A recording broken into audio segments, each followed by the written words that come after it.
Cloud computing is one of the fastest growing fields in tech, and cloud engineers are in high demand.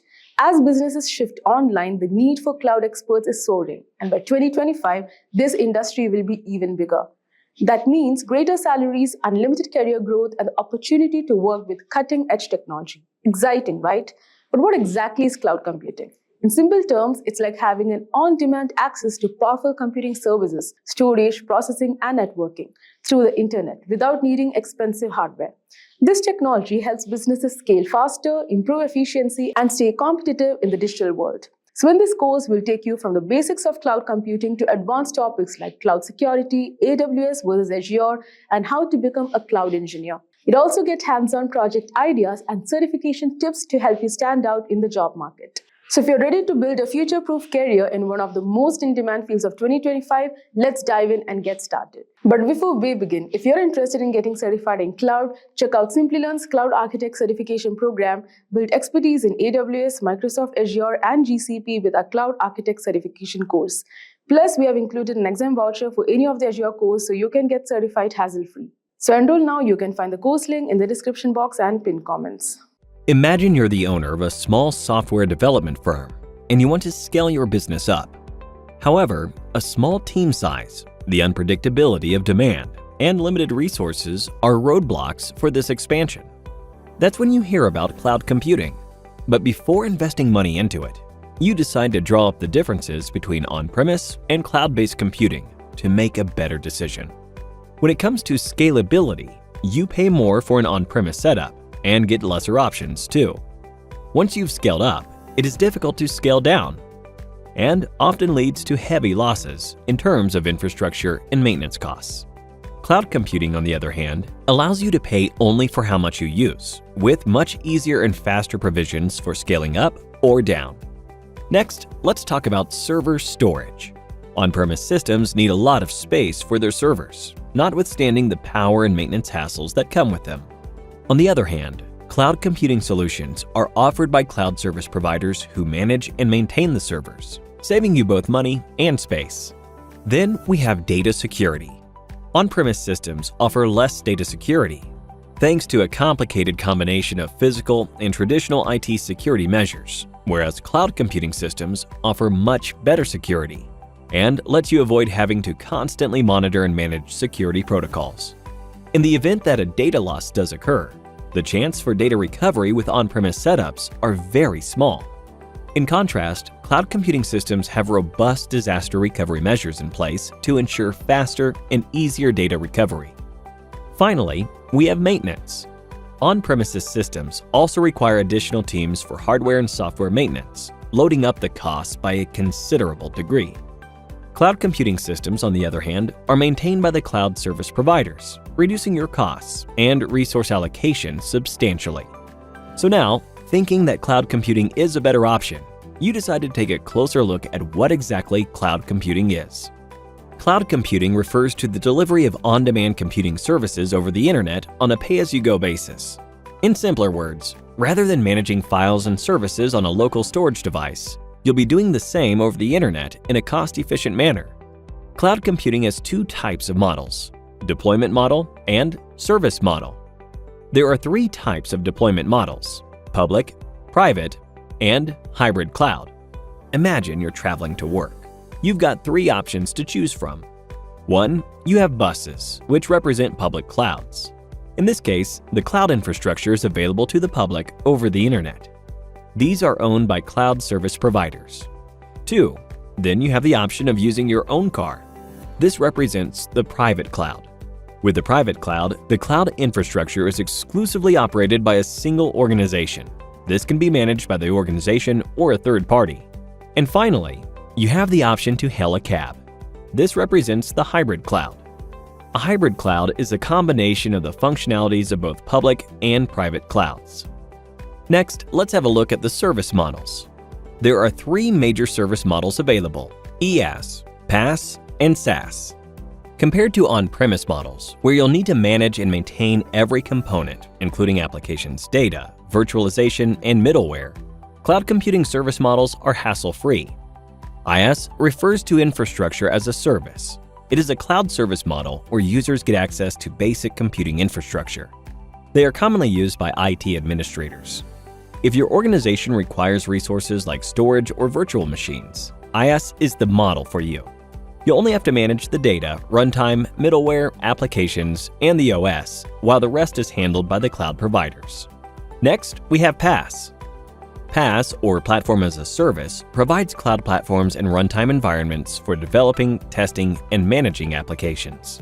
This service model enables users to deploy applications without the need to acquire, manage, and maintain the related architecture. If your organization is in need of a platform for creating software applications, PaaS is the model for you. PaaS only requires you to handle the applications and the data. The rest of the components like runtime, middleware, operating systems, servers, storage, and others are handled by the cloud service providers. And finally, we have SaaS. SaaS, or Software as a Service, involves cloud services for hosting and managing your software applications. Software and hardware requirements are satisfied by the vendors, so you don't have to manage any of those aspects of the solution. If you'd rather not worry about the hassles of owning any IT equipment, the SaaS model would be the one to go with. With SaaS, the cloud service provider handles all components of the solution required by the organization. Time for a quiz now. In which of the following deployment models are you, as the business, responsible for the application, data, and operating system? 1. IaaS. 2. PaaS. 3. SaaS. 4. IaaS and PaaS. Hello everyone, welcome back to the channel. Today, I want to take you on a journey that could transform your career, much like how cloud computing has transformed some of the world's most innovative companies. Imagine Netflix, once a DVD rental service, transforming into a streaming giant capable of delivering high-definition content to millions of users simultaneously. Or consider Airbnb, which has used cloud computing to manage listings and bookings for millions of properties around the globe, providing a seamless experience for hosts and travelers alike. Both Netflix and Airbnb utilized cloud technologies to efficiently scale their businesses, manage large volumes of data, and ensure high availability and performance. So by transitioning from traditional costly and inflexible on-premises infrastructure to scalable cloud environments, they significantly reduced cost, accelerated innovation, and improved user experience in real time. Now you might think that working on such impactful projects requires years of experience and advanced degrees. But there's the good news, guys. With the right approach, you can start a career in cloud engineering in just 3 months, even if you are starting from scratch. In this video, I will outline a clear, actionable plan that uses entirely free online resources to get you there. We will cover the essential skills you need to learn, the certifications that can help validate your knowledge, and practical projects that will make your resumes stand out. So if you're ready to dive into the world of cloud computing and perhaps one day contribute to the next big thing in tech, so stay tuned, guys. So let's get started. And the number one point you should start with is starting your cloud journey. So transitioning into cloud engineering may seem daunting, especially if you are new to this field. The first step is understanding why this is a valuable career move. The cloud industry is booming with a projected market value of $800 billion by 2025 and the potential to grow even further. This growth means a constant demand for skilled professionals, making it an excellent time to enter the field. Now that we understand the industry's potential, the next question is, where should you start? So you should choose a cloud provider. So choosing a cloud provider is a critical decision as it shapes your learning path and future jobs opportunities. So the three major players are AWS, Azure, and Google Cloud Platform, GCP. So starting with AWS, so AWS, that is Amazon Web Services, is often recommended for beginners because it has the largest market share and a wide range of services, which translates into more job opportunities. Now coming to Azure, that is another strong option, especially if you're targeting jobs in enterprises that use Microsoft technologies. Now coming to GCP, that is Google Cloud Platform, and it is gaining popularity and offers excellent features, especially in data analytics and machine learning. For beginners, AWS is popular choice due to its widespread use and extensive documentation. However, it's important to research the demand in your local job market and consider your own interest when making a decision. And with the cloud provider chosen, the next step is to build a strong foundation in the fundamental technologies that underpin cloud computing. So now, before diving into cloud-specific services, it's essential to understand the foundational technologies that cloud computing relies on. These include number one comes networking. So understanding how data moves across networks is crucial for setting up and managing cloud infrastructure. Then comes operating systems. Familiarity with operating systems, particularly Linux, is essential as most cloud environments run on Linux servers. Then comes virtualization. So this is the process of creating virtual instances of physical hardware. That's a core concept in cloud computing. And then comes databases. So knowledge of databases, both relational and non-relational, is critical for managing data in the cloud. So with these foundational skills in place, you are now ready to explore cloud-specific learning paths. So let's start with certifications. So certifications can validate your knowledge and make you stand out in the job market. For AWS, starting with the AWS Cloud Practitioner certification is advisable. This certification provides a broad overview of cloud concepts and AWS services. It covers key areas such as compute services, storage options, security measures, networking capabilities, and billing and pricing structures. Now coming back, while certifications are valuable, they need to be complemented with practical, hands-on experience to truly demonstrate your skills. Here comes building projects or hands-on practice. So building projects is the most effective way to apply what you have learned and to demonstrate your abilities to potential employers. So here are a few beginner-friendly projects to consider. Number one is setting up virtual machines. So start by launching an EC2 instance on AWS. Learn about the different instance types, configurations, and the basics of server management. Then comes the next project, that is cloud storage systems. So experiment with services like S3 for object storage and RDS for relational databases. Document the use cases and differences between these services. Then deploy a web application. Host a static website using S3 and CloudFront, which will teach you about web hosting, content delivery, and the basics of DNS management with Route 53. Initially, you can use the AWS console for these tasks, but as you progress, try implementing these projects using infrastructure as code tools like Terraform. This approach not only deepens your understanding, but also aligns with industry best practices. In addition to practical projects, having some coding knowledge can greatly enhance your capabilities as a cloud engineer. So now we'll see how you can learn to code. While not always mandatory, coding skills can significantly enhance your effectiveness as a cloud engineer. Languages like Python and Bash are particularly useful for scripting and automation.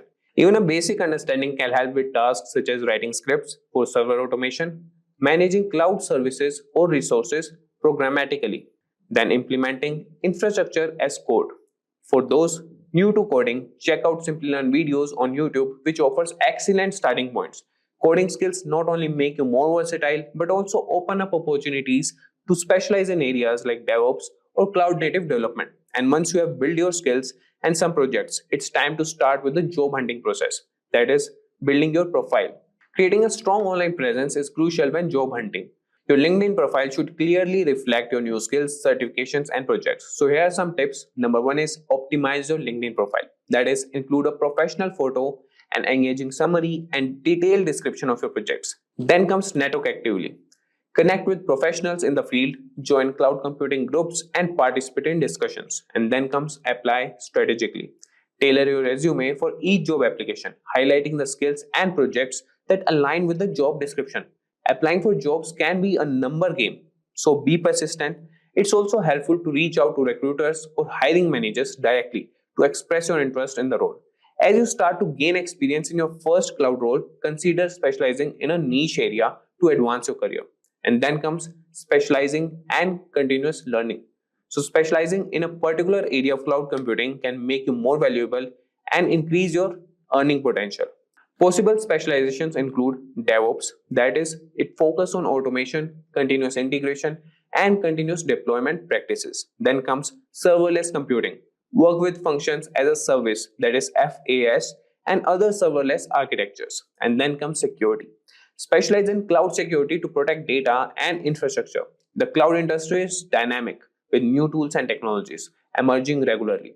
So continuous learning is key, so stay updated through online courses, webinars, and industry news.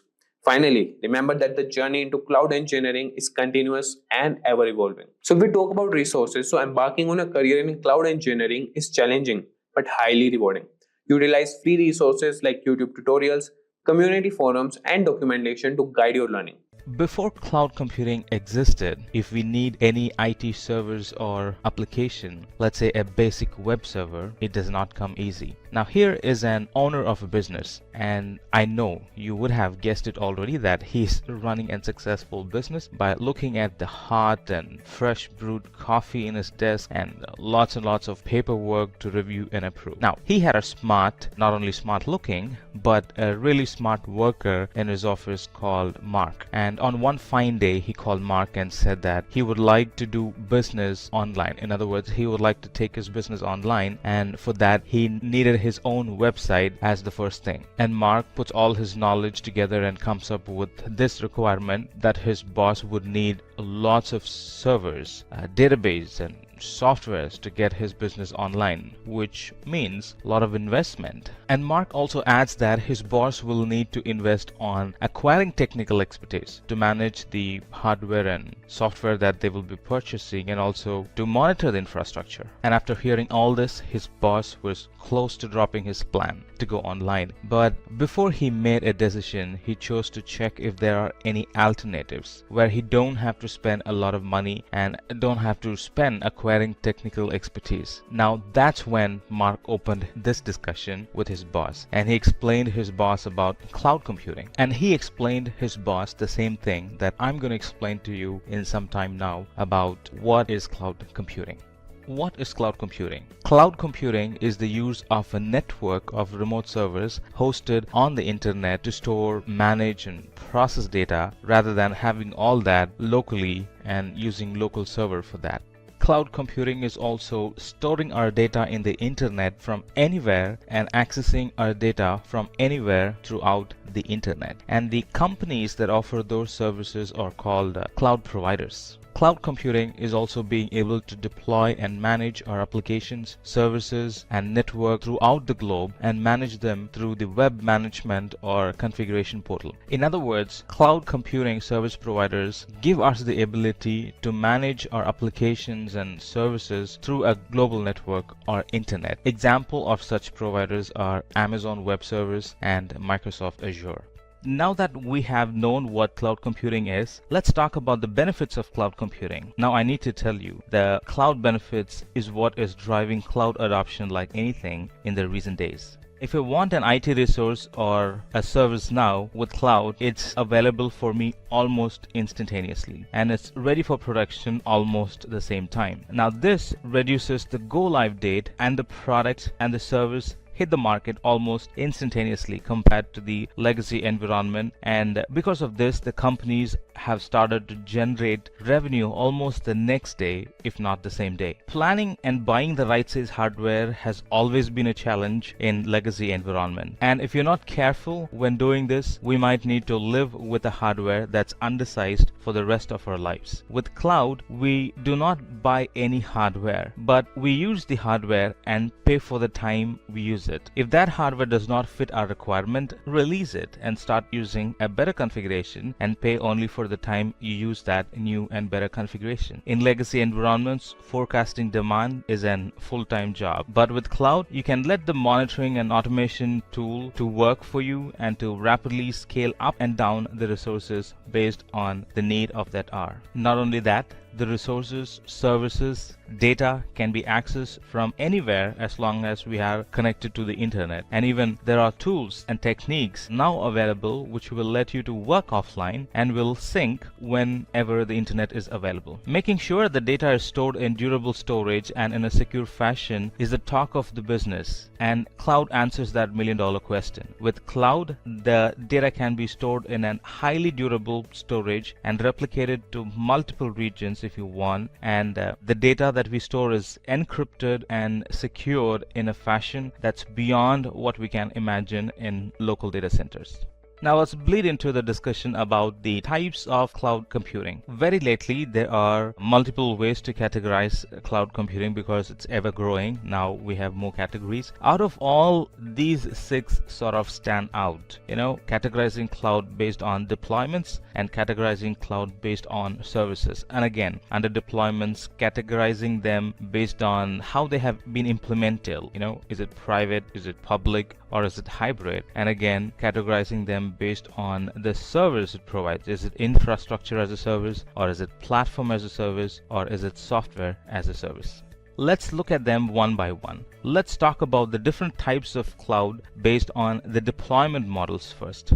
In public cloud, everything is stored and accessed in and through the internet, and any internet users with proper permissions can be given access to some of the applications and resources. And in public cloud, we literally own nothing, be it the hardware or software. Everything is managed by the provider. AWS, Azure, and Google are some examples of public cloud. Private cloud, on the other hand, with private cloud, the infrastructure is exclusively for a single organization. The organizations can choose to run their own cloud locally or choose to outsource it to a public cloud provider as managed services. And when this is done, the service, the infrastructure will be maintained on a private network. Some examples are VMware Cloud, and some of the AWS products are very good example for private cloud. Hybrid cloud has taken things to the whole new level. With hybrid cloud, we get the benefit of both public and private cloud. Organizations will choose to keep some of their applications locally, and some of the application will be present in the cloud.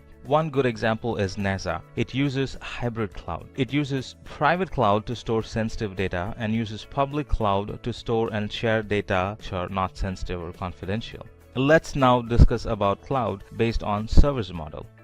The first and the broader category is infrastructure as a service. Here we would rent the servers, network, storage, and we'll pay for them in an hourly basis. But we will have access to the resources we provision, and for some we will have root level access as well. EC2 in AWS is a very good example. It's a VM for which we have root level access to the OS and admin access to the hardware. The next type of service model would be platform as a service. Now, in this model, the providers will give me a pre-built platform where we can deploy our codes and our applications, and they will be up and running. We only need to manage the codes and not the infrastructure. Here in software as a service, the cloud providers sell the end product, which is a software or an application, and we directly buy the software on a subscription basis. It's not the infra or the platform, but the end product or the software or a functioning application, and we pay for the hours we use the software. And in here, the client maintains full control of the software and does not maintain any equipment.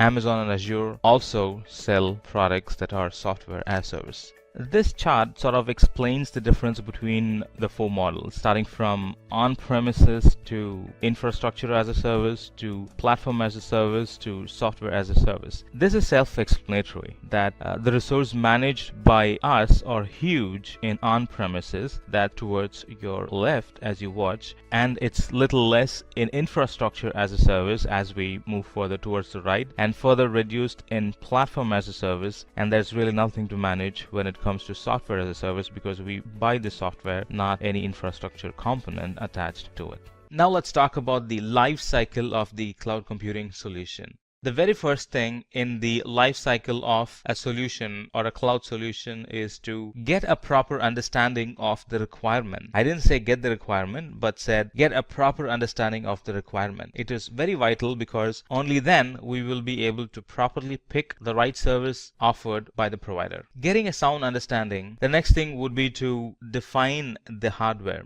Meaning choose the compute service that will provide the right support where you can resize the compute capacity in the cloud to run application programs. Getting a sound understanding of the requirement helps in picking the right hardware. One size does not fit all. There are different services and hardwares for different needs you might have, like EC2 if you're looking for IaaS, and Lambda if you're looking for serverless computing, and ECS that provides containerized service. So there are a lot of hardwares available. Pick the right hardware that suits your requirement. The third thing is to define the storage. Choose the appropriate storage service where you can back up your data, and a separate storage service where you can archive your data locally within the cloud or from the internet. And choose the appropriate storage. There is one separately for backup called S3, and there is one separately for archival, that's for Glacier. So you knowing the difference between them really helps in picking the right service for the right kind of need. Define the network that securely delivers data,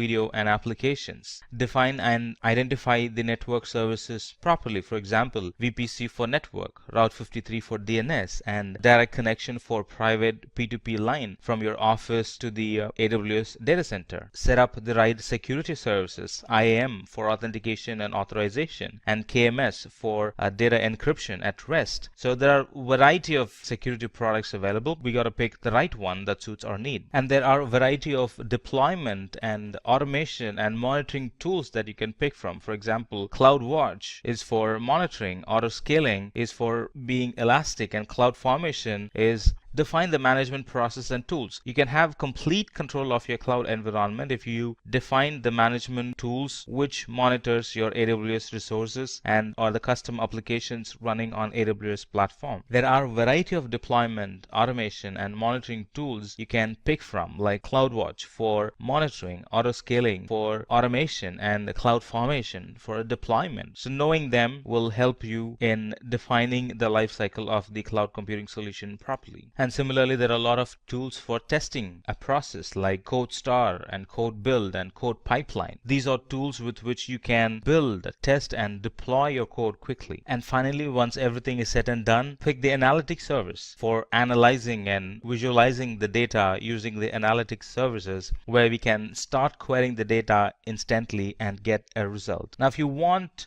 to visually view the happenings in your environment, you can pick Athena, and other tools for analytics are EMR, and which is Elastic MapReduce, and Cloud Search. Thanks, guys. Now we have Samuel and Rahul to take us through the full course, in which they will explain basic framework of Amazon Web Services and explore all of its important services like EC2, Lambda, S3, IAM, and CloudFormation. We'll also talk about Azure and some of its popular services. Hello everyone, let me introduce myself as Sam, a multi-platform cloud architect and trainer, and I'm so glad and I'm equally excited to talk and walk you through this session about what AWS is and talk to you about some services and offerings and about how companies get benefited by migrating their applications and infra into AWS. So what's AWS? Let's talk about that. Now, before that, let's talk about how life was without any cloud provider, and in this case, how life was without AWS. So let's walk back and picture how things were back in 2000, which is not so long ago, but a lot of changes for better had happened since that time. Now, back in 2000, a request for a new server is not an happy thing at all, because a lot of money, a lot of validations, a lot of planning are involved in getting a server online or up and running. And even after we finally got the server, it's not all said and done. There's a lot of optimization that needs to be done on that server to make it worth it and get a good return on investment from that server. And even after we have optimized for a good return on investment, the work is still not done. There will often be a frequent increase and decrease in the capacity, and even news about our website getting popular and getting more hits, it's still an bittersweet experience, because now I need to add more servers to the environment, which means that it's going to cost me even more. But thanks to the present day cloud technology, if the same situation were to happen today, my new server, it's almost ready, and it's ready instantaneously. And with the swift tools and technologies that Amazon is providing in provisioning my server instantaneously and adding any type of workload on top of it and making my storage and server secure, creating a durable storage where data that I store in the cloud never gets lost, with all that features, Amazon has got our back. So let's talk about what is AWS. There are a lot of definitions for it, but I'm going to put together a simple and a precise definition as much as possible. Now, let me iron that out. Cloud still runs on an hardware, all right? And there are certain features in that infrastructure, in that cloud infrastructure, that makes cloud, or that makes AWS a cloud provider. Now we get all the services, all the technologies, all the features and all the benefits that we get in our local data center, like security and compute capacity and databases. And in fact, we get even more cool features like content caching in various global locations around the planet. But again, out of all the features, the best part is that we get everything on a pay as we go model. The less I use, the less I pay, and the more I use, the less I pay per unit. Very attractive, isn't it? Right? And that's not all. The applications that we provision in AWS are very reliable because they run on a reliable infrastructure, and it's very scalable because it runs on an on-demand infrastructure, and it's very flexible because of the designs and because of the design options available for me in the cloud. Let's talk about how all this happened. AWS was launched in 2002 after the Amazon, we know as the online retail store, wanted to sell their remaining or unused infrastructure as a service or as an offering for customers to buy and use it from them, sell infrastructure as a service. The idea sort of clicked, and AWS launched their first product in 2006. That's like 4 years after the idea launch. And in 2012, they held a big-sized customer event to gather inputs and concerns from customers, and they were very dedicated in making those requests happen. And that habit is still being followed. It's still being followed as reInvent by AWS. And at 2015, Amazon announced its revenue to be 4.6 billion. And in 2015 through 2016, AWS launched products and services that help migrate customer services into AWS. Well, there were products even before, but this is when a lot of focus was given on developing migrating services. And in the same year, that's in 2016, Amazon's revenue was 10 billion. And not the least, as we speak, Amazon has more than 100 products and services available for customers and get benefited from. Alright, let's talk about the services that are available in Amazon.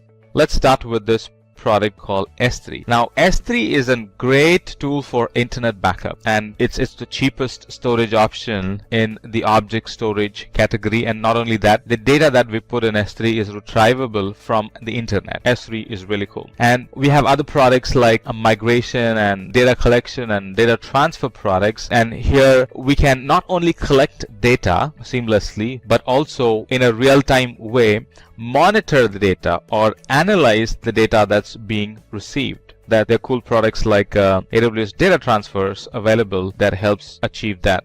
And then we have products like EC2, Elastic Compute Cloud. That's an resizable computer where we can anytime alter the size of the computer based on the need or based on the forecast. Then we have simple notification services, systems and tools available in Amazon to update us with notifications through email or through SMS. Now anything can be sent through email or through SMS if we use that service. It could be alarms or it could be service notifications if you want, stuff like that. And then we have some security tools like KMS, Key Management System, which uses AES 256-bit encryption to encrypt our data at rest. Then we have Lambda, a service for which we pay only for the time in seconds it takes to execute our code, and we're not paying for the infrastructure here. It's just the seconds the program is going to take to execute the code. If it's a short program, we'll be paying in milliseconds. If it's a bit bigger program, we'll be probably paying in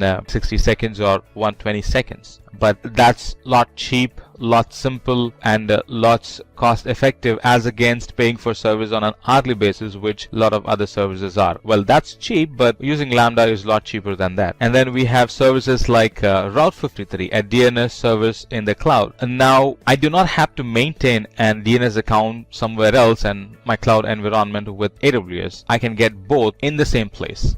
Alright, let me talk to you about how AWS makes life easier, or how companies got benefited by using AWS as their IT provider for their applications or for the infrastructure. Now, Unilever is a company, and they had a problem, right? And they had a problem, and they picked AWS as a solution to their problem, right? Now, this company was sort of spread across 190 countries, and they were relying on a lot of digital marketing for promoting their products.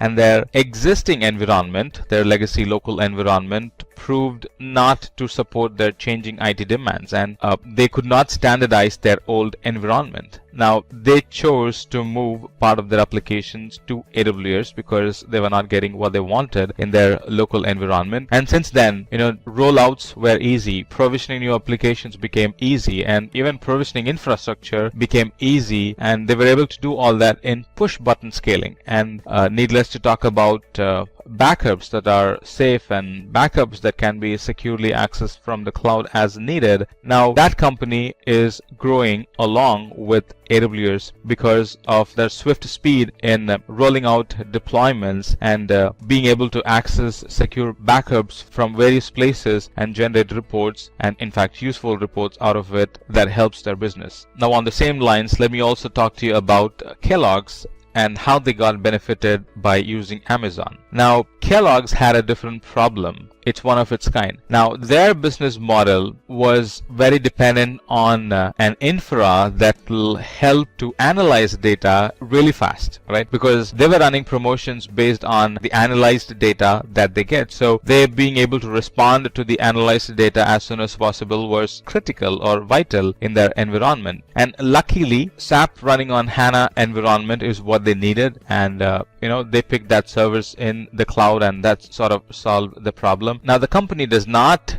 have to deal with maintaining their legacy infra and maintaining their heavy compute capacity and maintaining their database locally. All that is now moved to the cloud, or they are using cloud as their IT service provider, and now they have a greater and powerful IT environment that very much complements their business. Hi there, I'm Samuel, a multi-platform cloud architect, and I'm very excited and honored to walk you through this learning series about AWS. Let me start the session with this scenario. Let's imagine how life would have been without Spotify. For those who are hearing about Spotify for the first time, Spotify is an online music service offering, and it offers instant access to over 16 million licensed songs. Spotify now uses AWS Cloud to store the data and share it with their customers, but prior to AWS, they had some issues. Imagine using Spotify before AWS. Let's talk about that. Back then, users were often getting errors because Spotify could not keep up with the increased demand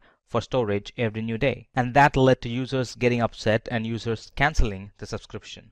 The problem Spotify was facing at that time was their users were present globally and were accessing it from everywhere, and they had different latency in their applications. And Spotify had a demanding situation where they need to frequently catalog the songs released yesterday, today, and in the future, and this was changing every new day. And the songs coming in rate was about 20,000 a day, and back then they could not keep up with this requirement, and needless to say, they were badly looking for a way to solve this problem. And that's when they got introduced to AWS, and it was a perfect fit and match for their problem. AWS offered a dynamically increasing storage, and that's what they needed. AWS also offered tools and techniques like storage lifecycle management and trusted advisor to properly utilize the resource, so we always get the best out of the resource used. AWS addressed their concerns about easily being able to scale. Yes, you can scale the AWS environment very easily.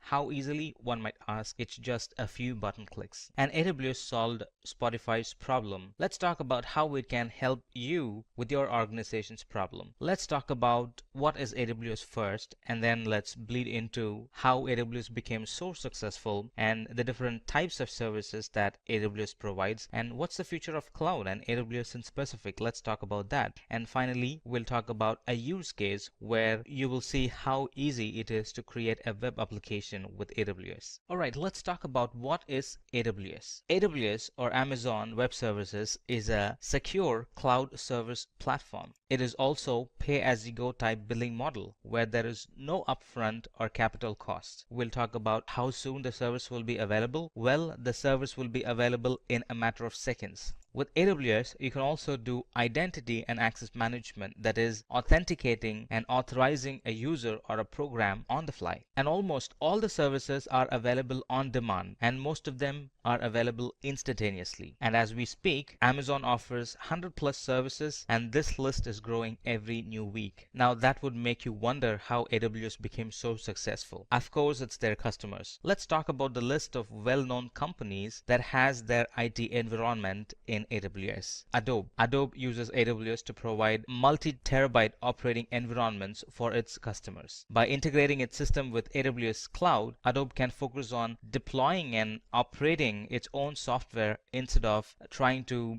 deploy and manage the infrastructure. Airbnb is another company. It's an community marketplace that allows property owners and travelers to connect each other for the purpose of renting unique vacation spaces around the world. And the Airbnb community users' activities are conducted on the website and through iPhones and Android applications. Airbnb has a huge infrastructure in AWS, and they're almost using all the services in AWS and are getting benefited from it. Another example would be Autodesk. Autodesk develops software for engineering, designing, and entertainment industries using services like Amazon RDS or Relational Database Service and Amazon S3 or Amazon Simple Storage Service. Autodesk can focus on deploying or developing its machine learning tools instead of spending that time on managing the infrastructure. AOL, or American Online, uses AWS, and using AWS they have been able to close data centers and decommission about 14,000 in-house and co-located servers and move mission critical workload to the cloud and extend its global reach and save millions of dollars on energy resources. Bitdefender is an internet security software firm, and their portfolio of softwares include antivirus and anti-spyware products. Bitdefender uses EC2, and they're currently running few hundred instances that handle about 5 terabytes of data, and they also use Elastic Load Balancer to load balance the connection coming in to those instances across availability zones, and they provide seamless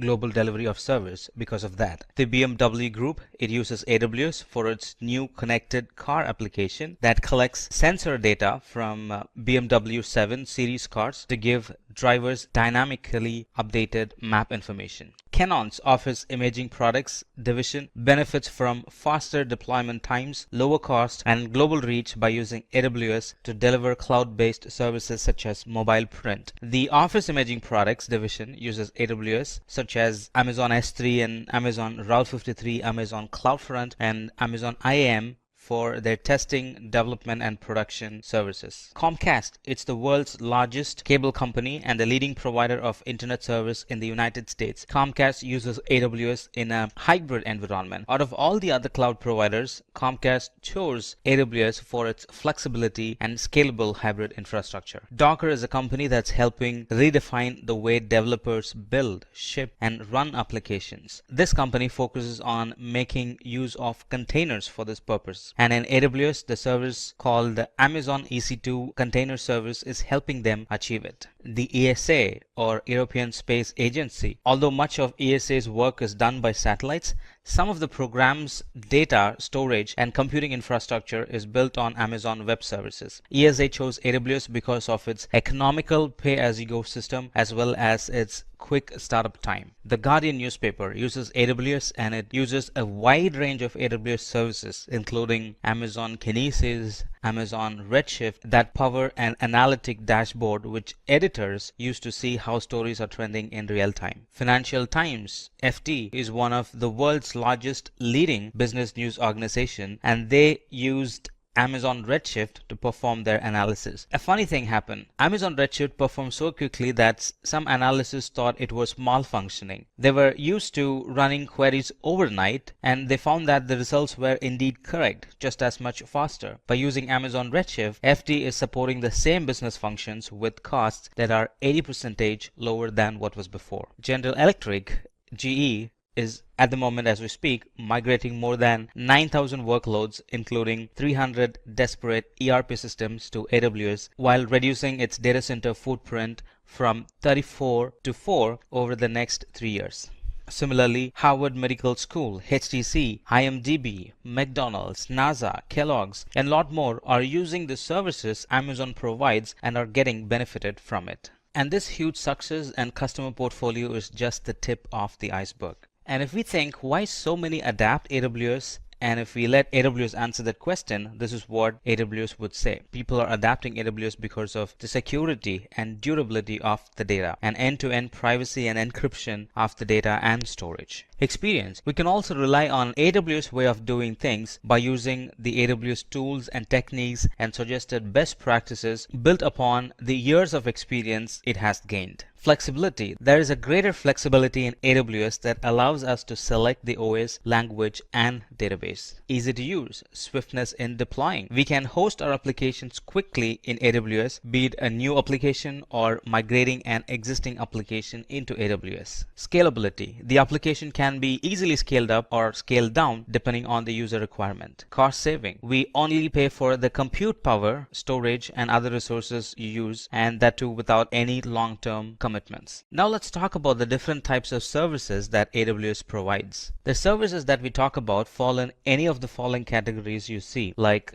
compute, storage, database, security, customer engagement, desktop and streaming, machine learning, developers tools, stuff like that. And if you do not see the service that you're looking for, it's probably is because AWS is creating it as we speak. Now let's look at some of them that are very commonly used. Within compute services, we have Amazon EC2, Amazon Elastic Beanstalk, Amazon Lightsail, and Amazon Lambda. Amazon EC2 provides compute capacity in the cloud. Now this capacity is secure and it is resizable based on the user's requirement. Now look at this. The requirement for the web traffic keeps changing, and behind the scenes in the cloud, EC2 can expand its environment to 3 instances, and during no load, it can shrink its environment to just 1 resource. Elastic Beanstalk, it helps us to scale and deploy web applications, and it's made with a number of programming languages. Elastic Beanstalk is also an easy to use service for deploying and scaling web applications and services deployed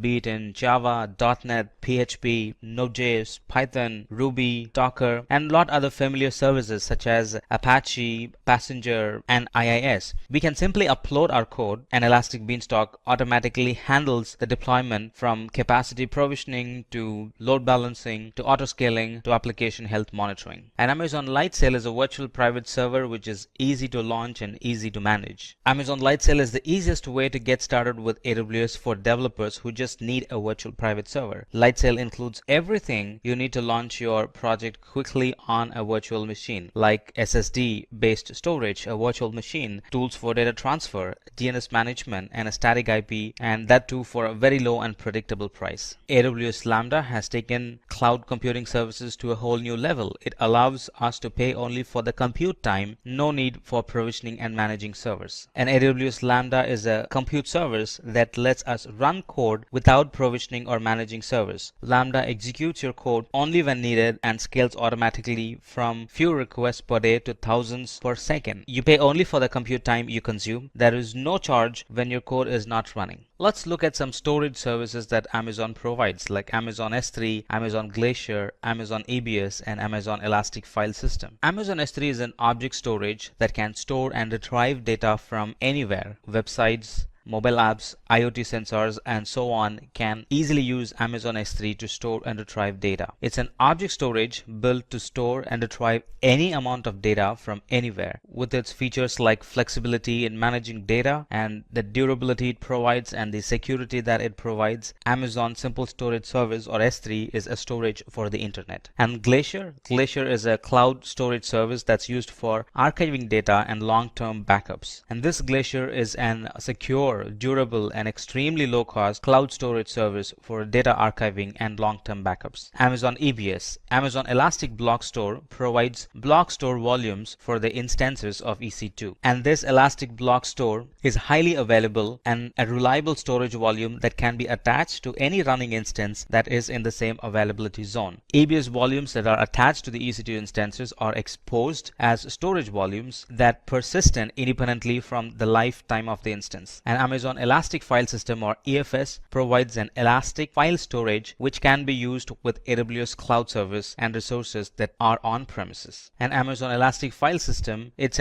simple, it's scalable, it's an elastic file storage for use with Amazon Cloud Services and for on-premises resources. It's easy to use and offers a simple interface that allows you to create and configure file systems quickly and easily. Amazon File System is built to elastically scale on demand without disturbing the application, growing and shrinking automatically as you add and remove files, so your application have the storage they need and when they need it. Now let's talk about databases. The two major database flavors are Amazon RDS and Amazon Redshift. Amazon RDS, it really eases the process involved in setting up, operating, and scaling a relational database in the cloud. Amazon RDS provides cost-efficient and resizable capacity while automating time-consuming administrative tasks such as hardware provisioning, database setup, patching, and backups. It sort of frees us from managing the hardware and sort of helps us to focus on the application. It's also cost effective and resizable, and it's also optimized for memory, performance, and input and output operations. Not only that, it also automates most of the services like taking backups, monitoring, stuff like that. It automates most of those services. Amazon Redshift. Amazon Redshift is a data warehousing service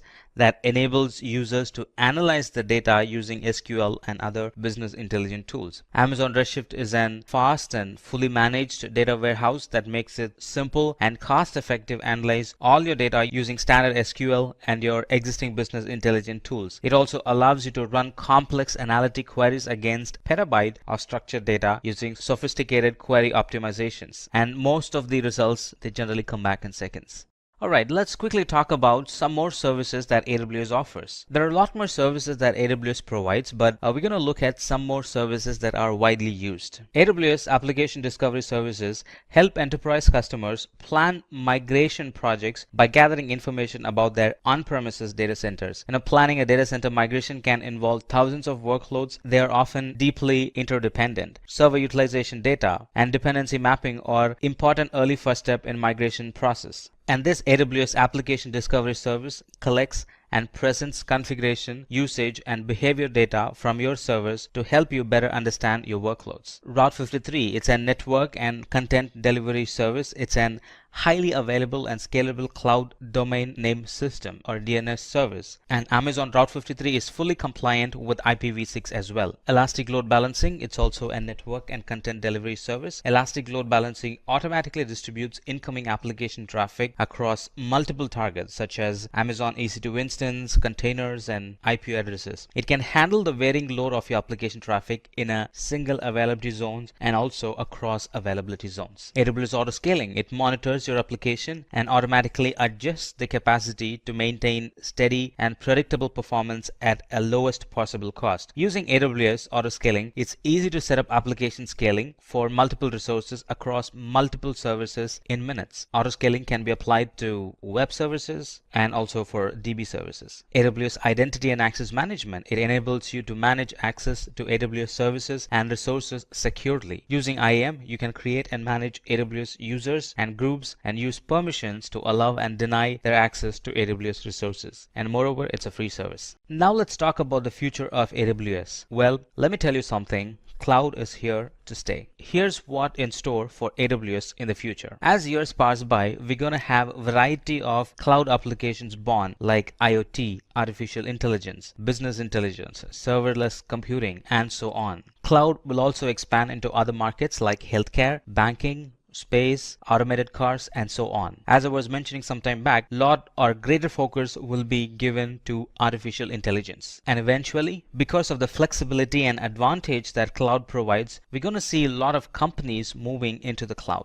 Alright, let's now talk about how easy it is to deploy an web application in the cloud. So the scenario here is that our users like a product and we need to have a mechanism to receive input from them about their likes and dislikes and give them the appropriate product as per their need. Alright, though the setup and the environment, it sort of looks complicated, we don't have to worry because AWS has tools and technologies which can help us to achieve it. Now we're going to use services like Route 53, services like CloudWatch, EC2, S3 and a lot more, and all these put together are going to give an application that's fully functionable and an application that's going to receive the information like using the services like Route 53, CloudWatch, EC2 and S3. We're going to create an application and that's going to meet our need. So back to our original requirement, all I want is to deploy a web application for a product that keeps our users updated about the happenings and the new comings in the market. And to fulfill this requirement, here is all the services we would need.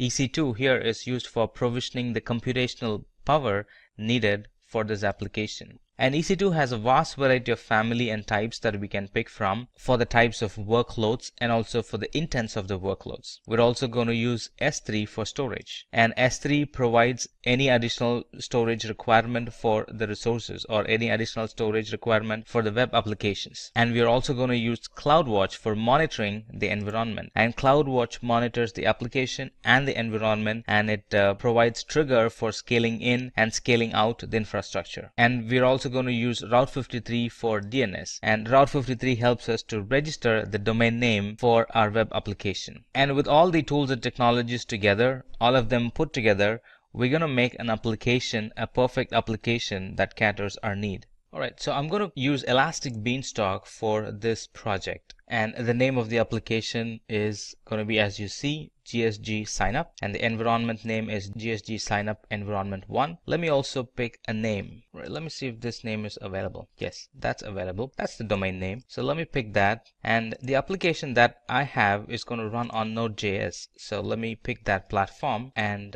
launch. Now, as you see, Elastic Beanstalk, this is going to launch an instance. It's going to launch the monitoring setup or the monitoring environment. It's going to create a load balancer as well, and it's going to take care of all the security features needed for this application.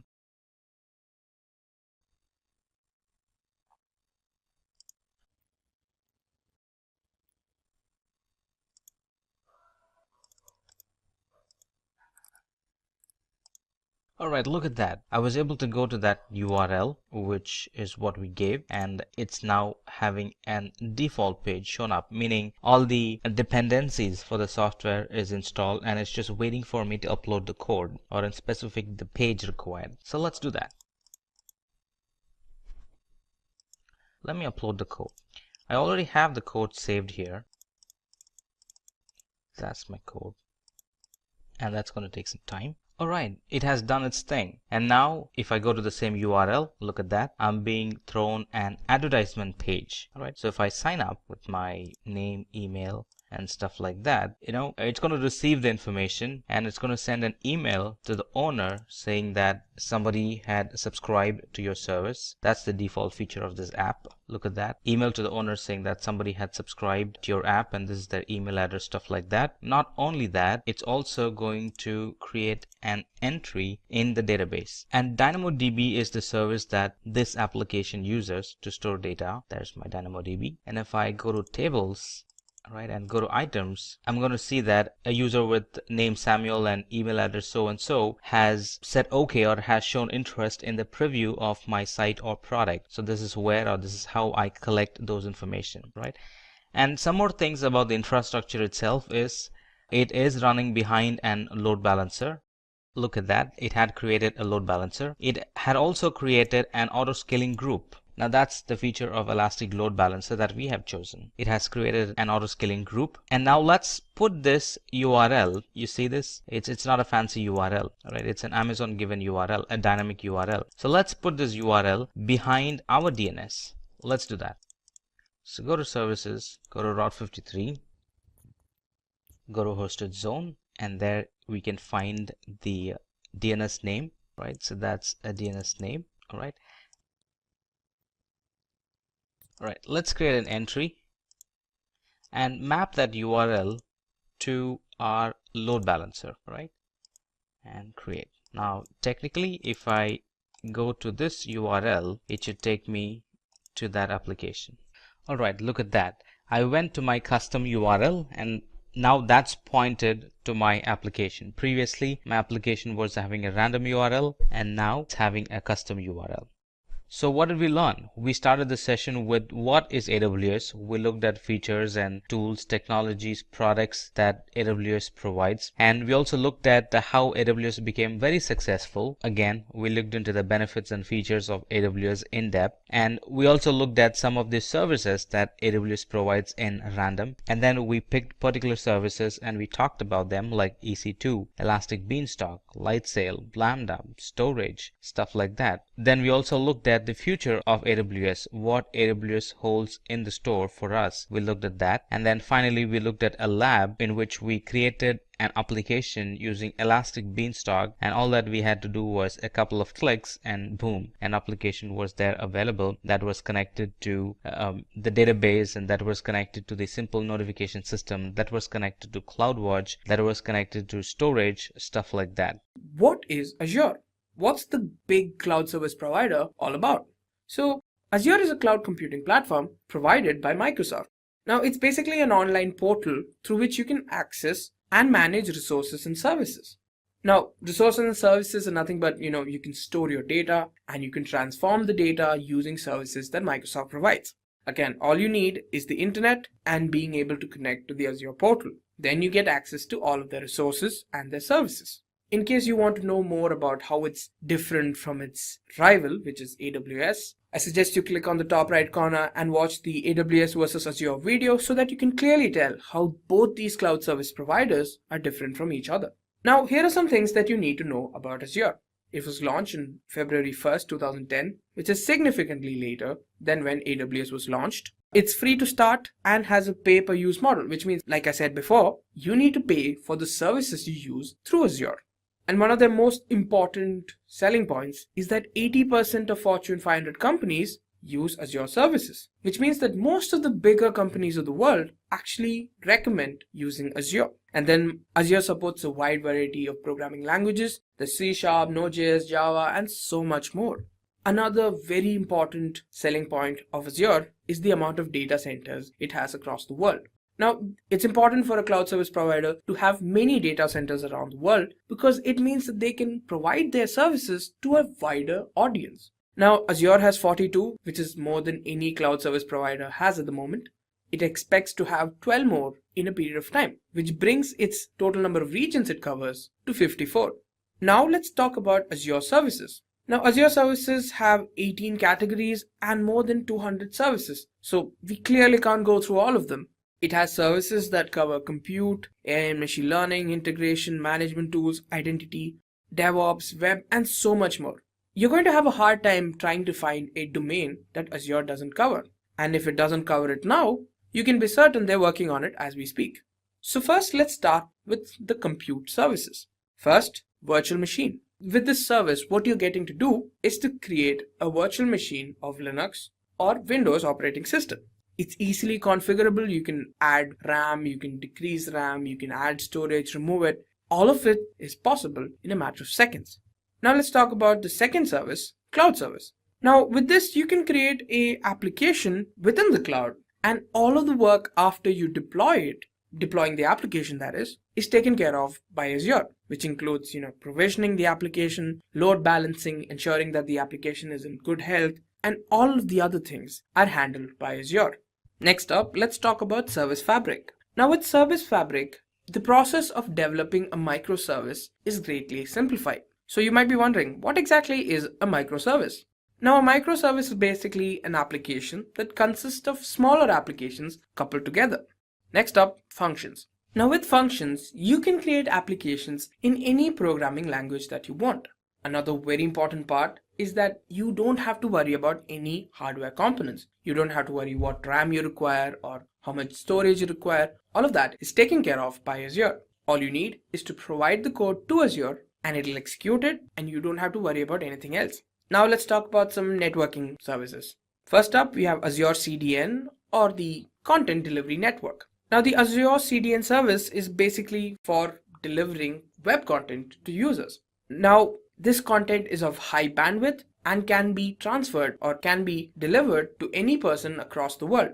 Now, these are actually a network of servers that are placed in strategic positions across the world so that the customers can obtain this data as fast as possible. Next up, we have Express Route.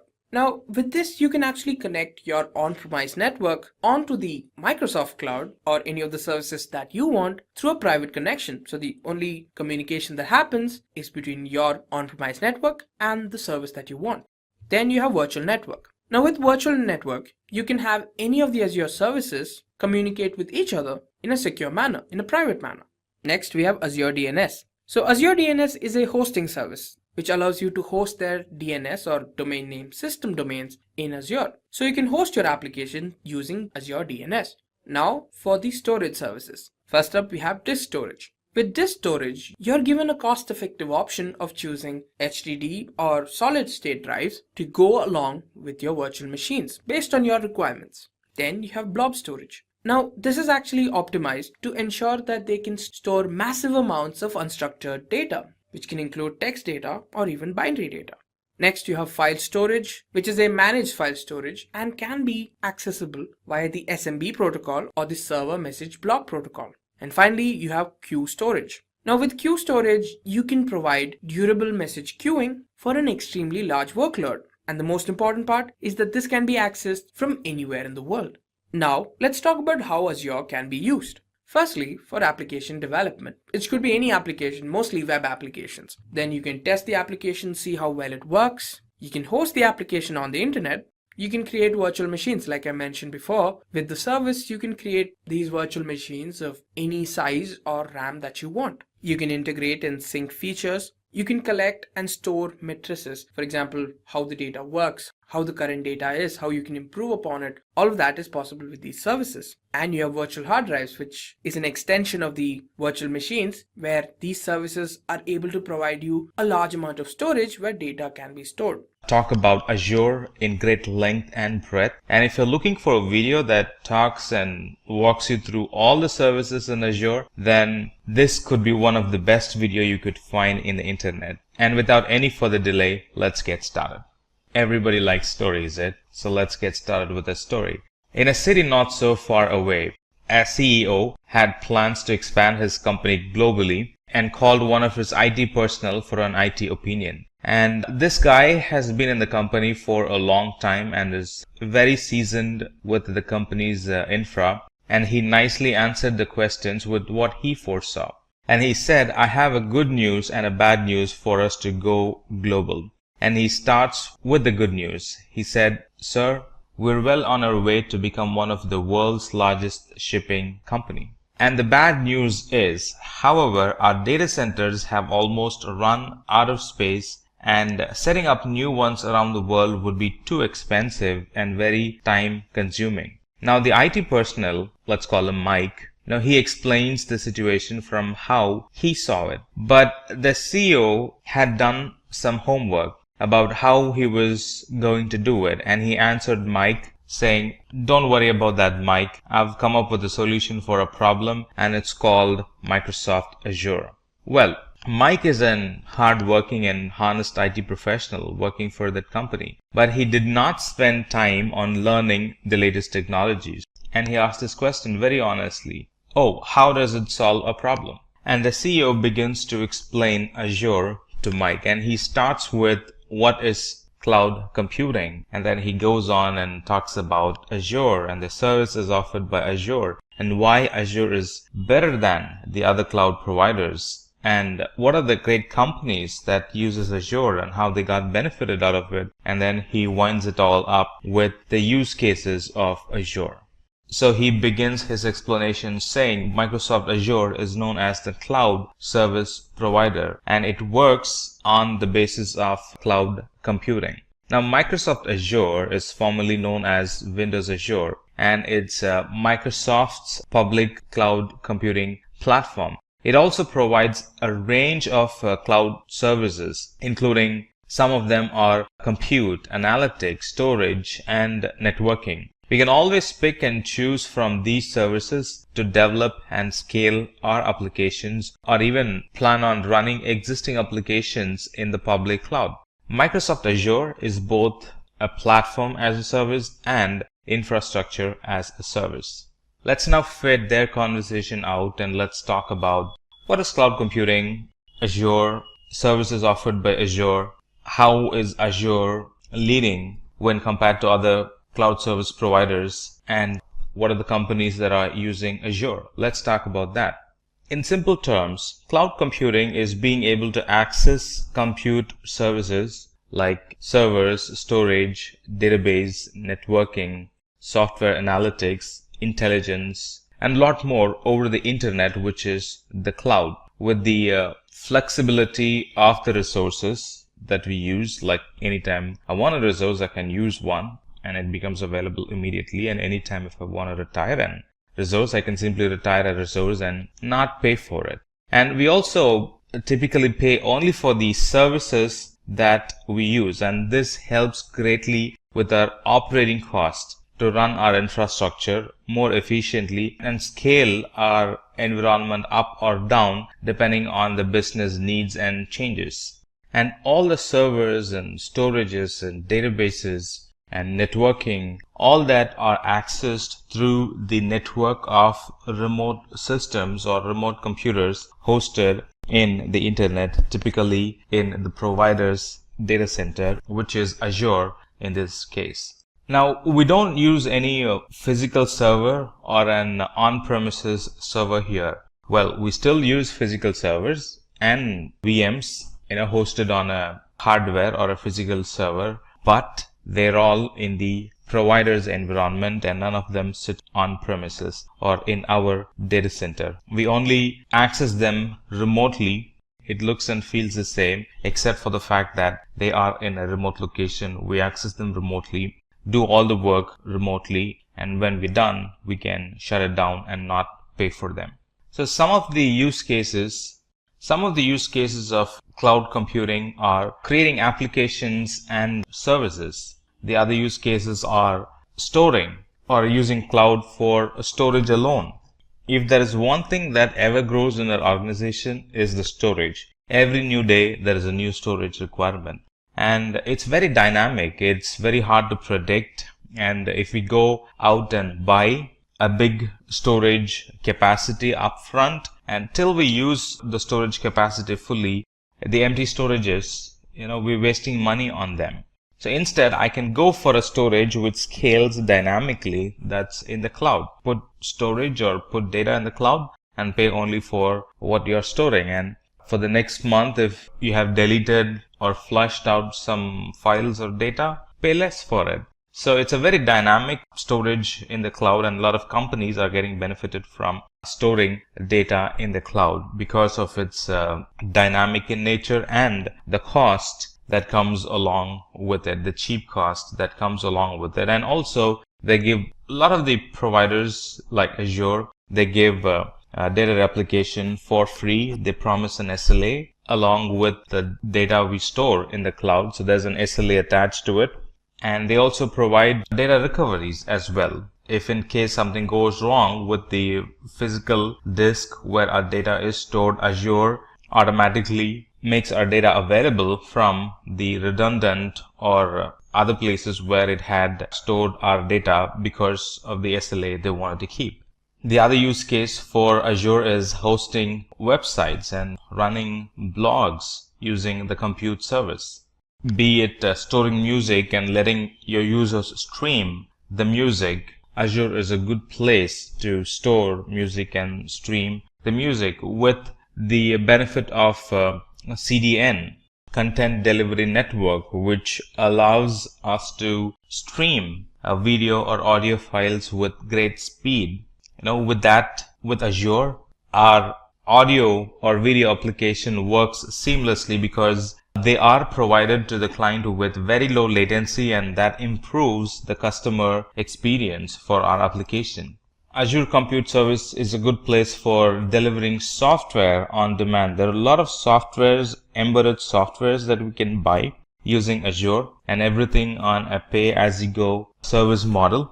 So anytime we need a software, we can go out and immediately buy the software for the next 1 hour or 2 hour, let's say, and use them and then return it back. We're not bound to any yearly licensing cost by that.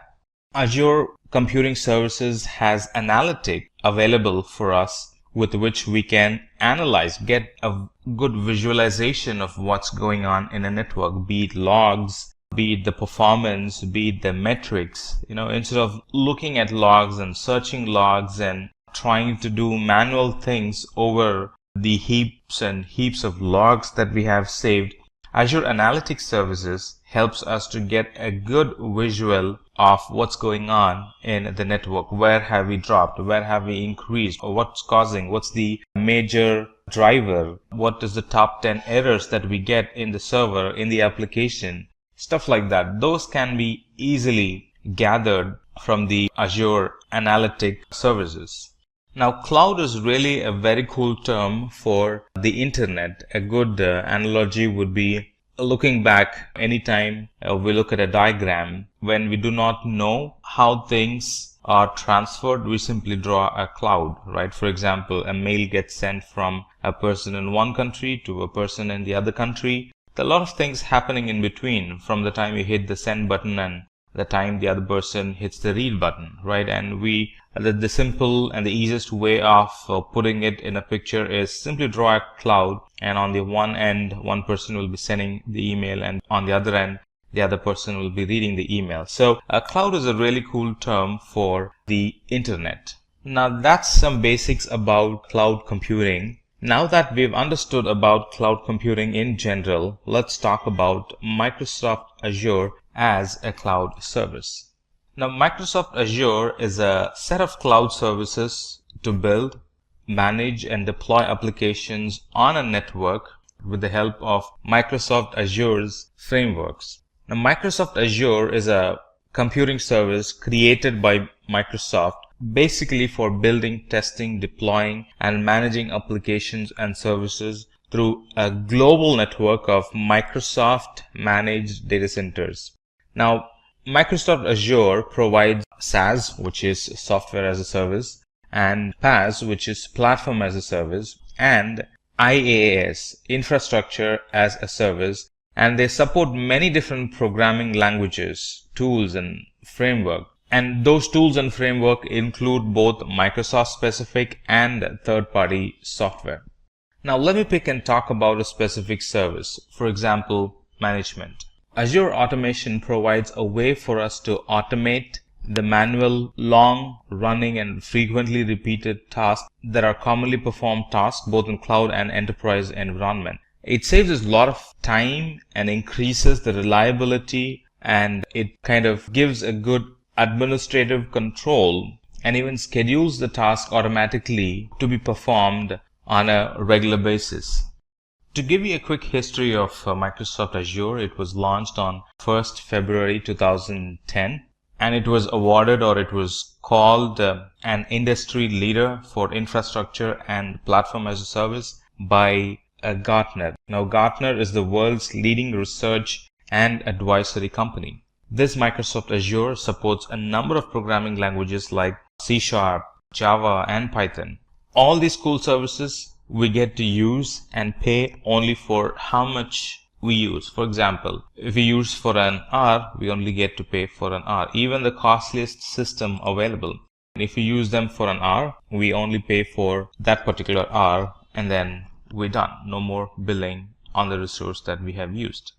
Microsoft Azure has spread itself more than 50 regions around the world. So it's quite easy for us to pick a region and start provisioning and running our applications probably from day one, because the infrastructure and the tools and technologies needed to run our application are already available. All that we have to do is commit the code in that particular region or build an application and launch it in that particular region, and they become live starting day one. Now, because we have 50 regions around the world, we can very carefully design our environment to provide low latency services to our customers. All right. Instead of in traditional data center, let's say customers will have to, or their requests will have to travel all the way around the globe to reach a data center which lives in the other side of the planet. And this adds more latency to it, and it is really not feasible to build a data center near each customer location because of the cost involved. But with Azure, it's possible. Azure already has data centers around the world, and all that we have to do is just pick a data center, build an environment there. They're available starting day one, number one, and also the cost is considerably saved because we are using a public cloud instead of an physical infrastructure to serve those customers from a very local location. And the services that Azure is offering is ever increasing. As of now, as we speak, we have like 200 plus services offered, and they span through different domain or different platform or different technologies available within the Azure console portal. Now we're going to talk about that later in this section, so hold your breath till we talk about it. But for now, just know that we have like 200 plus services offered by Azure. Let's now talk about different services in Azure, starting with artificial intelligence plus machine learning, where we have a lot of tools and technologies.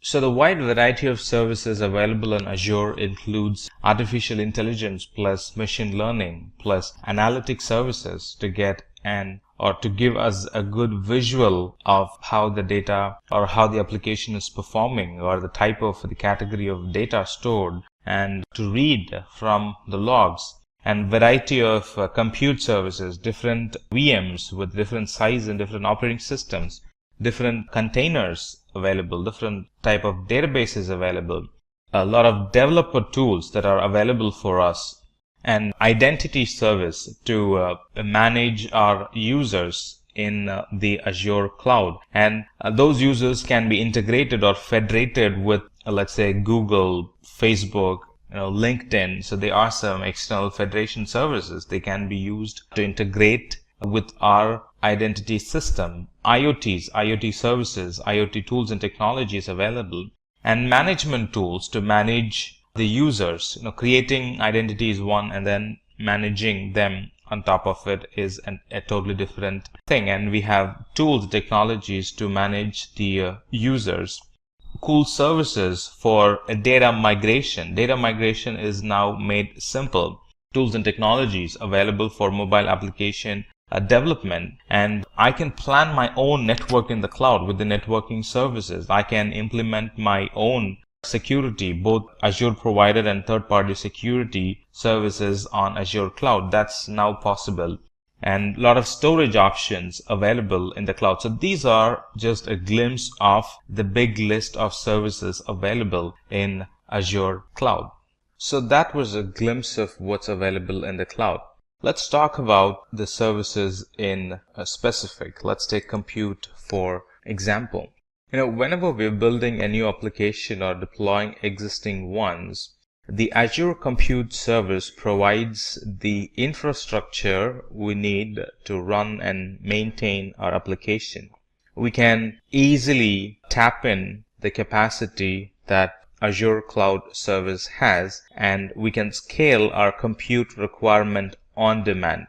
We can also containerize our application. We have the option of choosing Windows or Linux VM machine and take the advantage of the flexible options Azure provides for us to migrate our VMs to Azure, and a lot more. And these compute services also include a full-fledged identity solution, meaning integration with Active Directory in the cloud or on-premises, and a lot more. Let's look at some of the services that this compute domain provides.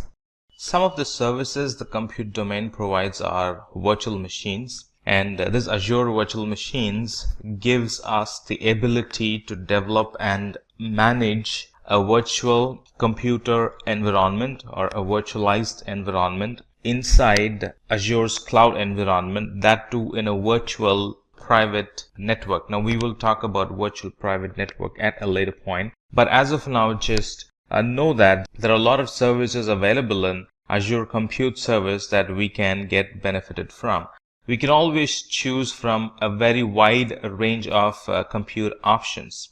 For example, we have an option to choose the operating system. We have the option to choose whether the system should be in on-premises or in the cloud, or do we want to maintain the environment both in on-premises and in the cloud. We have the option of choosing the operating system, whether we want to use our own operating system with some software attached to it, or do we want to go and buy the operating system from the cloud, from Azure Marketplace. And these are just a few of the options available for us when we want to buy the compute environment. And these compute environments are easily scalable, meaning we can easily scale our VM instances from one instance to thousands of virtual machines in a matter of minutes, or simply put, in a couple of button clicks. And all these services are available on a pay for what we use model, meaning there is no upfront cost. We use the service and then pay for the services that we have used. There is no literal long-term commitment when it comes to using virtual machines in the cloud. And most of the services are built on a pay per minute billing basis. All right. And at no point, because of the pay per minute billing model, at no point we will be overpaying for any of the services. That's attractive, isn't it? Now let's talk about batch service. Now, batch service is always independent, regardless of whether you choose Windows or Linux. It's going to run fairly well. And with batch service, we can take advantage of the environment's unique features. And not only that, in short, the batch service helps us to manage the whole batch environment, and also it helps to schedule the jobs. Now, this Azure batch service actually runs on a large scale parallel and high performance computing. Because of that, batch jobs are highly efficient in Azure.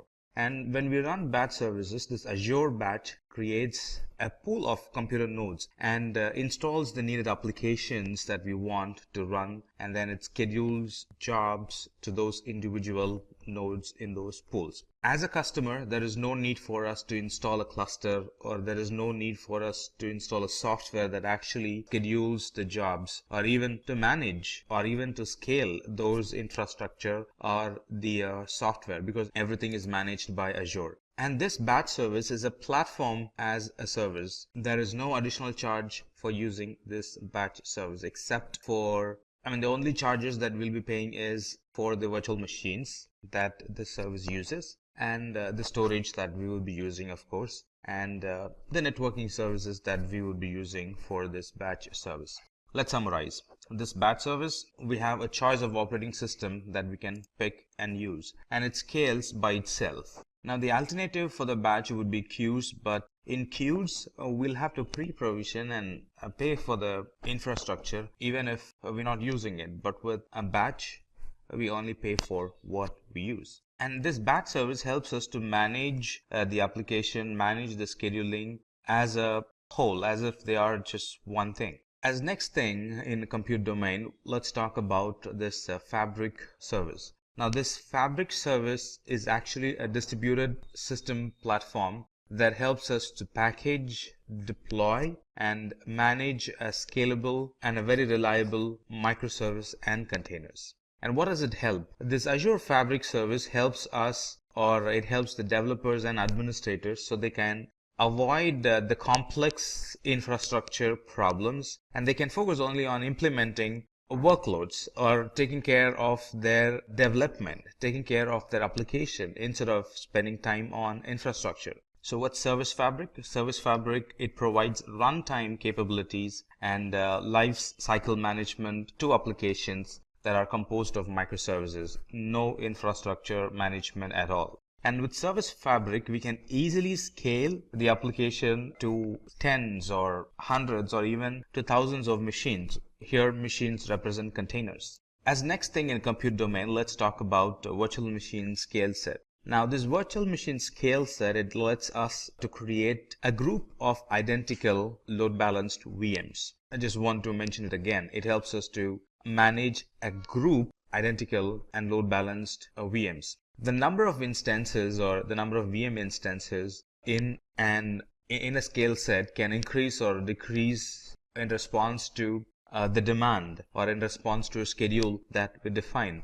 The resources needed on a Monday morning is not the same as that would be required on a Saturday or a Sunday morning. All right. And even within the day, the resources that would be needed in the beginning of the business hour is not the resources that would be needed at noon or, after 8 or 9 in the evening. So the demands could actually vary in the environment, and the skill set helps us to take care of the varying demand or take care of the different infrastructure requirement at a different schedule throughout the day, throughout the week, throughout the month, or could be throughout the year as well. The skill set also allows us to provide high availability to our applications, and it helps us to centrally manage, configure, and update a large number of VMs as if they are just one thing. Now you might ask, well, virtual machines are enough. Why would we need a virtual machine skill set? Just like I said, this virtual machine skill set helps us with a greater redundancy and improved performance for our applications. And those applications can be accessed through a load balancer that actually distributes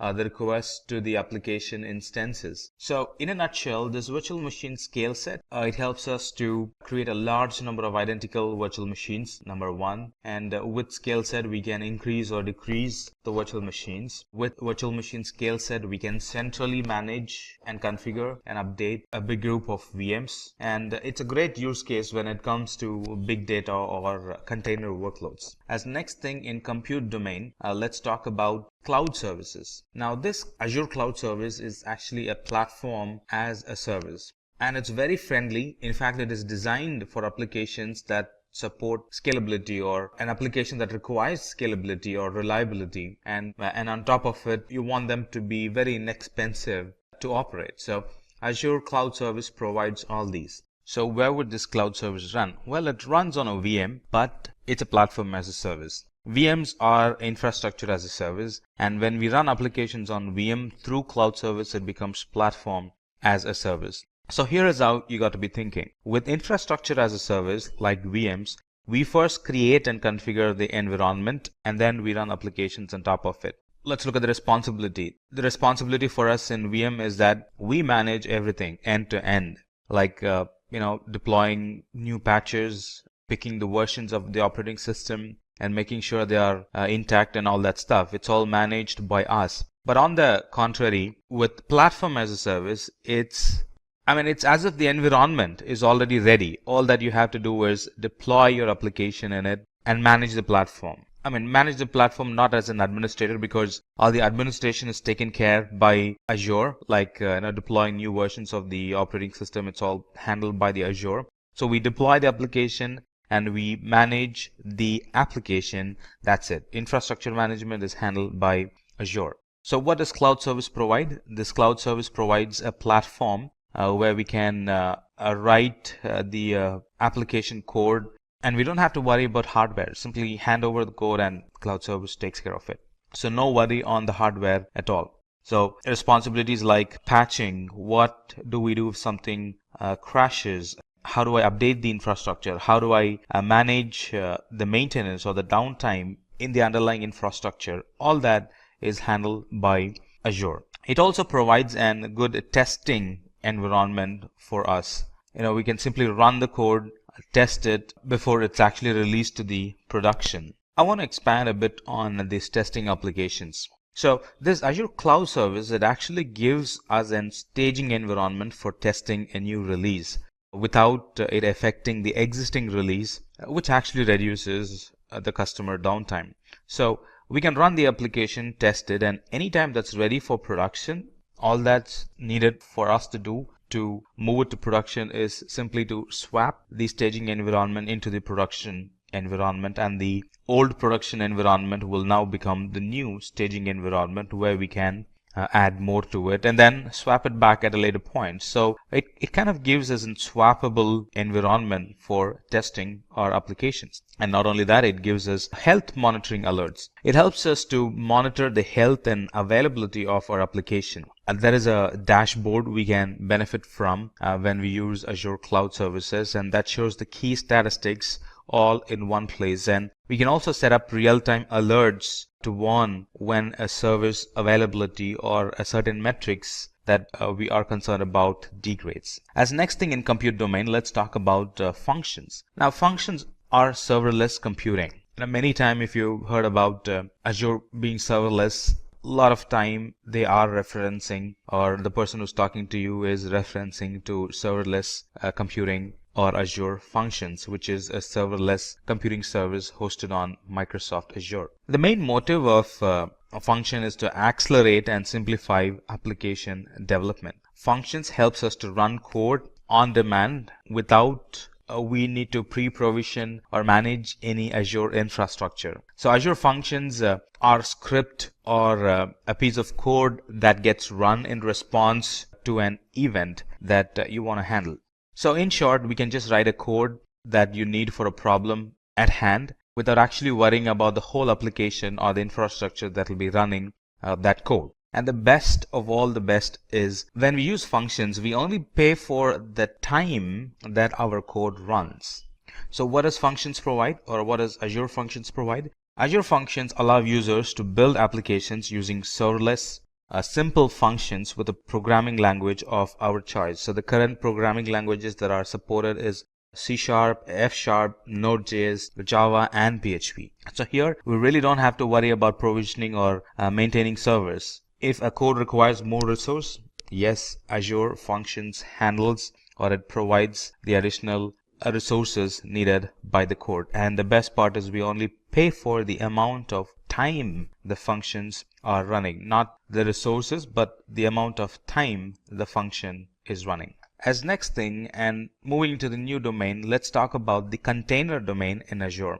Now the container domain or the container service, it allows us to quickly deploy a production ready Kubernetes or a Docker Swarm cluster. Now what's a container? A container is a standard unit of software that packages up code and all its dependencies so the applications run quickly and reliably from one computing environment to another. It could be testing to staging to development environment to staging to production, or from one production to another production, or on-premises to cloud, or one cloud to another cloud, vice versa. Now imagine we had an option not to worry about the VM and just focus on the application. Well, that's exactly what containers helps us achieve. So these container instances enable us to focus on applications and not worrying about managing VMs or not worrying about learning the new tools required to manage the VMs or even the deployment. And our applications that we create, they run in a container.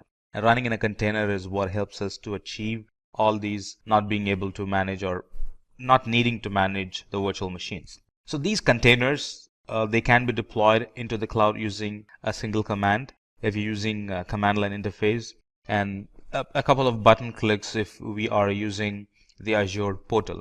And these containers are kept lightweight, but they are equally secure as virtual machines. Let's talk about container service as next thing. The container service, or sometimes called as Azure Kubernetes Service, it helps us to manage the containers. Container is one thing, and a service that's used to manage the container is another thing. Now this Kubernetes service, or ACS, it helps us to manage the containers. So let's expand on this a bit. So this Azure Container Service, or ACS, it actually provides a way to simplify the creation, configuration, and management of a cluster of virtual machines that are pre-configured to run containerized applications on top of them.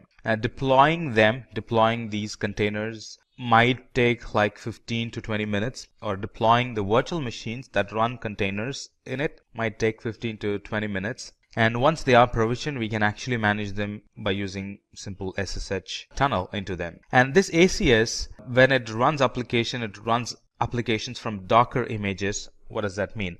Docker images makes sure that the applications the container runs are fully portable. Images are portable. And ACS also helps us to orchestrate the container environment. Not only that, it also helps us to ensure that these applications that we run in containers can be scaled to thousands or even tens of thousands of containers. So in a nutshell, managing an existing application into a container and running it using AKS or ACS is really easy, or that's what it is all about, to make the application management or migration easy. Now, managing the container-based architecture, and we discussed that containers could be tens or even tens of thousands of containers. So managing them is made simple using this container services.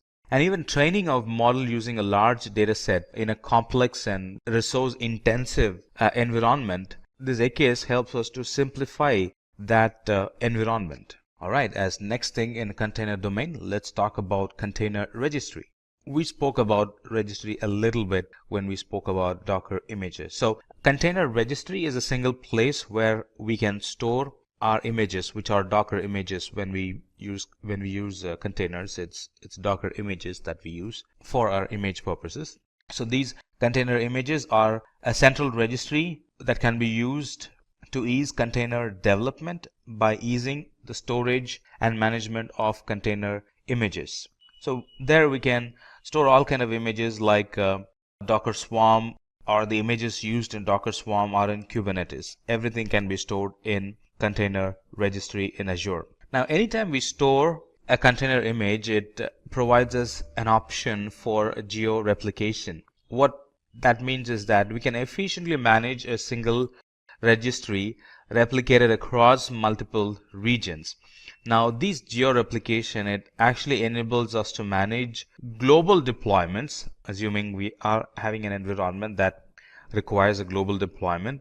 So it helps us to manage global deployments as one entity because we are geo replicating. We would be updating, we would be editing one image, and that image gets replicated throughout the global replication centers we would have set up. And so just one editing would have actually edited the global images, and those global images would have provisioned the global application. So one edit, replication, and then provisioning of the applications global wide. And this replication also helps us network latency, because anytime an application needs to deploy, it does not have to rely on a single source which can be reached only through high latency network. Because we have global replications around the world, anytime the application wants to check back, it would check back the application which is in a very nearby location for the application itself.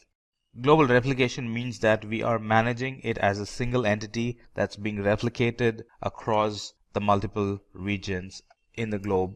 As next thing in our learning, let's talk about Azure databases. Now, these Azure databases are relational. In fact, they have many flavors in them. We're going to look at different flavors, SQL, NoSQL, cache type of database that Azure offers. So we're going to learn one at a time, or we're going to learn one by one. So this Azure SQL database is a relational database. In fact, it's a relational database as a service.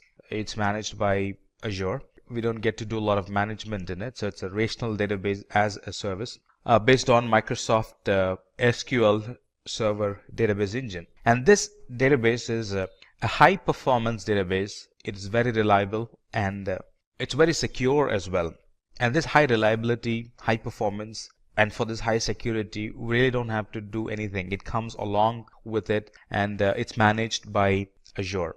And there are two things that I definitely need to mention about Azure SQL database. That is, it's an intelligent service. Number one, it's fully managed by Azure, and it also has this one good thing, which is it has built-in intelligence that learns app patterns and adapts to maximize performance and reliability and data protection of the application. That's something that's not found in many of the other cloud providers that I'm aware of. So I thought I'll mention it.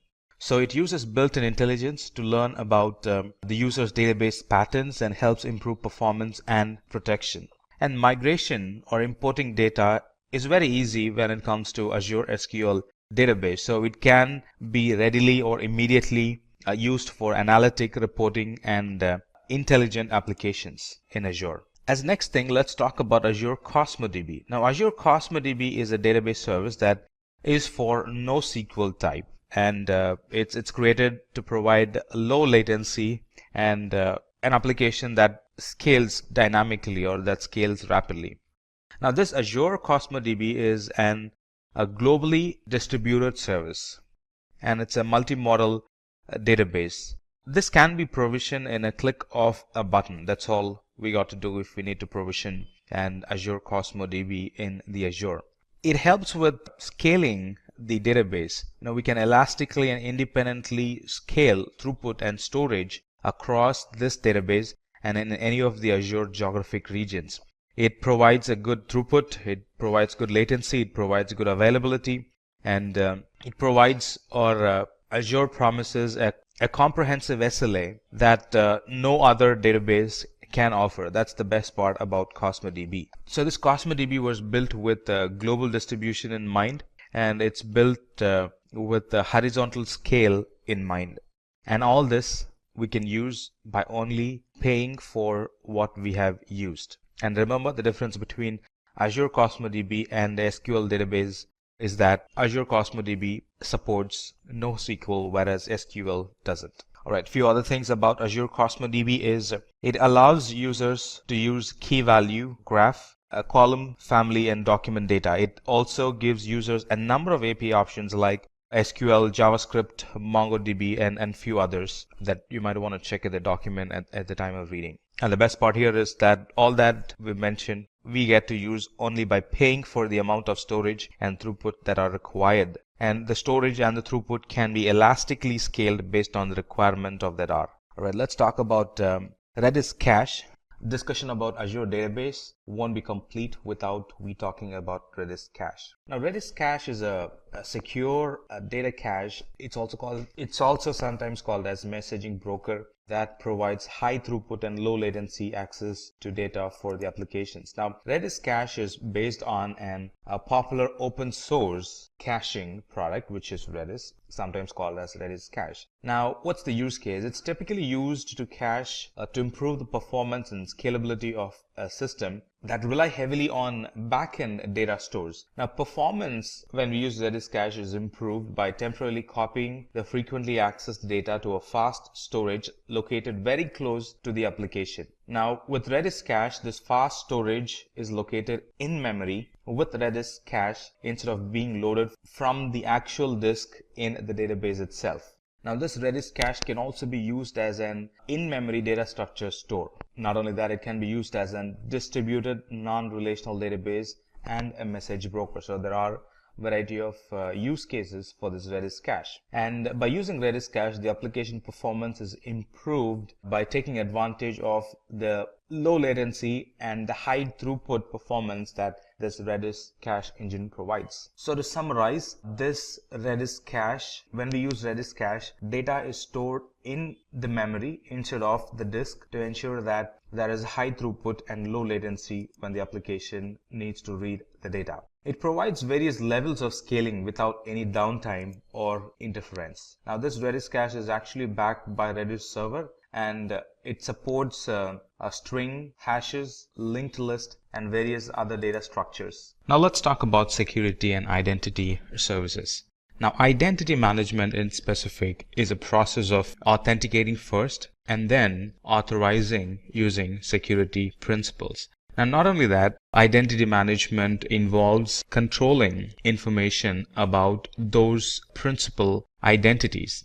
You might ask, now what's a principal identity? Now, identity or principal identity are services, applications, users, groups, and a lot more. The speciality about this identity management is that it not only helps authenticate and authorize principals in cloud, it also helps authenticate and authorize principals or resources on premises, especially when you run an hybrid cloud environment. So all these services and features that this identity management helps us to get additional level of validation, like identity management can provide multi-factor authentication. It can provide access policies based on condition, a permit or deny based on condition. It can also monitor suspicious activity, and not only that, it can also report it. It can also help generate alerts for potential security issues, and in a way to mitigate it, can send us an alert so we can get involved and prevent a security accident from happening. So let's talk more about identity management. So some of the services under security and identity management are Azure Security Center. Now, this Azure Security Center provides security management and threat protection across the workloads in both cloud and in the hybrid environment.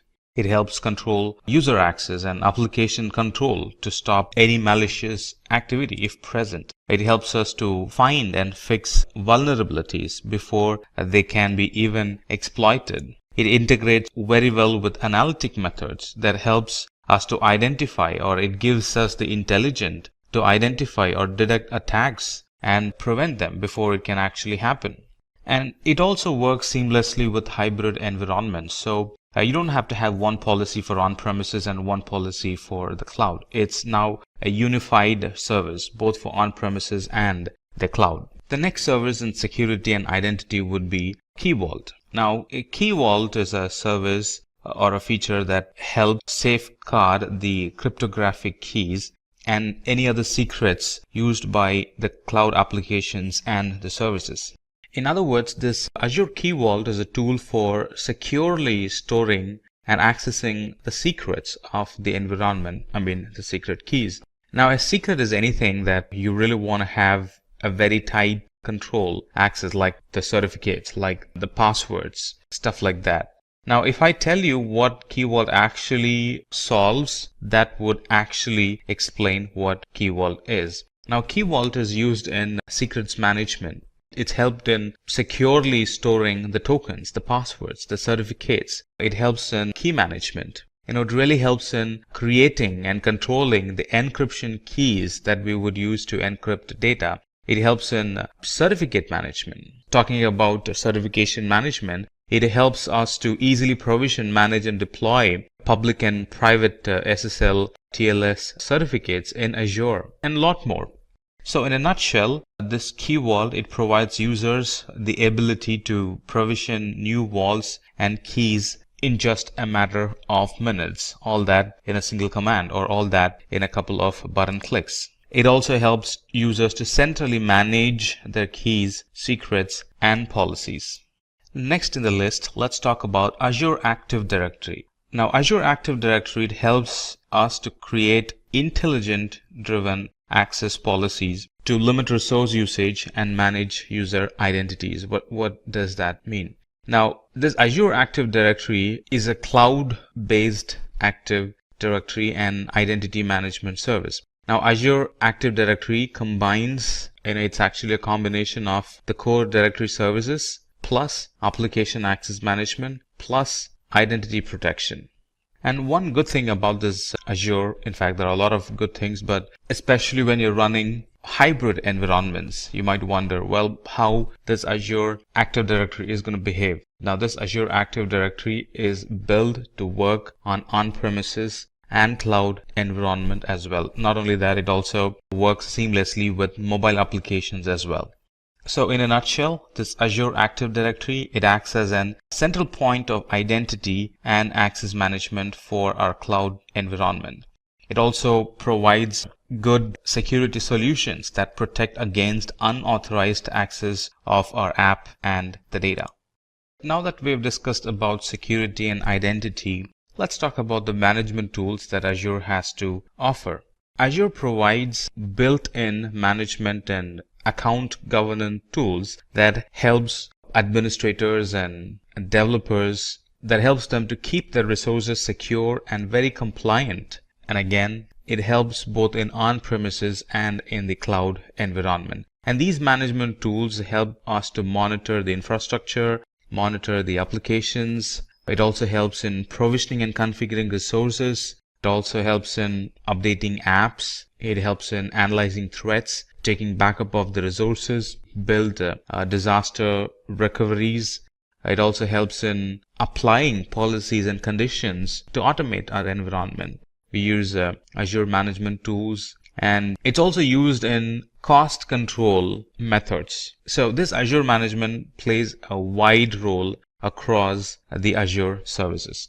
And in the management tools, first comes the Azure Advisor. Now this Azure Advisor, it acts as a guide to educate us about Azure best practices. It throws recommendations that we can select on the basis of the category of service and it also provides the impact it can have, or the impact that would happen in our environment if we follow the recommendations given. And recommendations are, first one is the recommendations are kind of templatized, and it throws the templatized recommendations. Not only that, it also provides customized recommendations on the basis of the configuration, on the basis of our usage patterns.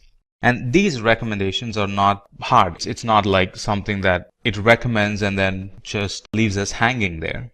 These recommendations provided are very easy to follow, very easy to implement and see results. You can think of Azure Advisor as a very personalized cloud consultant that helps you to follow best practices to optimize our deployments. It kind of analyzes our resources, our configurations, our usage, and then it recommends a solution for us that really helps in improving the cost effectiveness, improving the performance, improving high availability, and improving security in our Azure environment. So with this Azure Advisor, we can get a proactive, actionable, and personalized best practice recommendations. Now, you don't have to be an expert. Just follow the Azure Advisor and your environment is going to be good. It also helps in improve the performance, security, high availability of our environment. And also it helps in bringing down the overall Azure spend. And the best part is it's a free service that analyzes our Azure usage and provides recommendations, how we can optimize our Azure resource to reduce cost. And reduce cost at the same time boost the performance, helps in strengthening the security and improve the overall reliability of our environment. Next in the list would be Network Watcher. Now, this Network Watcher helps users identify and gain insights in the overall network performance and the health of the overall environment. Now, these Azure Watchers provides enough tools to monitor, to diagnose, to view the metrics, and to enable or disable logs, which means generate and collect the logs for resources in the Azure Virtual Network. So with Network Watcher, you can monitor and diagnose issues in networking without even logging into the virtual machines. With just the logs, which are real time, we can actually come to a conclusion what could be wrong in a certain resource, in a VM or in a database, by just looking at the logs. And not only that, it's used for analytic or to gain some intelligence of what's happening in our network. We can gain a lot of insight to the current network traffic pattern using the security group flow logs that this Network Watcher offers. It also helps in investigating VPN connectivity issues using detailed logs. Now, you might or might not know that VPN troubleshooting requires both parties, or it involves two parties. The person, the network administrator on this side and the network administrator on the other side. And they will have to check logs in their end, and we'll have to check logs in our end, stuff like that. But with the Network Watcher, it kind of takes it to the next level. The logs itself, we could easily identify which side is having the issue and suggest an appropriate fix. And the next in the list would be Microsoft Azure Portal. Now, this Microsoft Azure Portal, it provides a single unified console to perform various number of activities like building, not only building, managing and monitoring the web applications that we build. Now, this portal can be used to organize our environment, or the appearance of the environment, or the visual of the environment based on our work style.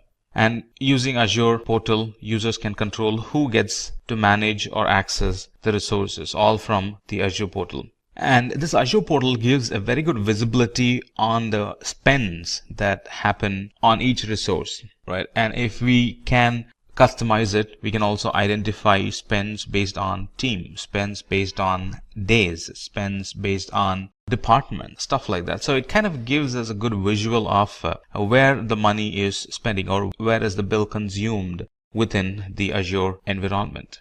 Next in the list would be Azure Resource Manager.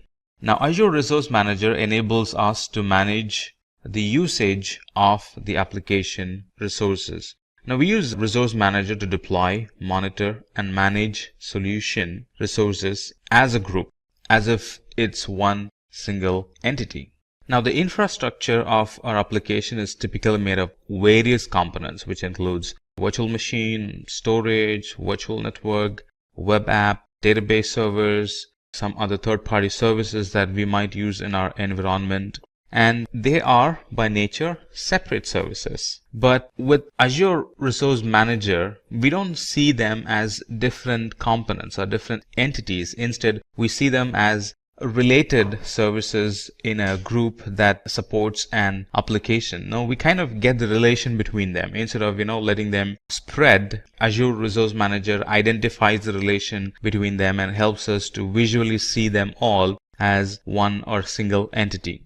Not only that, Azure Resource Manager helps, or it ensures that the resources that we provision are deployed at a constant rate along with the other application.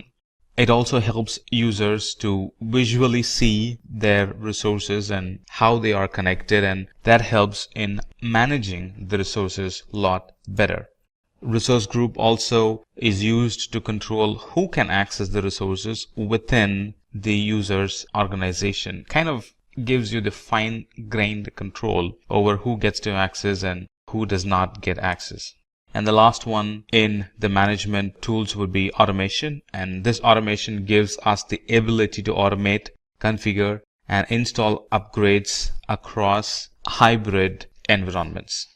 It provides a cloud-based automation and configuration service. Not only that, this can be applied for non-Azure environments as well, which is on-premises. So some of the automation we could do is process automation, update management automation, configuration features automation, stuff like that. And this Azure automation provides complete control during the deployment, operation, and also during the decommissioning of the workloads and resources. With automation, we can actually automate time-consuming or mundane or any task that's error-prone because of human errors. Those things can be automated. So irrespective of how many times you run it, it's going to run the same way. And that really helps in reducing the overall time and also the overhead cost, because a lot of the things are automated, which means it's human error-free, which means the application is not going to break and keep running for a longer time. With automation, we can actually build a good inventory of operating system resources and configuration items all in one place with ease. And this really helps in tracking the changes and investigating the issue. Let's say something happened. Because we have automation, because it's logging the configuration changes, it's easy to track, easy to identify what has changed lately that has broken the environment, go back and fix it or kind of roll it back. That solves the problem. And that actually summarizes the Azure management tools or management services. Now let's talk about the networking tools or the networking services available in Azure.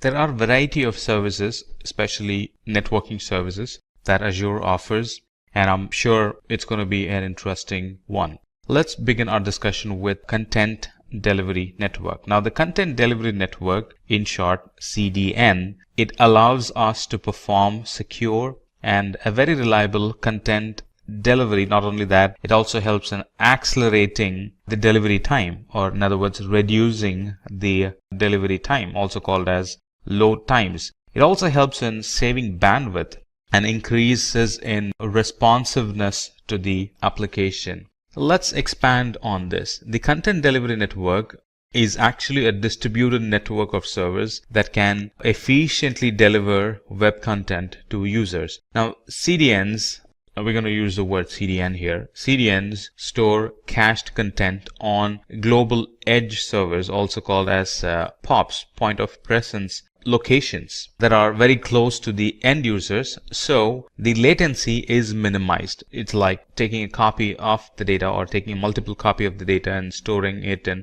different parts of the world, and whoever is requesting it, the data gets delivered to them from a server which is very locally to them. So this CDN offers developers a global solution for rapidly delivering high bandwidth content to users by caching the content in a strategically placed location which is very near to them.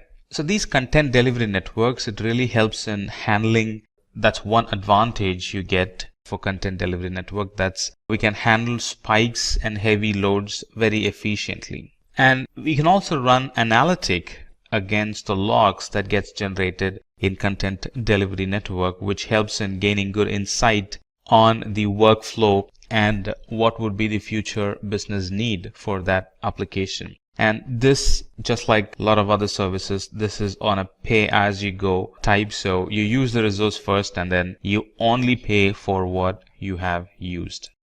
The next one in networking would be ExpressRoute. Now ExpressRoute is actually a circuit or a link that provides a direct private connection to Azure. And because it's direct, it gives low latency link to Azure. It gives good speed and reliability for the Azure data transfer. It could be on-premises to Azure. So it gives very good speed. It gives increased reliability and low latency for that connection. Let's expand on this a bit. Now this ExpressRoute is a service that actually provides a private connection between Microsoft data center and infrastructure in our premises or in a different co-location facility that we might have. Now these ExpressRoutes do not go over the public internet. And because they don't go over the public internet, they offer a high security, reliability and speed and low latency compared to the connections which are in the internet. Because it's fast, because it's reliable, because it has low latency, it can be used as an extension of our existing data center. Users are not going to feel the difference whether they are accessing services from an on-premises or in the cloud environment, because latency is minimized as much as possible. Users are really not going to see the difference.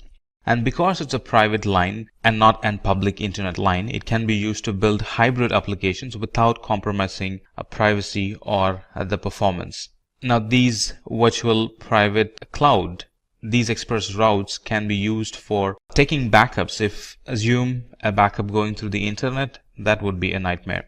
If we use ExpressRoute for backups, that's going to be fast. And imagine recovering a data through the internet, from the cloud, through the internet, to the on-premises in a time of disaster. That would be the worst nightmare. So these ExpressRoutes can be used not only to backup, but also to recover the data. Because it provides good speed, low latency, recovering the data is going to be a lot sooner. The next product or service we're going to discuss in networking is Azure DNS. Now Azure DNS allows us to host domain name in Azure, and these domain names come with an exceptional performance and availability. Now Azure DNS is used to set up and manage DNS zones and records for our domain name in the cloud.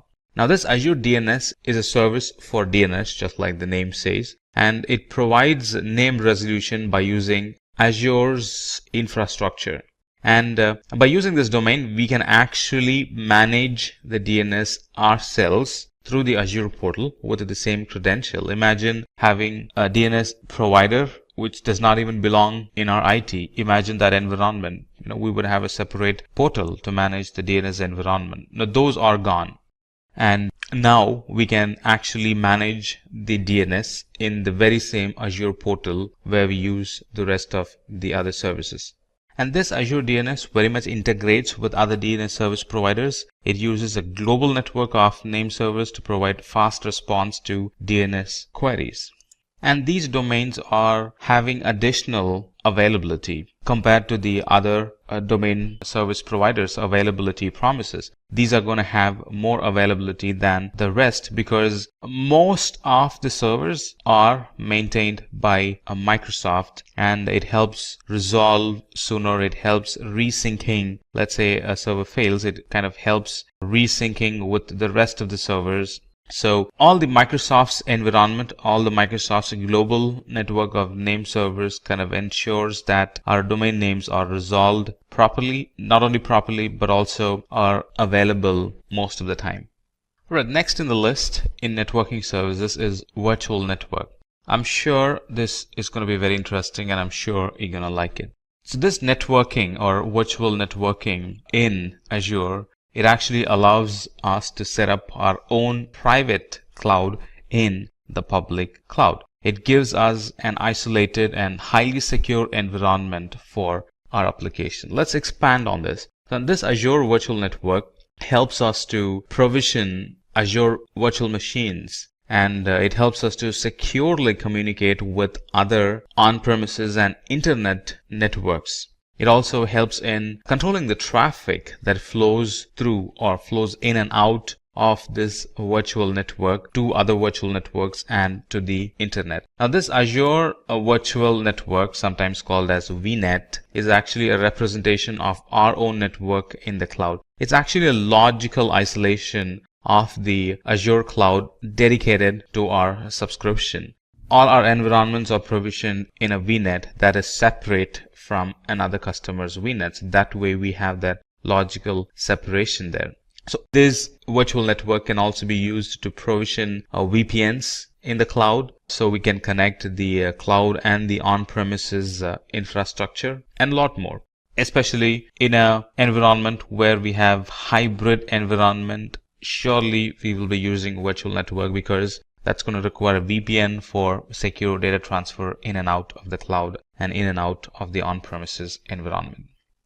Alright, so it kind of gives us a boundary for all the resources. So all the traffic between the Azure resources, they kind of logically stay in between or logically stay within the Azure virtual network. And here we can design the network. It's given over to us. You can pick the IP, you can pick the routing, you can pick the subnet. A lot of freedom is given, or I would say a lot of control on how the network is designed. It's not like something that's already cooked and we only get to use it. No, we can actually build the network from the scratch. We can pick the IP address that we like. We can pick which subnet needs to communicate with the other subnet, stuff like that.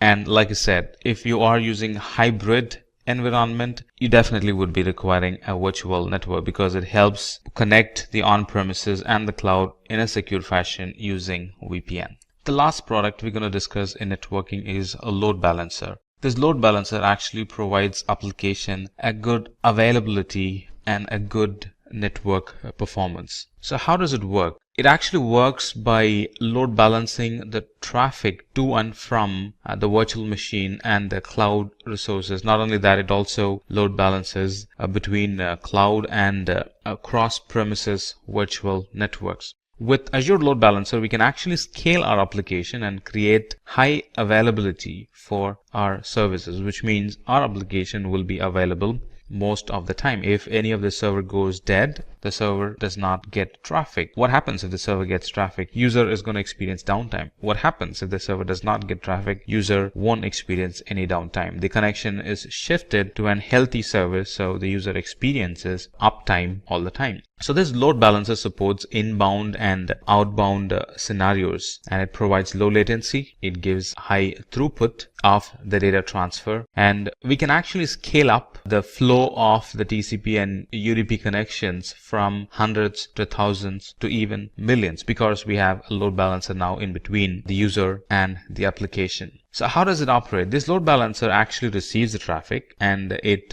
load balances the traffic to the backend pool of instances connected to it according to the rule and the health probe that we set. That's how it maintains high availability. So what does load balancer help? It helps in creation of high available scalable application in the cloud in minutes. It can be used to automatically scale the environment with the increasing application traffic. And one feature of load balancer is to check the health of the user's application instance, and it removes or it stops sending the request to the unhealthy instance and kind of shifts that connection to the healthy instance. That way a user or a connection does not get stuck with an instance that's not healthy. That's all that you need to know about the networking services. Now let's talk about the storage services or the storage domain in Azure. Now Azure Storage in general is a Microsoft managed service providing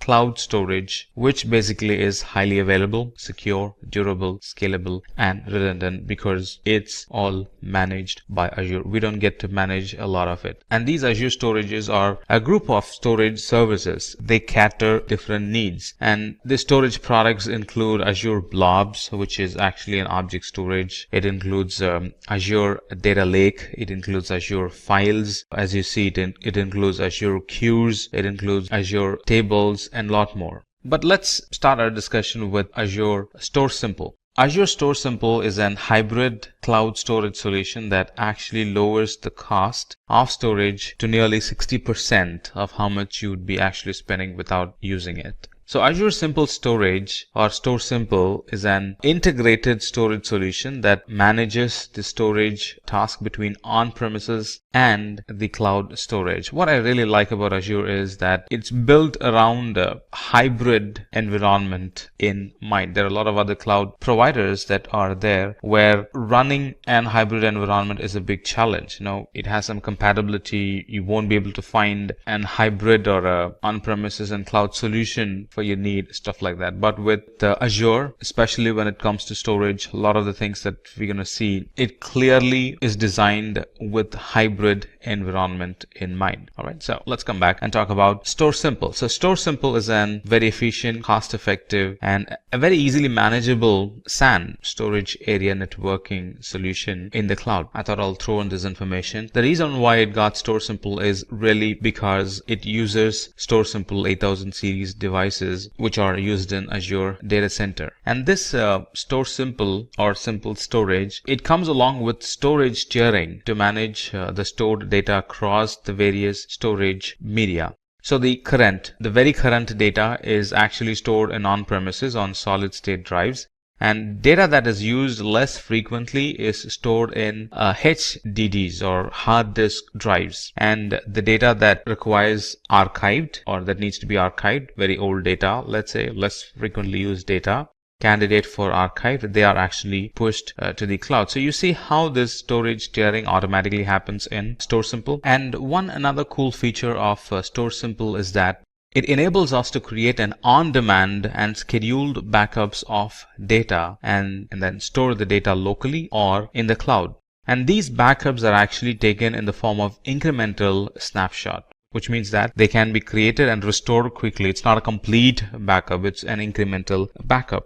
And these cloud snapshots, they can be critically important when there is a disaster and when there is a disaster recovery scenario, because these snapshots can be called in and they can be put on storage systems and then they become the actual data. So recovering is faster if you have proper scheduled backups or if you have frequent backups. And this Storage Simple, it really helps in easing our backup mechanism, which means it kind of eases our disaster recovery steps or procedures as well. So this Store Simple, it can be used to automate data management, data migration, data movement, data tiering across the enterprise, both in cloud and on premises. It actually improves the compliance and accelerates the disaster recovery for our environment.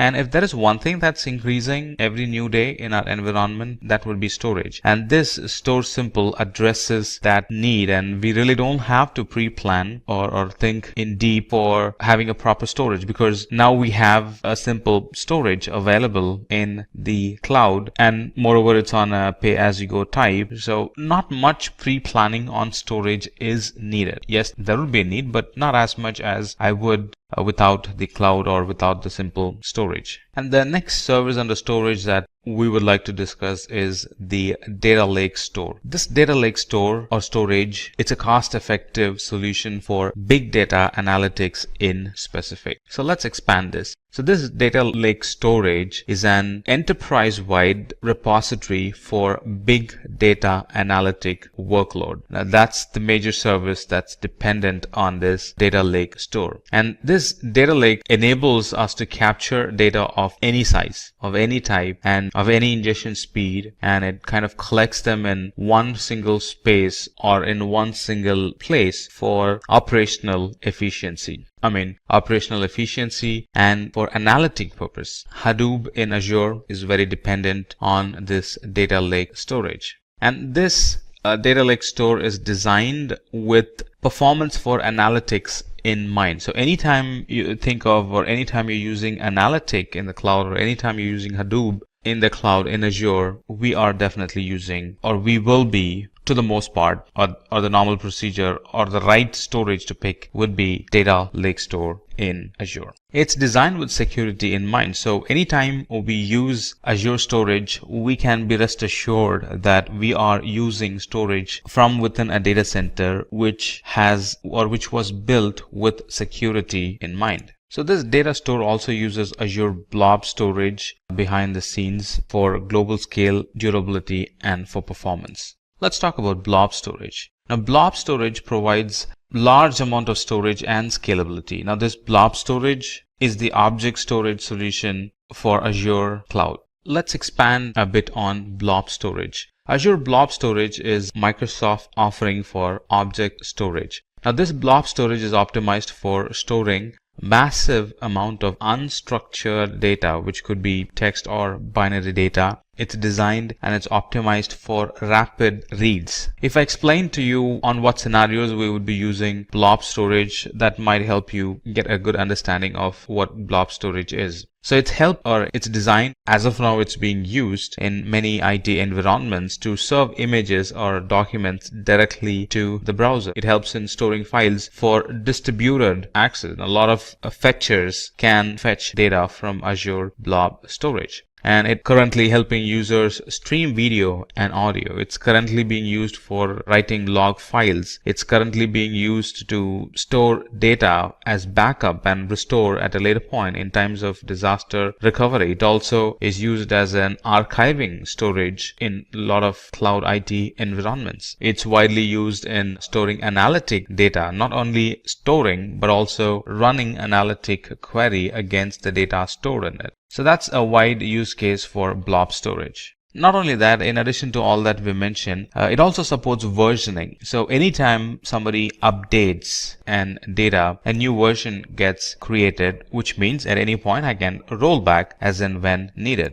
And it provides a lot of flexibility on optimizing the user's storage need. It also supports tiering of the data. So based on need, when I actually explore, I would find a lot of options I can pick from that suits to my unique storage environment or unique storage need. And like I said, it stores unstructured data, and this unstructured data is available for customers through REST-based object storage environment. The next product and storage service would be queue storage. Now, queue storage provides durable queues for large volume cloud services. It's a very simple and a cost-effective, durable messaging queue for large workloads. Let's expand this queue storage for a moment. Now, this queue storage is a service for storing large amount of messages that can be accessed from anywhere in the world through HTTP and HTTPS calls. A single queue or a single queue message can be up to like 24 KB in size, and a single queue can contain millions of such 24 KB in size messages. And how much can it hold? It can hold up to the total capacity of the storage account itself. So that's kind of easy to translate. How much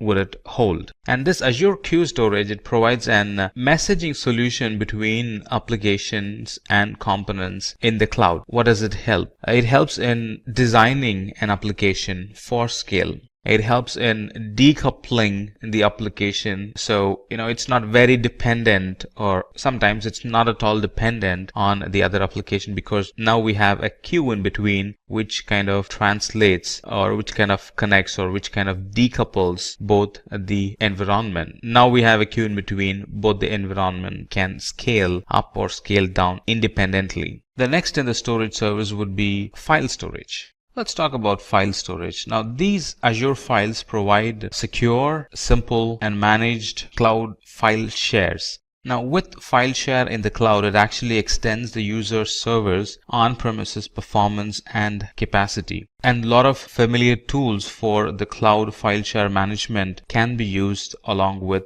the file storage that we're talking about. So let's expand a bit on file storage. Now, this Azure Files or Azure File Storage offers a fully managed file shares in the cloud that can be accessed via the SMB protocol. So server message block protocol. Now this Azure file shares can be mounted concurrently by cloud or in on-premises deployments. A lot of operating systems are compatible with it. Windows are compatible, Linux is compatible, Mac OS is compatible. In addition to all this being able to run on-premises and on the cloud, or being able to access from on-premises and on the cloud, it can also offer cache for caching the data and keeping it locally, so it's immediately available when needed. So that's some additional feature, I would say that's some advanced feature that it offers compared to the other file shares available in the market. Let's talk about table storage. Now, table storage is a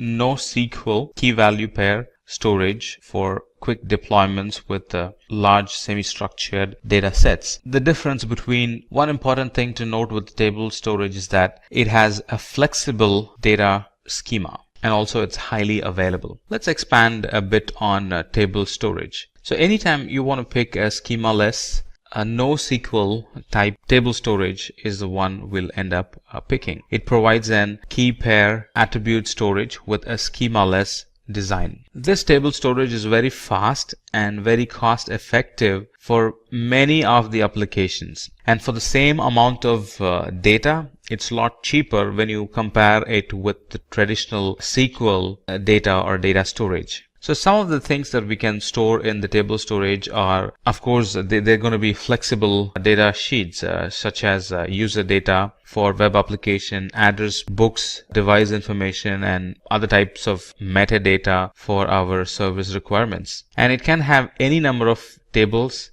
up to the capacity limit of the storage account. Now this is not possible with SQL. This is only possible with NoSQL, especially with table storage in Azure. Explanation of storage really concluded the length and breadth of the explanation this CEO was giving his IT personnel. But this IT personnel is not done with it yet. He still has a question even after this lengthy discussion, and his question was, well, there are a lot of other cloud providers available. What made you specifically choose Azure? I mean, from the kind of question that he asked, we can say that he is very curious, and he definitely had asked a very thoughtful question. So his CEO went on and started to explain about the other capabilities of Azure, or how it kind of outruns the rest of the cloud providers. So he started, or he again started his discussion, but from a different angle now. So he started to explain what are the capabilities, or how Azure is better than the competitors. So he started with explaining the platform as a service capabilities. And I'm going to tell you what the CEO told his IT person. So this platform as a service, or in platform as a service, the infrastructure management is completely taken care by Microsoft, allowing users to focus completely on the innovation. No more infrastructure management responsibilities. Go and focus on innovation.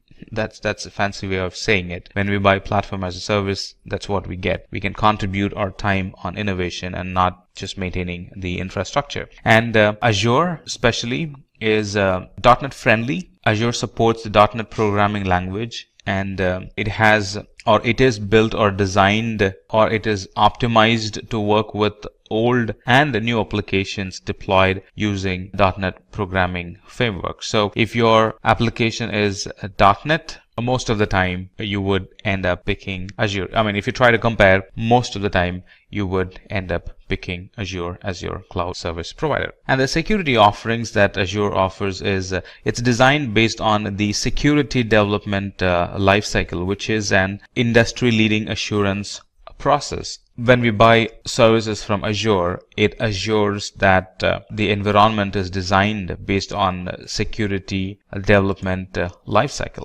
And like I mentioned many times in the past, and I would like to mention it again, Azure has well thought about the hybrid environments, which a lot of other cloud providers have failed. So it's very easy to set up an hybrid environment, to migrate the data or not to migrate the data and still run a hybrid environment. They work seamlessly with Azure, because Azure provides seamless connection across on-premises data centers and the public cloud. It also has a very gentle learning curve. If you look at the documentation, it's picture rich, and the documentations are neat and clear. It would encourage you to learn more. It would encourage you to think and imagine and try easily get a grasp of how services work. So it has a very gentle learning curve. Azure allows the utilization of technologies that several businesses have used for years. So there is a big history behind it. It has a very gentle learning curve. The certifications, the documentations, the stage-by-stage certification levels, it's all very gentle learning curve, which is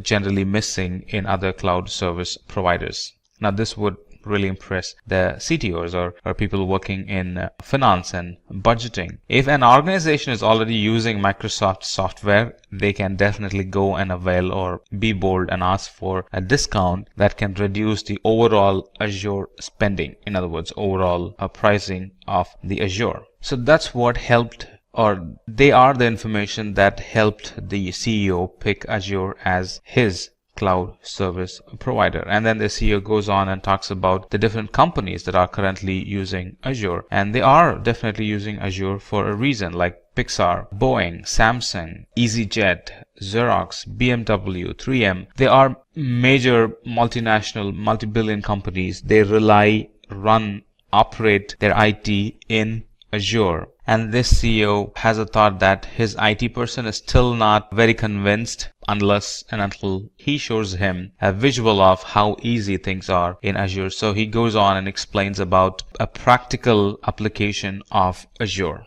which is what exactly I'm going to show you as well. All right, a quick project on building an Azure app using, or building a .NET application in Azure Web App and making it connect to an SQL database will solidify all the knowledge that we have gained so far. So this is what we're going to do. I have an Azure account open, as you see, logged in, and everything is fresh here. Let me go to resource group. There's nothing in there. It's kind of fresh. All right, I'm logged in, and this is what we're going to do. So we're going to create an application like this, which is nothing but an to-do application, a to-do list application, which is going to run from the web app, get information from us, and save it in the database that's connected to it. So you can already see it's a two-tier application, web and DB. All right. So let me go back to my Azure account. The first thing is to create an resource group. Let's give it a meaningful name. Let's call it Azure Simplilearn. All right. And it's going to be a free trial. And the location, pick one that's nearest to you, or wherever you want to launch your application. Now for this use case, I'm going to pick Central US and create. It's going to take a while to get created. There you go. It's created. It's called Azure Simplilearn. Now what do we need? We need an web app and a separate SQL database. Let's first get our web app running. So go to App Services and then click on Add. It's not the web app plus SQL that we want. We want web app alone for this example. So let's create an web app.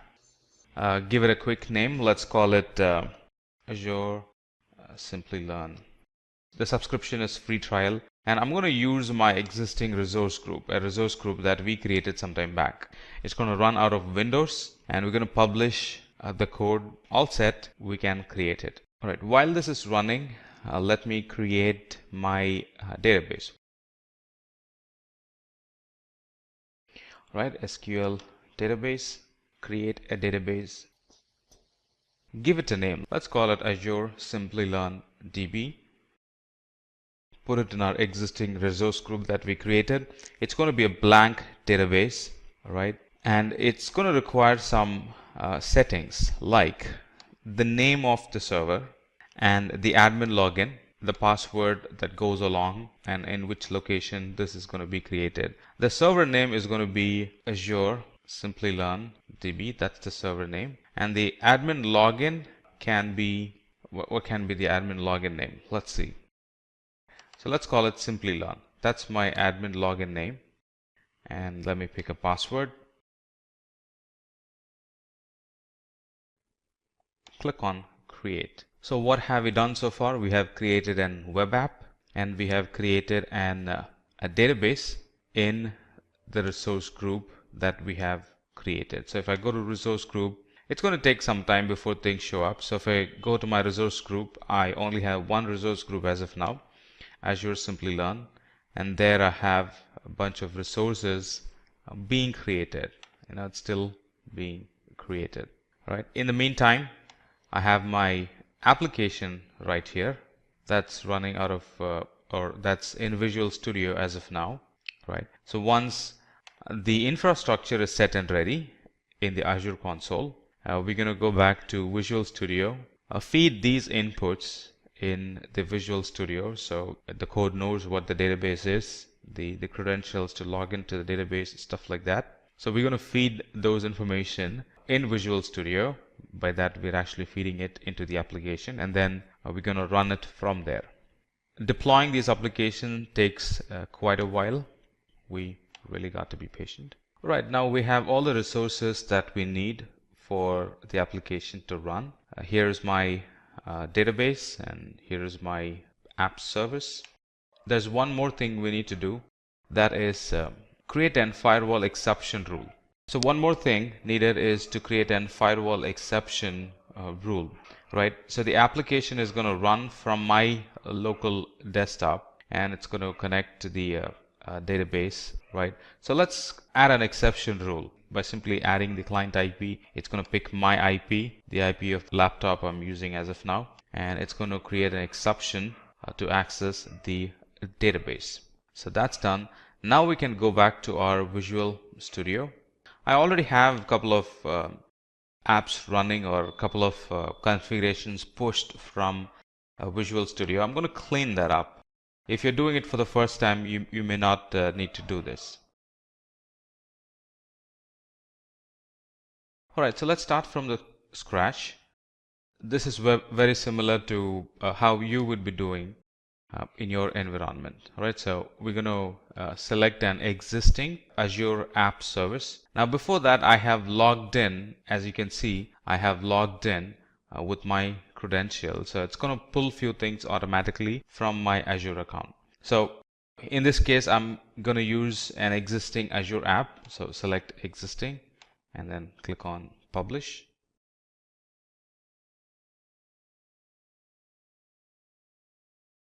Alright, if you recall, these are the very same resources that we created a while back.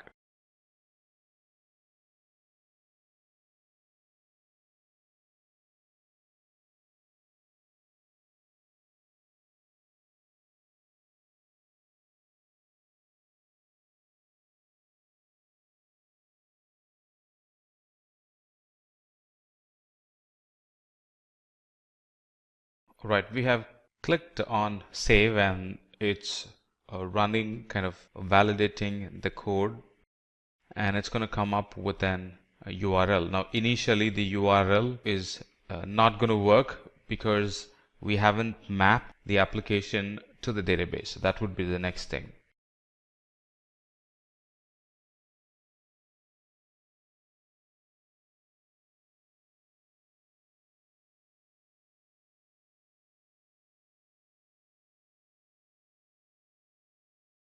Alright, so the app has been published and it's running from my web app as of now. It's going to throw an error. Like you see, it's throwing an error. That's because we haven't mapped the app and the DB together. So let's do that. Alright, let's do that. So let's go to Server Explorer. This is where we're going to see our databases that we have created. Now let's quickly verify that. Go back to the resource group, right? Appropriate resource group, which is right here. And here I have my database, Azure Simplilearn database.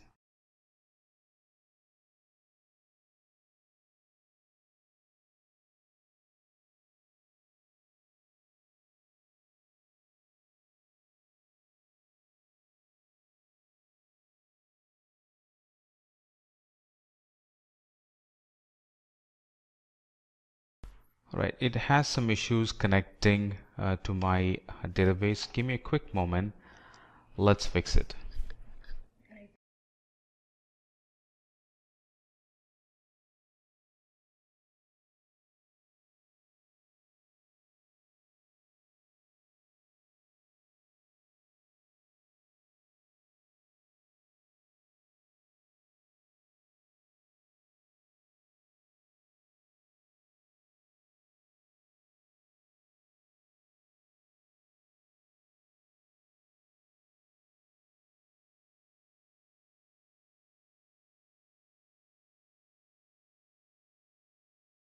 All right, so we'll have to map the database into this application.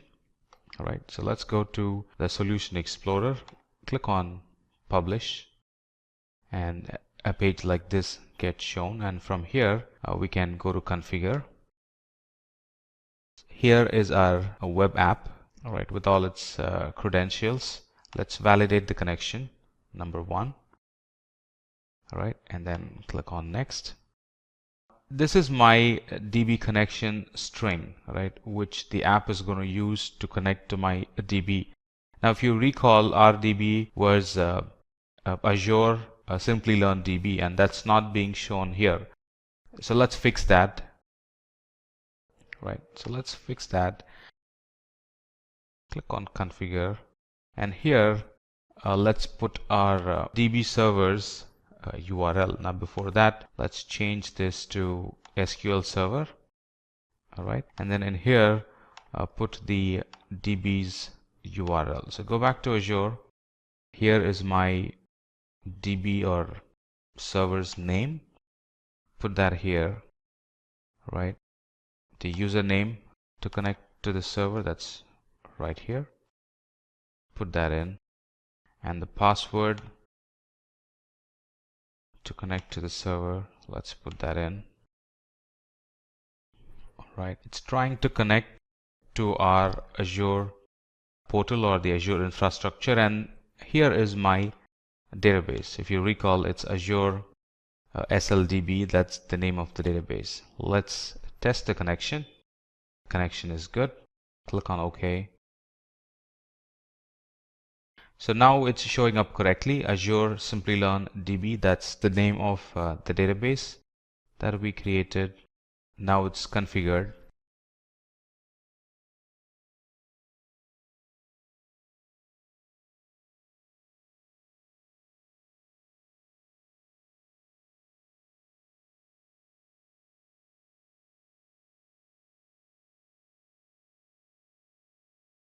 All right, let's modify the data connections.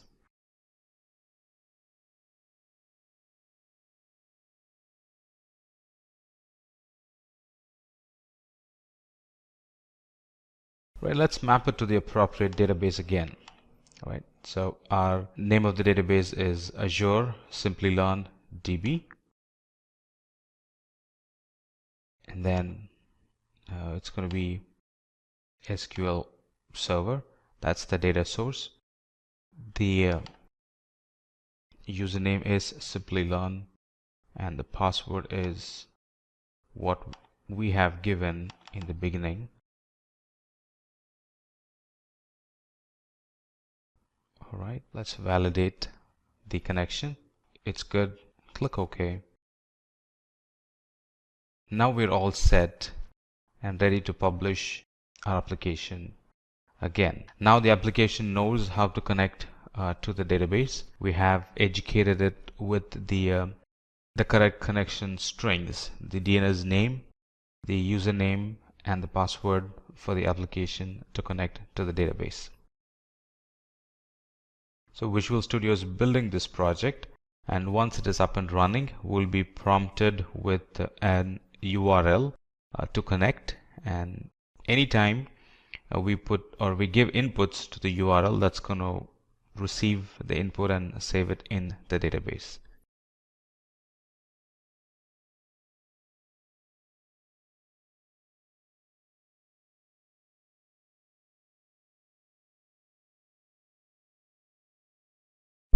Alright, so here is my to-do list app, and I can start creating to-do list for myself. All right, so I have the items already listed. I can create an entry, and these entries get stored in the database. I can create another entry. Take the dog for a walk. That's gonna get stored. I can create another entry.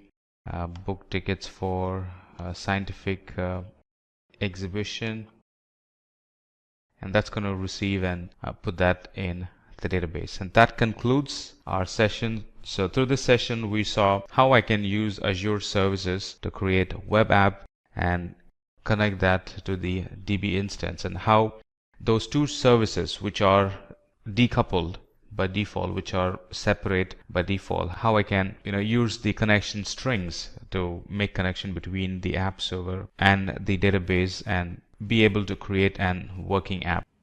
Let's now take a look at some individual features of S3, starting off with lifecycle management. So lifecycle management is very interesting because it allows us to come up with a predefined rule that will help us automate the transitioning of objects from one storage class to another without us having to manually copy things over. Of course, you could imagine how time-consuming that would be if we had to do this manually. So we're going to see this very soon in a lab. However, let me discuss how this works. So once it's basically a graphical user interface. It's very, very simple to use once you come up with these lifecycle management rules. But you're going to define two things. You're going to define the transition action and the expiration action. So the transition action is going to be something like, well, I want to transition an object from, maybe it's all objects, or maybe it's just a specific type of object in a folder, example, that has a specific prefix, from one storage class, let's say standard, to standard inactive or infrequent access. Maybe only after 45 days, after at least a minimum of 30 days, like we spoke of before. And then maybe after 90 days, you want to transition the objects in IA to right away Glacier Deep Archive, or 180 days. You come up with whatever combination you see fit. Okay, it doesn't have to be sequential from S3 to IA to one zone, etc., because like we discussed before, it depends what kind of objects that you're interested in putting in one zone, objects that you don't really mind losing if that one availability zone goes down. So you're going to be deciding those rules. It ends up that this even is not a simple task because you have to monitor your usage patterns to see which data is hot, which data is cold, and what's the best kind of lifecycle management to implement to reap the benefits of the lowest cost. So you have to put somebody on this job and make the best informed decisions based on your access patterns, and that is something that you need to consistently monitor. So what we can do is we can instead opt for something called S3 Intelligent Tiering, which basically analyzes your workload using machine learning algorithms. And after about a good 30 days of analyzing your access patterns, we'll automatically be able to transition your objects from S3 standard to S3 standard infrequent access. Okay, it doesn't go past the IA one, it doesn't go after the Glacier and whatnot. Okay, so it can then offer you that at a reduced price overhead. So there is a monitoring fee that is introduced in order to implement this feature. It's a very nominal, very, very low monitoring fee. And the nice thing is if ever you take out an object out of the infrequent access before the 30-day limit, as we spoke of before, you will not be charged an overhead charge because of that. Why? Because you're using the intelligent tiering. You're already paying an overhead for the monitoring fee. So at least in that sense, the intelligent tiering will take the object out of IA and put it back into the S3 standard class if you need access to it before the 30 days. And in that case, you won't be charged that overhead. So that is something that is very good to do in order not to have to put somebody on that job. So yes, you're paying a little bit of overhead for that monitoring fee, but at the other side of the spectrum, you're not investing in somebody working many hours to monitor and put into place a system to monitor your data access patterns. So let's take a look at how to do this right now. Let's implement our own lifecycle management rules. So let's now create a lifecycle rule inside our bucket. First off, we're going to need to go to the management tab in the bucket that we just created. And right on the top, you see right away, lifecycle rule. We're going to create lifecycle rule and we're going to name it. So I'm just going to say something very simple, like simply learn lifecycle rule. And we have the option of creating this rule for every single object in the bucket, or we can limit the scope to a certain type of file, perhaps with a prefix like, I could see one right now, something like logs. So anything that we categorize as a log file will transition from one storage tier to the next as per our instructions. We're doing this because we really want to save on costs, right? It's not so much of organizing what's your older data versus your newer data. It's more about reducing that storage cost as your objects get less and less used. So in this case, logs are a good fit because perhaps you're using your logs for the first 30 days, you're sifting through them, you're trying to get insights on them, but then you kind of move them out of the way because they become old data and you don't need them anymore. So we're going to see how we can transition them to another pricing tier, another storage tier. We could also do this with object tags, which is a very powerful feature. And in the lifecycle rules action, you have to at least pick one of these options. Now, since we haven't enabled versioning yet, what I'm going to do is just select transition the current version of the object between these storage classes. So as a reminder of what we already covered in the slides, our storage classes are right over here. So the one that's missing is obviously the default standard storage class, which all objects are placed in by default. So what we're going to say is this. We want our objects that are in the default standard storage class to go to the standard inactive access storage class after 30 days. And that'll give us a nice discount on those objects being stored. Then we want to add another transition. And let's say we want to transition them to Glacier after 90 days. And then as a big finale, we want to go to Glacier Deep Archive. You can see the rest are grayed out. Wouldn't make sense to go back. And maybe after 180 days, we want to go there. Okay. Now there's a little bit of a warning or a call to attention here. They're saying if you're going to store very small files into Glacier, not a great idea. There's an overhead in terms of metadata that's added. And also there's an additional cost associated with storing small files in Glacier. So we're just going to acknowledge that. Of course, for the demonstration, that's fine.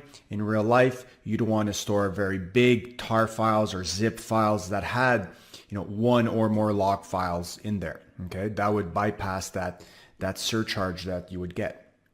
And over here, you have the timeline summary of everything we selected up above. So we have here after 30 days, the standard inactive access, after 90 days, Glacier, and after 180 days, Glacier Deep Archive. So let's go and create that rule. All right, so we see that the rule is already enabled, and at any time you could go back and disable this if ever you had a reason to do so. We can easily delete it as well, or view the details and edit it as well. So if we go back to our bucket, now what I've done is created that prefix with the /logs. Since we're not doing this from the command line, we're going to create a logs folder over here that will fit that prefix. So we're going to create logs, create folder. And now we're going to upload our, let's say, Apache log files in here. So we're going to upload one demonstration Apache log file that I've created with just one line in there, of course, just for demonstration purposes. We're going to upload that. And now we have, we're going to just close that. And now we have our Apache log file in there. So what's going to happen, because we have that lifecycle rule in place, after 30 days, any file that has the logs prefix, or basically is placed inside this folder, will be transitioned as per that lifecycle role policy that we just created. So congratulations, you just created your first S3 lifecycle role policy. Let's now move over to bucket policies. So bucket policies are going to allow or deny access to not only the bucket itself, but the objects within those buckets to either specific users or other services that are inside the AWS network. Now, these policies fall under the category of IAM policy. So IAM stands for Identity and Access Management. And this is a whole other topic that deals with security at large. So there are no services in AWS which are allowed to access other services or data, for example, within S3, without you explicitly allowing it through these IAM policies. So one of the ways we do that is by attaching one of these policies, which are written in a JSON format. So it's a text file that we write. At the end of the day, that's the artifact, and that's a good thing because we can use that artifact and we can configuration control it in our source control and version it and put it alongside our source code. So when we deploy everything, it is part of our deployment package. So in this case here, we have several ways of doing this. We can use what's called the policy generator, which is a graphical user interface that allows us to simply click and point and populate certain text boxes, which will then generate that JSON document that will allow us to attach that to our S3 bucket.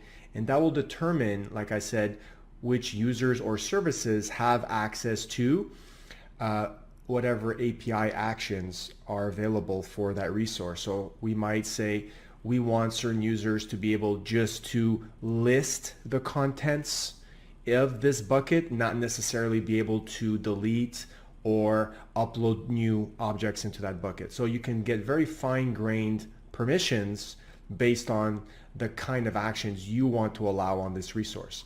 So in order to really bring this home, let's go and perform our very own lab on this.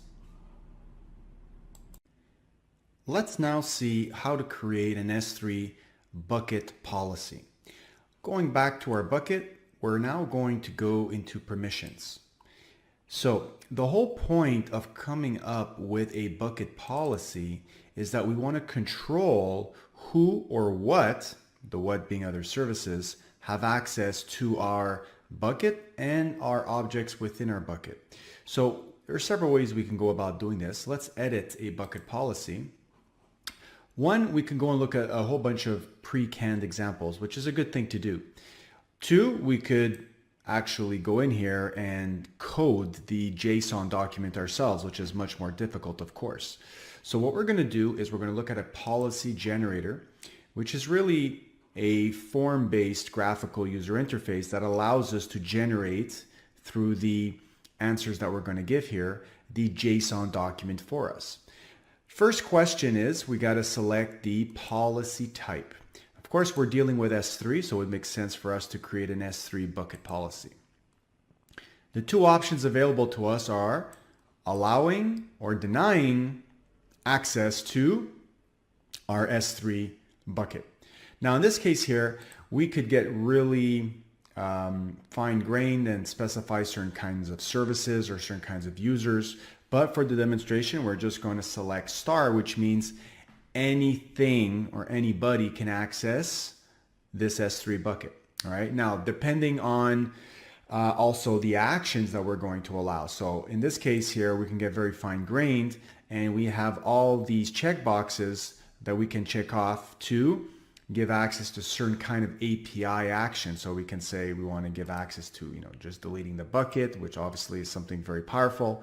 But you can get more fine-grained. As you can see, you have more of the getters over here, and you have more of the listing and the putting new objects in there as well. So you can get very fine-grained. Now, for demonstration purposes, we're going to say all actions. So this is a very broad and wide-ranging permission, something that you really should think twice about before doing. We're basically saying we want to allow everybody and anything, any service, all API actions on this S3 bucket. So that's no small thing.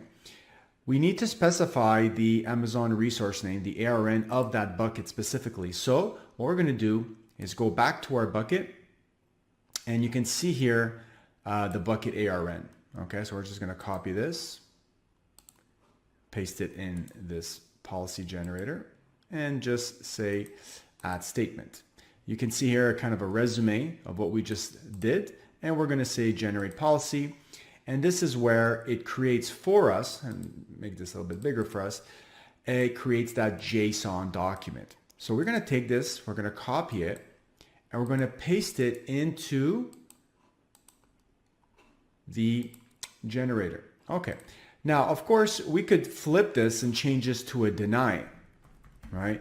Which would basically say we don't want anybody to have access, or anything, any other service to have access to this S3 bucket. We could even say /* to also encapsulate all the objects within that bucket. So if I save this right now, you have a very ironclad S3 bucket policy, which basically denies all access to this bucket and the objects within. Of course, this is on the other side of the spectrum, very, very secure. So we might want to, for example, host a static website through our S3 bucket. So in this case here, allowing access would make more sense, right? So if I save changes, you see that we get an error here saying that we don't have permissions to do this. And the reason for that is because it realizes that this is extremely permissive. So in order to give access to every single object within this bucket, as in the case that I was stating of a static website being hosted on your S3 bucket, it would be much better to also at first enable that option. So I'm just going to duplicate the tab here. And once you go back to the permissions tab, one of the first things that shows up is this block public access setting, right? Right now it's completely blocked, and that's what's stopping us from saving our policy. We would have to go in here, unblock it, and save it, right? And it's also kind of like a double clutch feature. You have to confirm that just so you don't do that by accident, right? So now what you've effectively done is you've really opened up the floodgates to have public access to this bucket. It's something that can't be accidentally done. It's kind of like having to perform these two actions before the public access can be granted. Now, historically, this was something that AWS was guilty of, was making it too easy to have public access. So now we have this double clutch. Now that this is enabled or turned off, we can now save our changes here successfully. And you could see here that now it's publicly accessible, which is a big red flag that perhaps this is not something that you're interested in doing. Now, if you're hosting a public website and you want everybody just to have read access to every single object in your bucket, yes, this is fine. However, please make sure that you pay very close attention to this type of access flagged over here on the console. So congratulations, you just got introduced to your first bucket policy, a permissive one, but at least now you know how to go through that graphical user interface through the policy generator and create them and paste them inside your S3 bucket policy pane.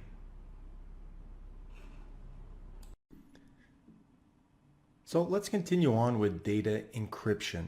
So any data that you place in S3 bucket can be encrypted at rest very easily using an AES 256 encryption key. So we can have server-side encryption. We could have AWS handle all the encryption for us, and the decryption will also be handled by AWS when we request our objects later on. But we could also have client-side encryption where we, the client that are uploading the object, have to be responsible for also passing over our own generated key that will eventually be used by AWS to then encrypt that object on the bucket side. Of course, once that happens, then the key is discarded, the client key is discarded, and you have to be very mindful that since you've decided to handle your own encryption, client-side encryption, that if ever you lose those keys, well, that data is not going to be recoverable in that bucket on the AWS network. So be very careful on that point. We can also have a very useful feature called versioning, which will allow you to have a history of all the changes of an object over time. So versioning sounds exactly how it's named. Every time you make a modification to a file and upload that new version to S3, it will have a brand new version ID associated with that. So over time, you get a sort of stack of a history of all the file changes over time. So you can see here at the bottom, you have an ID with all these ones, and then an ID with 121212. So eventually, if ever you wanted to revert back to a previous version, you could do so by accessing one of those previous versions. Of course, versioning is not an option that's enabled by default. You have to go ahead and enable that yourself. It is an extremely simple thing to do. And so there may be a situation where you already have objects within your buckets and you only then enable versioning. Well, versioning would only apply to the new objects that would get uploaded from the point that you enabled versioning. The objects that were there before that point will not get a specific version number attached. In fact, they will have a sort of null marker version number that will get attached to them. It's only after that you modify those objects later on and upload a new version that they will get their own version numbers.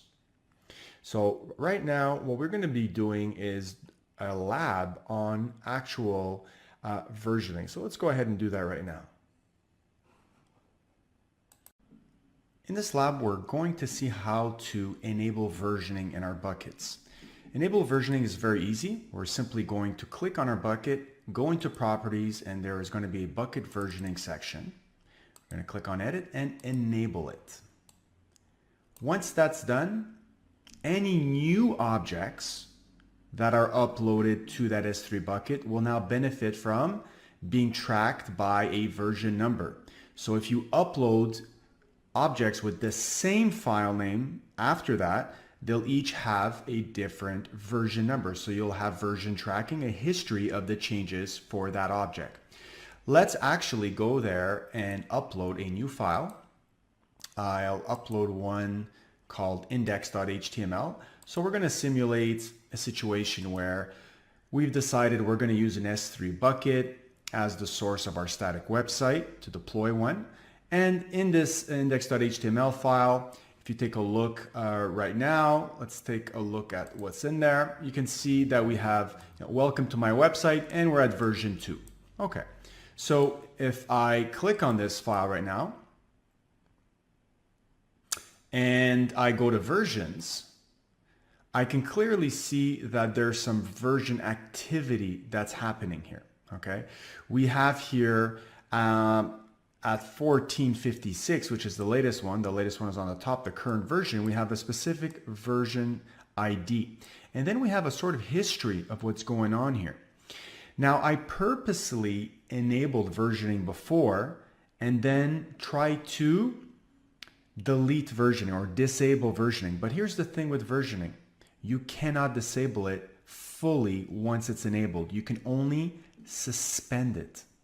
Right? Now, suspending means that whatever version numbers those objects had before you decided to suspend it will remain. So you can see I have an older version here that has an older version number. And at this point here, I decided to suspend versioning. And so what it does, instead of disabling the entire history, it puts what's called a delete marker.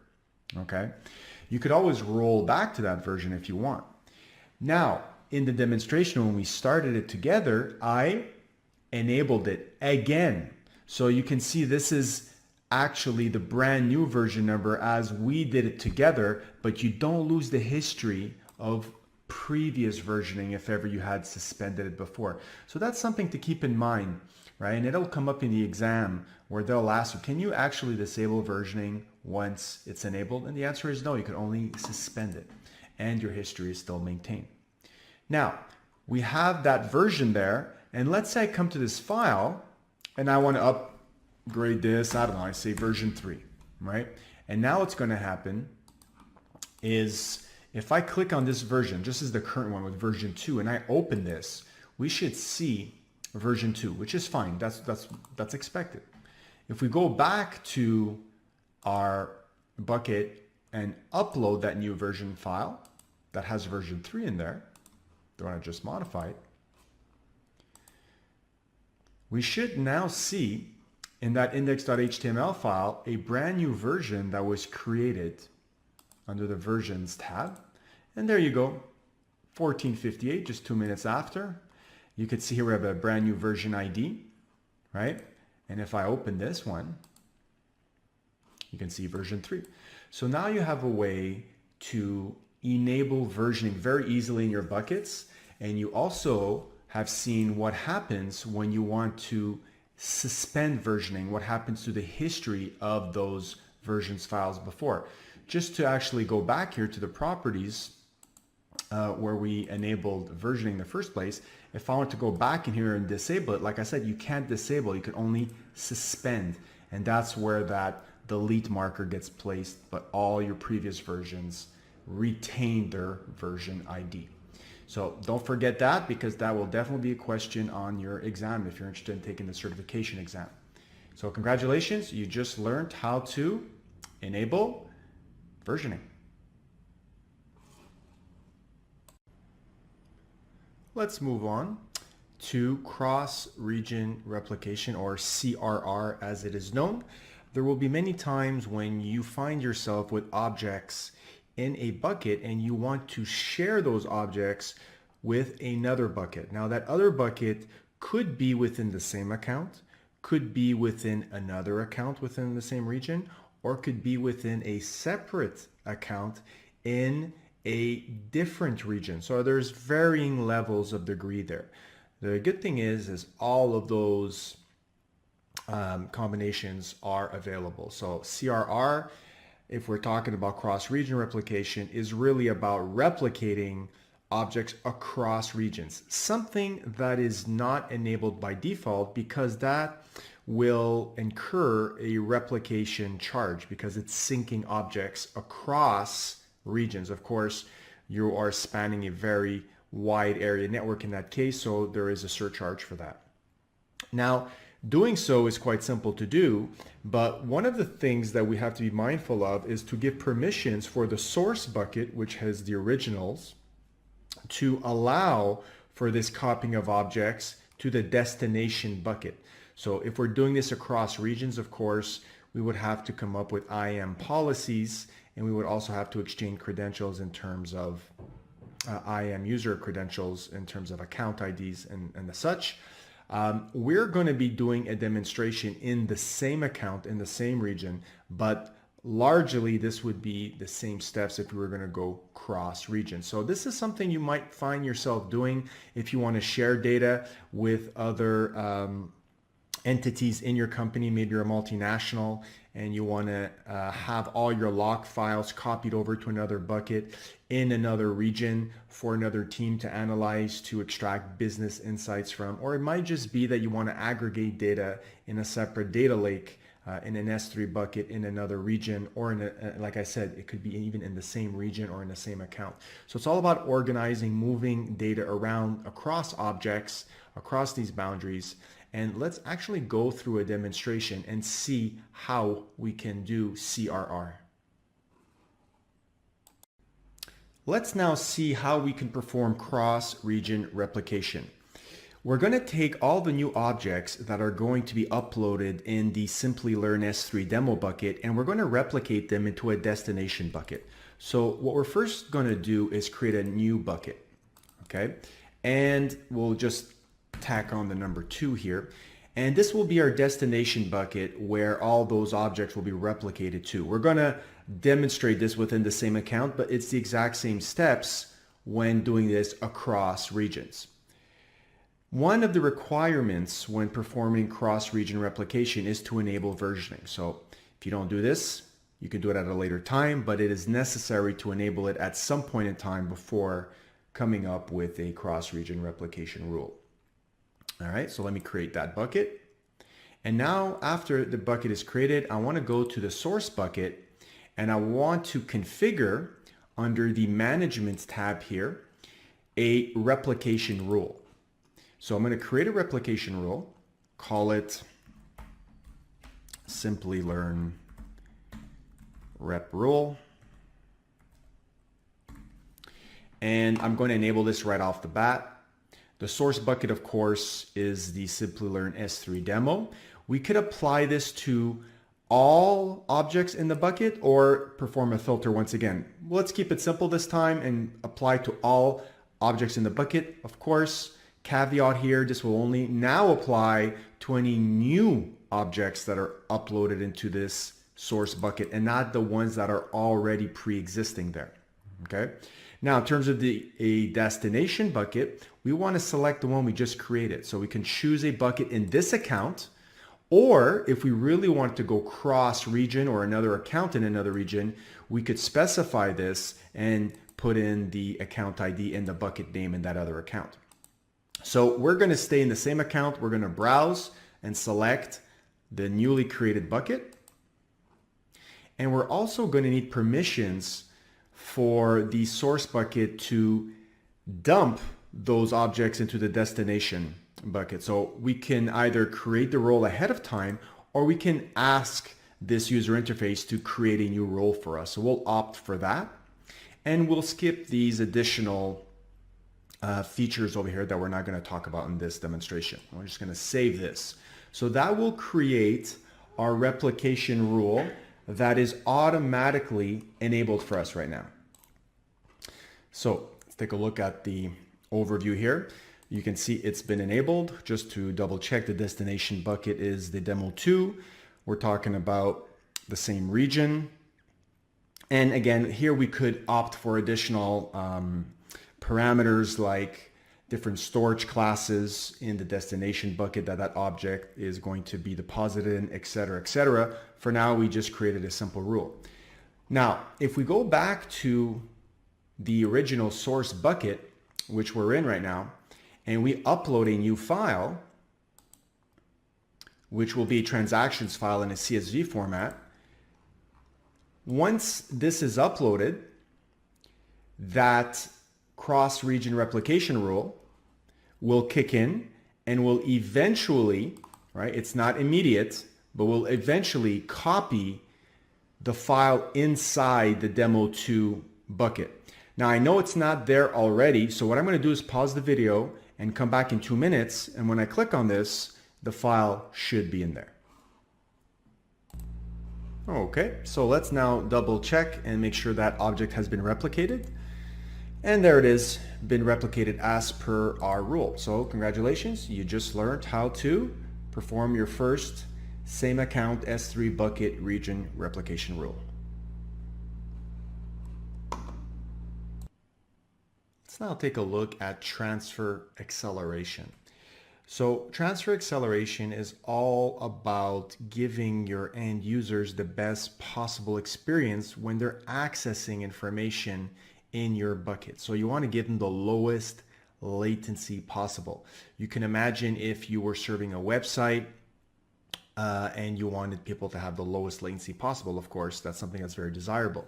So in terms of traversing long distances, if you have your bucket that is in, for example, the US East 1 region in the United States, in the Virginia region, and you had users, let's say in London, that want to access those objects, of course, they would have to traverse a longer distance than users that were based in the United States. And so if you wanted to bring those objects closer to them in terms of latency, then we could take advantage of what's called the Amazon CloudFront Delivery Network, the CDN network, which extends the AWS backbone by providing what's called edge locations. So edge locations are really data centers that are placed in major city centers where our end users mostly are located, more densely populated areas, and your objects will be cached in those locations. So if we go back to the example of your end users being in London, well, they would be accessing a cached copy of those objects that were stored in the original bucket in the, for example, US East 1 region. Of course, you will get most likely a dramatic performance increase by enabling transfer acceleration. It's very simple to enable this. Just bear in mind that when you do so, that you will incur a charge for using this feature. The best thing to do is to show you how to go ahead and do this. So let's do that right now. Let's now take a look at how to enable transfer acceleration on our Simplilearn S3 demo bucket. By simply going to the Properties tab, we can scroll down and look for a heading called Transfer Acceleration over here, and very simply just enable it. So what does this do? This allows us to take advantage of what's called the Content Delivery Network, the CDN, which extends the AWS network backbone. The CDN network is strategically placed into more densely populated areas, for example, major city centers. And so if your end users are situated in these more densely populated areas, they will reap the benefits of having transfer acceleration enabled because the latency that they will experience will be severely decreased. So their performance is going to be enhanced. If we take a look at the speed comparison page for transfer acceleration, we can see that once the page is finished loading, it's going to do a comparison. It's going to perform, first of all, what's called a multi-part upload, and it's going to see how fast that upload was done with or without transfer acceleration enabled. Now, this is relative to where I am running this test. So right now I'm actually running it from Europe. So you can see that I'm getting very, very good results if I would enable transfer acceleration and my users were based in Virginia. So of course, now I have varying differences in percentage as I go closer or further away from my region where my bucket or my browser is being referenced. So you can see here, United States, I'm getting pretty good percentages. As I go closer to Europe, it gets lower, of course, but still very, very good. Frankfurt, again, this is about probably the worst I'm going to be getting here since I'm situated in Europe. And of course, as I go look more towards the Asian regions, you can see once again it kind of scales up in terms of better performance. So of course, this is an optional feature. Once you enable it, as I just showed over here, this is a feature that you pay additionally for.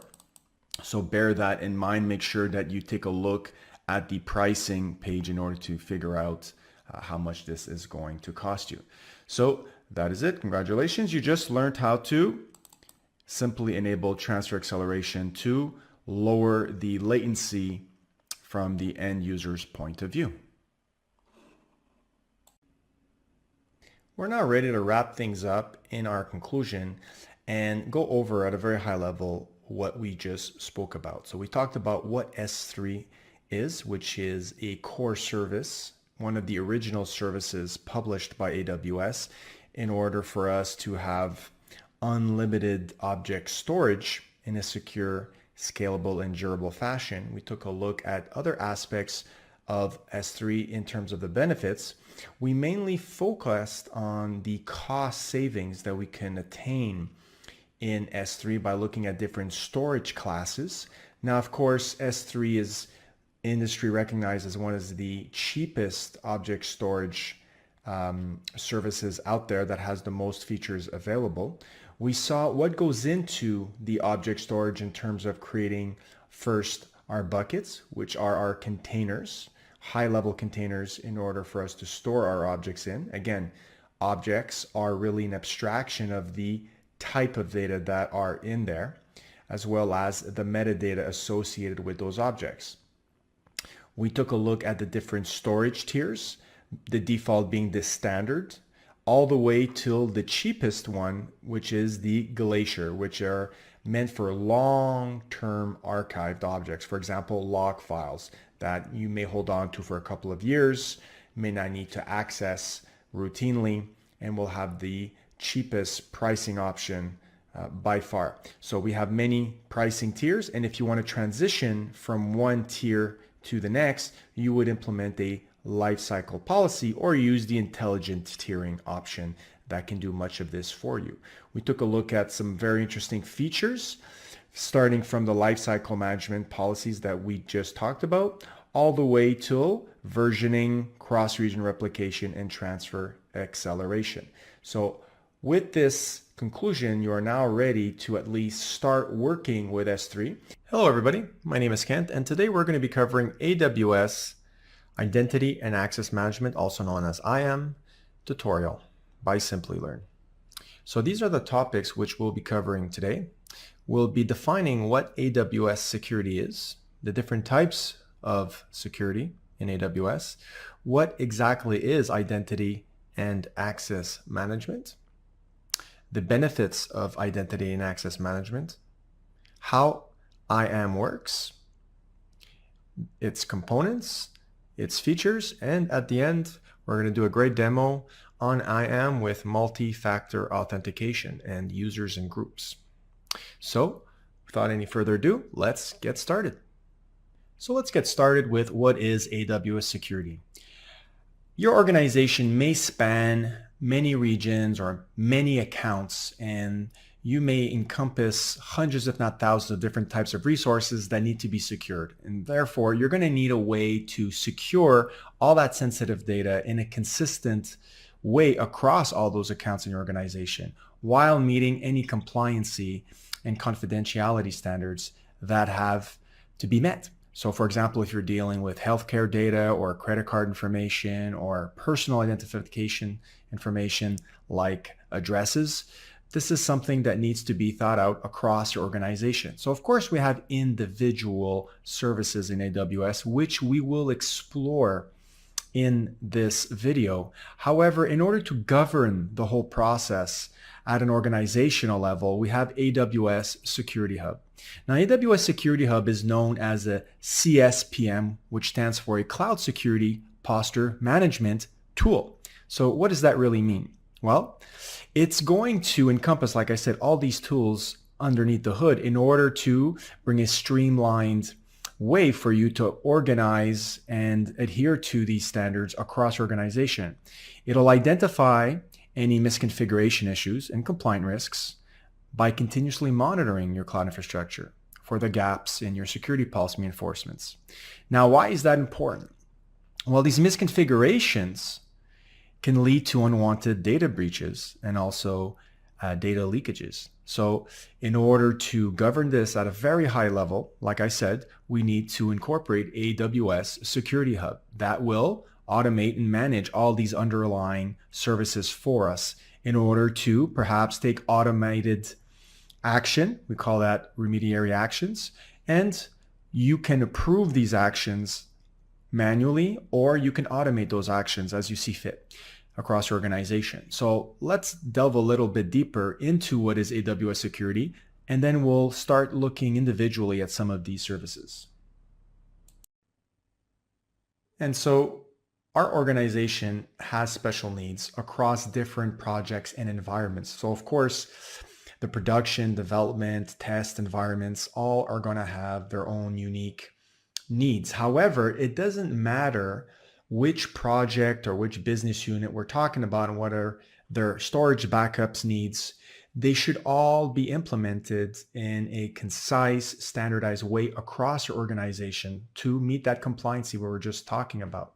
So we want to automate all these tedious manual tasks that we've been doing, like ensuring that perhaps our buckets in S3 are all encrypted or all our EBS volumes are encrypted. And we want to have an automated process in place in order to give us time on other aspects of our business, perhaps our application development, to bring better business value. And that allows us to grow and innovate the company in a way that's best suited for it. So let's take a look at the different types of AWS security. Now, there are many different types of security services out there. However, we're going to concentrate primarily on IAM in this video tutorial. So I like to think of IAM as the glue between all AWS services, because by default, we don't have permission for any one service to communicate with another. So let's just take, for example, an EC2 instance that wants to retrieve an object from S3. Well, those two services could not interact unless we interacted with IAM. So something that's extremely important to learn. And by the end of this video tutorial, you'll be able to understand what IAM is. We have Amazon Guard Duty here, which is all about logs. Basically aggregates all logs from, example, CloudTrail, which we still haven't talked about. It's at the end of this list over here. But instead of looking at CloudTrail individually, Guard Duty will actually take a look at CloudTrail will take a look at your VPC flow logs, and we'll take a look at your DNS logs and monitor that account and your network and your data access via machine learning algorithms. And it'll ID any threat where you can automatically remediate the workflow that you've approved. So for example, if you know of a malicious IP address that's making API calls, well, those API calls are registered in CloudTrail, right? So this machine learning algorithm will be able to detect that and take action.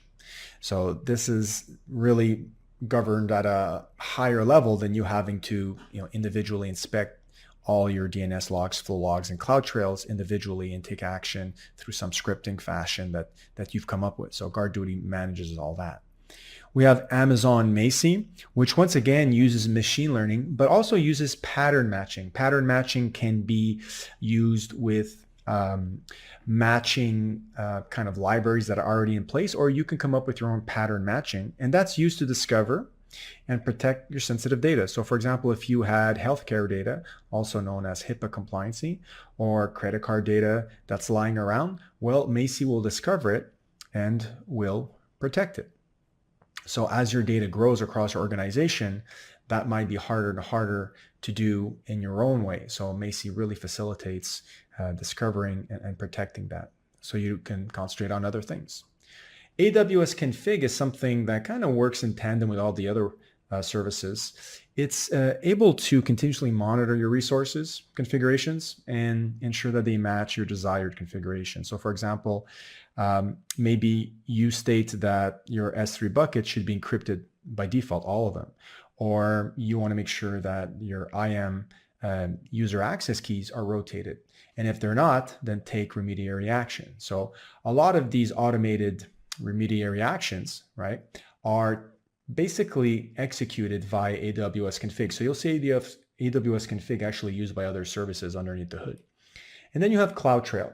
CloudTrail is all about logging every single type of API call that's made. So it'll always record the API call, who made it, from what source IP, the parameters that were sent with the API, the response, all that data, which is really a gold mine for you to investigate if there's any security threat. And again, this trail over here, and there can be many, and there's lots and lots of data generated by these trails, can be analyzed by these other services, specifically Guard Duty here, that automates that process so you don't have to. So let's get to the next one, which is, what is identity and access management? So what is IAM? Like I said, IAM is the glue between all AWS services. It will allow those services to communicate with each other once you put IAM into place. The other thing is it allows us to manage our AWS users, which are known as IAM users, and group them together into groups to facilitate assigning and retrieving or removing permissions from them instead of doing it on an individual scale. So of course, if you had 200 IAM users and you wanted in one shot to add a permission to a group that contained 200 IAM users, well, you can do that in one operation instead of 200. Now, we do have a distinction between IAM users and end users. End users use applications online, whereas IAM users are your employees in your organization that are interacting directly with AWS resources. So for example, an EC2 instance would be a resource that, let's say, a developer would be interacting with. And traditionally, those are resources that are used full time from 9 to 5, let's say, 5 days a week, 365 days a year. Okay. Now, sometimes those users have to have elevated permissions for a temporary amount of time, and that is more suited for a role. And that will eliminate the need to create separate accounts just for, type of actions that are needed for, let's say, an hour a month or 2 hours a week or something like that. Something like backing up an EC2 instance, removing some files, doing some cleanups.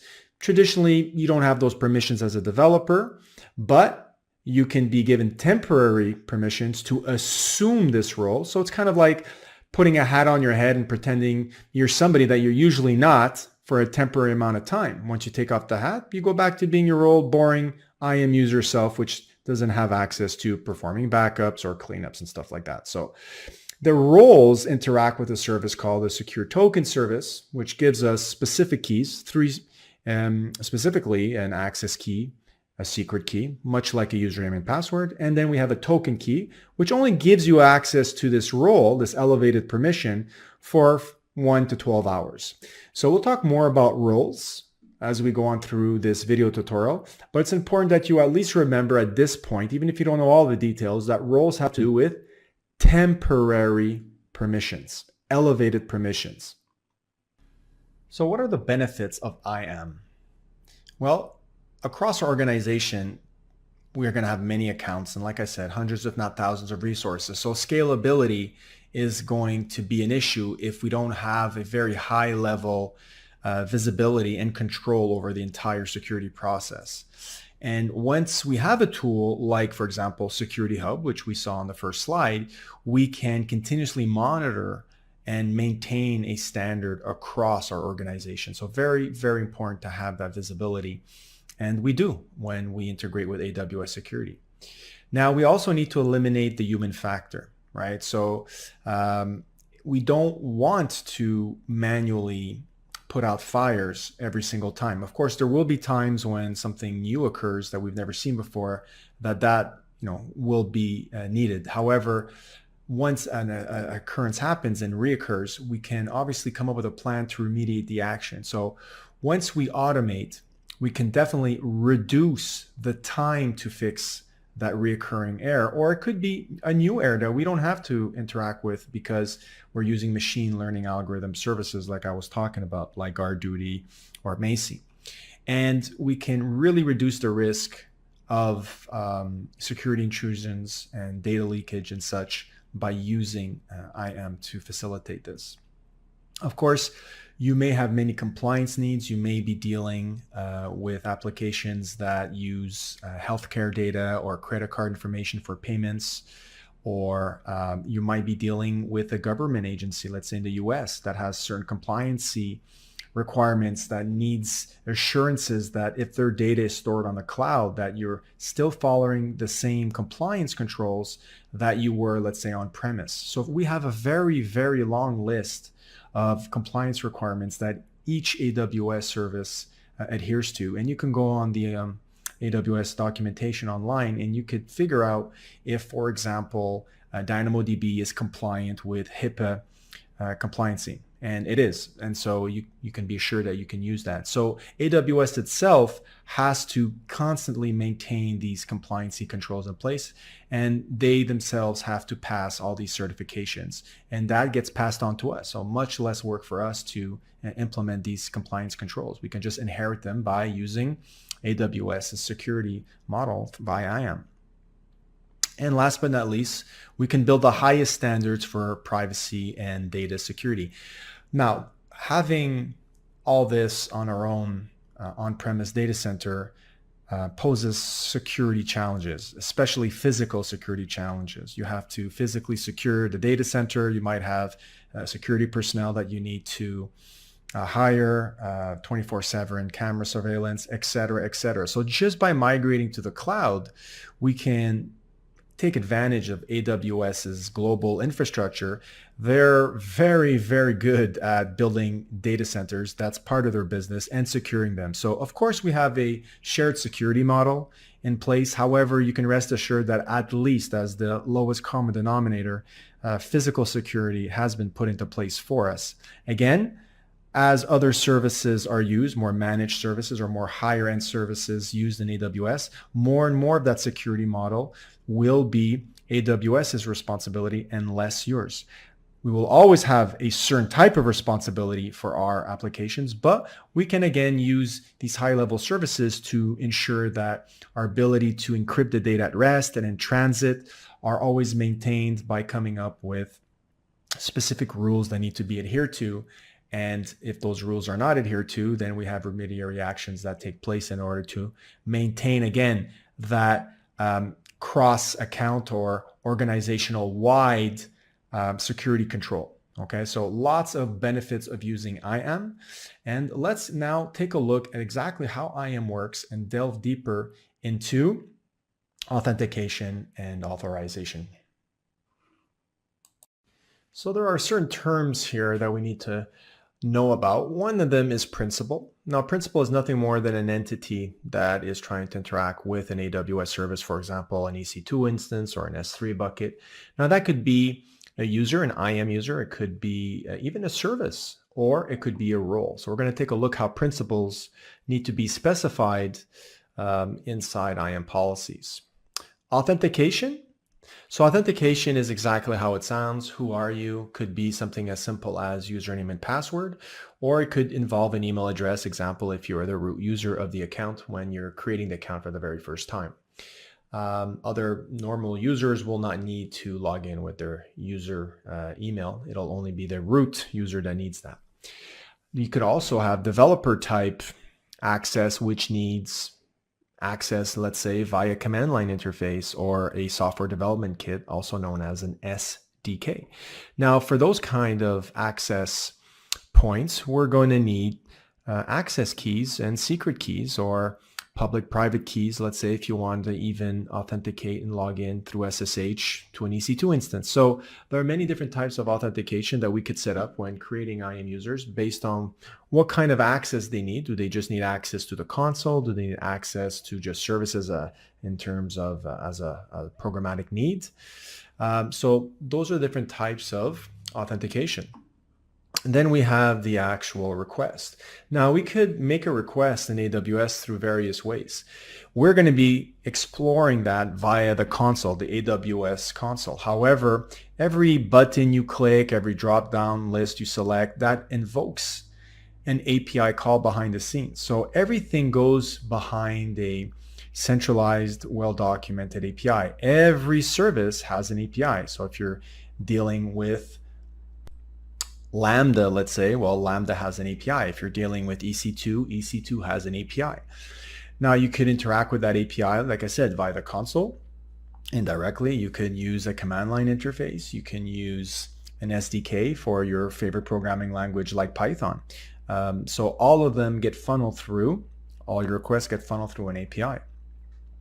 But that doesn't mean you're allowed to do everything just because we know who you are and you have access to some keys, let's say, to make some API calls. You have to be authorized in order to perform certain actions. So maybe you're only authorized to communicate with DynamoDB, and also maybe you're only authorized to perform reads and not writes. So we can get some very fine-grained authorization through some IAM policies in order to control not only who has access to our AWS, but what they're allowed to do. So very fine-grained actions, read actions, write actions, both, maybe just describe or list some buckets. So depending on the AWS user that's logged in, we can control exactly what actions, because every API has fine-grained actions that we can control through IAM. And of course, many, many different types of resource. When we're coming up with these policies, all these actions can be grouped into resources. So perhaps we can say, well, this user only has access or read-only access to S3, specifically these buckets, and can write to DynamoDB table, but cannot terminate or shut down an EC2 instance. So all these kind of actions can be grouped into resources on a per resource basis based on the kind of role you have in the projects or in the company. So now let's take a look at the components of IAM.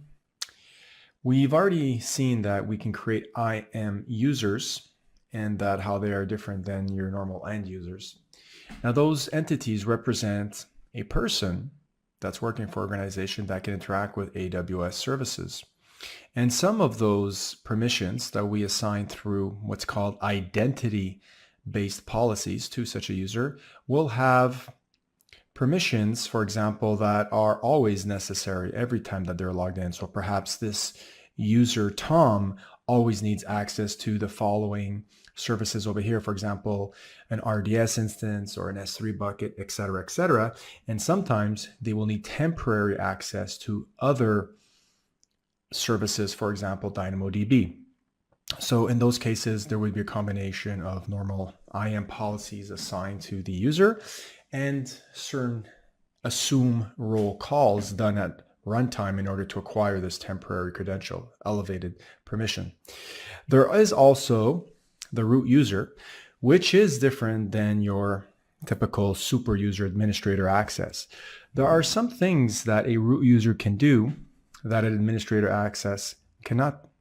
For example, a root user, first of all, logs in with their email address and can also have the option to change that email address, something that is very tightly coupled to the AWS account. So you cannot change the email address with an administrator account.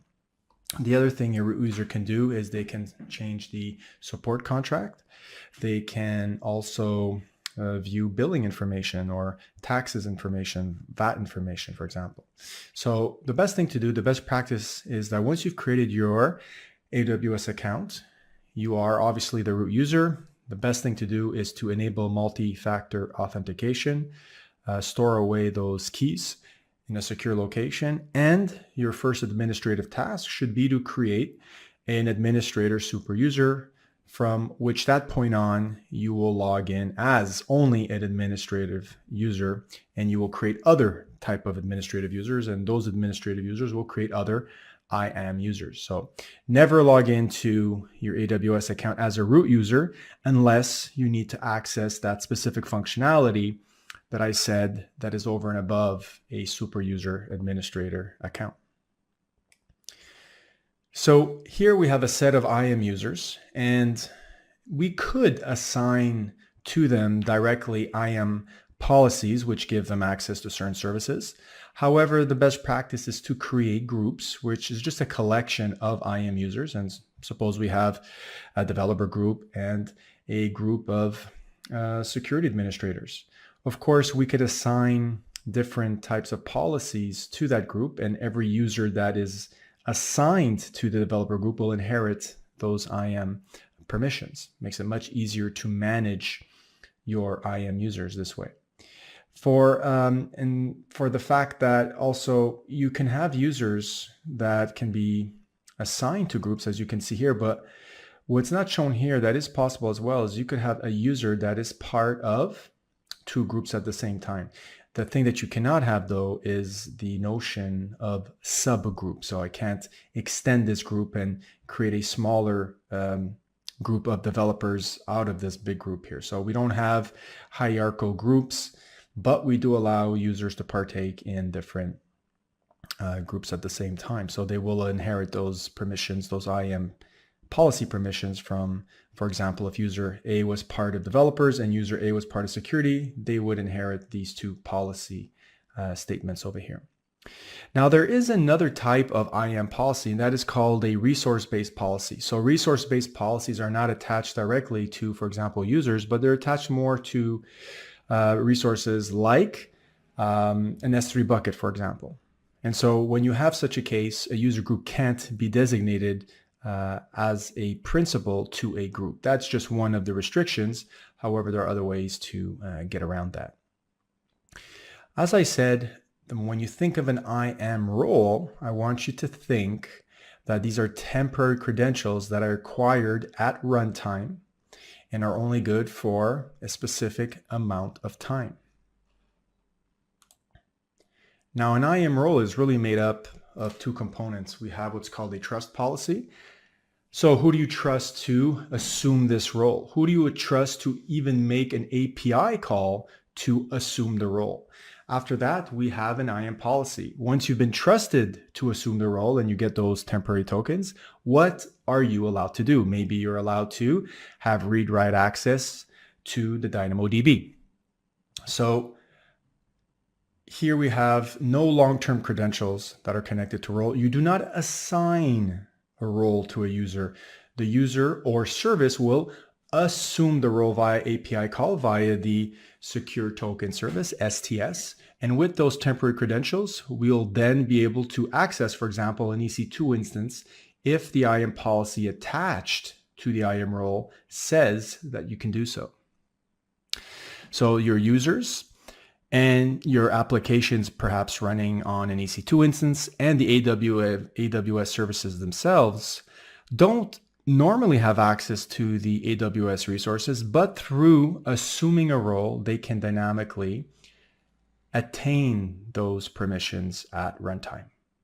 So it's a very flexible model that'll allow you to bypass the need to embed security credentials all over the place and then have to maintain those credentials and make sure they're rotated and they're not acquired by anybody trying to find a security hole in your system.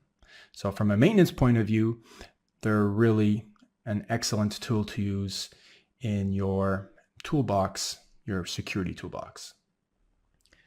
So let's take a look at the components of IAM. We have the IAM policy over here, which is really just a JSON document. And that JSON document will describe what this user can do if it's attached directly to it, or if the IAM policy is attached to the group, whatever user is attached to that group will also have the same policy inherited. So these are more long-term credentials in terms of, or permissions rather, that are attached to your login for the duration of your login, whereas roles are, as we've already stated, temporary. And again, once you've established a trust relationship, then we can assign a policy, for example, a policy that gives you only read-only access to a CloudTrail to a role. Now, it's up to the user to assume that role either through the console or through some programmatic means. Whichever way is performed, the user will have to make a direct or indirect call to STS for the assume role call. Now, these permissions are examined by AWS when a user submits a request. So this all happens at runtime dynamically. So when you change a policy, it will take effect pretty much immediately as soon as the user makes the next request. That new security policy, whether you just added or remove the permission, will take immediate effect. So what we're going to do now is just really quickly go to the AWS console and actually show you how an IAM policy looks like. So I've just logged into my AWS management console, and if I search for identity and access management, it should be the first one to show up. I'll just click on that. And I want to show you actually how these IAM policies look like. If you go to the left-hand side here, there's an entry for policies, and there are different types of policies that we can filter out. So let's filter them out by type. We have customer managed, we have AWS managed, and more in line with job functions that AWS managed also. So we're going to take a look at AWS managed. All that means is that AWS has created and will actually update, maintain these pre-established and already vetted identity policies, IAM identity policies. So I could further down maybe look at all the S3 policies that are available, and we can see there are some that allows only read-only access. There are some that will give us full access. And there are, of course, other types here that we're not all going to explore, but let's just easily kind of take a look here at the full access. You can see it's just a JSON document. And of course, you cannot modify it since this is a managed policy. However, you can copy it and modify it. And in that case, it will become your own version of it. And so it'll be customer defined. And so when you go here and you do a filter, you can filter on your own customer managed policies. So over here, we are simply allowing certain actions, right? We talked about actions before that were based on API. So here we have an API that starts with S3. So this is for the S3 API. And instead of filtering out exactly specifically what API calls are there, we're basically saying all API calls. So star representing all API actions. And again, there is another category of S3 which deals with object Lambda, and we are allowing all operations on that specific API as well. We could, if this was our own customer managed policy, actually scale down on which resource, which bucket, let's say, or which folder in a bucket this would apply to. But in this case, since this is a full access, we're basically being given permission to execute every single API action under S3 for all buckets. We're going to see in the lab or the demonstration at the end of this tutorial that I'm going to show you how to scale that down. Okay, so that's how an IAM policy looks like. And if you want to assign an IAM policy to a user, well, stay tuned for the demonstration at the end of the video tutorial. What's not at the end of the video tutorial is really how to create a role. So I'll show you what a role is here. Again, there's a whole bunch of roles already set up that we can go and take a look at here. But we can go and create our own role as well. And I might create a role, for example, that gives in EC2, let's choose EC2, access to S3. So if I click EC2 and click Next Permissions, I can actually assign the S3 permission right over here. It's just a policy, just like we took a look at. Obviously assign it a tag and review it. And I'm just going to call this my EC2 role to S3. Create the role. And because I selected EC2 as a service, it automatically will include that in the trust policy. So now when I go and I create an EC2 instance, I can attach this role to that EC2 instance, and that EC2 instance will automatically be able to, if we're using the Linux 2AMI, let's say, have access to, or full admin access to, any S3 bucket in the AWS account. So let's go take a look at where we would actually attach that role on the EC2. So when you're creating an EC2, let's just say we go here, we say launch an EC2 instance, and we'll pick this AMI over here because it'll already include the packages necessary to perform the assume role call to STS for us, so we won't have to code that. And we don't have to embed any credential keys in order to get this running, which is really good, which is the whole point of what I'm doing, because by assuming a role, I don't have to manage that. And I'm just going to pick the free T2 micro.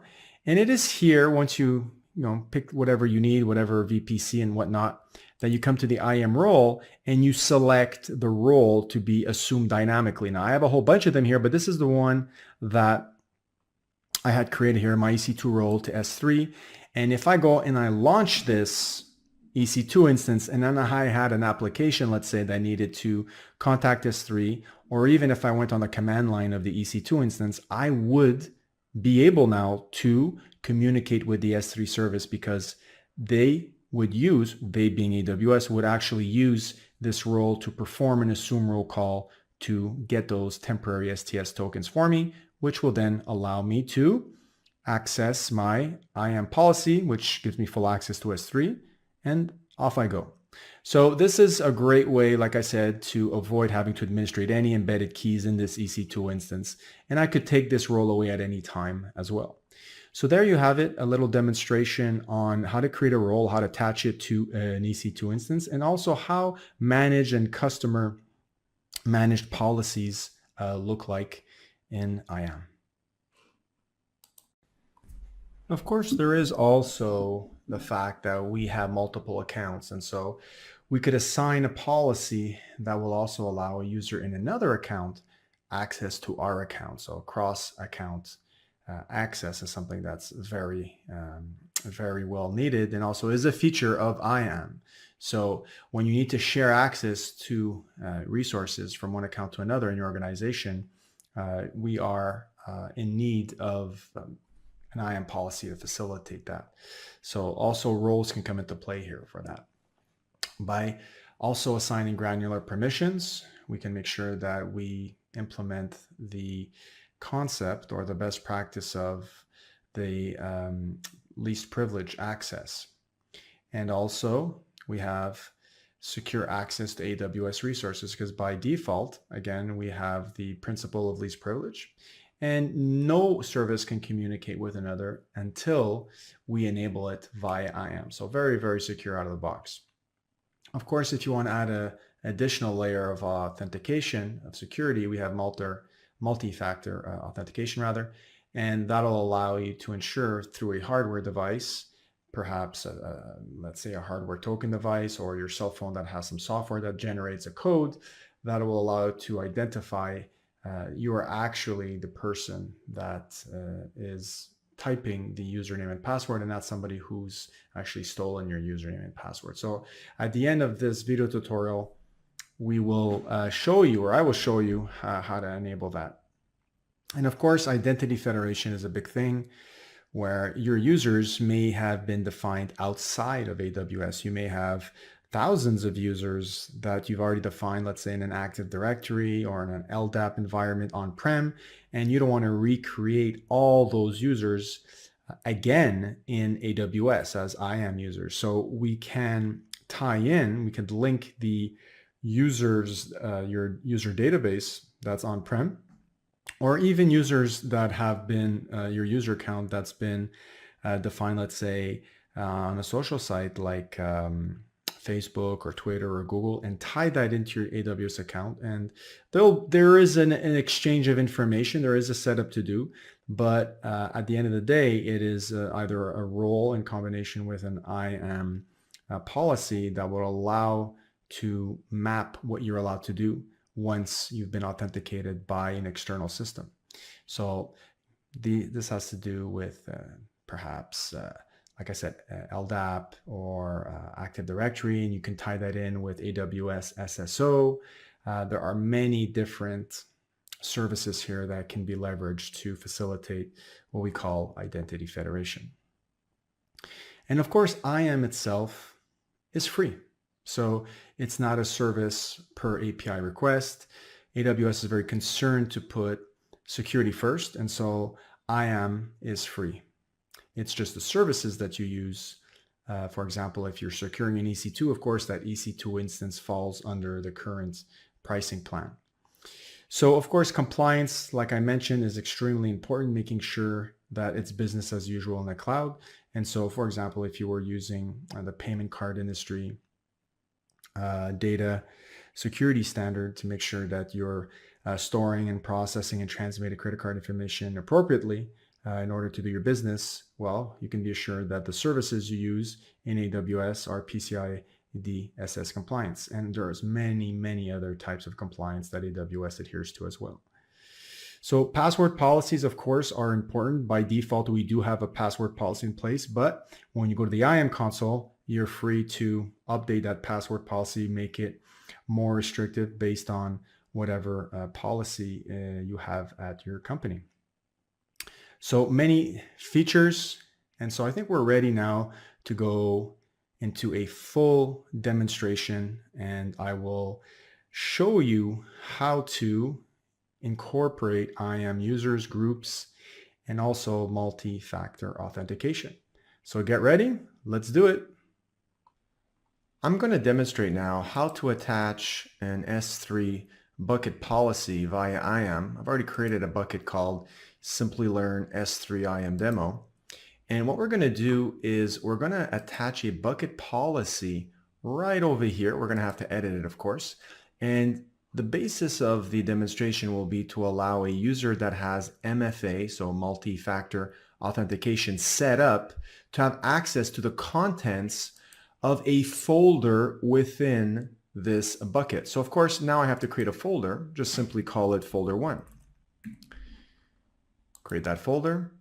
And now I'm going to go into that folder and upload a file so that we can actually see this in action. So I'm going to select a demo file that I prepared in advance called demo file user2 MFA.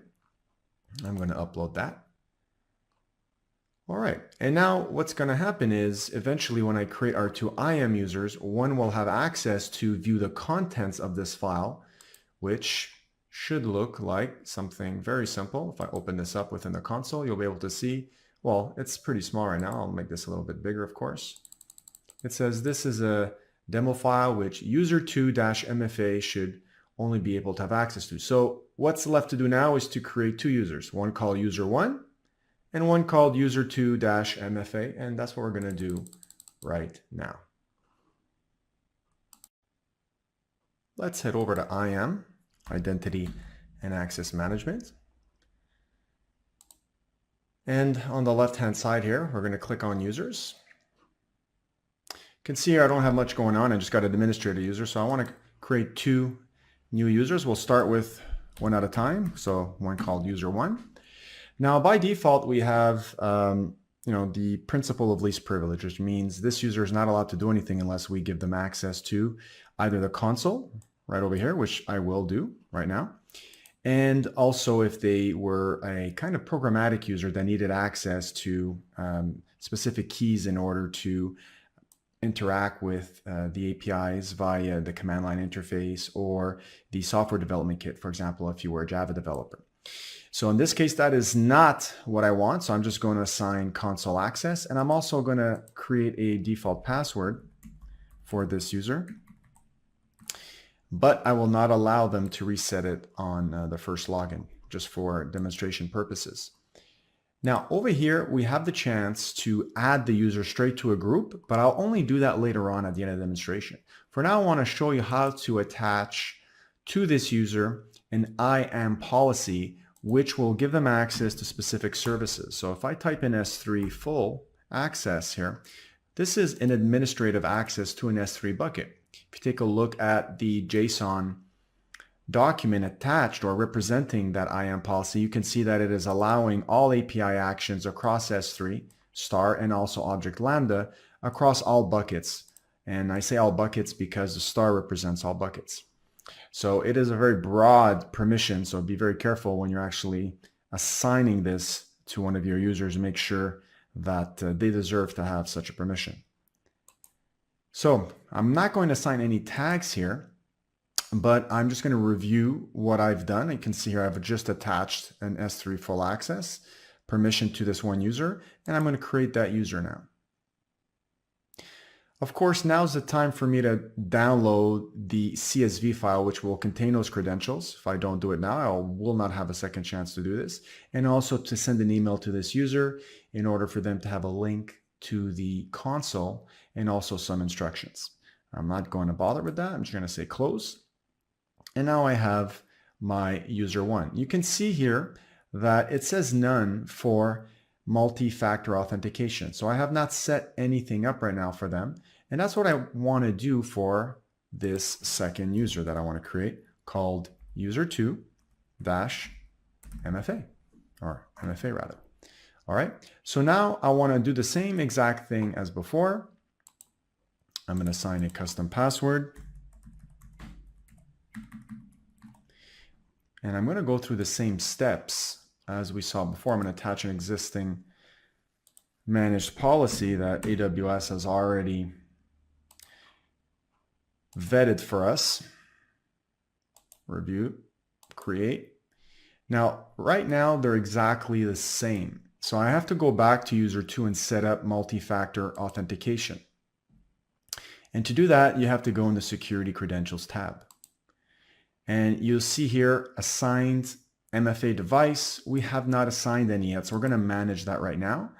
And we have the option to order and get an actual physical device that's uniquely made for performing multi-factor authentication. However, we're going to opt for the virtual MFA device, which is a software that we're going to install on our cell phones, let's say. So I can actually open this link just to show you the very many options that we have for that. They're right over here. I'm going to go with Google Authenticator. So go to the App Store on your Android device and you can download that. Of course, if you have an Android device. If not, you have other options for iPhone and other softwares for each one of those. So I'll let you do that. Once you've installed that software on your cell phone, you can come here and show the QR code. Now what that is going to do is you're going to need to go to your phone now, and I'm going to my phone right now as we speak, and I'm going to open up that MFA software, in this case the Google Authenticator, and I'm going to say there's a little plus sign at the bottom. I'm going to say scan QR code.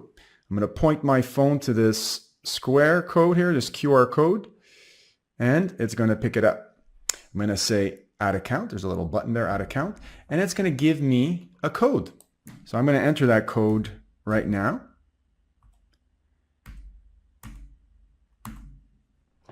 So once I've entered the code, I have to wait for a second code, and that's because this code on the screen of my cell phone is going to expire. It's only there for about 20 to 30 seconds. Once that token expires, it refreshes the display with another token. So I have another token now. That's only good for a couple of seconds again. And now I'm going to say assign MFA. What this does is it completes the link between my personal cell phone and this user right now. So now that this has been set up, we can see we actually have an ARN to this device, which we are going to possibly need depending on how we write our policies. In our case here, I'm going to show you a way to kind of bypass having to put that. So now we've got those two users, one with an MFA device and another one without. Okay, so now the lab is going to be, or the demonstration rather, is going to be how do we allow user 2 MFA access to this file in folder 1 and not allow user 1. The distinguishing factor will be that user 2 has an MFA set up and user 1 doesn't. So based off of just that condition, that'll be the determining factor if they can view the file or not. So let's get back to S3 and actually create this IAM bucket policy and see how it's done. So back we are in our bucket, and now we have to go to permissions in order to set up this bucket policy. We're going to click on edit over here, and we're going to click on policy generator to help us generate that JSON file through a user interface. Of course, we're dealing with an S3 bucket policy. Now, what we're going to do is we're going to deny all users and services, so star. S3 is grayed out here because we selected S3 up here. We want to deny all S3 API actions. We're not going to go and selectively go down the list.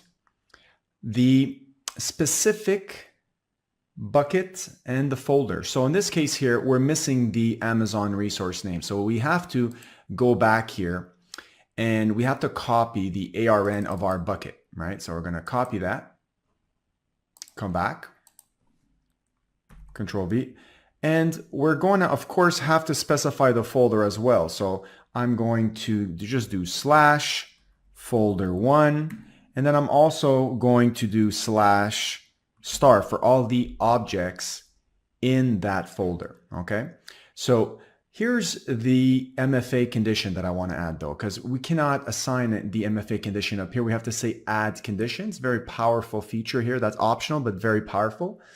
We want to look for a condition that says Boolean if exists, or bool if exists. All right, so there's got to be a key value pair that exists. And there are many, but we're going to look for one that is specifically known as multi-factor authentication present. And we want to make sure that value is equal to false. So I'm going to add that condition, and then I'm going to add that statement. And I want to generate the policy just to show you now how that user interface has generated this JSON document for us that we're going to attach to our S3 bucket. What I want to do is I want to take this in its entirety, copy it, and go back to our S3 bucket that's just waiting for us to paste our policy in here. Okay, so let's see what's actually going on here. We've created a policy. Again, this policy could have any ID. It's just an ID that was given by the user interface. You could name that whatever you want. Of course, something that makes total sense. And then we have one or more statements, and then we only have actually one statement. And again, you can select any ID here. That was just auto-generated by the IDE. We're saying that all actions on the simple storage service, I say all again because of the star, are denied specifically on this resource, which is our bucket and the folder named folder1 and all the objects within that folder under the certain conditions. So the condition is if you have a Boolean value of false associated with a key called multi-factor authentication present, and it has to exist, okay?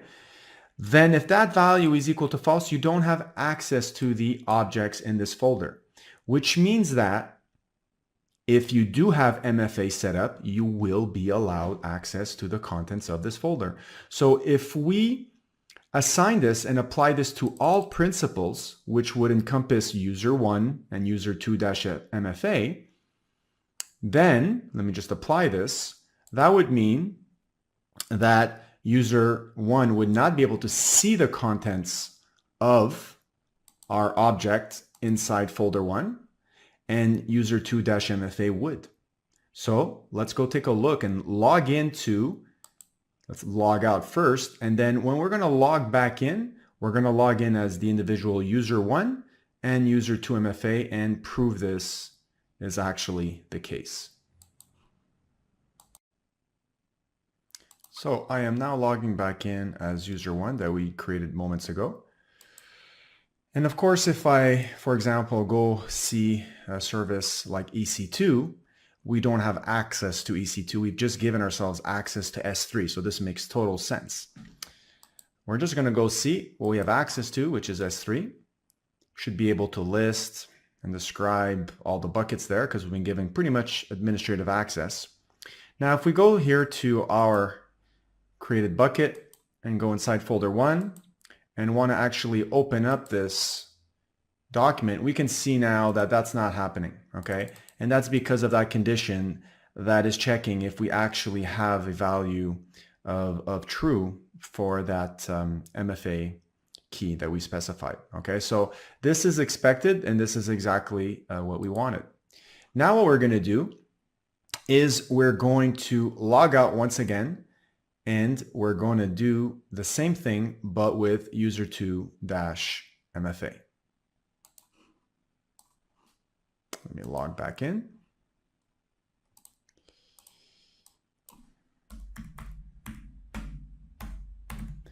And then specify the new password we created. Now, of course, now I have an MFA code, right? Because I've set that up for user2. So back on my cell phone I go.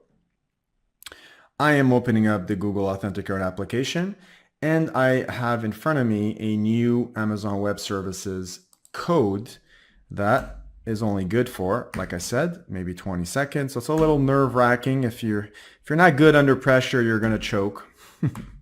So I've just entered the code, and I have to wait for that to actually work. Now, it looks like I actually didn't check off not to recreate the password. So unfortunately, I must have missed that check mark. So I wanted to kind of avoid this here. So I'm going to start over and create a brand new password. A little painful for demonstrations, but it's good for you guys to see how that actually looks like. So because I've set up my MFA device properly, I am able to log in after I enter that MFA code. And once again, if I go to EC2, now I haven't been given the permissions for EC2. I've only been given the permissions for S3. So nothing changes here. I'm going to go to S3. And I'm going to go into folder 1 of our bucket in question. And I'm going to see if I have access now to opening up and seeing the contents. And here I have the contents. This is a demo file, which user2-MFA should only be able to have access to. So that worked. So now you guys know how to create a bucket permission policy that is also known as a resource policy because it's assigned to the resource, it's assigned to the bucket. And let me actually show it to you one last time. Here it is. And that'll only allow us to have access to the contents of folder 1 if we have multi-factor authentication set up in our account. So that's really good. The last thing I want to show you now is how to maybe create IAM users in a better way in terms of not having to assign over and over again the same permissions like you saw me do for user 1 and user 2. Of course, now I cannot do anything IAM. Why? Because I'm user 2. I don't have access to IAM. So once again, I'm logging out, and we're going to actually see the best practice in terms of how do I assign IAM policies to a group and then assign users to that group in order to inherit those permission policies. So let's get to it. Let's sign up first. So let us go back to IAM, and we're going to be creating our first group. We're going to simply create the button or click on the button create group, and we'll come up with a group called testers. We have the ability to add existing users to this group. So we will add, for example, user 1 only to the testers group. And we can also add permissions to this group. So we're going to go here and add, for example, the EC2 full permissions, create group. And what's going to happen now, if we go take a look at testers, we can see we have that one user that we added, and we also have the permissions associated with that group. So this means now that any new users we create will automatically inherit whatever permissions the group has, which is really good for maintainability. So for example, let's say we were to create many new testers. So let's say user 3 over here. Now, of course, I'm going to have to go in this case through the same steps as I did before. I'm just going to remember this time not to forget to uncheck that. And instead of attaching policies directly, I'm going to say, well, I want to inherit the policy permissions that were assigned to the group. So I'm going to say this user is going to be part of the testers group. And of course, I'm just going to skip through the remaining repetitive tasks that I've already described. And this user 3 now is already going to have the permissions to access EC2 that they've gained through the group testers. Whereas if we go back to user 1,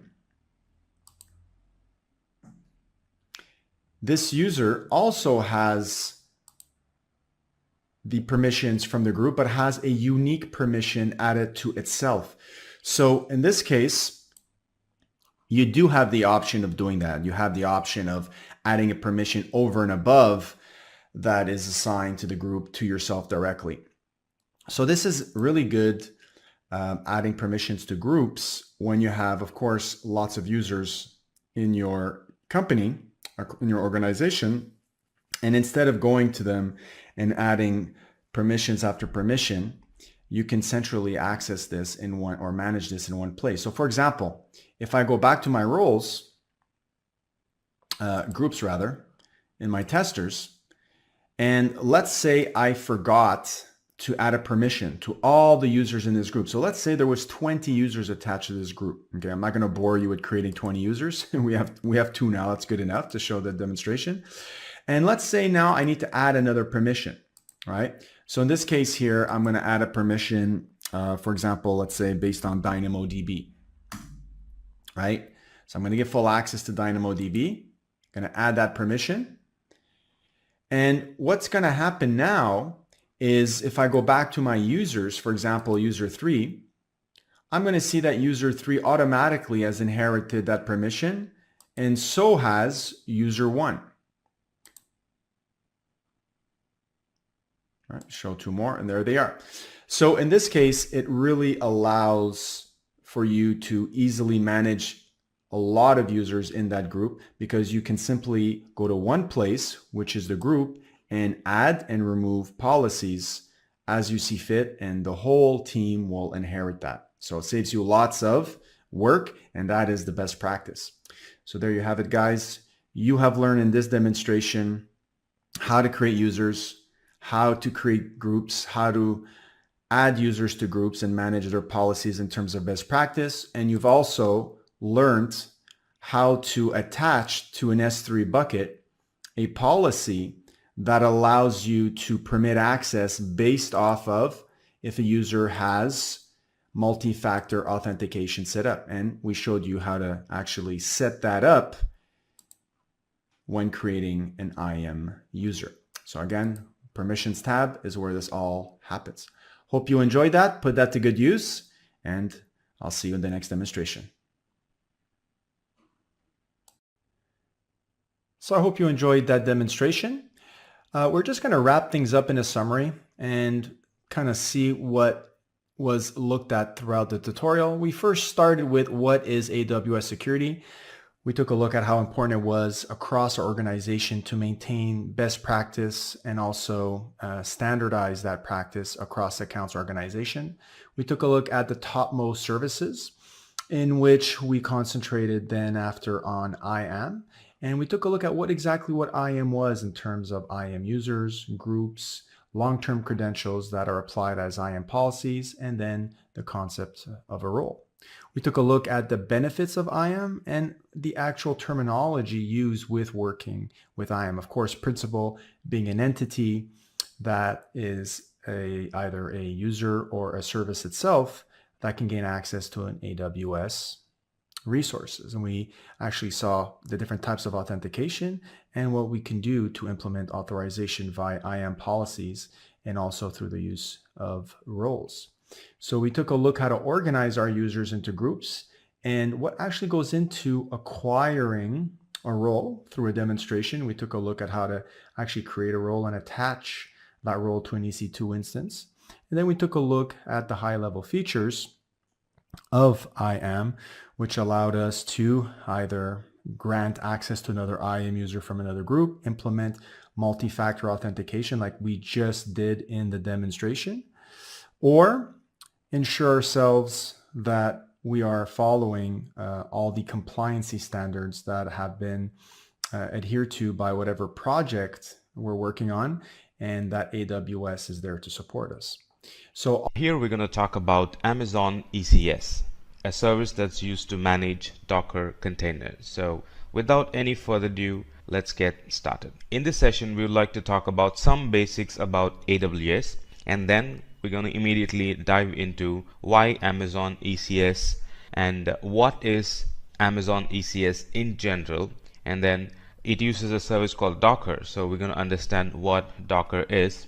And there are competitive services available for ECS. I mean, ECS is not the own and only service to manage Docker containers. But why ECS? Advantage of ECS. We will talk about that. And the architecture of ECS. So how it functions, what are the components present in it, and what are the functions that it does. I mean, each and every component, what are all the functions that it does. All those things will be discussed in the architecture of Amazon ECS. And how it works, how it all connects together. That's something we will discuss. And what are the companies that are using ECS? What were the challenge and how ECS helped to fix the challenge? That's something we will discuss. And finally, we have a wonderful lab that talks about how to deploy Docker containers on an Amazon ECS. So let's talk about what is AWS. Amazon Web Service, in short called as AWS, is an web service in the cloud that provides a variety of services such as compute power, database storage, content delivery, and a lot of other resources, so you can scale your business and grow, not focus more on your IT needs and the rest of the IT demands. Rather, you can focus on your business and let Amazon scale your IT, or let Amazon take care of your IT. So what is that you can do with AWS? With AWS, we can create, deploy any application in the cloud. So it's not just deploying. You can also create your application in the cloud. It has all the tools and services required, the tools and services that you would have installed in your laptop or you would have installed in your on-premises desktop machine for your development environment. The same thing can be installed and used from the cloud. So you can use cloud for creating, and not only that, you can use the same cloud for deploying and making your application available for your end user. The end user could be internal users, the end user could be in the internet, the end user could be kind of spread all around the world. It doesn't matter. So it can be used to create and deploy your applications in the cloud. And like you might have guessed, now it provides service over the internet. That's how your users worldwide would be able to use the service that you create and deploy, right? So it provides service over the internet. So that's for the end customer. And how will you access those services? That's again through the internet. It's like the extension of your data center in the internet. So it provides all the services in the internet. It provides compute service through the internet. So in other words, you access them through the internet. It provides database service through the internet, over the internet. In other words, you can securely access your database through the internet, and a lot more. And the best part is this is pay as you go, or pay only for what you use. There is no long-term or beforehand commitment here. Most of the services does not have any commitment. So there is no long-term and beforehand commitment. You only pay exactly for what you use. There's no overage, there's no overpaying, right? There's no buying in advance, right? You only pay for what you use. Let's talk about what ECS is. So before ECS, before containers, right? ECS is a service that manages Docker containers, right? It's not a product or it's not a feature all by itself. It's a service that's dependent on Docker container. So before Docker containers, all the applications were running on VM or on a host or on a physical machine, right? And that's memory bound, that's latency bound. The server might have issues, on and on, right? So let's say this is Alice and she's trying to access her application, which is running somewhere in her on-premises, and the application isn't working. What could be the reason? Some of the reasons could be memory full, the server is currently down at the moment, we don't have another physical server to launch the application, a lot of other reasons. So a lot of reasons why the application wouldn't be working in on-premises. Some of them are memory full issue and server down issue, very less high availability, or in fact single point of failure and no high availability, if I need to tell it correctly. With ECS, the services can kind of breathe free, right? The services can run seamlessly. Now how is that possible? Now, those things we will discuss in the upcoming sessions. So because of containers and ECS managing containers, the applications can run in a high available mode. They can run in a high available mode, meaning if something goes wrong, right, there's another container that gets spun up and your application runs in that particular container. Very less chances of your application going down. That's what I mean. This is not possible with a physical host. This is very less possible with a VM, or at least it's going to take some time for another VM to get spun up. So why ECS, or what is ECS? Amazon ECS maintains the availability of the application and allows every user to scale containers when necessary. So it not only meets the availability of the application, meaning one container running your application or one container hosting your application should be running all the time. So to meet that high availability, availability is making sure your service is running 24/7. So container makes sure that your services run 24/7. Not only that, suddenly if there is an increase in demand, how do you meet that demand? Right? Let's say you have like 1,000 users. Suddenly the next week there are like 2,000 users. Right. So how do you meet that demand? Container makes it very easy for you to meet that demand. In case of VM or in case of physical host, you literally will have to go buy another physical host, or add more RAM, add more memory, add more CPU power to it, right? Or kind of club 2-3 hosts together, clustering. You would be doing a lot of other things to meet that high availability and also to meet that demand. But in case of ECS, it automatically scales the number of containers. It automatically scales the number of containers needed, and it meets your demand for that particular hour. So what is Amazon ECS? The full form of ECS is Elastic Container Service, right? So it's basically a container management service which can quickly launch and exit and manage Docker containers on a cluster. So what's the function of ECS? It helps us to quickly launch and quickly exit and manage Docker containers. So it's kind of a management service for the Docker containers you will be running in Amazon or running in the AWS environment.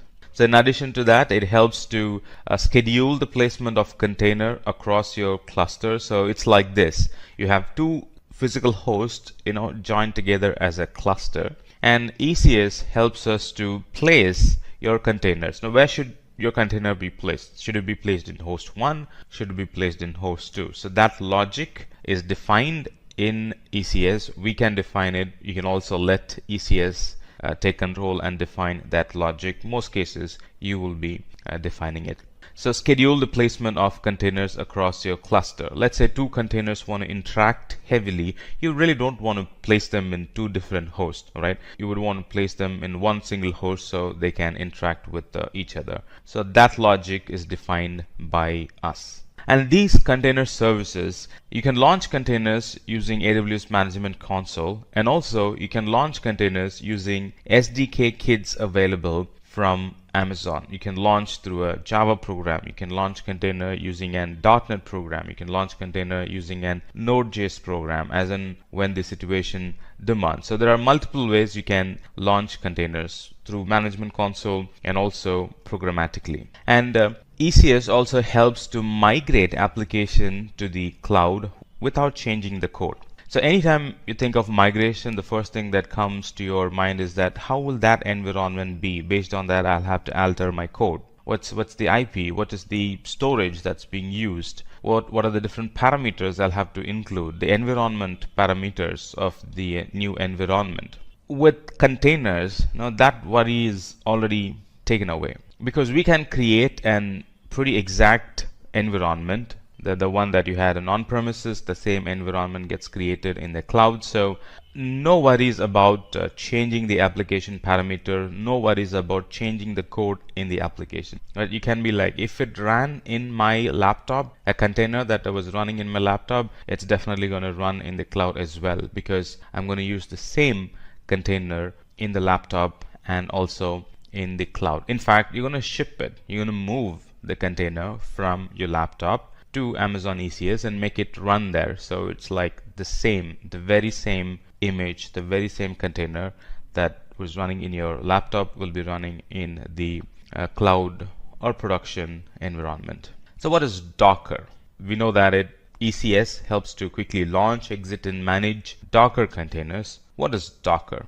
Let's answer that question. What is Docker? Now, Docker is a tool that helps to automate the development of an application as a lightweight container so that the application can work efficiently in different environments. This is pretty much what we discussed right before the slide. I can build an application in my laptop or in on-premises in a container environment, Docker container environment, and anytime I want to migrate, right, I don't have to kind of rewrite the code and then rerun the code in that new environment. I can simply create an image, a Docker image, and move that image to that production or the new cloud environment and simply launch it there. Right, so no compiling again, no relaunching the application. Simply pack all your code in a Docker container image and ship it to the new environment and launch the container there. That's all. So Docker container is a lightweight package of software that contains all the dependencies. So because, when packing, you'll be packing all the dependencies. You'll be packing the code. You'll be packing the framework. You'll be packing the libraries that are required to run the application. So in the new environment, you can be pretty sure, you can be guaranteed that it's going to run because it's the very same code, it's the very same framework, it's the very same libraries that you have shipped, right? There's nothing new in that new environment. It's the very same thing that's going to run in that container. So you can be rest assured that they are going to run in that new environment. And these Docker containers are highly scalable and they are very efficient. Suddenly you wanted like 20 more Docker containers to run the application. Think of adding 20 more hosts, 20 more VMs, right? How much time would it take? And compared to that time, the amount of time that Docker containers would require to kind of scale to that amount, like 20 more containers, it's very less, or it's minimal or negligible. So it's an highly scalable and it's a very efficient service. You can suddenly scale number of Docker containers to meet any additional demand. Very short boot up time because it takes it's not going to load the whole operating system. And these Docker containers, they use the Linux kernel and features of the kernel like C groups and namespaces to kind of segregate the processors so they can run independently any environment, and it takes very less time to boot up. And the data that are stored in the containers are kind of reusable. So you can have an external data volume and I can map it to the container, and whatever the space that's occupied by the container and the data that the container puts in that volume, they are kind of reusable. You can simply remap it to another application. You can kind of remap it to the next successive container. You can kind of remap it to the next version of the container, next version of the application you'll be launching, and you don't have to go through building the data again from the scratch. Whatever data the container was using previously or the previous container was using, that data is available for the next container as well. So the volumes that the containers uses are very reusable volumes. And like I said, it's isolated application, so it kind of isolates by its nature. It kind of, by the way it's designed, by the way it is created, it isolates one container from another container, meaning anytime you run applications on different containers, you can be rest assured that they are very much isolated. Though they are running on the same host, though they are running on the same laptop, let's say, though they are running on the same physical machine, let's say, running 10 containers, 10 different applications, you can be sure that they are well disconnected or well isolated applications. Now let's talk about the advantages of ECS. The advantage of ECS is improved security. Its security is inbuilt in ECS. With ECS, we have something called as a container registry. That's where all your images are stored, and those images are accessed only through HTTPS. Not only that, those images are actually encrypted, and access to those images are allowed and denied through identity and access management policies, IAM. And in other words, let's say two containers running on the same instance. Now one container can have access to S3 and the others, or the rest of the others, are denied access to S3. So that kind of granular security can be achieved through containers when we mix and match the other security products available in Amazon, like IAM, encryption, accessing it using HTTPS. These containers are very cost efficient. Like I've already said, these are lightweight processes, right? We can schedule multiple containers on the same node, and this actually allows us to achieve high density on an EC2 instance. Imagine an EC2 instance that's very less utilized.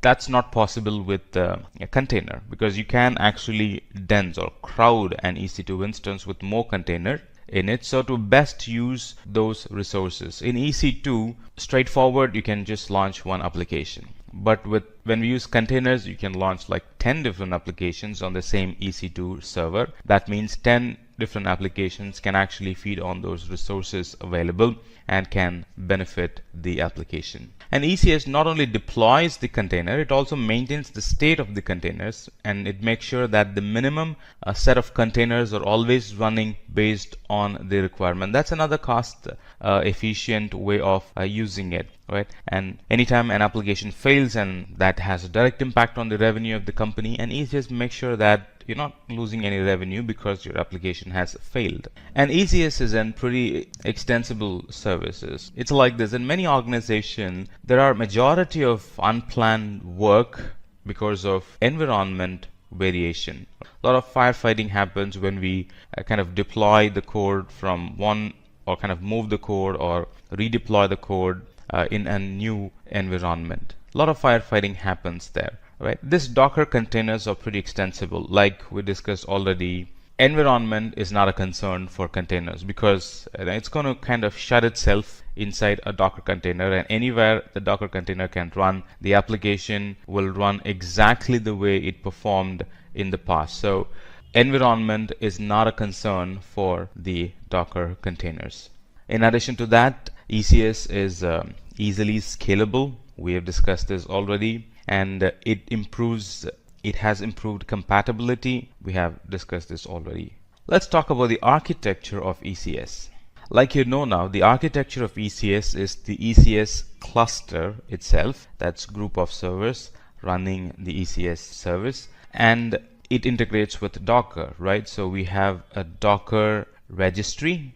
Docker registry is a repository where we store all the Docker images or the container images. So it's like three components. ECS is of three components. One is the ECS cluster itself. Right? When I say ECS itself, I'm referring to ECS cluster of servers that will run the containers. And then the repository where the images will be stored, right? The repository where the images will be stored, and the image itself. So container image is the template of instructions which is used to create a container, right? So it's like, what's the OS? What is the version of node that should be running? And any additional software do we need? So those questions gets answered here. So it's the template of instructions which is used to create the containers.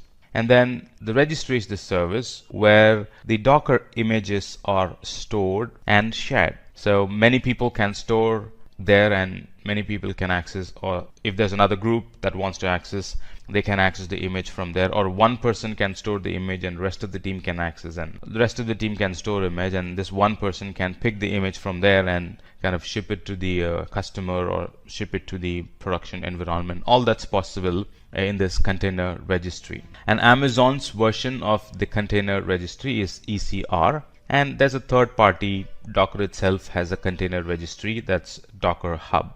ECS itself, which is the group of servers that runs those containers. So these two, the container image and the container registry, they kind of handle Docker in an image format, just an image format. And in ECS is where the container gets live, and then it becomes an compute resource and starts to handle requests, starts to serve the page and starts to do the batch job, whatever your plan is with that container. So the cluster of servers, ECS, integrates well with the familiar services like VPC. VPC is known for securing. VPC is known for isolating the whole environment from rest of the customers, or isolating the whole environment or the whole infrastructure from the rest of the clients in your account, or from the rest of the applications in your account, on and on. So VPC is a service that provides or gives you the network isolation. ECS integrates well with VPC. And this VPC enables us to launch AWS resources such as Amazon EC2 instance in a virtual private network that we specify. This is basically what we just discussed. Now let's take a closer look at the ECS. How does ECS work? Let's find answer for this question. How does ECS work? ECS has got a couple of components within itself. So these ECS servers can run across availability zone. As you can see, there are two availability zones here. They can actually run across availability zones. And ECS has got two modes, Fargate mode and the EC2 mode. Right here we're seeing Fargate mode, and then here we're seeing nothing. That means it's an EC2 mode. And then it has got different network interfaces attached to it, because they need to be running in an isolated fashion, right? So anytime you want network isolation, you need separate IP, and if you want separate IP, you need separate network interface card, and that's what you have, elastic network interface card, separate elastic network interface card for all those tasks and services. And this runs within an VPC. Let's talk about the Fargate service. Tasks are launched using the Fargate service. So we will discuss about tasks. What is Fargate? Now, Fargate is a compute engine in ECS that allows users to launch containers without having to monitor the cluster. ECS is a service that manages the containers for you, right? Otherwise, managing containers will be an full-time job. So ECS manages it for you, and you get to manage ECS. That's the basic service. But if you want Amazon to manage ECS and the containers for you, we can go for Fargate. So Fargate is a compute engine in ECS that allows users to launch containers without having to monitor the ECS cluster. And the tasks that we discussed, the tasks has two components. You see task right here. So they have two components. We have ECS container instance and then the container agent. So like you might have guessed right now, ECS container instance is actually an EC2 instance, right, capable of running containers. Not all EC2 instances can run containers. So these are like specific EC2 instances that can run containers. They are ECS container instances. And then we have container agent, which is the agent that actually binds those clusters together, and it does a lot of other housekeeping work, right? Kind of connects clusters, makes sure that the version needed is present. So it's all part of that agent, or it's all job of that agent. Container instances is part of Amazon EC2 instance, which run Amazon ECS container agent. Pretty straightforward definition. And then a container agent is responsible for communication between ECS and the instance, and it also provides the status of the running containers. Kind of monitors the container, monitors the state of the container, make sure that the container is up and running, and if there's anything wrong, it kind of reports it to the appropriate service to fix the container, on and on. Right? So container agent, when we don't manage container agent, it runs by itself, and you really don't have to do anything to make the container agent better. It's already better. You really won't be configuring anything in the agent. And then Elastic Network Interface Card is a virtual interface network that can be connected to an instance in VPC. So in other words, Elastic Network Interface is how the container interacts with another container, and that's how the container interacts with the EC2 host, and that's how the container interacts with the internet, external world. And a cluster is a set of ECS container instances. It's not something that's very difficult to understand. It's simply a group of EC2 instances that runs that ECS agent.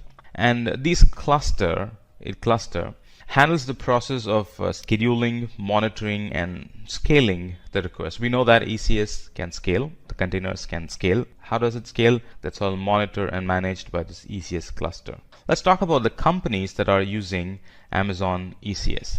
There are a variety of companies that use ECS clusters. To name a few, Okta uses ECS cluster, and Okta is a product that uses identity information to grant people access to applications on multiple devices at any given point of time. They make sure that they have a very strong security protection. So Okta uses Amazon ECS to run their Okta application and serve their customers. And Abima is a TV channel, and they chose to use microservices and Docker containers. They already had microservices and Docker containers, and when they thought about a service that they can use in AWS, ECS was the only service that they can immediately adapt to.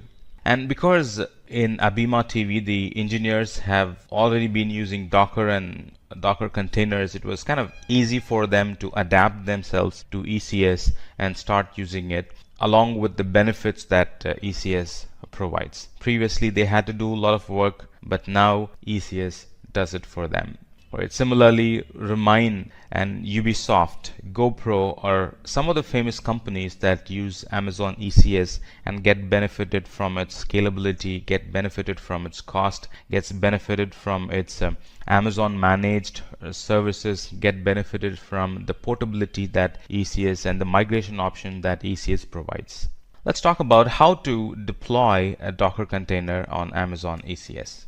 The way to deploy a Docker container on ECS is, first we need to have an AWS account, and then set up and run our first ECS cluster. So in our lab we're going to use the launch wizard to run an ECS cluster and run containers in them. And then task definition. Task definition tells the size of the container, the number of the container. And when we talk about size, it tells how much of CPU do you need, how much of memory do you need. And talking about numbers, it requires how many numbers of container you're going to launch. Is it 5, is it 10, or is it just one running all the time? Now those kind of information goes in the task definition file. And then we can do some advanced configuration on ECS, like load balancers, and what port number you want to allow and you don't want to allow, who gets access, who shouldn't get access, and what's the IP that you want to allow and deny requests from, on and on. And this is where we would also mention the name of the container, so to differentiate one container from the other, and the name of the service. Is it an backup job? Is it a web application? Is it an data container? Is it going to take care of your data backend? And the desired number of tasks that you want to be running all the time. Those details go in when we try to configure the ECS service, right? And then you configure your cluster. You put in all the security in the configure your cluster step or configure cluster stage. And finally, we will have an instance and bunch of containers running in that instance. All right, let's do a demo. So here I have logged in to my Amazon portal, and let me switch to the appropriate region. I'm going to pick North Virginia. North Virginia, look for ECS. And it tells ECS is a service that helps to run and manage Docker containers. Well and good. Click on it. I'm in North Virginia. Just want to make sure that I'm in the right region. And go to clusters. And here we can create cluster. This is our Fargate, and this is our EC2 type launching for Linux and Windows environment. But I'm going to launch through this walkthrough portal. Right? This gives a lot of information here. So the different steps involved here is creating a container definition, which is what we're going to do right now, and then a task definition, and then service, and finally the cluster. It's a 4-step process. So in container definition, we define the image, the base image we are going to use. Now here I'm going to launch an HTTPD or a simple HTTP web page, right? So a simple HTTPD 2.4 image is fair enough for me, and it's not a heavy application, so 0.5 gigabit of memory is enough. And again, it's not a heavy application, so 0.25 virtual CPU is enough in our case, right? You can edit it based on the requirement. You can always edit it, and because I'm using HTTPD, the port mapping is already port 80. That's how the container is going to receive the request. And there's no health check as of now. When we want to design critical and complicated environments, we can include health check, right? And this is the CPU that we have chosen. We can edit it. And I'm going to use some bash commands to create an HTML page, right? This page says that, Amazon ECS sample app, right? And then it says Amazon ECS sample app. Your application is running on a container in Amazon ECS. So that's the page, the HTML page that I'm going to create, right? Index.html. So I'm going to create and put it in an appropriate location, so those pages can be served from the container, right? If you replace this with any of your own content, then it's going to be your own content. ECS comes with some basic logs, and these are the places where they get stored. That's not the focus as of now, right? So I was just saying that you can edit it and customize it to your needs. We're not going to do any customization now. We're just getting familiar with ECS now. And the task definition, name of the task definition is first run task definition, and then we are running it in a VPC. And then this is an Fargate mode, meaning the servers are completely handled by Amazon, and the task memory is 0.5 gigabit, and the task CPU is 0.25 virtual CPU. Name of the service: is it a batch job? Is it an a front end? Is it a back end? Or is it a simple copy job? What's the service? Name of the service goes here. Again, this you can edit it. And here's our security group. As of now, I'm allowing port 80 to the whole world. If I want to restrict to a certain IP, I can do that. The default option for load balancing is no load balancer, but I can also choose to have a load balancer and use port 80 to map that port 80 to the container port 80, right? I can do that. The default is no load balancer. All right, let's do one thing. Let's use load balancer. Let's use load balancer and port 80 that receives information on port 80, HTTP. What's going to be the cluster name? We're in the last step. What is the cluster name? Cluster name can be Simplilearn ECS demo. Next, we're done and we can create. So it's launching a cluster, as you can see, and it's picking the task definition file that we've created, and it's using that to launch and service. And then these are the log groups that we discussed, and it's creating a VPC. Remember, ECS clubs well with the VPC. It's creating a VPC and it's creating two subnets here for high availability. It's creating that security group, port 80, allowed to the whole world, and then it's putting it behind an load balancer. It generally would take like 5 to 10 minutes, so we just need to be patient and let it complete its creation. And once this is complete, we can simply access these servers using the load balancer URL. And when this is running, let me actually take you to the other products or the other services that are integrated with ECS. It's getting created. Our service is getting created as of now. ECR repository. This is where all our images are stored. Now, as of now, I'm not pulling my image from ECR. I'm pulling it directly from the internet, Docker Hub. But all custom images, they are stored in this repository. So you can create a repository, call it app1, create a repository. So here's my repository. So any image that I create locally, or any Docker image that I create locally, I can actually push those images using these commands right here, and they get stored here. And I can make my ECS connect with ECR and pull images from here. So they would be my custom images. And as of now, because I'm using a default image, it's directly pulling it from the internet. Let's go to EC2 and look for a load balancer, because we wanted to access the application from behind a load balancer, right? So here is a load balancer created for us, and anytime I put the URL, so a cluster is now created. You see there's one service running. All right, let's click on that cluster.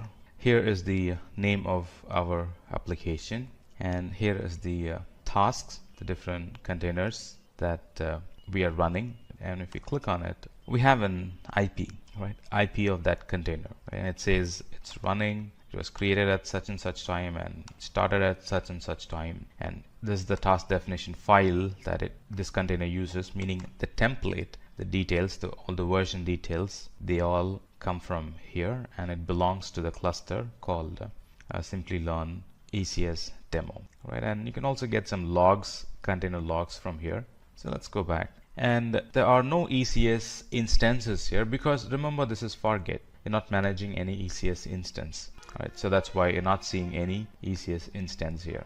So let's go back to tasks and go back to the same page where we found the IP. Pick that IP, put it in the browser, and you have this sample HTML page running from an container. So let me go back to load balancer, EC2, and then under EC2 I'll be able to find a load balancer, find that load balancer, pick that DNS name, put it in the browser, and now it's accessible through the load balancer URL. Right now this URL can be mapped to other services like DNS. This URL can be embedded in any of your application if you want to make that application connect with this container. Now, using IP is not all that advisable, because these containers can die and then a new container gets created, and when a new container gets created, it gets a new IP, right? So hardcoding IP is hardcoding dynamic IPs are not advisable. So you would be using load balancer and putting that URL in that application that you want to make it interact with this container instance. It was a wonderful experience in walking you through this ECS topic, and in here we learned about what AWS is and why we're using ECS, and what is ECS in general, what is Docker in specific, and we also learned about the advantages of ECS, the architecture, the different components of ECS, and how ECS works when they're all connected together.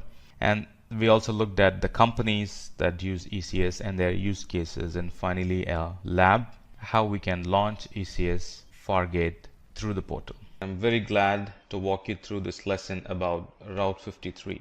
So in this section, we are going to talk about basics of AWS, and then we're going to immediately dive into why we need Amazon Route 53. And then we're going to expand and talk about the details of Amazon Route 53, the benefits it provides over its competitors, and the different types of routing policy it has, and some of Amazon Route 53's key features. And we're going to talk about how to access Route 53, the different ways, the different methods you can access Route 53, and finally we're going to end with a wonderful demo in Route 53.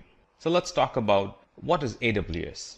Amazon Web Services, or AWS in short, is a cloud provider that offers a variety of services, such as a variety of IT services or infrastructure services, such as compute power, database, content delivery, and other resources that helps us to scale and grow our business.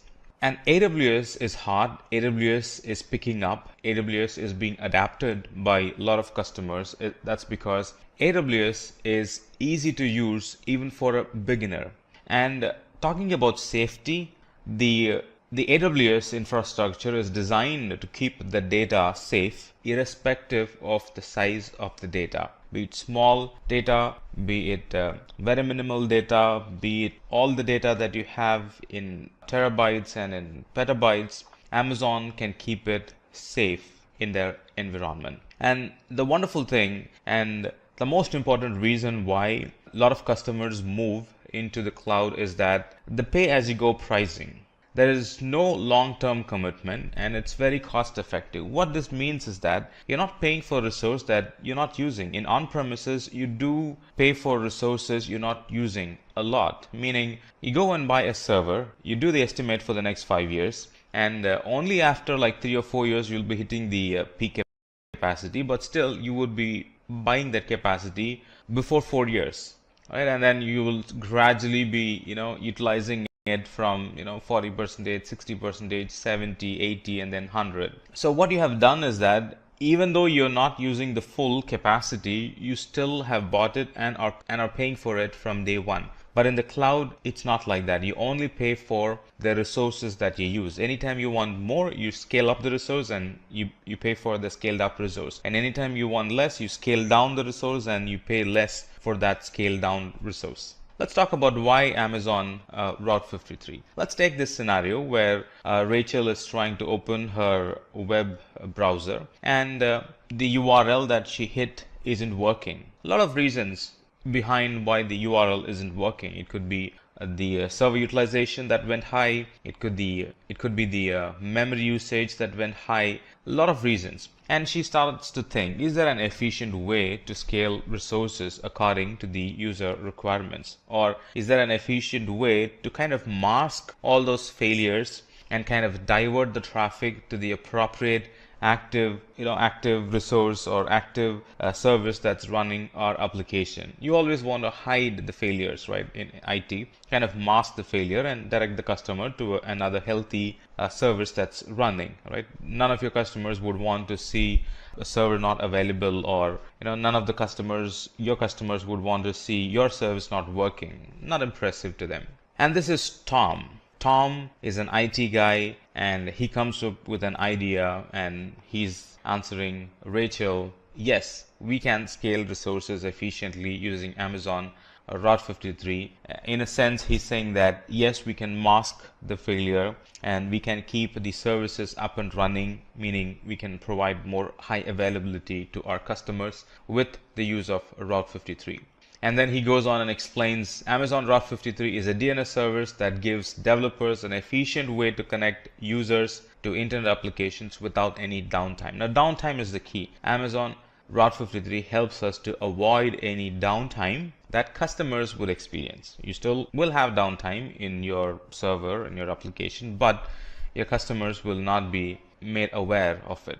And then Rachel is kind of interested and she's like, yeah, that sounds interesting. I want to learn more about it. And Tom goes on and explains the important concepts of Amazon Route 53. That's everything that I'm going to explain it to you as well. All right, so what is Amazon Route 53? Amazon Route 53 is an highly scalable DNS or domain name system web service. This service, this Amazon Route 53, it functions three main things, or it has three main functions. So the first thing is, if a website needs a name, Route 53 registers the name for the website domain. Let's say you want to buy google.com. You want to buy the domain name. Let's say you want to buy that domain name. You buy that through Route 53. Secondly, Route 53 is the service that actually connects your server, which is running your application, or which is serving your web page. So that's the service that actually, Route 53 is the service that connects the user to your server when they hit google.com in the browser, or whatever domain name that you have purchased. So you bought a domain name and the user types in your domain name.com, and then Route 53 is a service that helps the user to connect their browser to the application that's running in an EC2 instance or any other server that you are using to serve that content. Now, not only that, Route 53 checks health of the resource by sending automated requests over the internet to a resource. So that's how it identifies if there is any resource that has failed. When I say resource, I'm referring to any infrastructure failure, any application level failure. So it kind of keeps checking. So it understands it first before the customer notices it, and then it does the magic, kind of shifts the connection from one server to the other server. We call it routing. We will talk about that as we progress. So the benefits of using Route 53. It's highly scalable, meaning suddenly, let's say, the number of requests, the number of people trying to access your website through that domain name that you have bought, let's say it has increased. Route 53 is highly scalable, right? It can handle even millions and millions of requests because it's highly scalable and it's managed by Amazon. The same thing, it's reliable, it's highly scalable, it can handle large queries without you interacting, without the user who bought it interact with it. You don't have to scale up. When you're expecting more requests, it automatically scales. And it is very reliable in a sense that it's very consistent. It has the ability to route the users to the appropriate application through the logic that it has. It's very easy to use. When we do the lab, you're going to see that. It's very easy to use. You buy the domain name and then you simply map it to the application. You simply map it to the server by putting in the IP, or if you can simply map it to another load balancer by putting in the load balancer URL. You can simply map it to another S3 bucket by simply putting the S3 bucket name or the S3 bucket URL. It's pretty straightforward, easy to set up. And it's very cost effective in a way that we only pay for the service that we have used. So no wastage of money here. So the billing is set up in such a way that you are paying only for the amount of requests that you have received, right? The amount of traffic, the amount of requests that you have received, and a couple of other things. The number of hosted zones that you have created, right? And a couple of other things. It's very cost effective in such a way that you only pay for the service that you are using.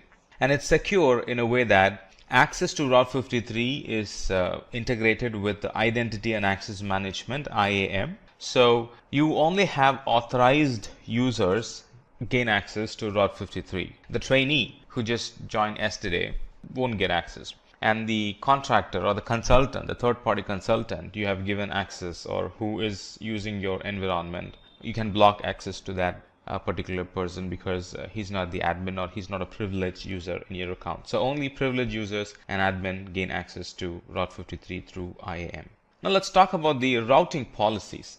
So when you create a record in Route 53, record is nothing but an entry. So when you do that, you choose a routing policy. Right? Routing policy is nothing but it determines how Route 53 responds to your queries, how the DNS queries are being responded. Right? That's a record, or that's a routing policy. So the first one is a simple routing policy. So we use simple routing policy for a single resource. In other words, simple routing allows to configure DNS with no special Route 53 routing. It's kind of one-to-one. You use a single resource that performs a given function to your domain. For example, if you want to simply map an URL to a web server, that's pretty straightforward, simple routing. So it routes traffic to a single resource, example web server, to a website. And with simple routing, multiple records with the same name cannot be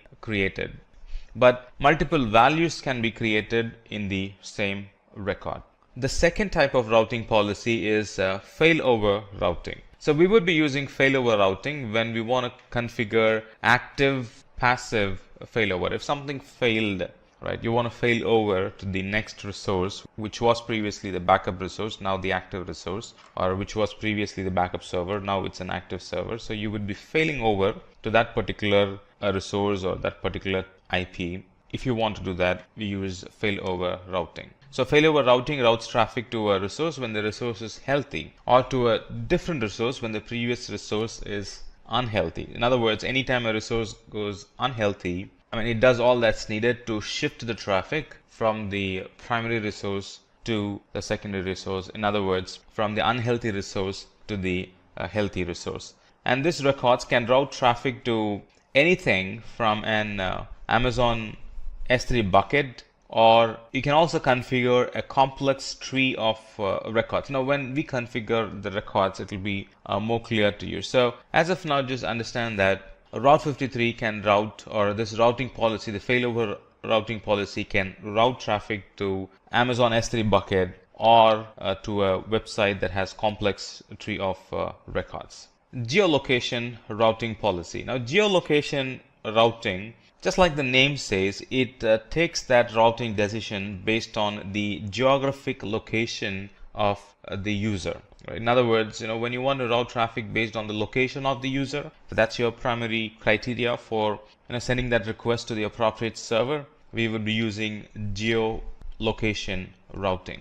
So it localizes the content and presents a part or the entire website in the language of the user. For example, a user from US, you would want to direct them to an English website, and a user from German, if you want to send them to the German website, and a user from France, you want to send those requests, or you want to show content specific to a customer who lives in France, a French website. So this is, if that's your condition, this is the routing policy we would be using. And the geographic locations are specified by either continent or by country or by state in the United States. So only in the United States you can actually split it to state level, and for the rest of the countries you can do it on a country level. On a high level you can also do it on a continent level.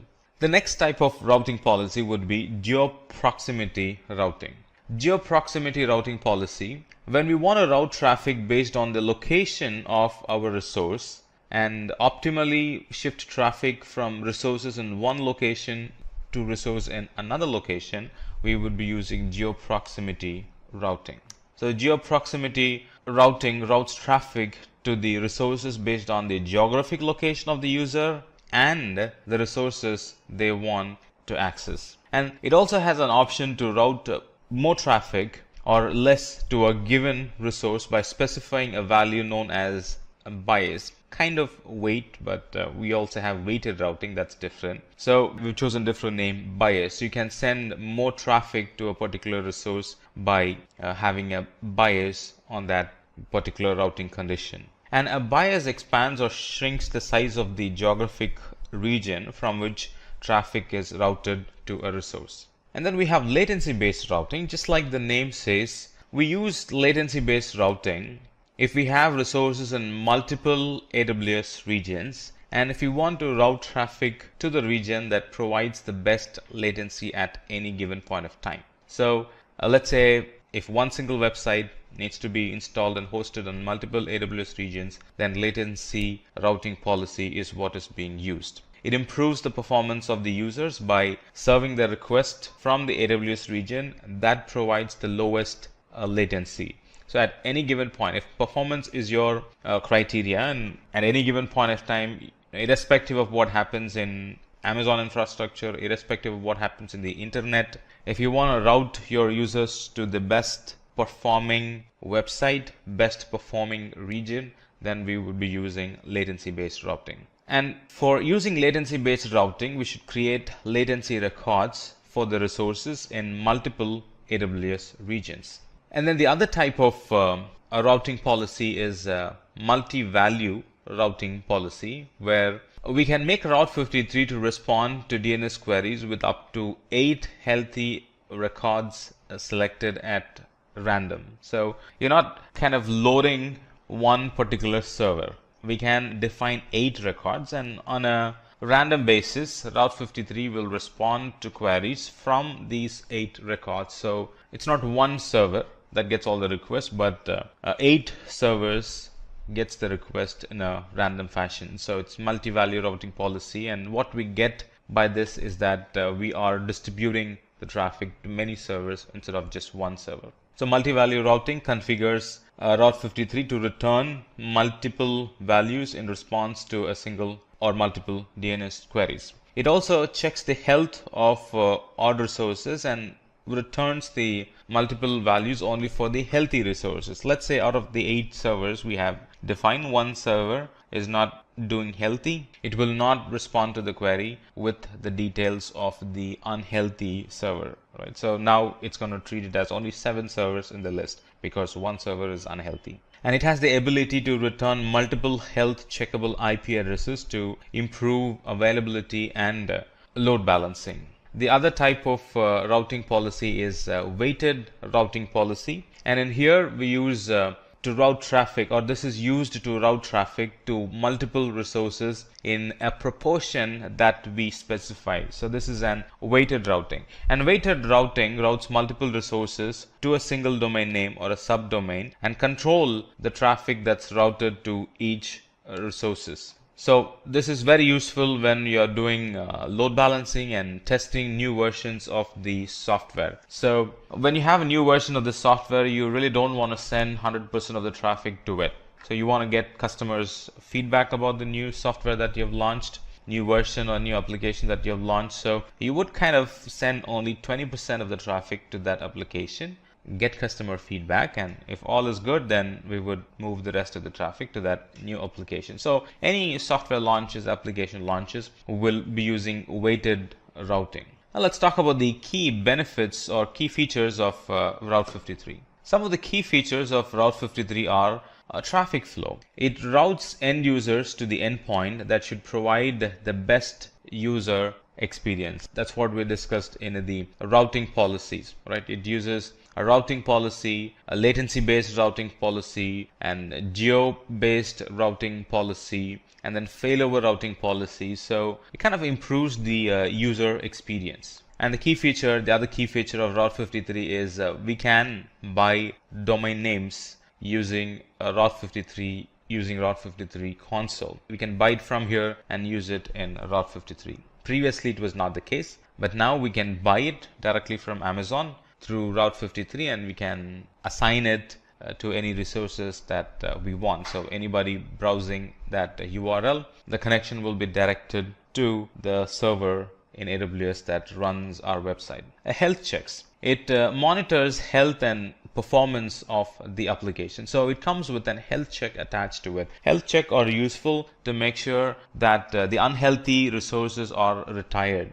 right? The unhealthy resources are taken away, or your customers are not kind of hitting the unhealthy resources and they see an service down page or something like that. We can have weighted round robin load balancing. That's helpful in spreading traffic between several services or servers via a round robin algorithm. So no one server is fully hit, or no one server kind of fully absorbs all the traffic. You can split and shift the traffic to different servers based on the weight that you would be configuring. And also weighted routing also helps with a soft launch of your new application or the new version of your website. There are different ways we can access Amazon Route 53. So you can access Amazon Route 53 through AWS console. You can also access Amazon Route 53 using AWS SDKs, and we can access it we can configure it using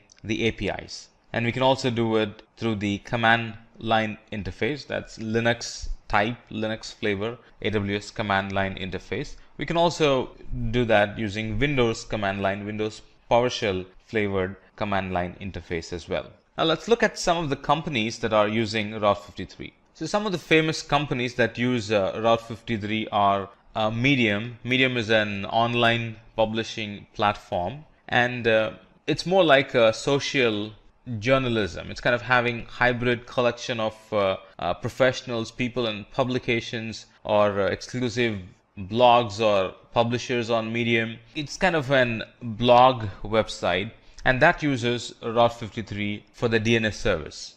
Reddit is an social news aggregation or web content rating and discussion website that uses Route 53. So these are some websites that are accessed throughout the world, and they are using Route 53, and it's highly scalable. Suddenly if there is a new news, right, their website will be accessed a lot, and they need to keep their service up and running all the time, more availability, otherwise customers will end up in a broken page, and the number of customers who will be using the website will come down. So it's very critical. Now these sites, these companies are very critical, they're being highly available, their page, their site being highly available, and the internet is very critical and crucial for them, and they rely and use Route 53 to meet that particular demand. And Airbnb is another company, Instacart, Coursera is another company, Stripe is another company that uses Route 53 as their DNS provider for their DNS service. They use Route 53 so their customers get best performance. They use Route 53 so their website is highly available. They use Route 53 to kind of shift the traffic between the resources so their resources are properly used. With all the weighted routing, the resources are properly used. Now let's quickly look at a demo. I'm in my AWS console and I'm in Route 53. So let me click on Route 53. So in this lab, we're actually going to simulate buying a domain name, and then we're going to create an S3 static website, and we're going to map that website to this DNS name, right? So the procedure is the same for mapping load balancer. The procedure is the same for mapping CloudFront. The procedure is the same for mapping EC2 instances as well. We're picking S3 for simplicity, right? But our focus is actually on Route 53. So let's go in here and we'll see if we can, right? We'll buy a domain name here. So let's first check the availability of a domain name called Simplilearn-demo-Route 53. Let's check its availability. It is available for $12, so let me add it to cart and then come back here. And then once you continue, it'll ask for personal information. Once you give the personal information, you finally check out, and then it gets added to your shopping list. Once you pay for it, Amazon takes like 24 to 48 hours to make that DNS name available. So the next stage would be contact details, and then the third stage would be verify and purchase. So once we have bought the domain name, it will become available in our DNS portal. And I do have a domain name which I bought some time back, and it's now available for me to use. So I can go to hosted zone and simply start creating. I can go to hosted zone, and then here it's going to list all the domain names for me, right? Click on the domain name and then click on the record set, and here I can actually map Elastic Load Balancer, S3 website, VPC endpoint, API gateway, and CloudFront, Elastic Beanstalk domain names, right? All that gets mapped through this portal. Quite simple, like 4 or 5 step button clicks, and then it'll be done. So I have an domain name bought, and then I'm going to go to S3, and I'll show you what I've done in S3. So I've created a bucket name called as DNS name. Let me clear the content in them. So I've created a bucket, and then permissions, I've turned off public access blocking, and then I've created a bucket policy. So this bucket is now publicly accessible. And then I went on to properties and created the static website hosting, right? And I've pointed that this is the file, that's my index file that I'm going to put, or name of the file that's going to be my index file that I'm going to put in this S3 bucket. So I've put the index file.html, saved it, and we're going to create a file now. We're going to create an index file. So this is a sample code, It says Amazon Route 53 getting started, routing internet traffic to S3 bucket for your website, and then a couple of other information. So I've saved it as an index.html file in my desktop. So let me upload that from my desktop into this bucket. So that's index.html and it's in capital I. So let me go to properties and go to static website hosting and make sure that I spell it properly, right? It's case sensitive, and then save it. So now this means that my website should be running through this URL, and it does. It's running through the static website URL. We're halfway through. So now let me go back to Route 53. Go back to Route 53, go back to hosted zones, go into the domain name, and then create a record set. And it's going to be an alias record. And I see my S3 static website endpoint there. Right, so click on it and create. It has now created an record that's pointing my domain name to the S3 endpoint that I have created, and my static website is running from it. So let me test it. Right, so let me go to the browser, put the domain name in there, and sure enough, the domain name, when my browser queried for the domain name, Route 53 returned a response saying this domain name is actually mapped to the S3 bucket. Static website hosting enabled S3 bucket, and this is the URL for that static website hosting, and then my browser was able to connect to that S3 bucket and download the details and show it in my browser. Right, so it's that simple and pretty straightforward. Today's session is on AWS Elastic Beanstalk. So what's in it for you today? We'll be discussing about what is AWS, why we require AWS Elastic Beanstalk, what is AWS Elastic Beanstalk, the advantages, disadvantages, the components of Beanstalk, along with that, the architecture and the companies that are primarily using the AWS Beanstalk. So let's get started and first understand what is AWS. AWS stands for Amazon Web Services. It's a cloud provider and that offers a variety of services such as compute power, database storage, content delivery, and many other resources. So we know that AWS is the largest cloud provider in the market, and so many services are available in the AWS where you can apply the business logics and create the solutions using the cloud platforms. Now, why AWS Elastic Beanstalk? Now, what happened earlier and that whenever the developer used to create the software or the modules related to the softwares, it has to be joined together to create a big application. Now, one developer creates a module that has to be shared with another developer. And if the developers are geographically separated, then it has to be shared over a medium, probably an internet. So that is going to take some time. It would be a difficult process, and in return it makes the application or a software development a lengthier process, the building of the software development a lengthier process. So there were challenges which the developers were facing earlier, and to overcome that we have the Beanstalk as a service available in the AWS. So why AWS Elastic Beanstalk is required? AWS Elastic Beanstalk has made the life of the developers quite easy in terms of that they can share the applications across different devices at a shorter time duration. Now let's understand what is AWS Elastic Beanstalk. AWS Elastic Beanstalk is a service which is used to deploy and scale web applications by developers. Not only web application, any application that is being developed by the developers. This is a symbol representation of the AWS Elastic Beanstalk.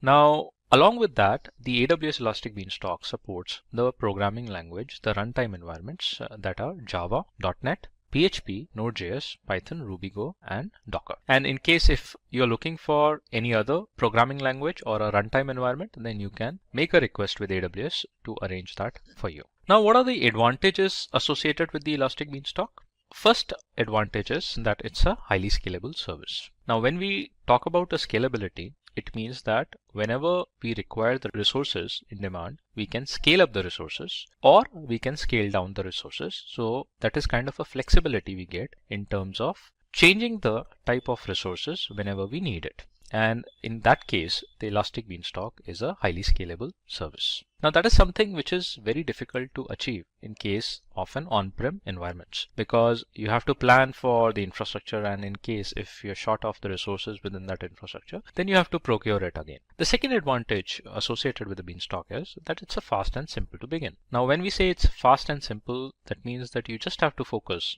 on the development of an application, building an application, and then you can just deploy the application directly using the Beanstalk. What the Beanstalk is going to do, that every networking aspect is being taken care by the Beanstalk. It deploys your application in the backend on the servers, and then you can directly access your application using the URL or through the IP address. The third advantage is that it offers the quick deployment. That is what we discussed in the fast and simple to begin as well. So why it offers a quick deployment? You don't have to bother about the networking concepts. You just have to focus on the application development, and then you can just upload your application, deploy that, and then you are good to go. The other advantage is that it supports multi-tenant architecture. When we talk about tenants or multi-tenants, that means we can have a virtual environments for separate organizations or the divisions within the organizations that will be virtually isolated. So likewise, you can have virtually isolated environments created on the Beanstalk, and they can be separated, used as a separate entities or a separate divisions within the organization. And we know that it's a flexible service. Since it's a scalable, then it is a flexible also. Now coming to the simplifies operations as an advantage. Now once the application is deployed using the Beanstalk, then it becomes very easy to maintain and support that application using the Beanstalk services itself.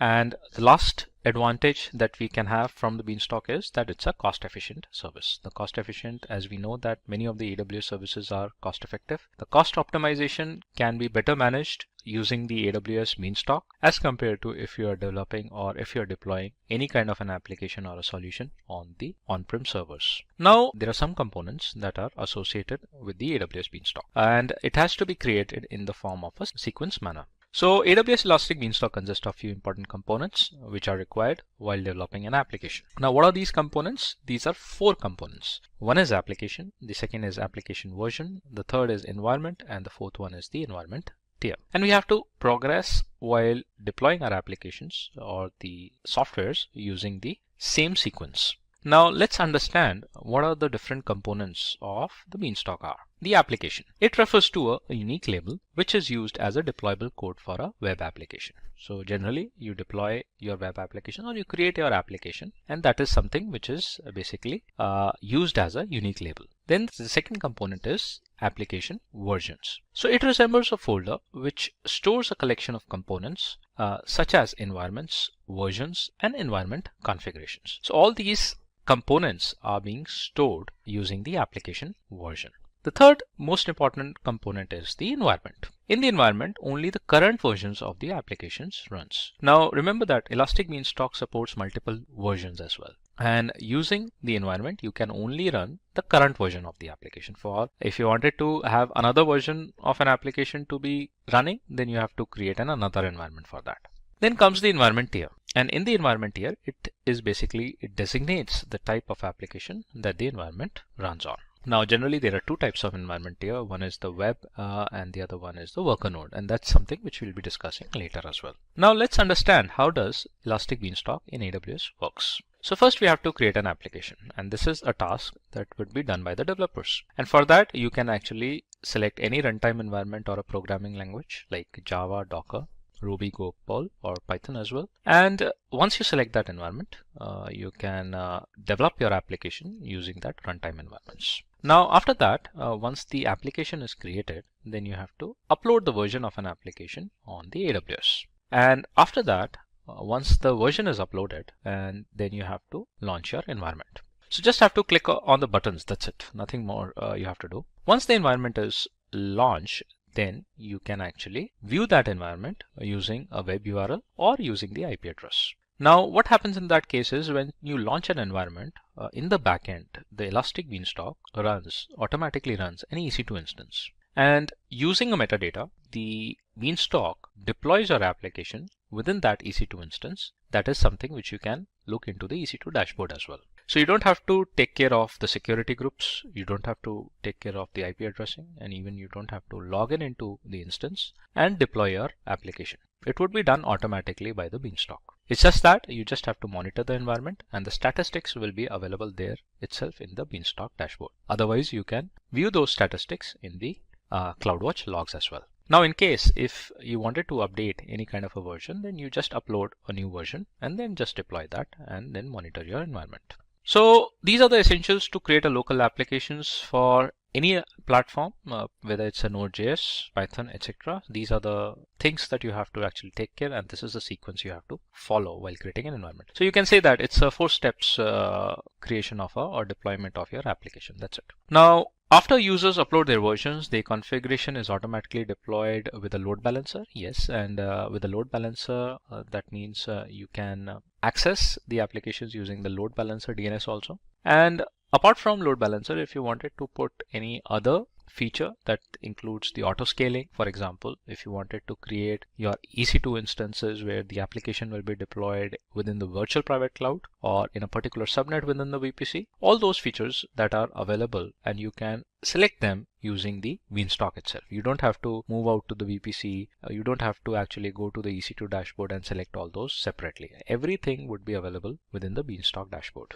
So that's what it says in the presentation, that after creating an application, the deploy service can be specifically accessed using the URL. So once the environment is created, there will be a URL defined. Now you can put a URL name also. That is something which you wanted to put for your application. You can define that. You can check for the availability of that URL, and then you have to use that URL to access your application over the browser. Now, once it is done, then in the monitor environment, it says the environment is monitored, provided capacity provisioning, load balancing, auto scaling, and hence monitor features. All those features are available there itself in the Beanstalk. Now let's understand the architecture of AWS Elastic Beanstalk. Now there are two types of environments that you have to select. You can select one is the web server environment and the other one is the worker environment. So based on the client requirement, Beanstalk gives you two different types of environment that you have to select. Generally, the web server environment is the front end facing. That means the client should be accessing this environment directly using a URL. So mostly web applications are deployed using that environment.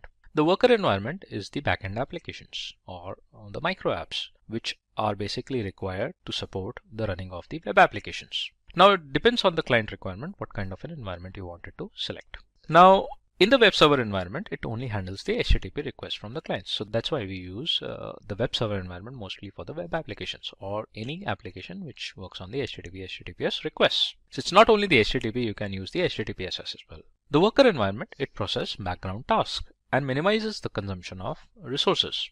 So again, it is just like a kind of a microservice or an application services that are running in the backend to support the web server environment. Now coming to the understanding of the AWS Beanstalk. So this is how the architecture of the AWS Beanstalk is designed, and you can refer to that image also. Now in the web server environment, let's say if we select a web server environment, and it says that if the application receives client requests, the Amazon Route 53 sends these requests to the Elastic Load Balancer. Now obviously we discussed here that the web server environment is primarily an environment which receives the HTTP requests. It's a kind of a client facing environment.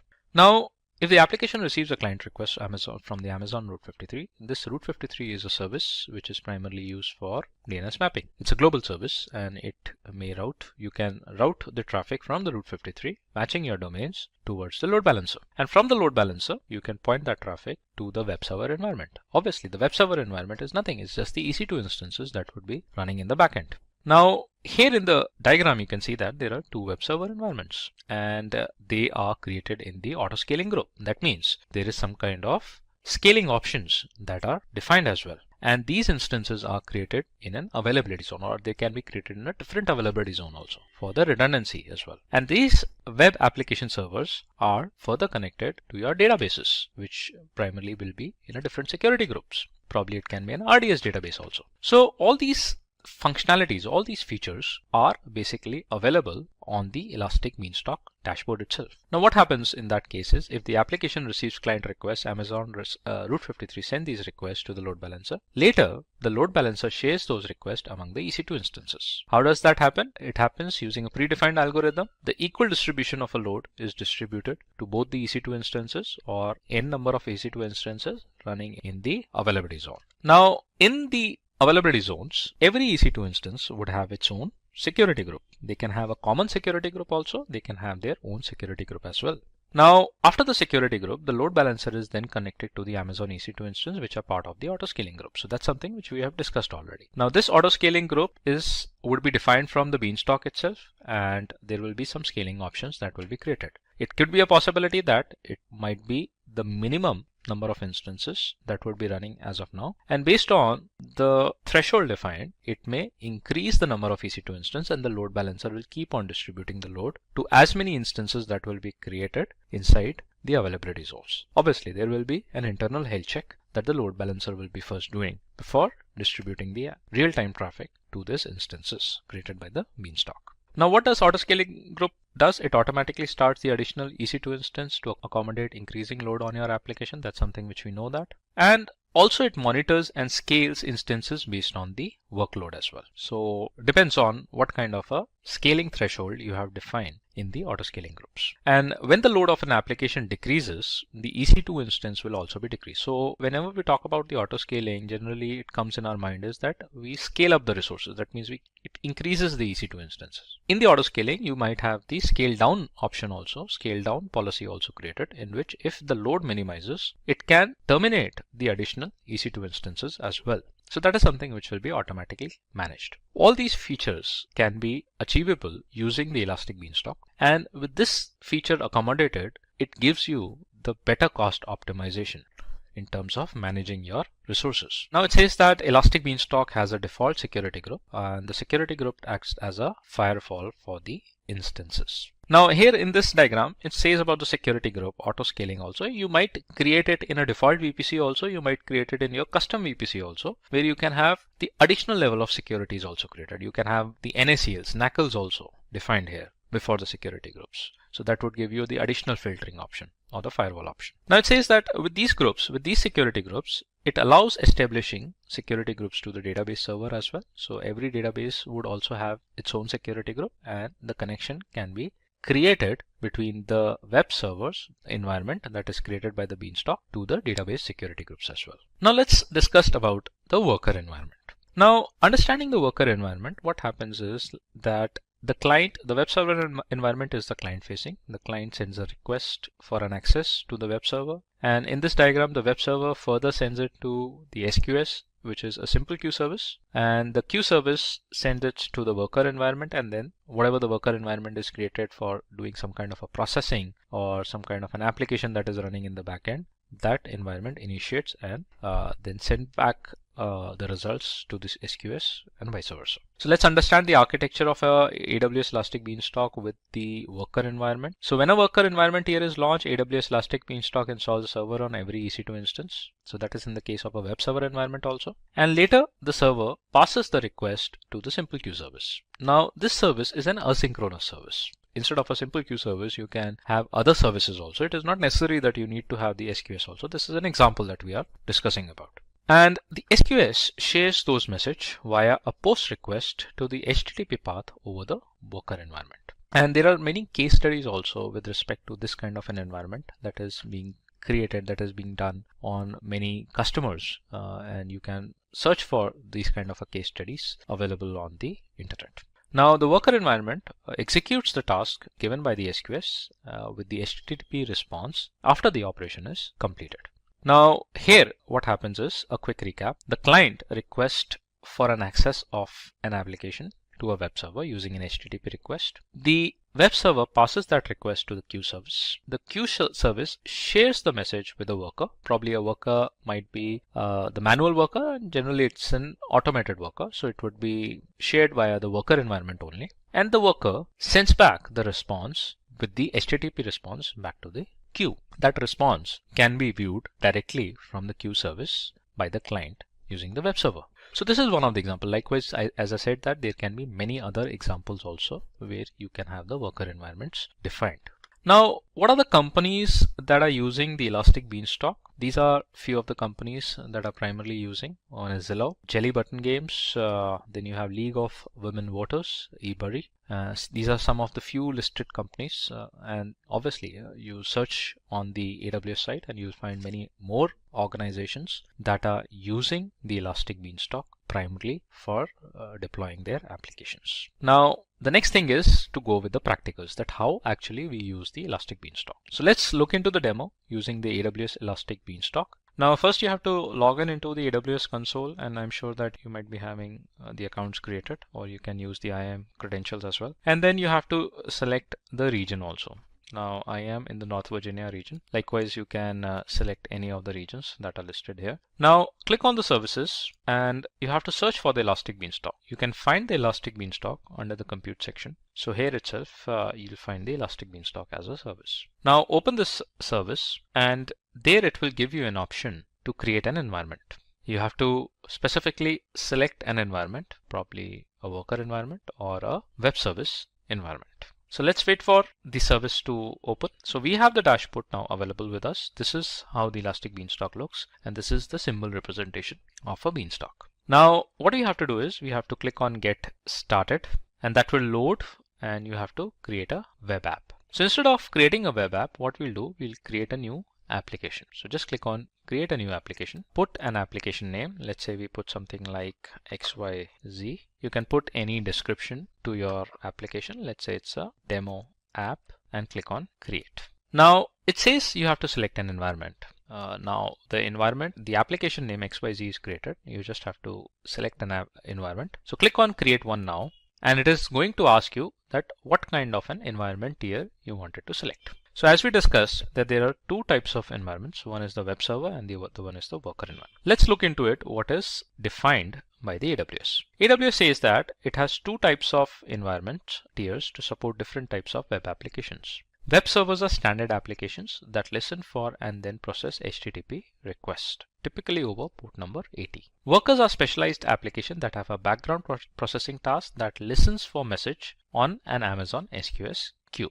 Workers application posts those messages to your application by using the HTTP response. So that's what we saw in the case of the Beanstalk slides also. Now the usability of a worker environment can be anything. Now we'll do a demo for creating a web server environment. So just click on select, and we have the environment name created. Now we can define our own domain. It ends with the region.elasticbeanstalk.com. Let's say I look for a domain which is XYZ only. That's the environment name. Now I'll check for the availability whether that domain name is available with us or not. And it says we don't have that domain name. So probably I'll try to make it with some other name, and let's look for the availability. XYZ ABC, and it says yes, it is available. Now once I deploy my application, I would be able to access the application using this complete DNS. So you can put a description. It's a demo app that we are creating, and then you have to define a platform as well. Now these are the platforms that are supported by the AWS. Let's say I wanted to run a Node.js environment. So I'll just click on the Node.js platform. The application codes is something which is basically developed by the developers, and you can upload the application right now, or you can do that later as well once the environment is ready. Now either you can select to create an environment if you wanted to go with all the default settings. Otherwise, if you wanted to customize it more, you can click on configure more options. So let's click on configure more options. And here you would be able to define various different features like the type of an instance. For example, what kind of an EC2 instance or a server that should be running so that the Beanstalk can deploy our applications over it. If you wanted to modify, just click on a modify button, and here you can modify your instances with respect to the storage as well. Now apart from that, if you wanted to do some modification in the case of monitoring, in the case of databases, in the case of security, or in the case of a capacity, let's look into the capacity. So here you can actually do the modification. So in the capacity, you can select the instance type also. By default, it is t2.micro, but in case if your application requires a larger type of an instance, then you can actually go for the instance type as well. Similarly, you can define your AMI IDs also, because obviously for the application to run, you would require the operating system also. So you can select that particular AMI ID for your operating system as well. Let's cancel that. Likewise, you have many other features that you can actually define here from the dashboard, and you don't have to go to the EC2 dashboard to do the modifications. Now let's go and create an environment. Let's assume that we are going with the default configuration. So this is going to create our environment. The environment is being created, and you can get the environment and the logs defined in the dashboard itself. So you'll see that the Beanstalk environment is being initiated, the environment is being started, and in case if there would be any errors or if it is deployed correctly, you'll get all the logs here itself. Now the environments are basically color coded. So there are different color codings that are defined. If you get the environment in a green color, that means everything is good to go. So here you can see that it has created an elastic IP. It has checked the health of the environment. Now it has created the security groups, and that would be an auto security groups created by the Beanstalk. And the environment creation has been started. You can see that Elastic Beanstalk as Amazon S3 storage bucket for your environment data as well. This is the URL through which you will be accessing the environment, but right now we cannot do that since the environment is being created. Let's click on the application name, and here you can see that it is in a gray color. That means right now the build is being done. It is being created. Once it will be successfully created, it should change to the green color, and then we will be able to access our environment using the URL. Now if I move to the EC2 instances and see in the EC2 dashboard, if I see whether the instance is being created by the Beanstalk or not. So let's see, and let's see what are the differences in terms of creating an instance manually and getting it created from the Beanstalk. So click on the EC2. Let's go to the old EC2 experience. That's what we are familiar with. And let's see what's there in the dashboard.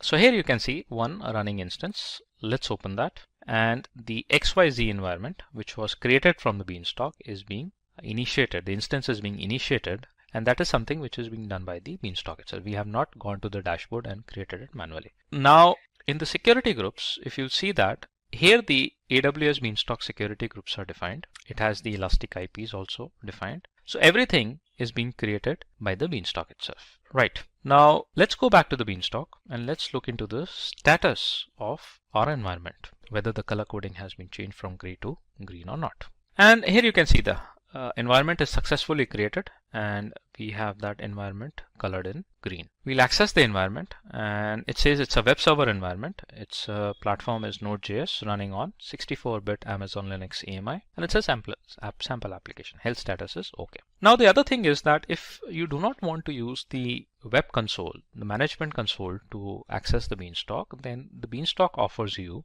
the Elastic Beanstalk CLI as well. So you can install the command line interface, and then you have the command references, CLI command references, that you can actually play with and get your applications deployed using the Beanstalk itself. So this is one of the sample CLI commands that you can actually look into. Now let's look into the environment. Let's click on the environment and we'll be represented with the URL. It says health is okay. These are the logs that you have to follow in case if there are any issues. The platform is Node.js. That is what we selected. Now the next thing is you just have to upload and deploy your applications. So just click on upload and deploy. Select the version label or the name. Select file, and wherever your application is hosted at, just select that, upload it, and deploy your application. You'll see that like your environment is created, similarly your application will be deployed automatically on the instance, and from this URL you will be able to view the output. It is as simple as just like you have to follow these 4 steps. Now let's see whether the Node.js environment is running on our instance before deploying an application. So we'll just click on this URL. Since the Beanstalk has already opened up the security groups on HTTP port 80 for all, we can actually view that output directly from the URL. So we have the Node.js running, that's visible here, and after that you just have to upload and deploy your application, and then from that URL you can get the output. Now this URL you can map it with the Route 53 service. So using the Route 53 DNS services, the domain names can be pointed to the Elastic Beanstalk URL, and from there it can be pointed to the applications that are running on the EC2 instance. Whether you wanted to point it to the URL directly using the Beanstalk, you can do that. Otherwise, as we saw in the slides, you can use the Route 53, point it to the load balancer, and then point it to the instances directly also once it is created by the Beanstalk. So that was the demo, guys, with respect to the Beanstalk and how we can actually run the environments. Apart from that, the operational tasks like system operations, you can manage all these things from the environment dashboard itself. So you have the configurations, you have the logs, you can actually check the health status of your environment, you can do the monitoring, and you can actually get the alarms and the events here. So let's say if I wanted to see the logs, I can request for the logs here itself, and I'll be represented with the full log report, and I can now download that log file and I can view the logs. So it's in the, so we have this bundle logs in the zip file. All right, so if you want to see some kind of logs with respect to Elastic Beanstalk activity, it's in the form of a notepad, and here you can see what all configurations the Beanstalk has done on your environment, on your instance. Similarly, you can go for the health, monitoring, alarms, events, and all those things. If getting your learning started is half the battle, what if you could do that for free? Visit SkillUp by Simplilearn. Click on the link in the description to know more. Hi, this is the 4th lesson of the AWS Solutions Architect course. Migrating to the cloud doesn't mean that resources become completely separated from the local infrastructure. In fact, running applications in the cloud will be completely transparent to your end users. AWS offers a number of services to fully and seamlessly integrate your local resources with the cloud. One such service is the Amazon Virtual Private Cloud. This lesson talks about creating virtual networks that closely resemble the ones that operate in your own data centers, but with the added benefit of being able to take full advantage of AWS. So let's get started.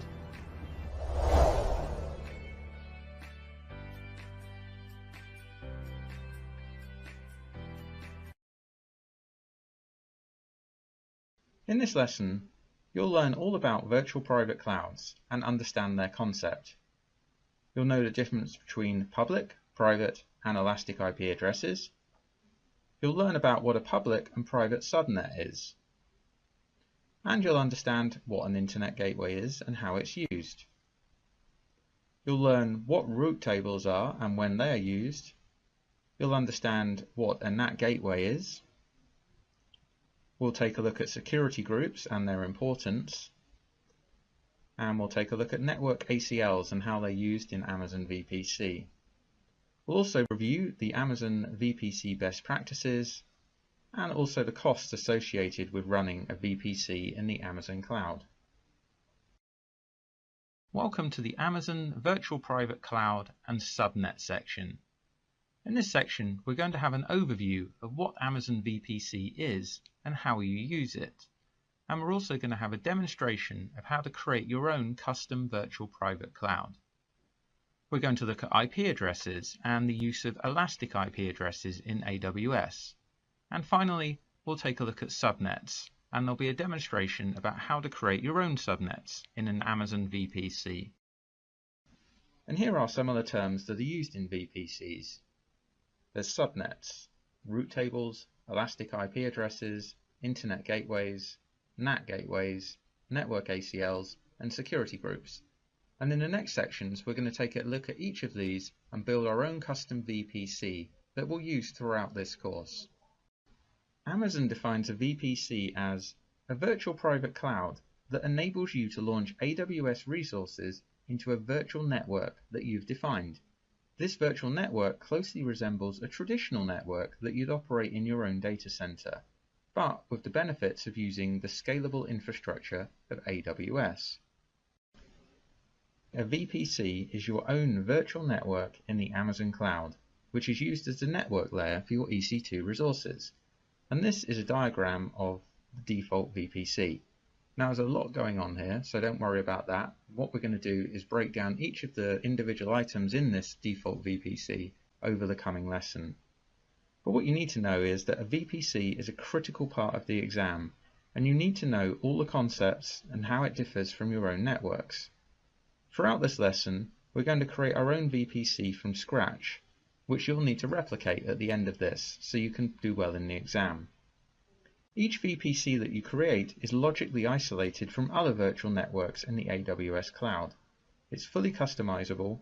You can select the IP address range, create subnets, configure route tables, set up network gateways, define security settings using security groups, and network access control lists.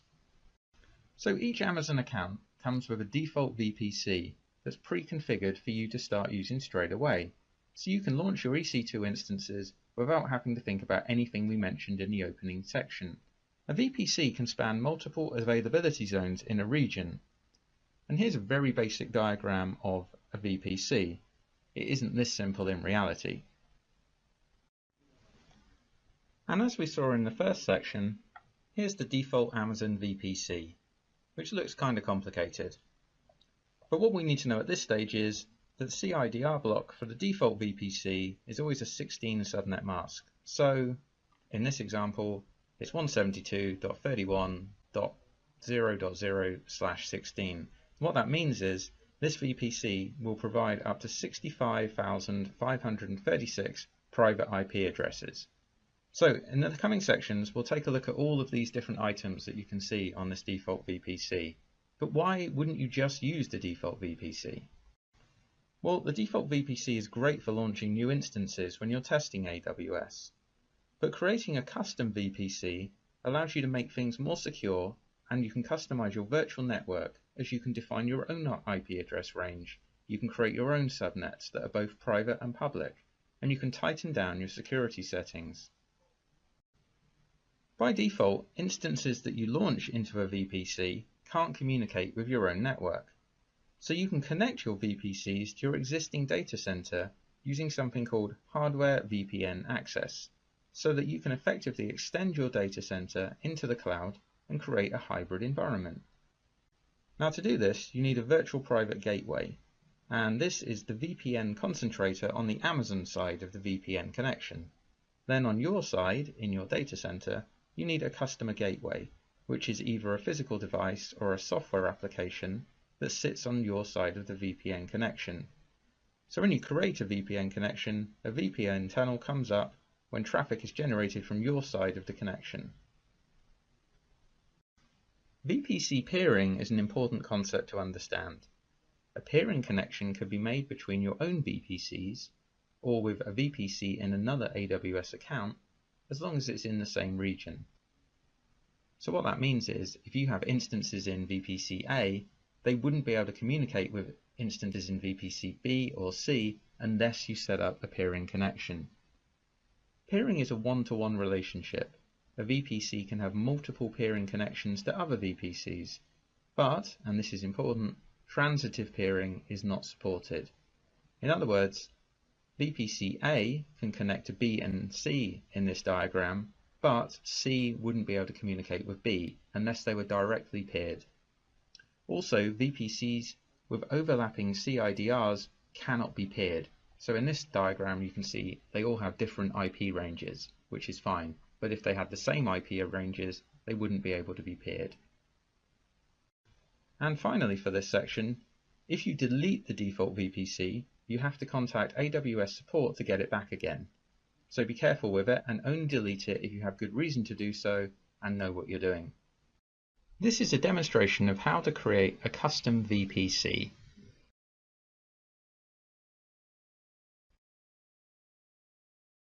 So here we are, back at the Amazon Web Services Management Console. And this time we're going to go down to the bottom left where the networking section is.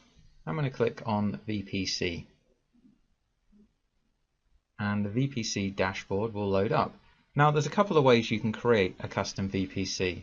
There's something called the VPC Wizard, which will build VPCs on your behalf from a selection of different configurations. For example, a VPC with a single public subnet, or a VPC with public and private subnets. Now this is great because you click a button, type in a few details, and it does the work for you. However, you're not going to learn much or pass the exam if this is how you do it. So we'll cancel that and we'll go to your VPCs and we'll click on Create a VPC. And we're presented with the Create a VPC window. So let's give our VPC a name. I'm going to call it Simplilearn_VPC. And this is the kind of naming convention I'll be using throughout this course. Next we need to give it the CIDR block, or the classless interdomain routing block. So we're going to give it a very simple one, 10.0.0.0, and then we need to give it the subnet mask.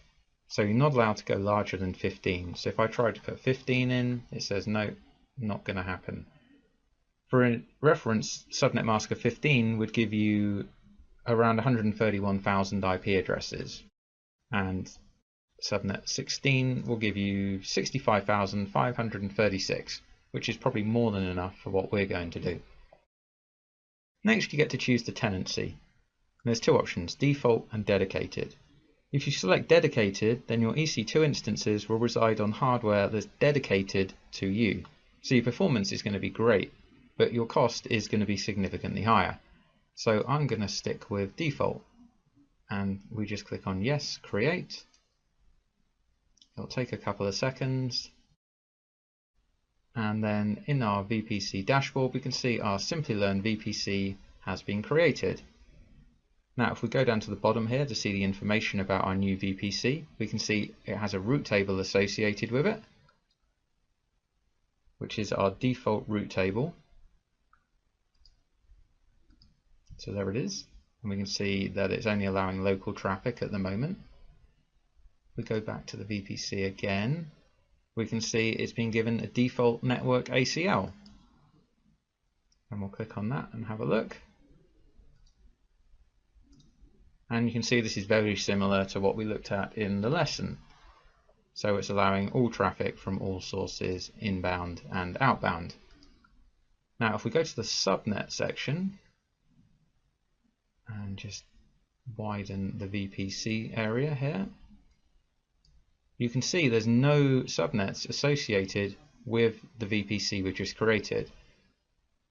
So that means we won't be able to launch any instances into our VPC. And to prove it, I'll just show you. We'll go to the EC2 section. So this is a glimpse into your future. This is what we'll be looking at in the next lesson. And we'll just quickly try and launch an instance. We'll select any instance, it doesn't matter.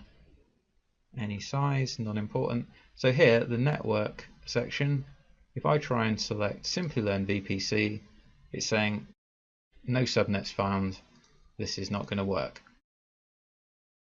So we basically need to create some subnets in our VPC, and that is what we're going to look at in the next lesson.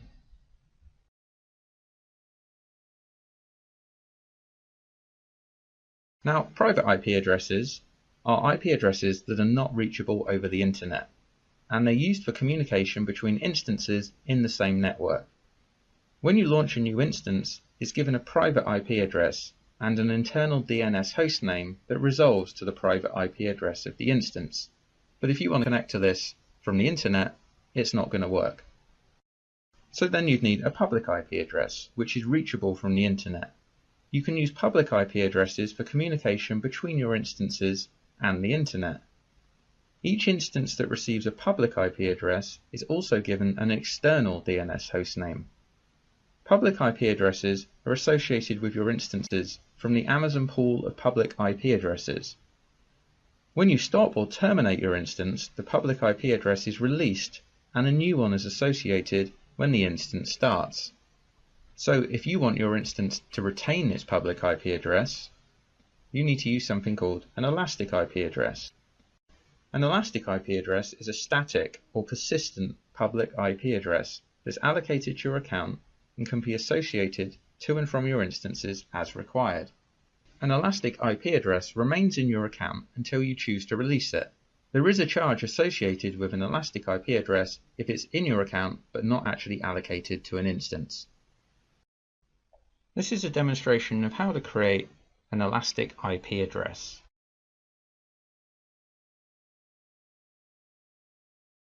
So we're back at the Amazon Web Services Management Console. We're going to head back down to the networking VPC section and we'll get to the VPC dashboard.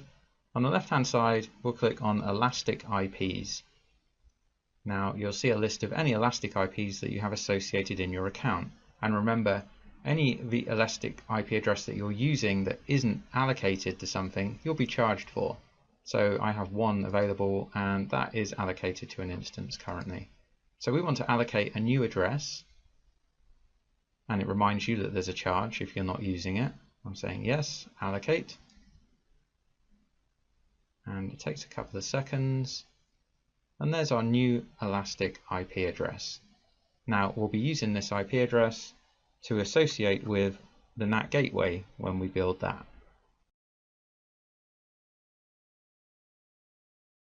AWS defines a subnet as a range of IP addresses in your VPC. You can launch AWS resources into a subnet that you select. you can use a public subnet for resources that must be connected to the internet, and a private subnet for resources that won't be connected to the internet.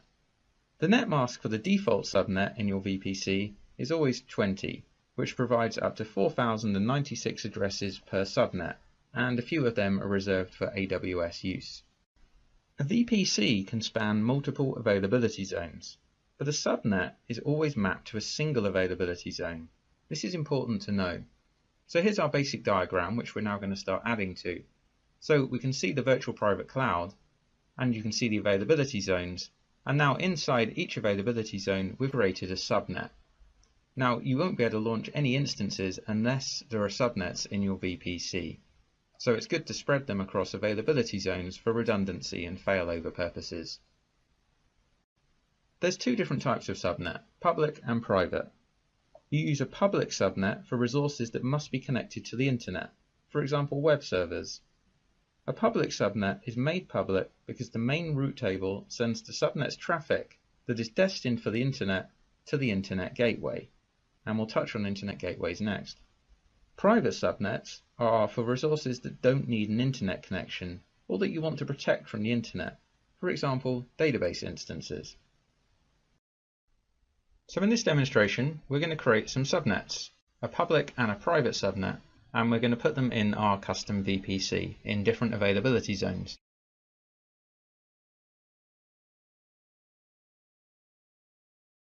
So we'll head to Networking and VPC, wait for the VPC dashboard to load up. We'll click on Subnets, we'll go to Create Subnet, and I'm going to give the subnet a name. So it's good to give them meaningful names. So I'm going to call this first one for the public subnet 10.0.1.0, and I'm going to put this one in the US East 1B availability zone, and I'm going to call it Simplilearn Public. So it's quite a long name, I understand, but at least it makes it clear for what's going on in this example. So we need to choose a VPC. So we obviously want to put it in our Simplilearn VPC. And I said I wanted to put it in US East 1B. I'm using the North Virginia region, by the way. So we click on that. Then we need to give it the CIDR block. Now, as I mentioned earlier, when I typed in the name, that's the range I want to use. And then we need to give it the subnet mask. And we're going to go with 24, which should give us 251 addresses in this range, which obviously is going to be more than enough. If I try and put a different value in that's unacceptable to Amazon, it's going to say, it's going to give me an error and tell me not to do that. Let's go back to 24 and click. I'm going to cut and paste this, by the way, just because I need to type something very similar for the next one. Click Create. And it takes a few seconds. Okay, so there's our new subnet, and if I just widen this, you can see, so that's the IP range, that's the availability zone, it's for Simplilearn, and it's public.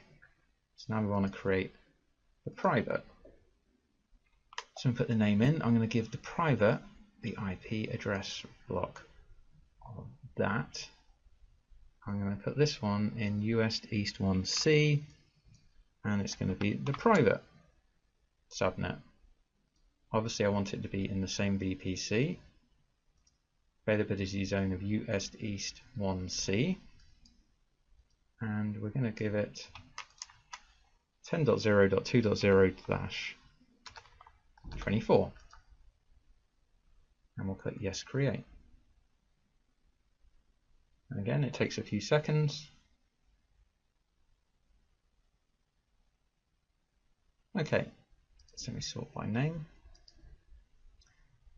So there we are, we can see now we've got our private subnet and our public subnet. In fact, let me just type in Simplilearn, there we are. So now you can see them both there. And you can see they're both in the same VPC, Simplilearn VPC.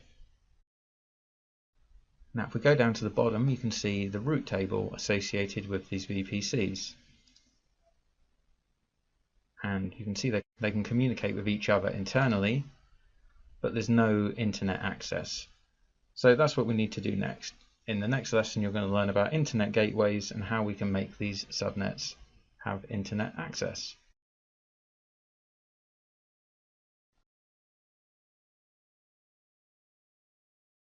Welcome to the networking section. In this section, we're going to take a look at internet gateways, route tables, and NAT devices. And we'll have a demonstration on how to create each of these AWS VPC items.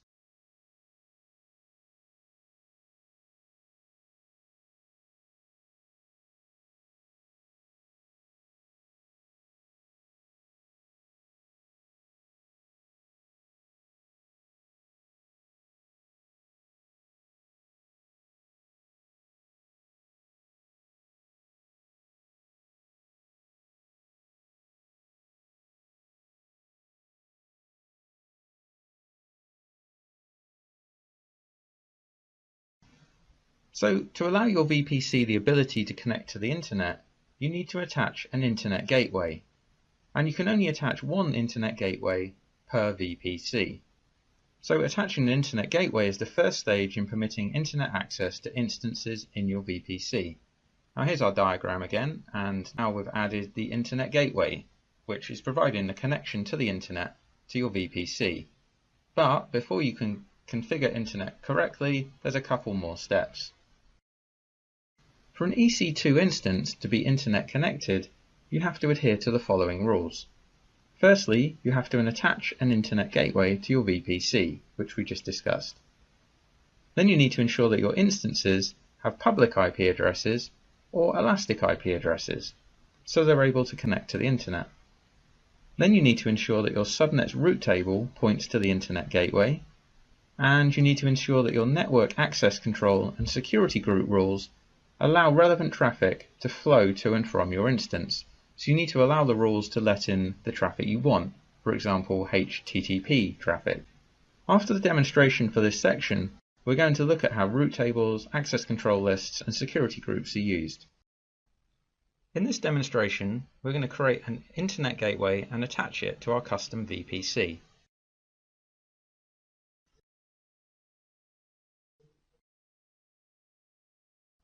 So let's go to Networking VPC, bring up the VPC dashboard, and on the left hand side we click on Internet Gateways. So here's a couple of internet gateways I have already, but I need to create a new one. So create internet gateway.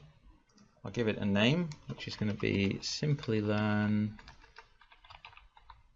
Internet Gateway, IGW. And I'm going to click create. So this is an internet gateway which will connect a VPC to the internet, because at the moment our custom VPC has no internet access. So there, it's created. Simplilearn IGW, but its state is detached because it's not attached to anything. So let me try and attach it to a VPC, and it gives me an option of all the VPCs that have no internet gateway attached to them currently. So I only have one, which is Simplilearn VPC. Yes, attach. Now you can see our VPC has internet attached, and you can see that down here. So let's click on that, and it will take us to our VPC. But before any instances in our VPC can access the internet, we need to ensure that our subnet route table points to the internet gateway. And we don't want to change the main route table, we want to create a custom route table. And that's what you're going to learn about next.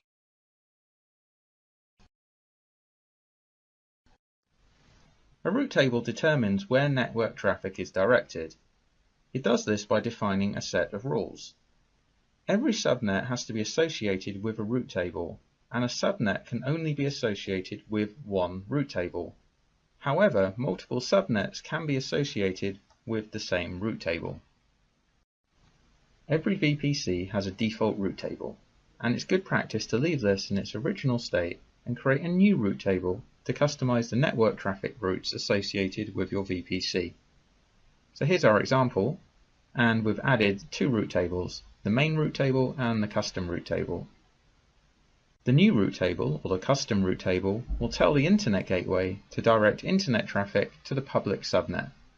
but the private subnet is still associated to the default route table, the main route table, which does not allow internet traffic to it. All traffic inside the private subnet is just remaining local. In this demonstration, we're going to create a custom route table, associate it with our internet gateway, and associate our public subnet with it.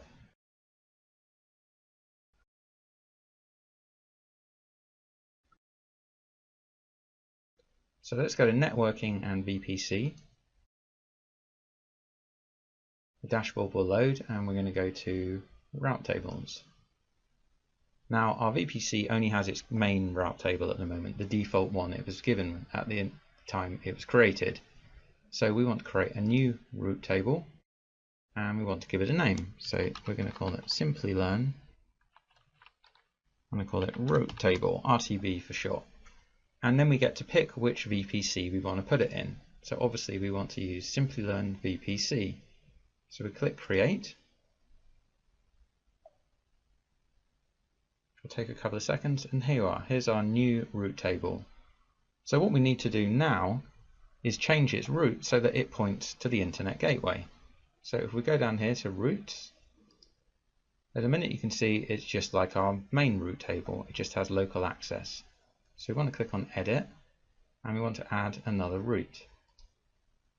So the destination is the internet, which is all the zeros, and our target, and we click on this, it gives us the option of our internet gateway, which we want to do. So now we have internet access to this subnet, to this route table. And we click on Save.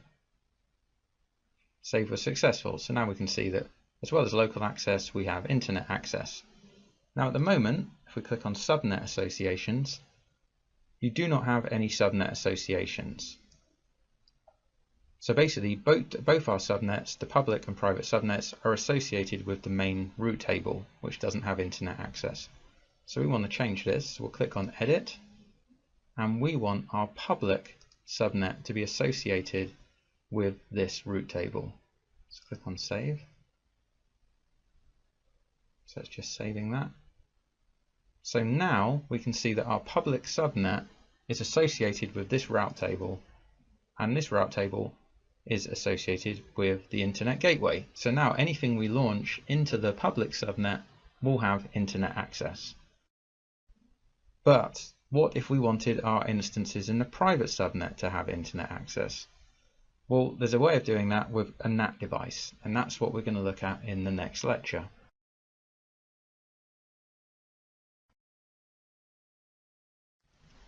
You can use a NAT device to enable instances in a private subnet to connect to the internet or other AWS services, but prevent the internet from initiating connections with the instances in the private subnet.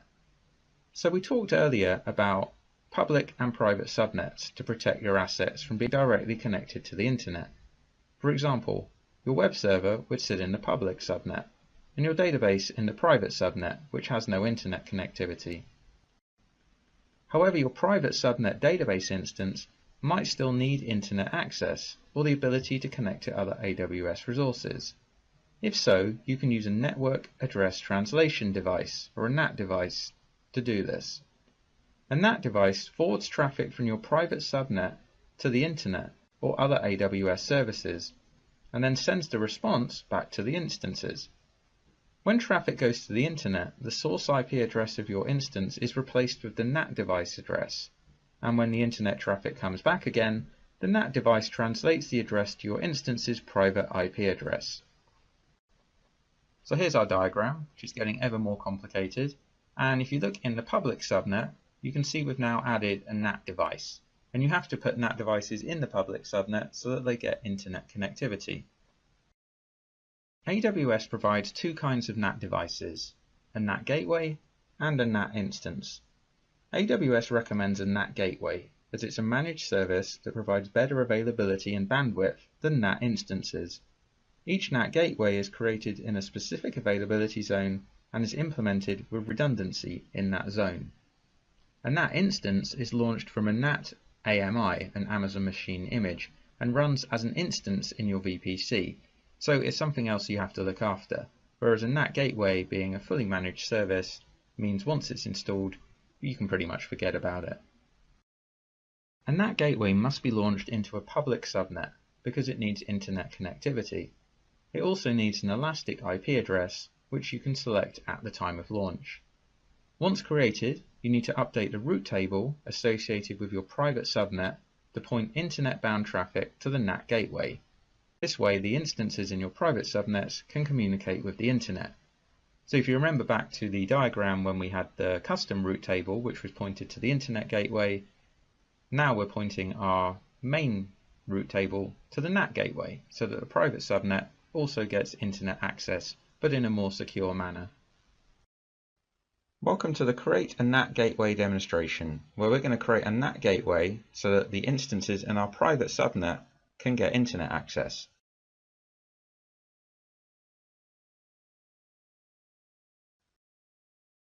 So we'll start by going to Networking and VPC. And the first thing we're going to do is take a look at our subnets, and you'll see why shortly. So here are our Simplilearn subnets. So this is the private subnet that we want to give internet access, but if you remember from the section, NAT gateways need to be placed in public subnets. So I'm just going to copy the name of this subnet ID for the public subnet, and you'll see why in a moment. So then we go to NAT gateways on the left hand side, and we want to create a new NAT gateway. So we have to put a subnet in there. So we want to choose our public subnet. Now, as you can see, it truncates a lot of the subnet names on this option, so it's a bit confusing. So we know that we want to put it in our Simplilearn VPC in the public subnet, but you can see it's truncated. So it's actually this one at the bottom, but what I'm going to do is just paste in the subnet ID, which I copied earlier, so there's no confusion. Then we need to give it an elastic IP address. Now, if you remember from the earlier demonstration, we created one, so let's select that. But if you hadn't allocated one, you could click on the Create New EIP button. So we'll do that. Okay, so it's telling me my NAT gateway has been created. And in order to use your NAT gateway, ensure that you edit your route table to include a route with a target of, and then our NAT gateway ID. So it's given us the option to click on our edit route tables. So we'll go straight there. Now here's our route tables. Now, here's the custom route table that we created earlier, and this is the default, the main route table, which was created when we created our VPC. So we should probably give this a name so that we know what it is. So let me just call this Simplilearn RTB main. So now we know that's our main route table. So if you take a look at the main route table and the subnet associations, you can see that our private subnet is associated with this table. So what we need to do is put a route in here that points to the NAT gateway. So if we click on routes and edit, and we want to add another route, and we want to say that all traffic can either go to the Simplilearn internet gateway, which we don't want to do. We want to point it to our NAT instance, which is this NAT ID here, and we click save. So now any instances launched in our private subnet will be able to get internet access via our NAT gateway.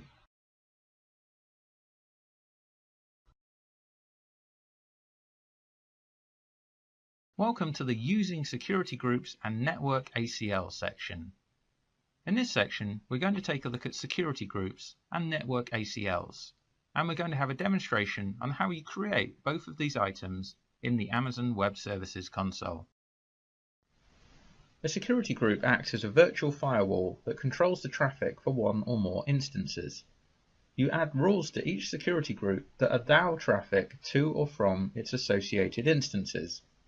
Basically, a security group controls the inbound and outbound traffic for one or more EC2 instances. Security groups can be found on both the EC2 and VPC dashboards in the AWS Web Management Console. We're going to cover them here in this section, and you'll see them crop up again in the EC2 lesson. And here is our diagram, and you can see we've now added security groups to it. And you can see that EC2 instances are sitting inside the security groups, and the security groups will control what traffic flows in and out. So let's take a look at some examples, and we'll start with a security group for a web server. Now obviously a web server needs HTTP and HTTPS traffic as a minimum to be able to access it.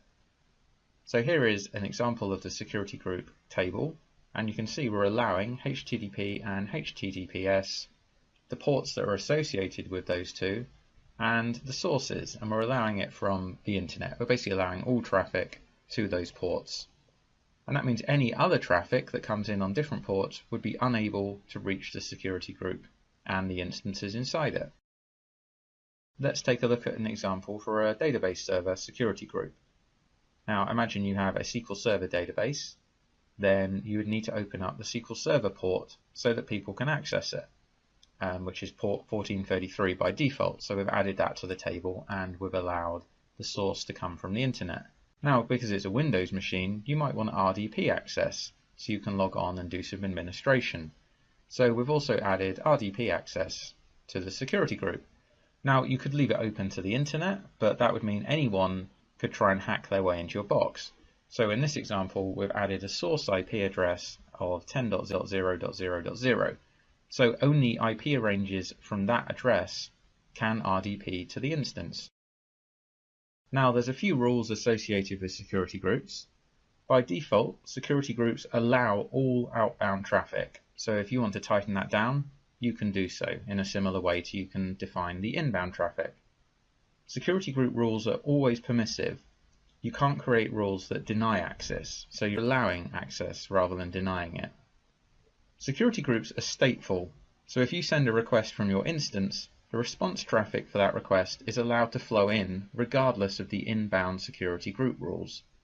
And you can modify the rules of a security group at any time, and the rules are applied immediately. Welcome to the Create Security Group demonstration, where we're going to create two security groups, one to host DB servers and one to host web servers.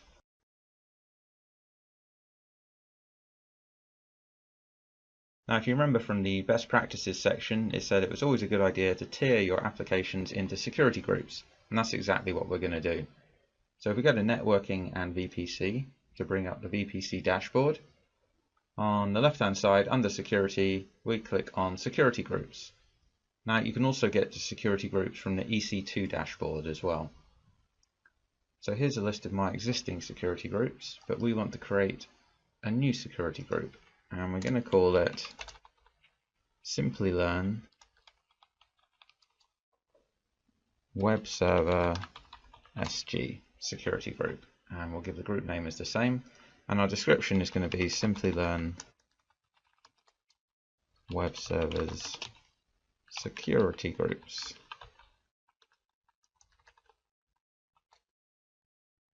Okay, and then we need to select our VPC. Now it defaults to the default VPC, but obviously we want to put it in our Simplilearn VPC. So we click Yes, Create. Takes a couple of seconds, and there it is. There's our new security group. Now if we go down to the rules, the inbound rules, you can see there are none. So by default, a new security group has no inbound rules. But what about outbound rules? If you remember from the lesson, a new security group by default allows all traffic to be outbound. And there you are. All traffic has destination of everywhere. So all traffic is allowed. But we want to add some rules. So let's click on inbound rules. Click on edit. Now this is going to be a web server. So if we click on the drop down, we need to give it HTTP.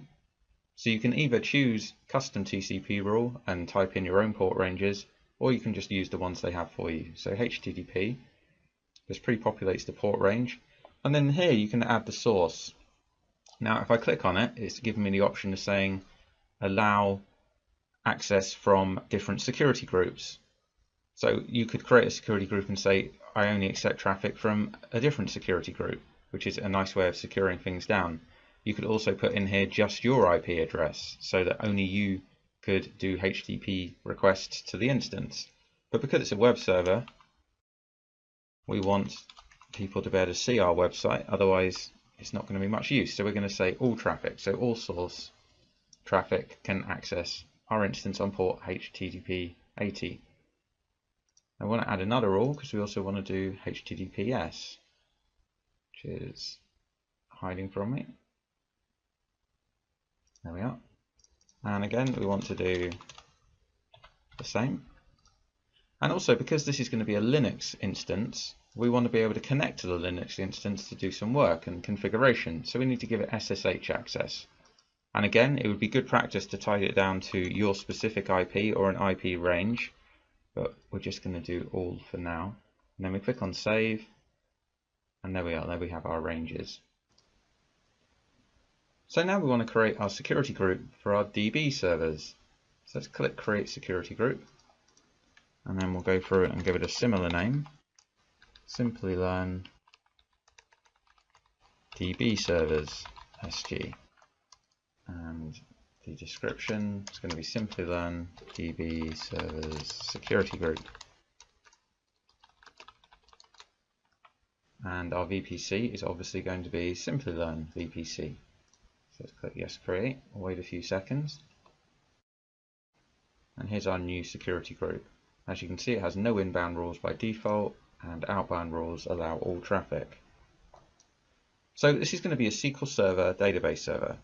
And so we need to allow SQL Server traffic into the instance. So we need to give it Microsoft SQL port access. Now the default port for Microsoft SQL Server is 1433. Now in reality, I'd probably change the port the SQL Server was running on to make it more secure, but we'll go with this for now. And then the source. So we could choose the IP ranges again, but what we want to do is place the DB server in the private subnet and allow the traffic to come from the web server. So the web server will accept traffic, and the web server will then go to the database to get the information it needs to display on its on the website. Or if people are entering information into the website, we want the information to be stored in our DB server. So basically, we want to say that the DB servers can only accept SQL Server traffic from the web server security group. So we can select the Simplilearn web server security group as the source traffic for Microsoft SQL Server data. So we'll select that. Now our SQL Server is obviously going to be a Windows instance, so from time to time we might need to log in and configure it. So we want to give RDP access. Now again, you would probably put a specific IP range in there. We're just going to do all traffic for now. Then we click save. And there we are. So now we have two security groups, DB servers and web servers.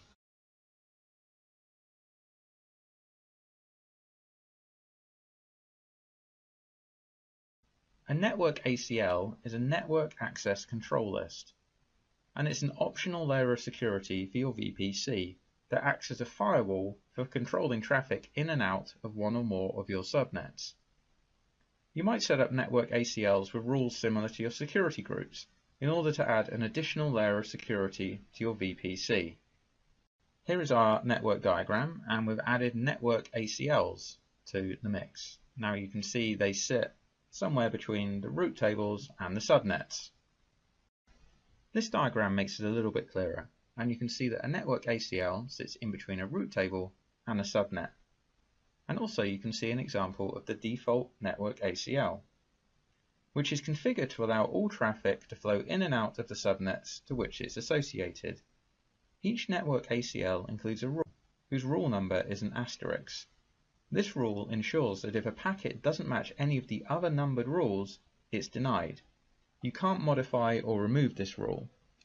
So if you take a look at this table, you can see on the inbound, some traffic would come in and it would look for the first rule, which is 100. And that's saying I'm allowing all traffic from all sources. So that's fine, the traffic comes in. If that rule 100 wasn't there, it would go to the asterisk rule. And the asterisk rule is saying traffic from all sources is denied. Let's take a look at the network ACL rules. Each subnet in your VPC must be associated with an ACL. If you don't assign it to a custom ACL, it will automatically be associated to your default ACL. A subnet can only be associated with one ACL. However, an ACL can be associated with multiple subnets. An ACL contains a list of numbered rules which are evaluated in order, starting with the lowest. As soon as a rule matches traffic, it's applied regardless of any higher numbered rules that may contradict it. AWS recommends incrementing your rules by a factor of 100, so there's plenty of room to implement new rules at a later date. Unlike security groups, ACLs are stateless. Responses to allowed inbound traffic are subject to the rules for outbound traffic. Welcome to the network ACL demonstration, where we're just going to have an overview of ACLs where they are in the dashboard.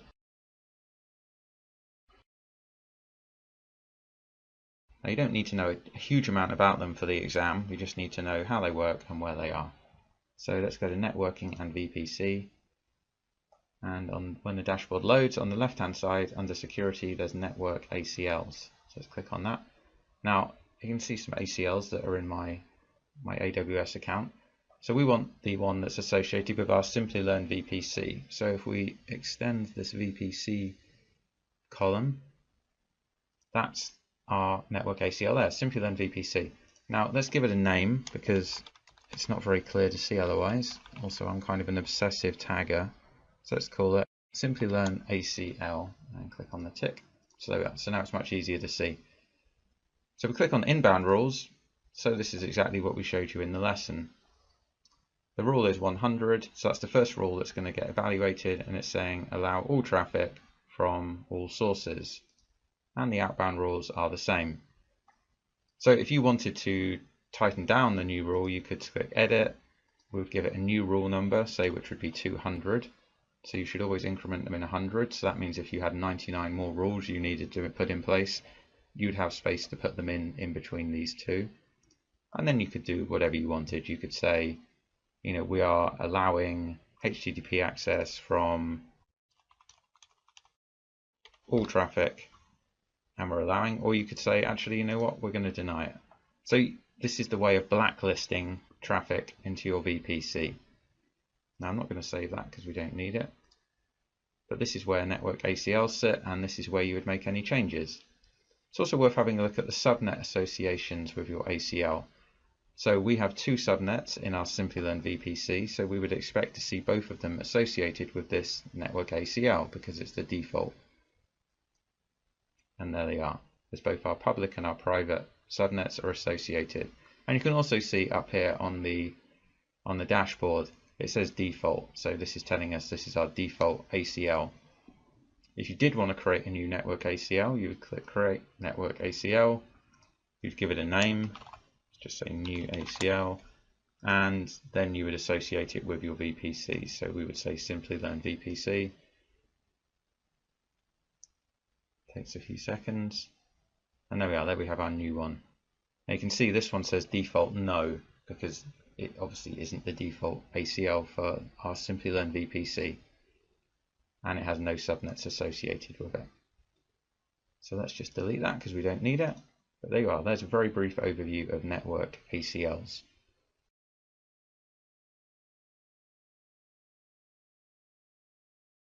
Welcome to the Amazon VPC Best Practices and Costs, where we're going to take a look at the best practices and the costs associated with the Amazon Virtual Private Cloud. Always use public and private subnets. You should use private subnets to secure resources that don't need to be available to the internet, such as database services. To provide secure internet access to the instances that reside in your private subnets, you should provide a NAT device. When using NAT devices, you should use a NAT gateway over NAT instances because they're a managed service and require less administration effort. You should choose your CIDR blocks carefully. Amazon VPC can contain from 16 to 65,536 IP addresses, so you should choose your CIDR block according to how many instances you think you'll need. You should also create separate Amazon VPCs for development, staging, test and production, or create one Amazon VPC with separate subnets, with a subnet each for production, development, staging and test. You should understand the Amazon VPC limits. There are various limitations on the VPC components. For example, you're allowed 5 VPCs per region, 200 subnets per VPC, 200 route tables per VPC, 500 security groups per VPC, 50 in- and outbound rules per VPC. However, some of these rules can be increased by raising a ticket with AWS support. You should use security groups and network ACLs to secure the traffic coming in and out of your VPC. Amazon advises to use security groups for whitelisting traffic and network ACLs for blacklisting traffic. Amazon recommends tiering your security groups. You should create different security groups for different tiers of your infrastructure architecture inside VPC. If you have web tiers and DB tiers, you should create different security groups for each of them. Creating tier-wise security groups will increase the infrastructure security inside the Amazon VPC. So if you launch all your web servers in the web server security group, that means they'll automatically all have HTTP and HTTPS open. Conversely, the database security group will have SQL Server ports already open. You should also standardize your security group naming conventions. Following a security group naming convention allows Amazon VPC operation and management for large-scale deployments to become much easier. Always span your Amazon VPC across multiple subnets in multiple availability zones inside a region. This helps in architecting high availability inside your VPC. If you choose to create a hardware VPN connection to your VPC using Virtual Private Gateway, you are charged for each VPN connection hour that your VPN connection is provisioned and available. Each partial VPN connection hour consumed is billed as a full hour. You'll also incur standard AWS data transfer charges for all data transferred via the VPN connection. If you choose to create a NAT gateway in your VPC, you are charged for each NAT gateway hour that your NAT gateway is provisioned and available. Data processing charges apply for each gigabyte processed through the NAT gateway. Each partial NAT gateway hour consumed is billed as a full hour. This is the practice assignment for designing a custom VPC, where you'll create a custom VPC using the concepts learnt in this lesson. Using the concepts learnt in this lesson, recreate the custom VPC as shown in the demonstrations. The VPC name should be Simplilearn VPC. The CIDR block should be 10.0.0.0/16. There should be 2 subnets, one public with a range of 10.0.1.0 and one private with a range of 10.0.2.0, and they should be placed in separate availability zones. There should be one internet gateway and one NAT gateway, and also one custom route table for the public subnet. Also create 2 security groups, Simplilearn Web Server Security Group and Simplilearn DB Server Security Group. So let's review the key takeaways from this lesson. Amazon Virtual Private Cloud, or VPC, enables you to launch AWS resources into a virtual network that you've defined. This virtual network closely resembles a traditional network that you'd operate in your own data center, but with the benefits of using scalable infrastructure of AWS. There are 3 types of IP address in AWS. A private IP address. This is an IP address that's not reachable over the internet, and it's used for communication between instances in the same network. A public IP address is reachable from the internet, which you can use for communication between your instances and the internet. And there's an elastic IP address. This is a static, public, persistent IP address that persists after an instance restarts, whereas a public IP address is reassociated after each restart. Amazon defines a subnet as a range of IP addresses in your VPC. You can launch AWS resources into a subnet that you select, and a subnet is always mapped to a single availability zone. Use a public subnet for resources that must be connected to the internet, and a private subnet for resources that won't be connected to the internet. To allow your VPC the ability to connect to the internet, you need to attach an internet gateway to it, and you can only attach one internet gateway per VPC. A route table determines where network traffic is directed, It does this by defining a set of rules. Every subnet has to be associated with a route table, and a subnet can only have an association with one route table. However, multiple subnets can be associated to the same route table. And you can use a NAT device to enable instances in a private subnet to connect to the internet or other AWS services. But a NAT device will prevent the internet from initiating connections with instances inside your private subnet. A security group acts as a virtual firewall that controls the traffic for one or more instances. You add rules to each security group that allow traffic to or from its associated instances. A Network Access Control List, or Network ACL, is an optional layer of security for your VPC that acts as a firewall for controlling traffic in and out of one or more of your subnets. Today's session is on AWS SageMaker. Let's look into what we have in our today's session. So what's in it for you? We would be covering what is AWS, why do we need AWS SageMaker, what is AWS SageMaker services, what are the benefits of using the AWS SageMaker, machine learning with AWS SageMaker, how to train a model with AWS SageMaker, how to validate a model with AWS, and the companies that are using AWS SageMaker. Along with that, we will be covering up one live demo on the AWS platform. Now let's understand what is AWS. So what is AWS? It's an Amazon Web Services. It's the largest or most widely used public cloud platform offered by Amazon. It provides services over the internet. AWS services can be used to build, monitor, and deploy any type of application in the cloud. AWS also uses the subscription pricing model. That means you only pay for whatever the services you use for.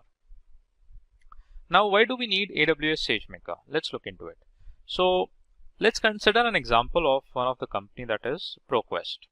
Now, before AWS SageMaker, the ProQuest is a global information content and technology company that provides valuable content such as ebooks, newspapers, etc. to the users.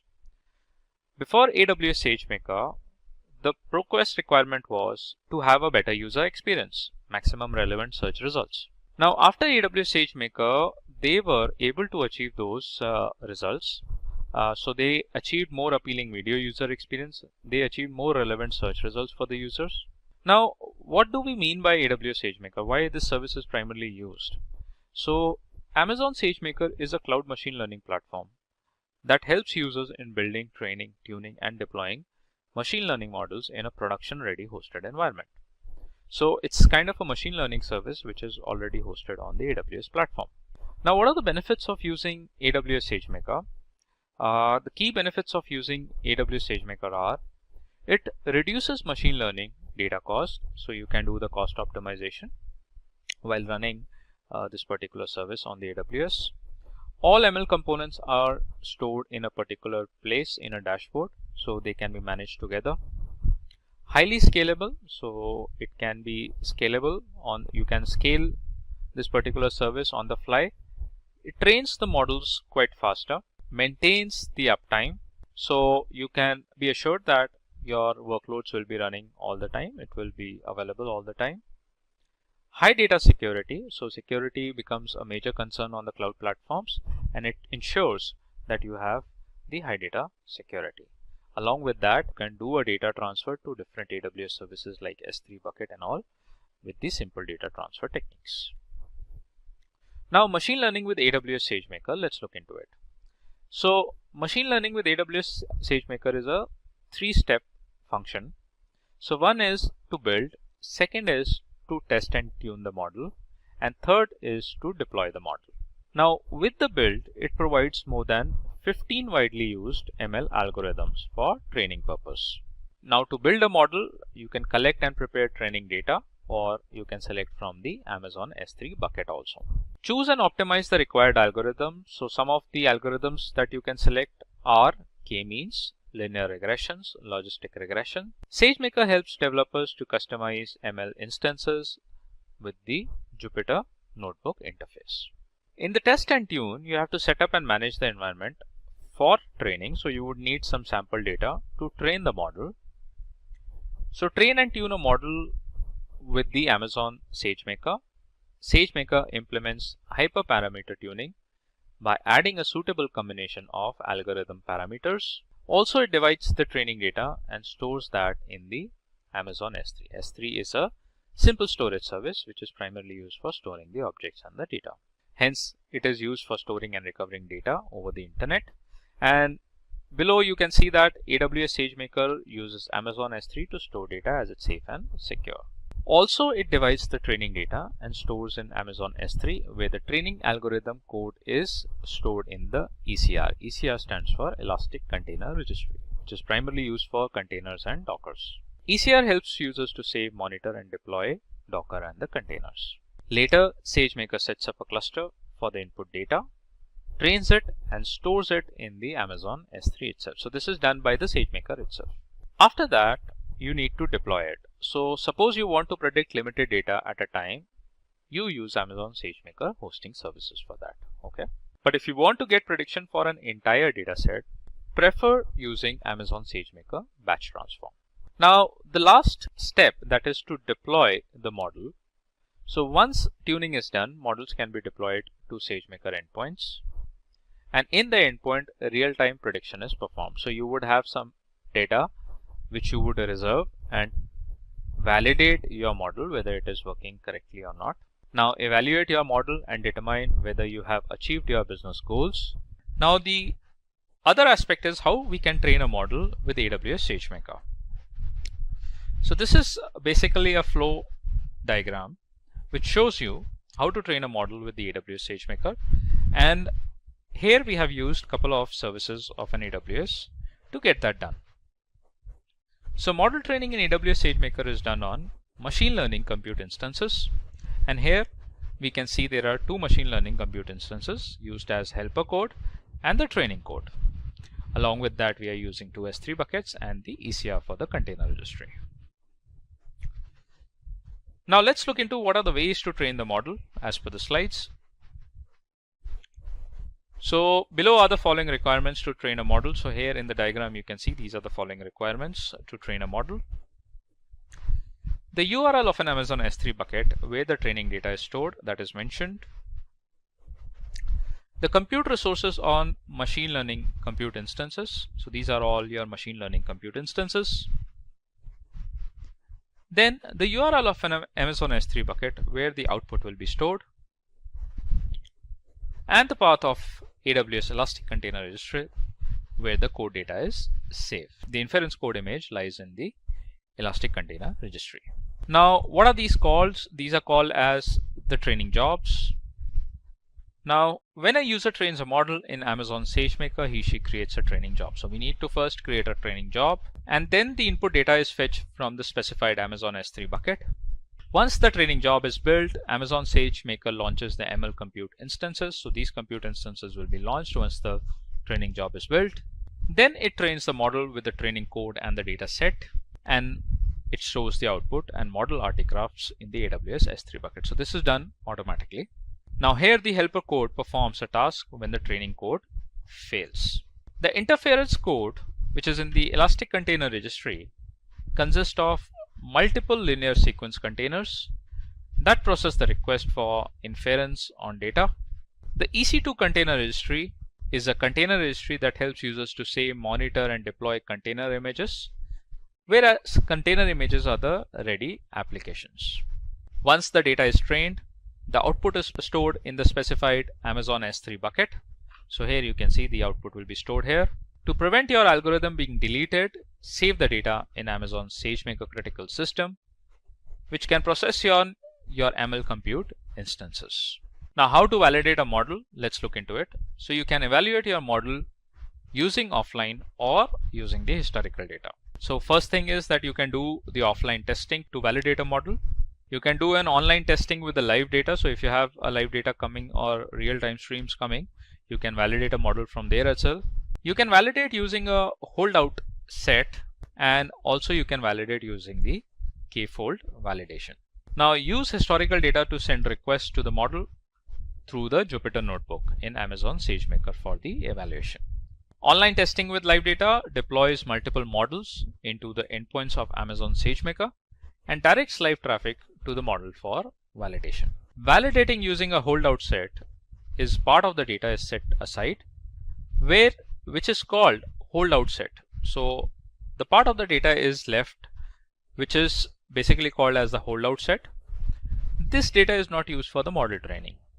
So later, when the model is trained with the remaining input data and generalize the data based on what is learned initially. So whatever the data which is left out will be used for validating a model, because we have not used that data while training a model.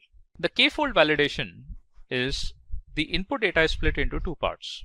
One part is called k, which is the validation data for testing the model, and the other part is k-1, which is used as a training data. Now, based on the input data, the machine learning model evaluates the final output. Now, the companies that are using AWS SageMaker, one is the ADP. So you must be knowing about ADP, Zalando, Dow Jones, which is the stock market, ProQuest, and the Intuit.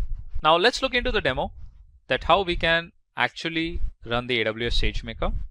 So we'll use the R algorithm and then package the algorithm as a container for building, training, and deploying a model. We are going to use the Jupyter Notebook for that, for model building, for model training, for model deployment, and the code for the demo is in the below link. So you can see here that from this link you can get the code for the demo. Let's try to do a demo on the AWS. Now I would be using a link which is provided by Amazon to build, train, and deploy the machine learning model on the SageMaker, as you can see on my screen. And in this tutorial, you would have some steps where you can put those steps and the code, Python codes, into your AWS SageMaker Jupyter Lab.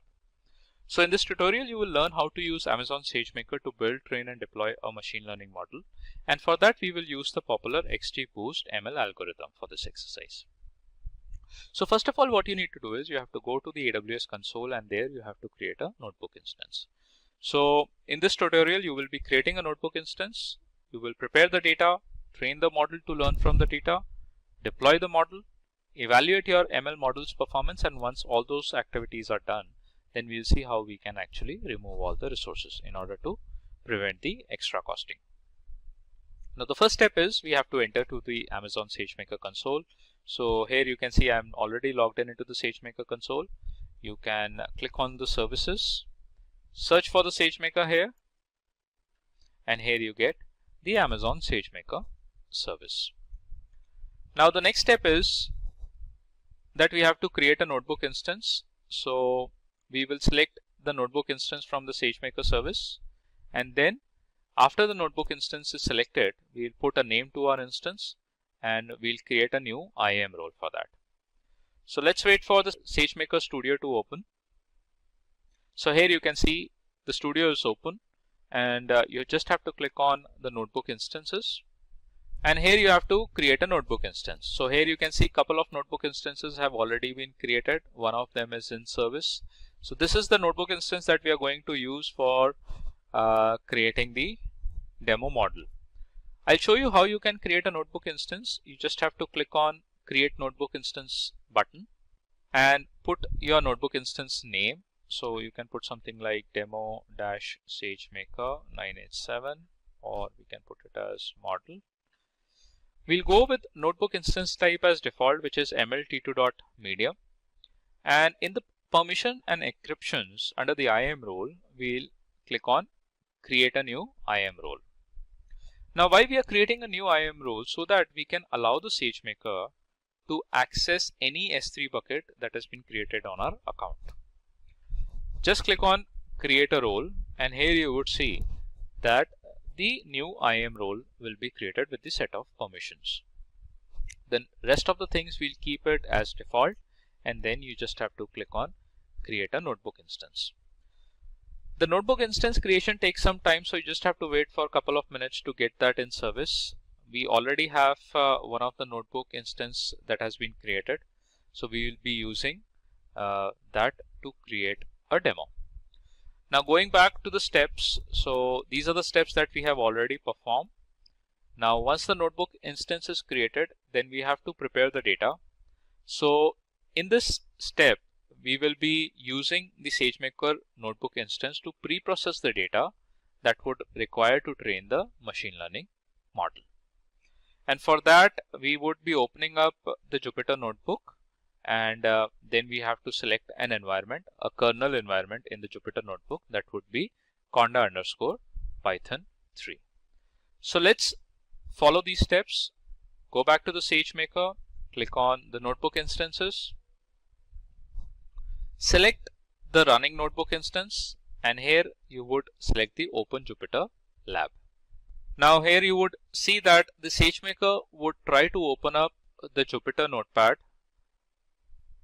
and we would be performing all our inputs into that Jupyter notebook and executing the results there itself. So just wait for the notebook to open. Now here you can see the Jupyter Lab notebook has been opened. So I would be selecting one of the notebook that has been created. So this one. So likewise, you can create your own notebook also. How you can do that? First of all, let me select the kernel environment. So I would be selecting conda_python 3 and just click on select. So how you can create your own notebook? Just have to click on file, click on new, and here you can select the notebook.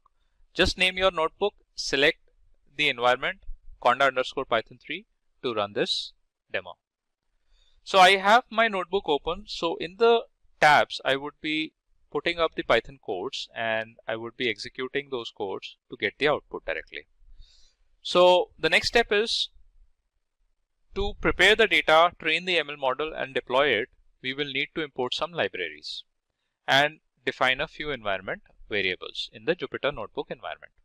So I would be copying this code, which you can see that would try to import NumPy, pandas. These are all required to run the Python syntax. So just copy this code and paste it into your notebook. Right? So once you do that, execute your code, and here you can see that you get the output, which is that it has imported all the necessary libraries that have been defined in the code.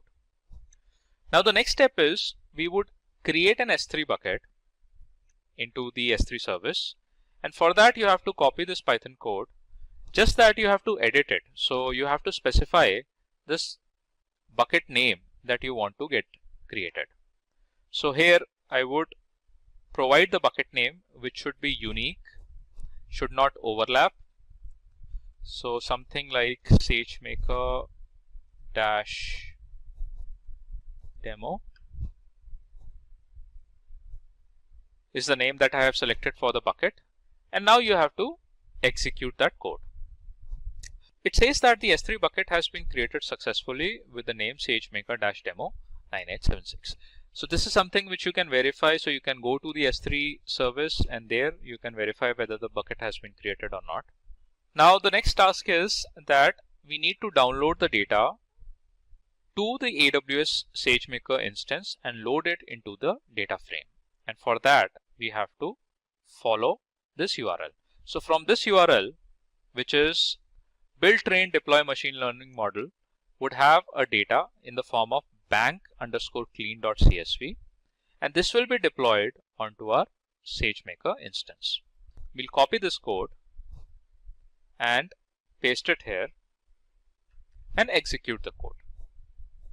So it says that it has successfully downloaded bank_clean.csv, which has the data inside it, and that has been loaded into the SageMaker data frame successfully.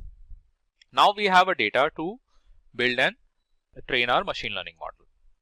So what we are going to do, we are going to shuffle the data and we are going to split it, one into the training data set and the other one into test data set. So for the training data set, we are going to use 70% of the customers that are listed in the CSV file, and 30% of the customers in the CSV file data, we will be using it as a test data to train the model. So we will copy the following code into a new code cell, and then we are going to run that code cell. So I'll just copy it for training the data so that we can segregate the data model, 70% for building the model, and 30% for testing the data. So click on run the execution, and here you can see that we got the output successfully. Now we have to train the model from that data. So how we are going to train that model? And for that we'll use SageMaker pre-built XGBoost model, which is an algorithm. So you will need to reformat the header and first column of the training data and load the data from the S3 bucket. So what I'll do is I'll copy this syntax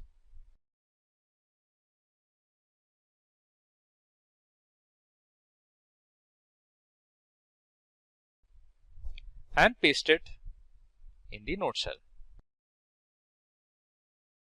So it has the train data. It would train the model.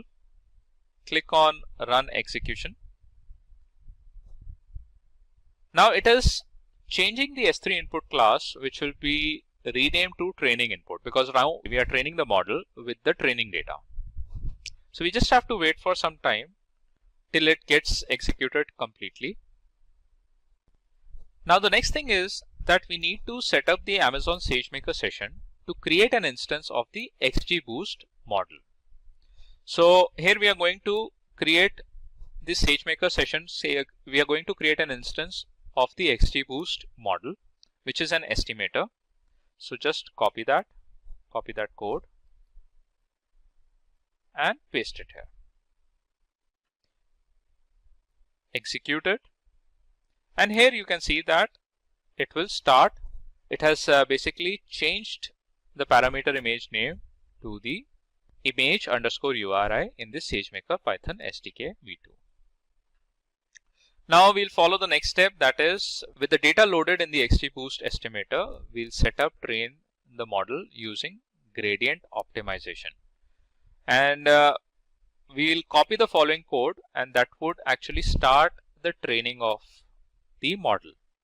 So copy this code, and this would actually start training the model using our input data that we have reserved, 70% of that data that we have reserved for training the model.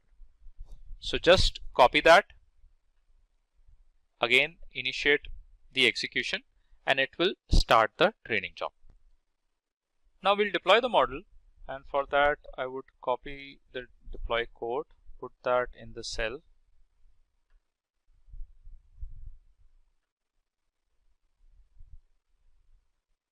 and execute it.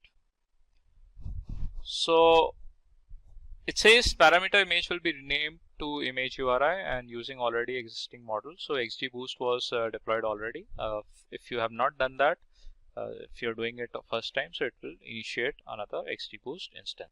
So where you can find your XGBoost endpoints created, you just have to scroll down, and here under the inference, click on the endpoints, and you should find the XGBoost endpoints defined here.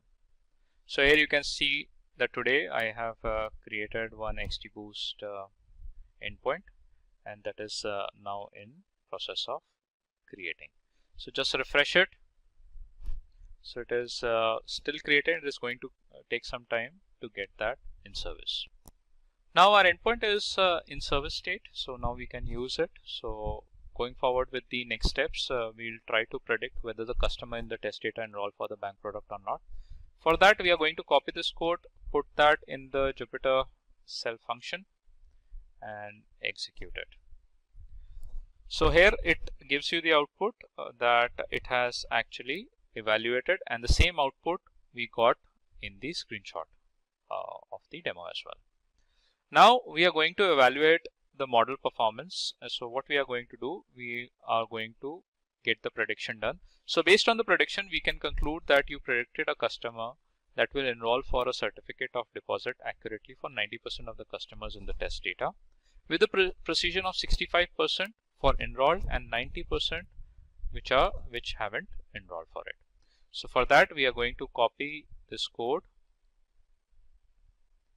and execute it here in the cell.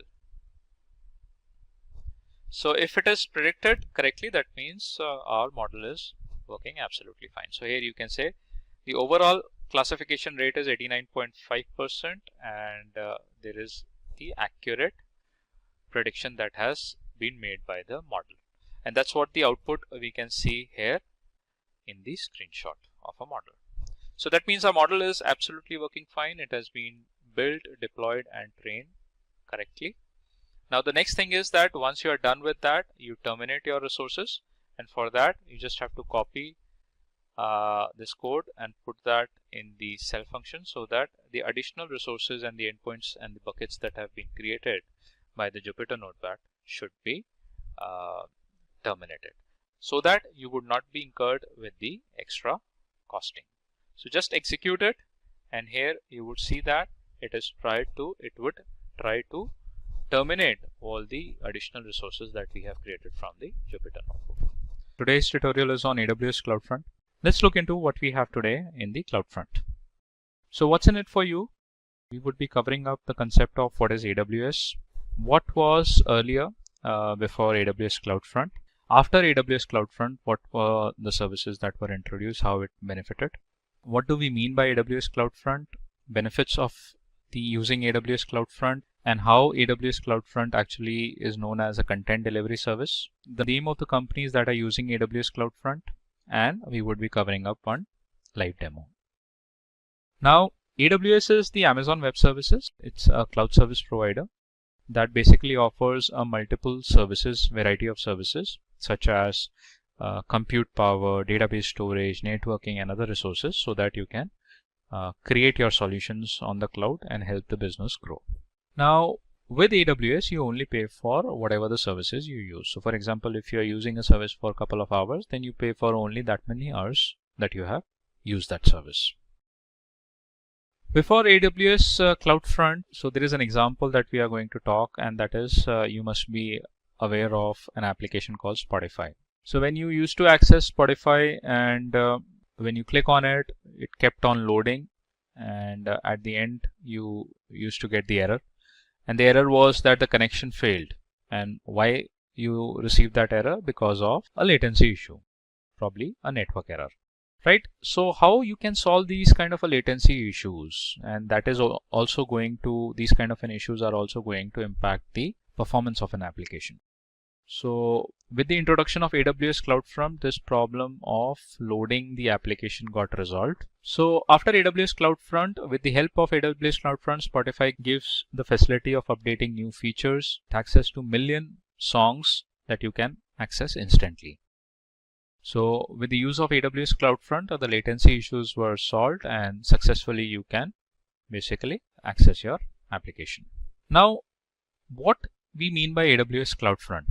So AWS CloudFront is a globally distributed network that is offered by AWS, Amazon Web Services, which securely delivers content to the end users across any geography with a higher transfer speed and an improved or a low latency. Now, what are the benefits of AWS CloudFront? There are multiple benefits. One is the cost effective. So it helps you to do the cost optimization when you use the CloudFront. It is time saving, so it is implemented easily, and also a lot of issues with respect to accessing the application with respect to latency and all can be resolved. Content privacy, so the content is placed to the end users and also to the CloudFront servers in a secured manner, in a secured way.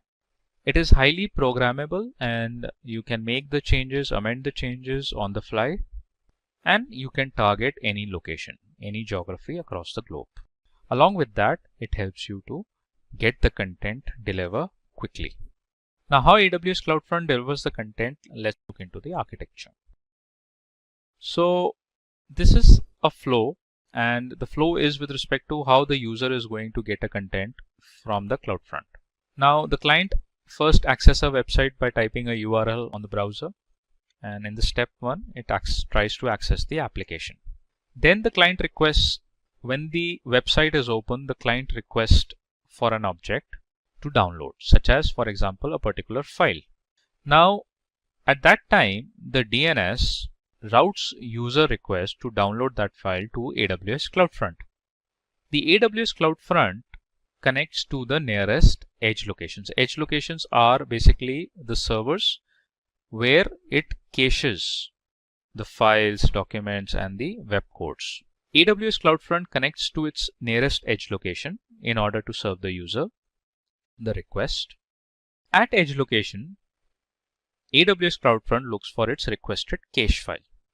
Once the file is found, let's say if the file is available in the cache of an edge location, AWS CloudFront then sends the file to the user. Otherwise, if the file is not found in the cache memory of an edge location, AWS CloudFront compares the requirement with the specification and share it with a respected server. That means a web server or a server where the file is actually available. The web server, responds to the edge location by sending the file back to the CloudFront edge location. And then as soon as the AWS CloudFront receives the file, it shares with the client, also adds the file to the cache of an edge location for a future reference. This is how the flow of a CloudFront is. Now, the name of the companies that are using the AWS CloudFront. So one of them is Geo7 app, which is a very popular app. So it uses Amazon CloudFront to deliver 15 petabytes of audio and video to its subscribers globally, which is a huge data. Sky News, it uses the service in order to unify the content for faster distribution to subscribers. The Discovery Communications also uses the CloudFront. It uses the service for delivering API, static asset, and also the dynamic content. And then the TV1 EU, Streaming Europe, is basically also uses the CloudFront service that helps in improving latency and performance that results in fastest delivery of content. Now let's look into the demo how to use CloudFront to serve private S3 bucket as a website. Now I'm going to run a CloudFront distribution demo on the AWS console, and we'll basically try to deliver the content from a private S3 bucket and then map that with the domain name using the Route 53 service. So what we need for this demo, we would need a domain URL, we would need a Route 53 service, we would need CloudFront, we have to create a CloudFront distribution, and that will be linked with our S3 bucket, the private S3 bucket, right? And in the S3 bucket, we would have one HTML file, the index.html file. So let's move into AWS console. So right now I have opened up the CloudFront distribution, and here you can see that couple of distributions have already been created. So what I'm going to do, I'm going to create a distribution. Now there are two types of delivery method for your content. One is the web distribution and the other one is RTMP. RTMP stands for real-time audio or video distribution. It's basically used for distribution of a media content or a media file which are available in the S3 bucket.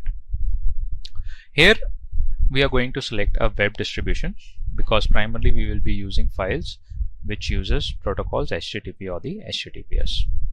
So you have to click on Get Started, and in the origin domain name you have to specify the bucket where your code is available.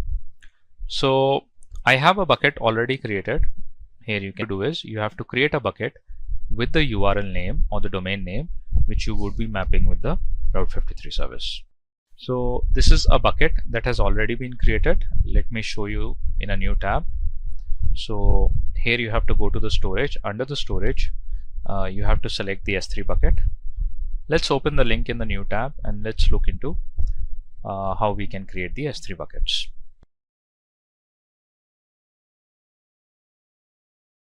Now here are a couple of buckets already created. I have created one bucket with the domain name that I'm going to use and map it with the Route 53 service. So that is basically mapped to a region which is in Ohio. And if you open up this bucket, here you will find an HTML web page. The index.html has been already added, right? So similarly, you have to create a bucket with a domain and an index.html page needs to be uploaded there. Now again we'll go to the CloudFront. We'll try to create a distribution. Just have to click on create distribution. select a web delivery method, select an origin domain, which is sunshinelearning.in, and origin path you don't have to specify. Origin ID is this one. So basically, when you define an origin domain name, automatically the origin ID appears. You can customize this origin ID as per your requirement also.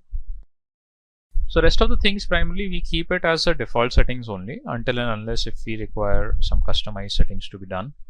So let's say if you have to change the cache behavior settings, you can do that. Otherwise, we'll keep it as default.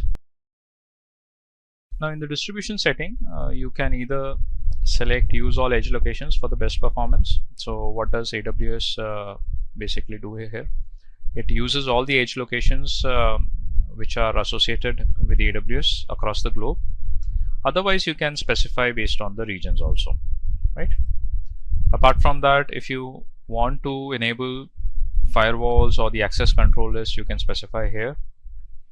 And then what you need to do is, in the default root object, here you have to specify your index.html page, which is in the S3 bucket. The distribution state has to be enabled, and if you want to use IP version 6 as well, you need to enable it. Click on create a distribution. Now you can see here a distribution has been created. It's in progress and it is enabled, and it takes around 15 to 20 minutes to get that distribution completed. The reason is that the web codes, the web pages will be distributed across all the edge locations across the globe, so hence it takes time to get that done, right? Well, let's move on to Route 53 service, and let's create the hosted zones. So we'll type Route 53 here, scalable DNS and domain name registration.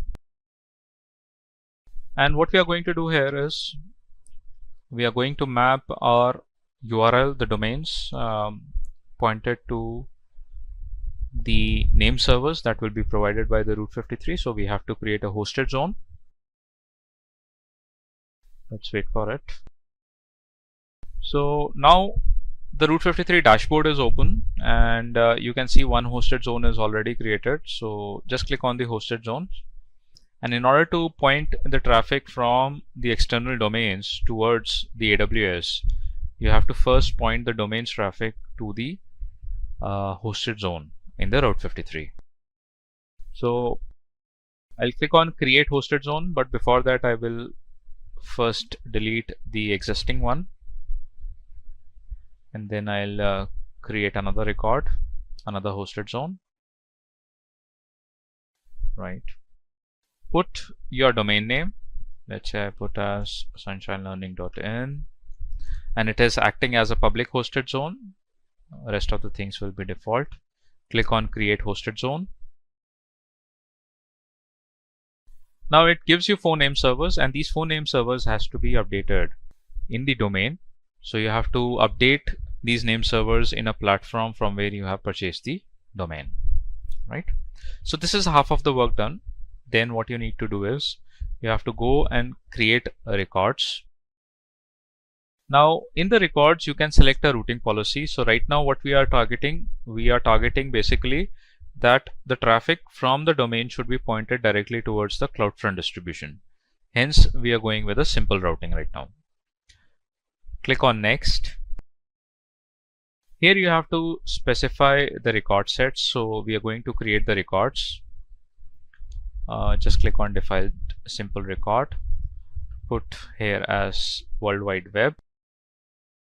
And you have to select an endpoint. So endpoint we are selecting for the CloudFront distribution. So we have to specify alias for the CloudFront distribution. Now here we are going to put the CloudFront distribution URL, and then we are going to define the simple record set. So what we need is we need a CloudFront distribution URL, which you can find it from the CloudFront service itself, and you can find the domain name here itself. You just have to copy that and then paste it here in the distribution, and then just click on define simple records. Again click on create records, and here you can see the record set has been updated. Now this domain is basically pointed towards these name servers, which are further pointed towards the CloudFront distribution. Right now, the only thing which is left is that within the domain, from wherever you have purchased the domain, you should update these 4 name servers, and then you can see the live traffic coming on this domain will have an output from the CloudFront distribution. Today's topic is on AWS autoscaling. So this is Akhil. I would be taking up a tutorial on the autoscaling. Let's begin with our tutorial, and let's look into what we have in today's session. So I would be covering up why we require AWS autoscaling, what is AWS autoscaling, what are the benefits of using the scaling service, how this autoscaling works, the different scaling plans we have, what is the difference between the snapshot and the AMI, what is a load balancer, and how many types of load balancers we have, and along with that I would be covering up a real live demo on the AWS. Let's begin with why we require AWS autoscaling. Now, before AWS cloud scaling, there was a question in the mind of enterprises that they were spending a lot of money on the purchase of the infrastructure. If they have to set up some kind of a solution, so they have to purchase an infrastructure, and a one-time cost was required. So that was a burden for them in terms of procuring a server, hardware, software, and then having a team of experts to manage all those infrastructure. So they used to think that no longer they require these resources if there was a cost-efficient solution for their project. That was the project manager used to think. Now, after the AWS cloud scaling that was introduced, automatically the autoscaling maintains the application performance based on the user requirements at the lowest possible price. So what does the autoscaling does is that whenever there is a scalability required, it manages it automatically, and hence the cost optimization became possible. Now, what is AWS autoscaling? Let's look into deep. So AWS autoscaling is a service that helps users to monitor their applications and the servers and automatically adjust the capacity of their infrastructure to maintain the steadiness. So they can increase the capacity, they can even decrease the capacity also for the cost optimization. And also predictable performance at the lowest possible cost. Now, what are the benefits of autoscaling? It gave the better fault tolerance applications. You can get the servers created and you can have a clone copy of the servers so that you don't have to deploy the applications again and again. Better cost management because the scalability is decided by the AWS automatically based on some threshold parameters. It was a reliable service, and whenever the scaling is created or initiated, you can get the notifications onto your mail IDs or to your cell phones. Scalability, as I mentioned, is always there in the autoscaling. It can scale up, it can scale down as well. And it has the flexibility in terms of whenever you want to schedule it, if you want to stop it, if you want to keep the size of the servers at a fixed number, you can always make the changes on the fly. And the better availability.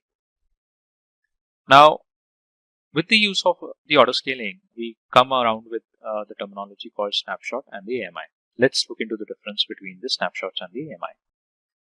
Snapshots versus AMI. So in a company, there was one of the employee that was facing an issue with launching the virtual machines. So he asked his colleague a question. Is it possible to launch multiple virtual machines with a minimum amount of time? Because it takes a lot of time in terms of creating the virtual machines.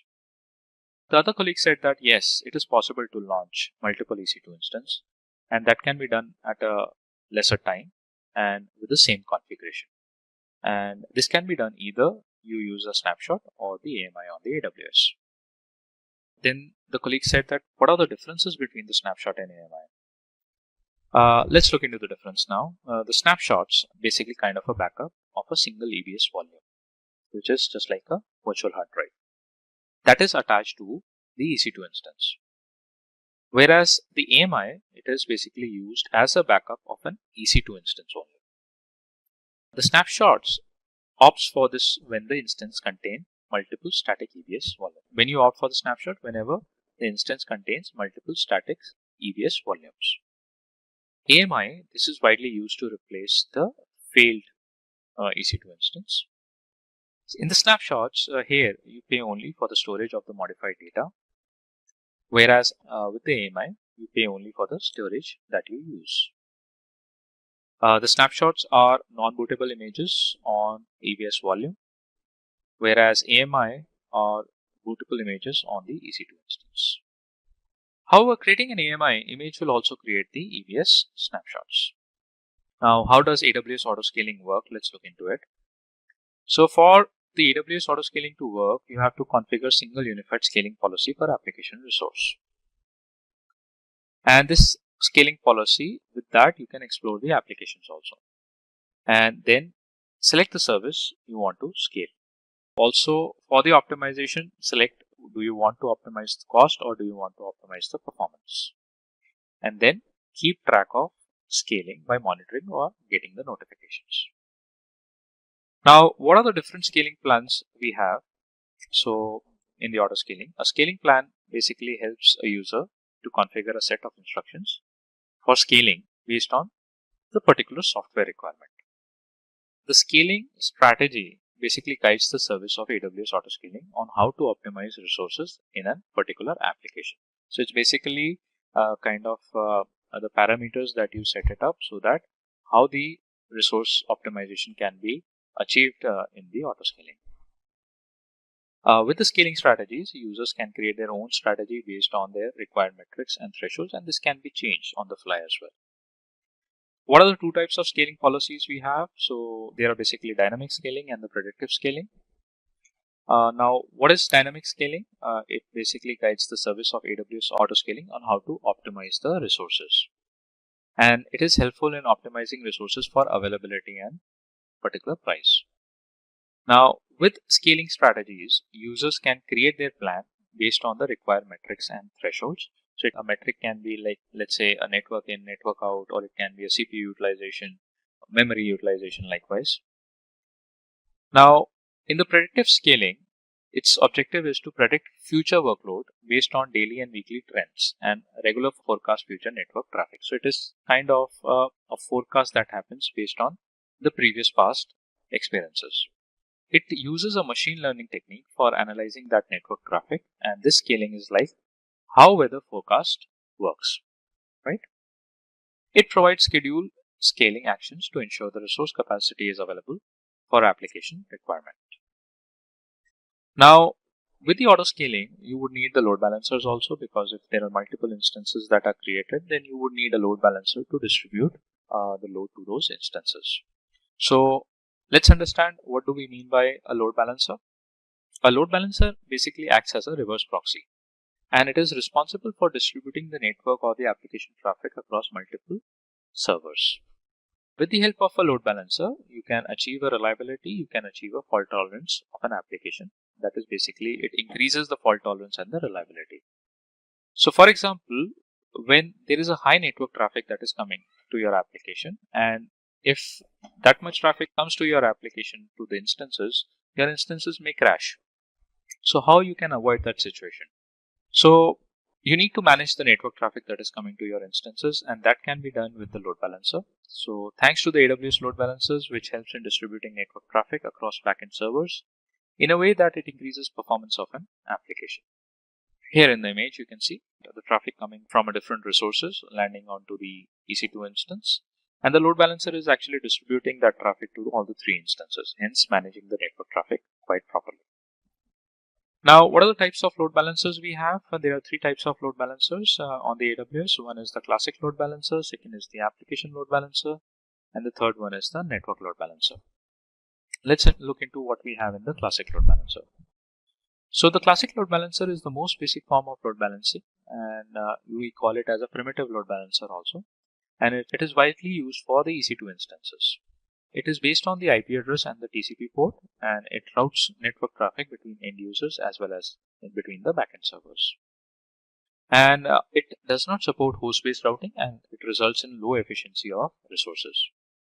Let's look into what we have in the application load balancer. This is one of the advanced forms of load balancing. It performs a task on the application level in the OSI model. It is used when there are HTTP and HTTPS traffic routing is required, and also it supports the host-based and path-based routing and performs well with the microservices or the backend applications. The network load balancer performs the task at layer 4 of the connection level in the OSI model. The prime role of the network load balancer is to route the TCP traffic, and it can manage a massive amount of traffic and is also suitable to manage the low latencies. Let's look into the demo and see how practically we can create the autoscaling. Hi guys, let's look into the demo for how we can create an autoscaling on the AWS console. So right now I'm logged in into the AWS console and I am in the Mumbai region. What you need to do is you have to go to the compute section, and under that click on the EC2 service. Let's wait for the EC2 service to come. Now just scroll down, and under the load balancing there is an option called autoscaling. So there first you have to create a launch configuration, and then after that you have to create the autoscaling groups. So click on launch configuration, and then you have to click on create launch configurations. So click on create launch configuration. Now this launch configuration is basically the set of parameters that you define while launching an autoscaling, so that this uniformity is maintained with all the instances. So that includes, let's say if you select a Windows OS or a Linux OS, that particular type of an operating system will be implemented in all the instances that will be part of an autoscaling. So there are certain set of parameters that we have to specify during the launch configuration so that we can have a uniformity in terms of launching the servers. So here I would select an Amazon Linux AMI, and then I would select the type of a server, which will be t2.micro. Click on configure details, put the name to the launch configuration. Let's say we put it as a demo, and the rest of the things we'll keep it default. Click on add storage. Since it's a Linux AMI, we can go with the 8 GB storage. That should be fine. Click on configure security group. Let's create a new security group which has the SSH port open, and that is open for anywhere, which is basically source IPv4 and IPv6 IPs. Any IP will be able to access that. Click on review. Just review your launch configuration. If you want to make changes, you can do that. Otherwise, click on create a launch configuration. You would need the key pair, and this key pair will be a unique key pair which will be used with all the instances that are part of the autoscaling group. So we can select an existing key pair if you have that. Otherwise, you can create a new key pair. So I have an existing key pair. I'll go with that, acknowledge it, and click on create launch configuration. Now we have successfully launched the configuration of an autoscaling. The next thing is to create an autoscaling group. So click on create an autoscaling group using this launch configuration. Put a group name. Let's say we put something like test, and the group size to start with, it says one instance, so that means at least a single instance will always be running, and it will be initiated and running 24/7 till the autoscaling is available. You can increase the size of the minimum base instances also. Let's say you can change it to 2 also, so you would get at least 2 servers running all the time. So we'll go with the one instance. The network would be the VPC default, and in the VPC particular region we can select the availability zones. So let's say if I select availability zone 1A and then availability zone 1B. So how the instances will be launched? So one instance will be launched in 1A, the other one in the 1B, the third one in the 1A, fourth one in the 1B. Likewise, it will be equally spread among the availability zones. Next part is to configure the scaling policies. So click on it.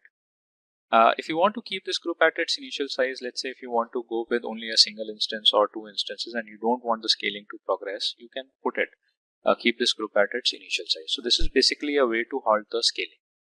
But we'll use the scaling policies to adjust the capacity of this group. So click on it. And we would scale between, let's say, minimum 1 instance that we have, and we'll scale it between 1 to 4 instances. And what condition on what basis these instances will be scaled up or scaled down would be defined in the scale group size. So the scaling policies you can implement based on a scale group size or using the simple scaling policies using the steps. So in the scale group size, you have certain metrics. You can use average CPU utilization. You can define a metric related to average network in, average network out, or the load balancer request counts per target. And if you create the simple scaling policies using steps, then you need to create the alarms. And there you can get some more metrics that you can add up as a parameter for the auto scaling. Let's go with the scaling group size. Let's go with the metric type as average CPU utilization. And the target value here you have to specify what would be the threshold that when the instance CPU utilization is crossed, then a new instance should be initiated.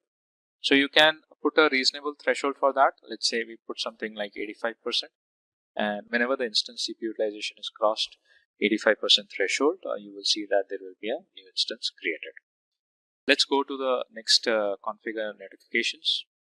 And here you can add notifications. So let's say if there is a new instance that is initiated and you want to basically be notified, so you can get notifications over your email IDs or you can get it on the cell phones.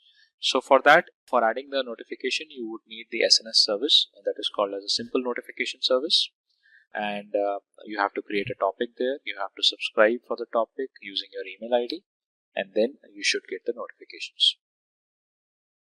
Click on configure tags. The tags are not mandatory. You can basically put a tag. Let's say if you want to identify the instance or the purpose it was created. Otherwise, you can leave it blank also. Click on review and review your scaling policies, notification, tags, as well as the scaling group details. Click on create auto scaling group, and here you go. Your scaling has been launched. Click on close, and you should get at least a single instance initiated automatically by the auto scaling. So let's wait for the details to appear. So here you can see our launch configuration name, demo, auto scaling group name, test, minimum instance we want 1, the maximum instances we want 4. We have selected 2 availability zones, AP South 1A, AP South 1B, and the instance 1 has been initiated. And if you want to verify where exactly this instance has been initiated, just click on the instances here, and here you will see that our single instance has been initiated, that is in service, and that has been initiated in AP South 1B. Now once the threshold of this instance crosses 85%, that is what we have defined in the scaling policies, then you should see that another instance will be initiated.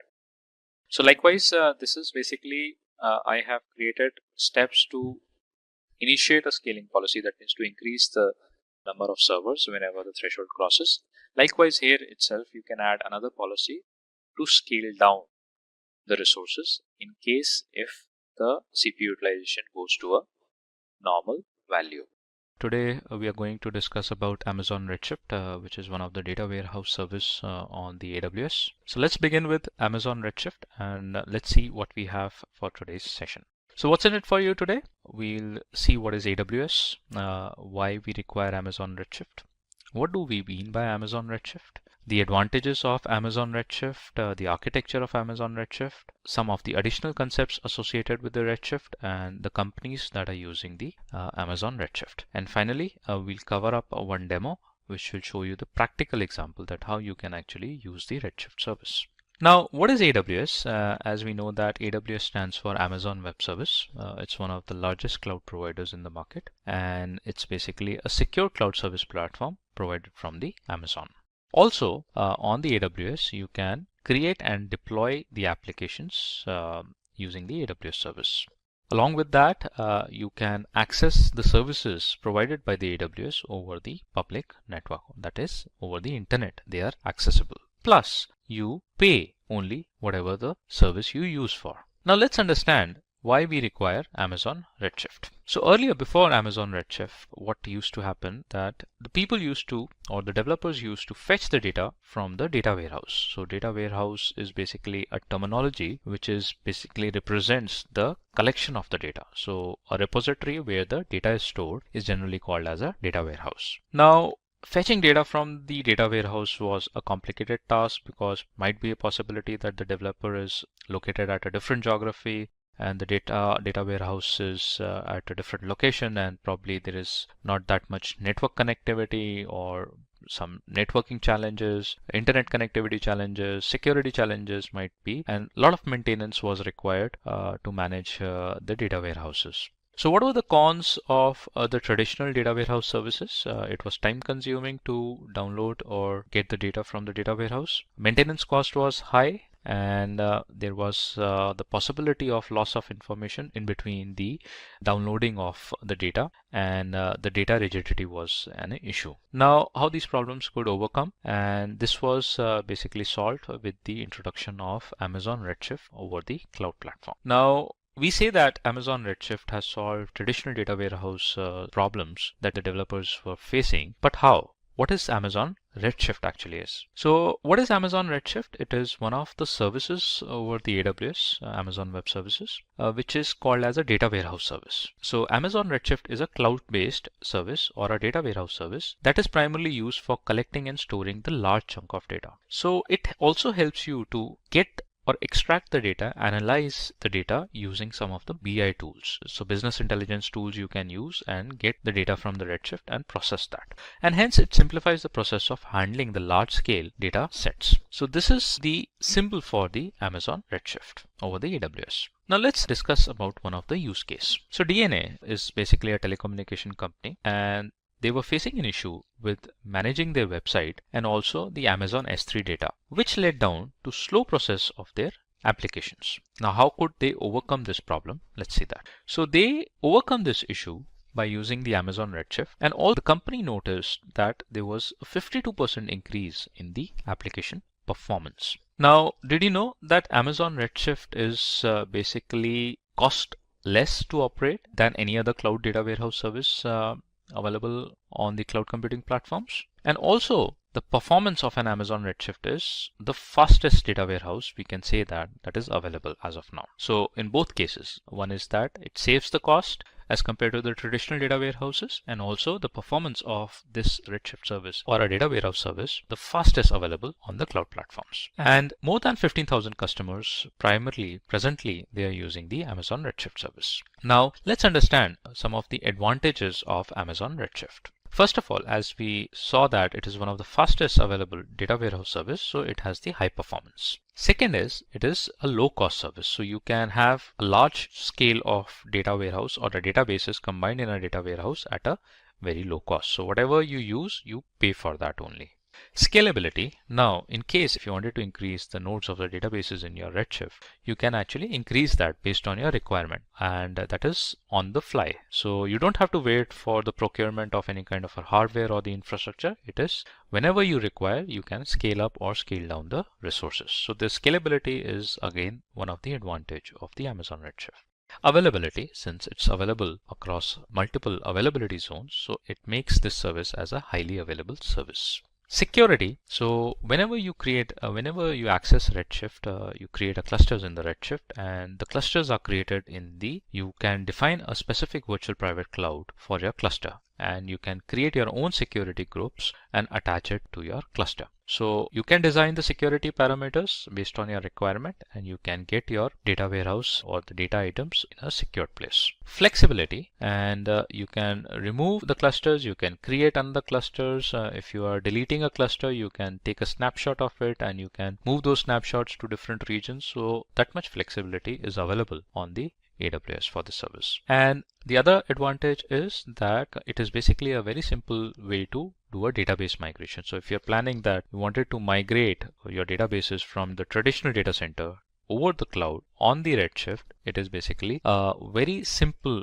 to do a database migration. You can have some of the inbuilt tools available on the AWS, you can connect them with your traditional data center and get that data migrated directly to the Redshift. Now let's understand the architecture of the Amazon Redshift. So architecture of an Amazon Redshift is basically it combines of a cluster, and that we call it as a data warehouse cluster.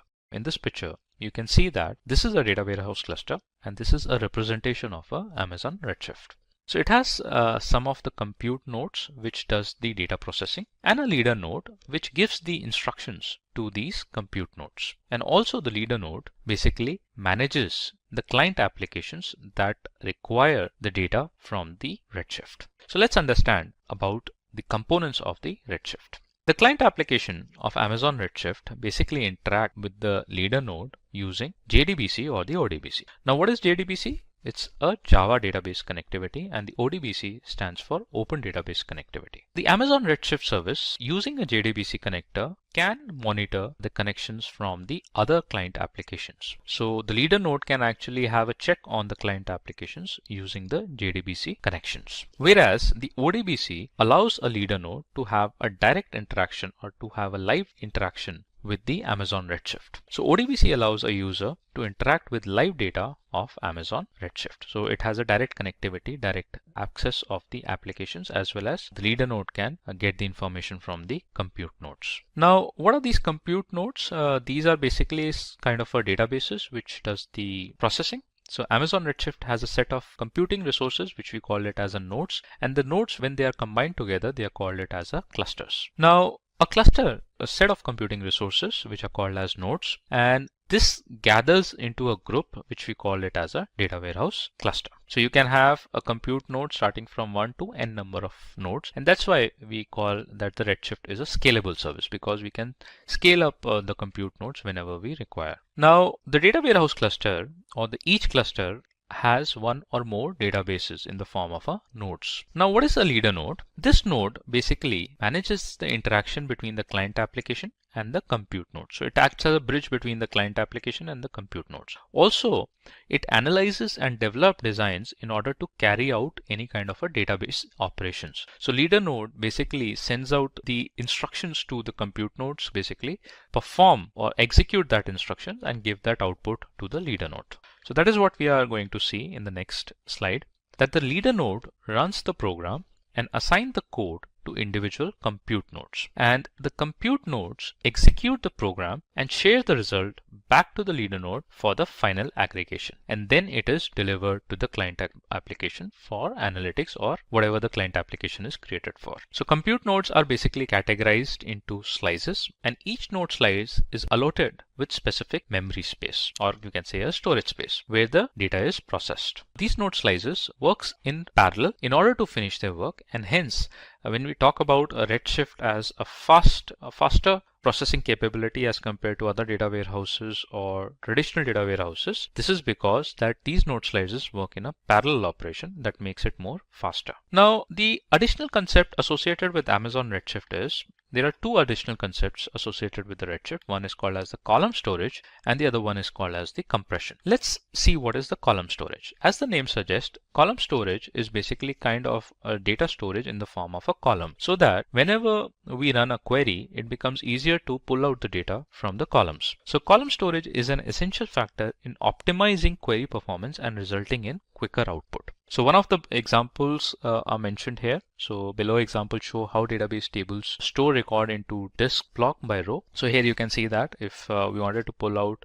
some kind of an information based on the city, address, age, we can basically create a filter, and from there we can put out the details that we require, and that is going to fetch out the details based on the column storage. So that makes data more structured, more streamlined, and it becomes very easier to run a query and get that output. Now the compression is basically to save the column storage, we can use a compression as an attribute. So compression is a column level operation which decreases the storage requirement, and hence it improves the query performance. And this is one of the syntax for the column compression. Now the companies that are using Amazon Redshift, one is LYA, the other one is Equinox, the third one is the Pfizer, which is one of the famous pharmaceuticals company. McDonald's, one of the burger chains across the globe, and Philips, it's an electronic company. So these are one of the biggest companies that are basically relying and they are putting their data on the Redshift data warehouse service. Now in another video, we'll see the demo for using the Amazon Redshift.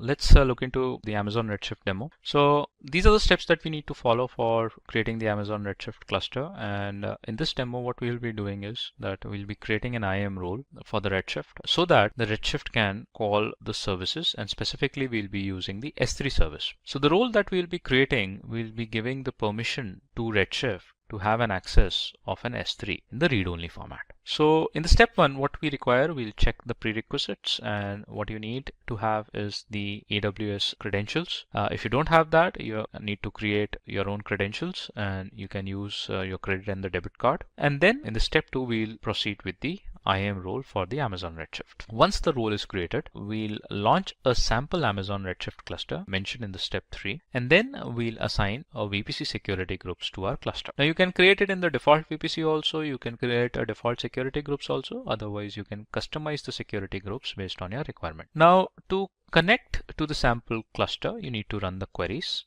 and you can connect to your cluster and run queries on the AWS Management Console query editor, which you will find it in the Redshift only. Or if you use the query editor, you don't have to download and set up a SQL client application separately. And in the step 6, what you can do is you can copy the data from the S3 and upload that in the Redshift, because the Redshift would have an access, a read-only access for the S3, as that will be created in the IAM role. So let's see how we can actually use the Redshift on the AWS. So I am already logged in into my account. I am in North Virginia region. I'll search for Redshift service, and here I find Amazon Redshift. So just click on it.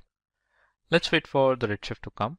Now this is a Redshift dashboard, and from here itself you have to run the cluster. So to launch a cluster, you just have to click on this launch cluster, and once the cluster is created, and if you wanted to run queries, you can open query editor, or you can basically create queries and access the data from the Redshift. So that's what it was mentioned in the steps also, that you don't require a separate SQL client application to get the queries run on the data warehouse. Now, before creating a cluster, we need to create the role. So what we'll do is we'll click on the services and we'll move to IAM role section. So IAM role I can find here under the security, identity and compliance. So just click on the identity access management and then click on create roles. So let's wait for IAM page to open. So here in the IAM dashboard, you just have to click on the roles. I already have the role created. So what I'll do is I'll delete this role and I'll create it separately.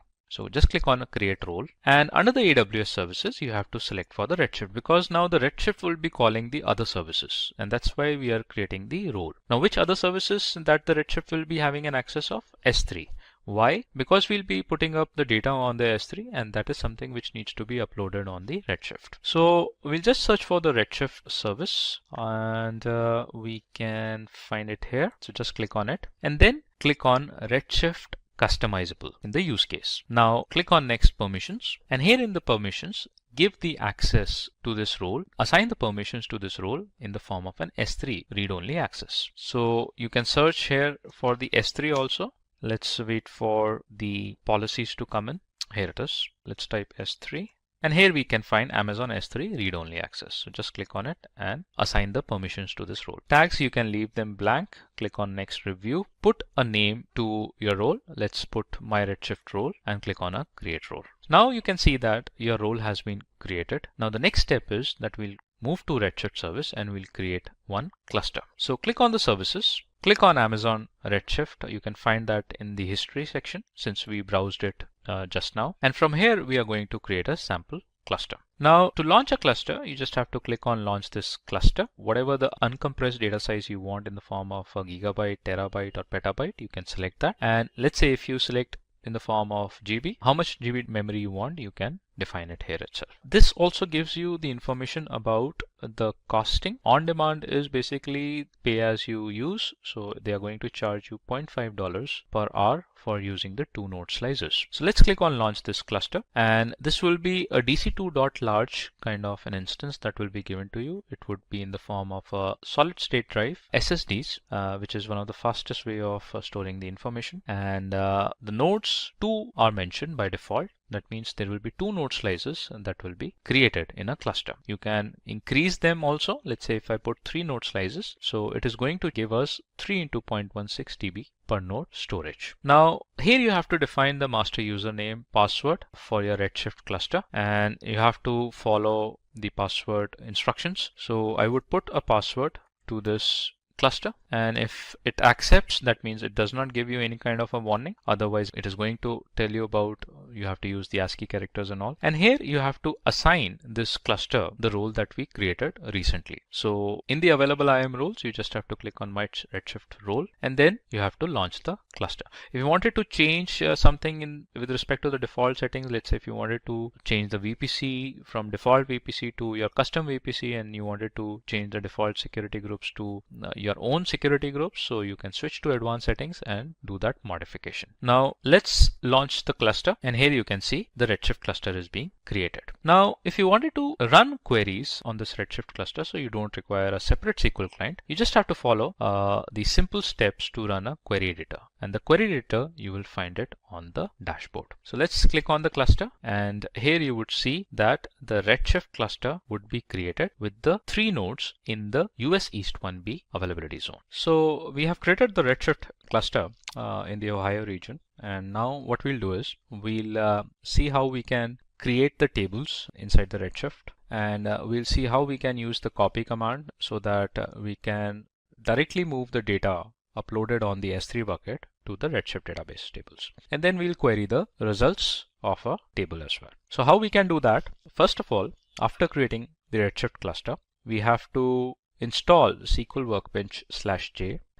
This is not a MySQL, which is managed by Oracle, and you can find this on the Google. You can download it from there. And then you have to connect this client with the Redshift database. How you can do? Click on File, click on Connect Window, and after connecting a window, you have to paste the URL, which is a JDBC driver.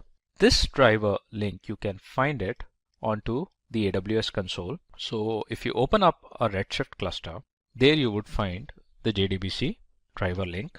Let's wait for it. So this is our cluster created. Let's open it, and here you can find this JDBC URL. And also make sure that in the security groups of a Redshift, you have the port 5439 open for the traffic, incoming traffic. You also need to have the Amazon Redshift driver, and this is the link where you can download the driver and specify the path. Once you are done with that, you provide the username and the password that you created while creating the Redshift cluster. Click on OK. So this connects with the database, and now the database connection is almost completed. Now what we will be doing in the SQL Workbench, we'll be first creating the sales table, and then in the sales table, we'll be adding up the entries copied from the S3 bucket, and then move it to the Redshift database. And after that, we'll query the results in the sales table. Now, whatever the values you are creating in the table, the same values needs to be in the data file. And I have taken up this sample data file from this link, which is docs.aws.amazon.com, Redshift, sample database creation. And here you can find a download file, ticketdb.zip file. This folder has basically multiple data files, sample data files, which you can actually use it to practice uploading the data on the Redshift cluster. So I have extracted one of the files from this folder, and then I have uploaded that file in the S3 bucket. Now we'll move into the S3 bucket. Let's look for the file that has been uploaded on the S3 bucket. So this is the bucket sample, and sales_tab.txt is the file that I have uploaded. This has the entries, data entries that will be uploaded using a copy command onto the Redshift cluster.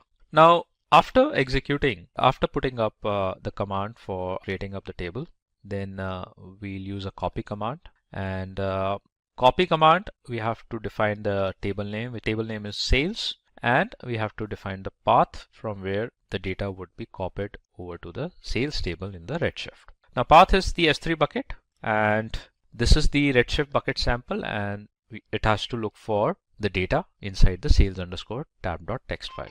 Also, we have to define the role ARN that was created previously. And once it is done, then the third step is to query the results inside the sales table to check whether our data has been uploaded correctly on the table or not. Now what we'll do is we'll execute all these three syntax. It gives us the error because we have to connect it again to the database. Let's wait for it. Execute it. It again gives us the error. Let's look into the name of the bucket. It's Redshift bucket sample. So we have two T's mentioned here. Right. Let's connect with the database again and now execute it. So table sales created and we got the error. The specified bucket does not exist. Redshift bucket sample. Let's view the bucket name. Redshift bucket sample. Let's copy that. Put it here. Connect to the window. Connect back to the database. Right. And now execute it. So table sales created. The data in the table has been copied from the S3 bucket to sales_tab.text to the Redshift, and then the query of the results. The results from the table has been queried. Back in the 2000s, organizations were utterly dependent on purchase servers for their IT infrastructure. These servers not only came with limited functionality, but were also very expensive. The traditional way of storing and managing data was costly and complicated. It required a massive amount of hardware and complex software to run. All these issues were resolved using cloud computing. Rather than owning their computing infrastructures, organizations were able to scale up or scale down resources based on the requirement. Companies providing these computing services are called as cloud providers. According to C# Corner, the two popular cloud providers in the cloud market are Amazon AWS and Microsoft Azure. Now, let's take a step back and talk about a question. What should an individual learn in the year 2021? Amazon Web Services or Microsoft Azure? Though this question is tricky, we need to understand which cloud provider is the best option to choose. Now, let's take a brief look at both of these cloud providers. Amazon Web Services is an evolving cloud computing platform that offers various services such as compute power, storage, database, content delivery, and other resources to help business scale and grow. AWS services are provided based on a subscription basis. Similarly, Microsoft Azure provides a set of cloud services to design, create, and monitor applications on a network. Talking about the general features, Amazon Web Services was established in the year 2006. Today, it holds a market share of 31.7%, whereas Microsoft Azure was started in the year 2010 and now has a market share up to 16.8%. Amazon AWS is the world's most broadly adopted cloud platform. It offers up to 165 services globally. These services are used by millions of companies like Spotify, Netflix, Facebook, BBC, etc. Talking about Netflix, the company moved its IT operations to AWS in the year 2009. AWS was able to solve the company's scalability and data management issues. Azure offers several services in various categories, including artificial intelligence, analytics, containers, IoT, and many more. These services are used by many famous companies like Accenture, LinkedIn, Stack, eBay, and Samsung. Accenture chose Microsoft Azure to boost productivity and provide better security to its employees. The AWS pricing model is based on an hourly basis. With AWS, every individual pays only for the services that are required for his work. Every person only pays for the services he consumes. Azure pricing is charged on a per minute basis. The payment system is very simple and doesn't involve any long-term contracts. Microsoft Azure is free of upfront costs and cancellation fees, and only users pay for the resources they consume. With Azure and Amazon AWS, there are no additional costs or termination fees. Moving on to the next factor, let's talk about availability zones. Availability zones are isolated data centers with independent power and networking. These zones protect applications and files from data center failures. In total, AWS has nearly 77 availability zones within 24 geographic regions around the world.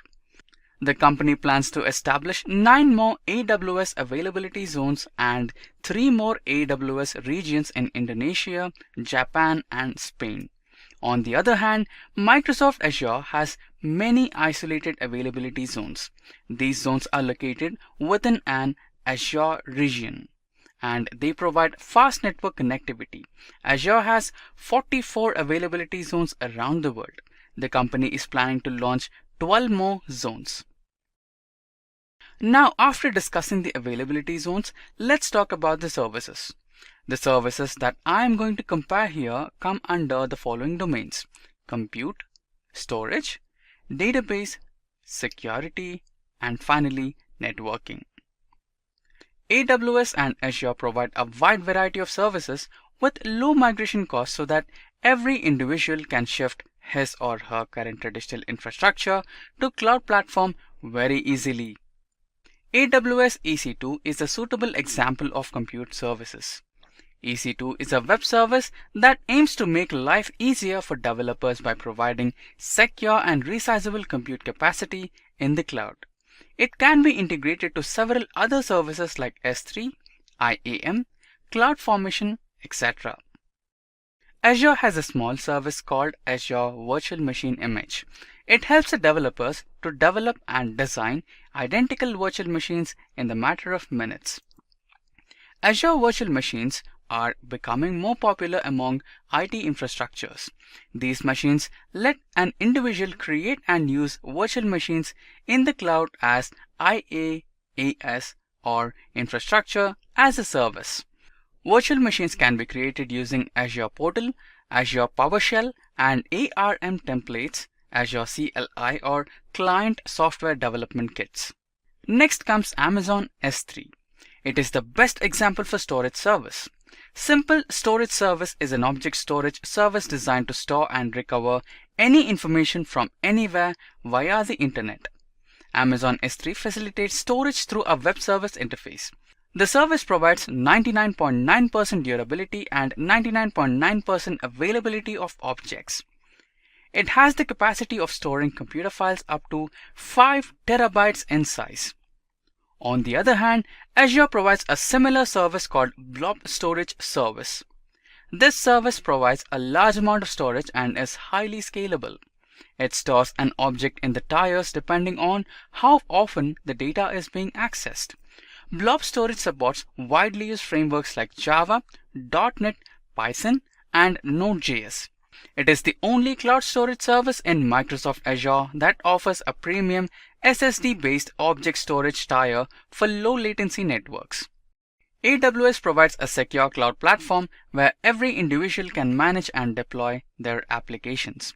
Compared to the on-premises environment, AWS security offers a high level of data protection at a lower cost. For security purposes, IAM is a suitable service. AWS Identity and Access Management is a cloud service that controls and manages AWS resources securely. It has no upfront cost, also gives a facility to create and maintain services within a specific set of users on your AWS resources. In Microsoft Azure, Azure Active Directory, or in short also called as Azure AD, is a web service which provides MFA, multi-factor authentication features to users in order to protect their data from cyber attacks. Next is Amazon RDS. It is a web service designed to simplify the setup, operation, and scaling of a relational database. It is simple to set up, use, and scale when required by users. It provides inexpensive and resizable capacity and automates several tasks such as hardware provisioning, database setup, patching, and backups. On the other side, the Azure SQL database automatically updates and backups data in order to focus on the development of applications. Not just that, it also manages database services and responds to client requirements. Client requirements such as scalability of a service, data backup, and high availability of database. Similarly, these cloud providers have plenty of services that help users build and deploy their applications effectively. Moving on to the next topic, let us focus on integrating AWS and Azure with open source tools.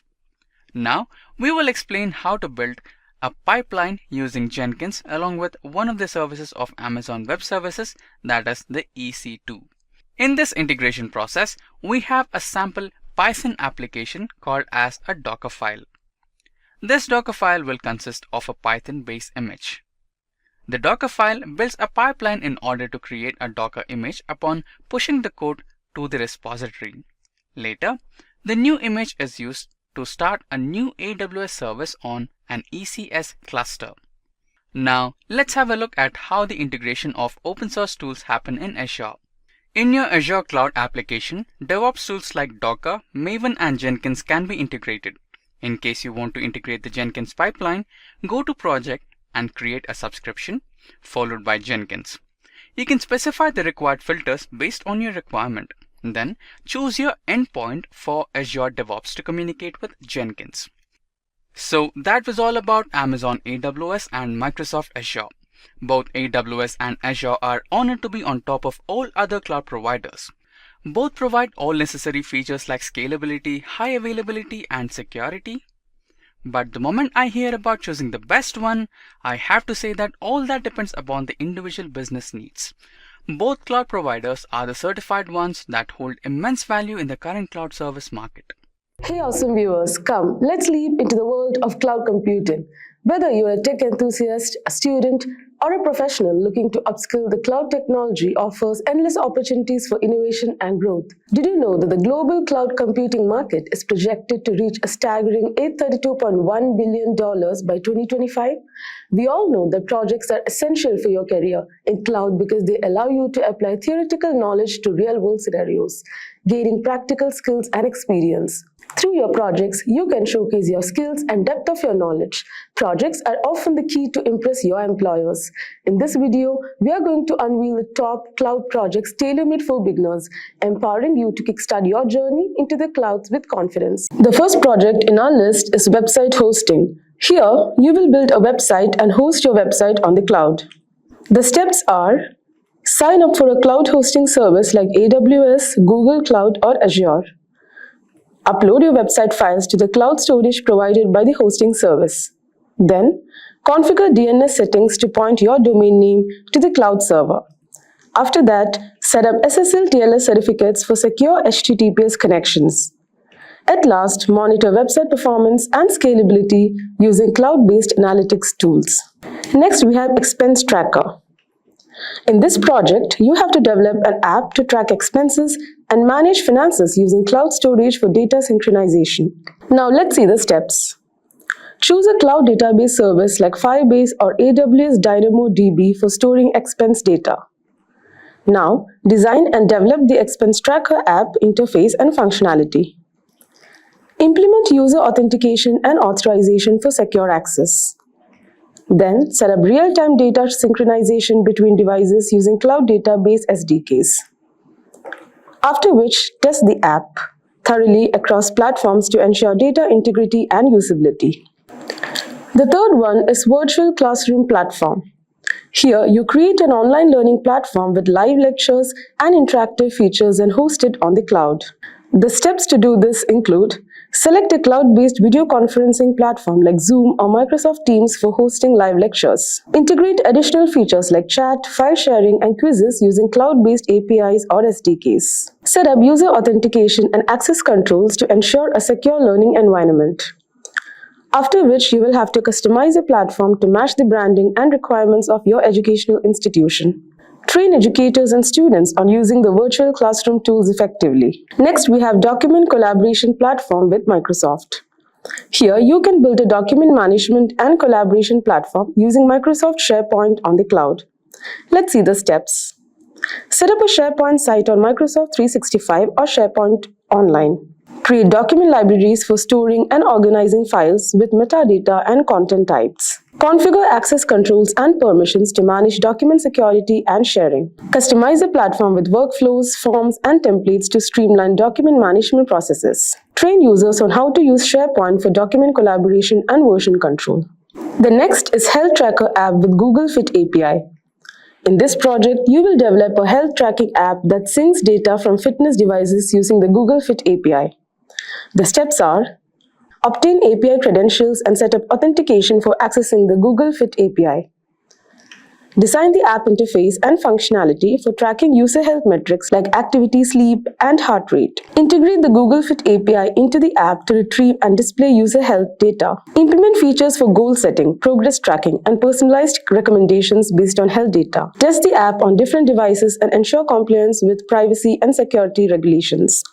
The next is image recognition with Google Cloud Vision. In this project, you have to build an application that identifies objects and text in images using Google Cloud Vision API. Steps are: set up a Google Cloud Platform project and enable the Cloud Vision API. Obtain API credentials and configure authentication for accessing the API. Develop the application interface for uploading images and displaying recognition results. Integrate the Cloud Vision API into the application to analyze and process image data.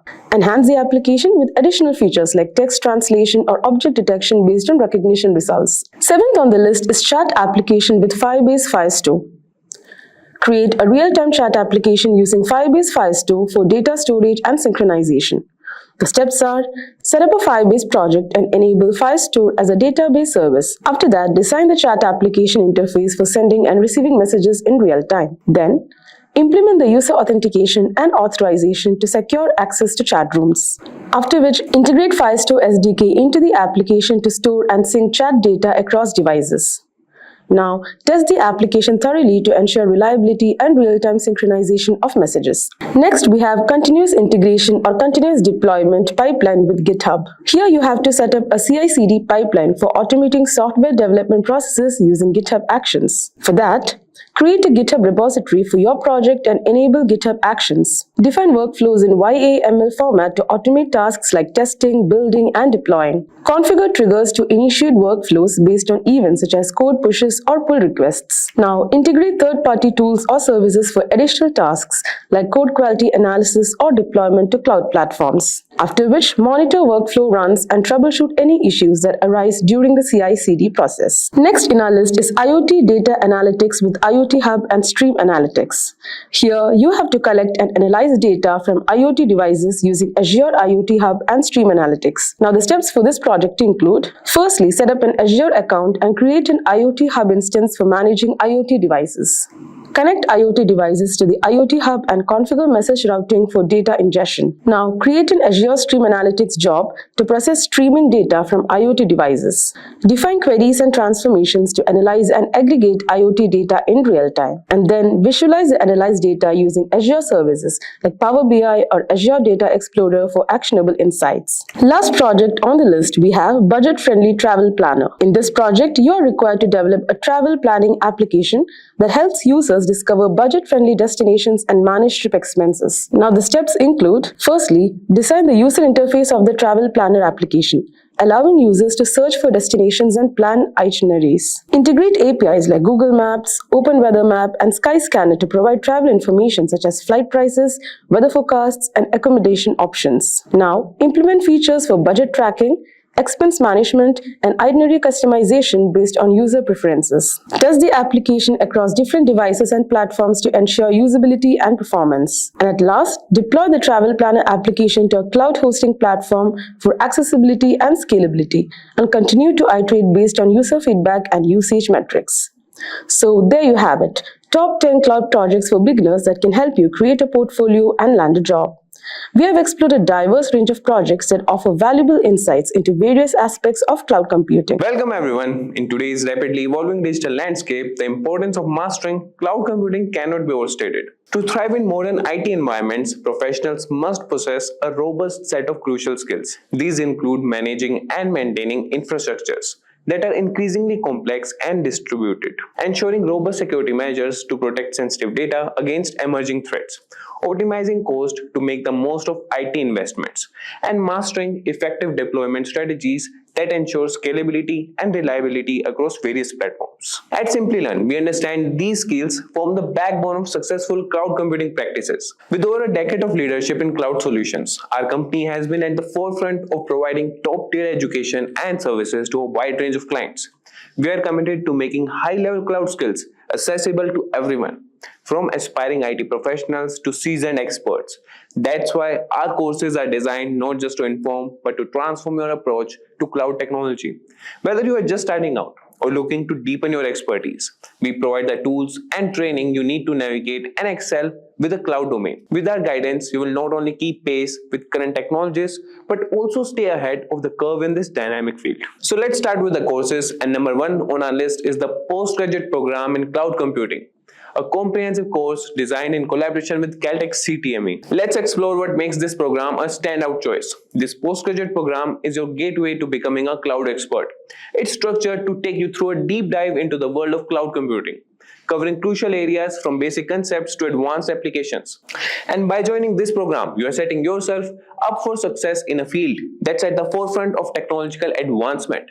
It's designed to arm you with the skills needed to design, implement, and manage cloud solutions that are innovative and efficient. Moreover, graduates of this program find themselves well prepared for competitive roles worldwide, such as cloud architects, cloud project managers, or cloud service developers, working for top tech companies across the globe. Moreover, you will gain mastery over essential skills like managing cloud infrastructures, cloud security, data compliance, and disaster recovery planning. Completing this program earns you a postgraduate certificate from Caltech CTME, recognized globally and respected in the tech industry. And this course offers hands-on experience with leading tools such as AWS, Microsoft Azure, Google Cloud, Docker, and Kubernetes. You will tackle real-world projects that challenge you to apply your learning to build scalable, secure cloud architectures and manage extensive cloud deployments.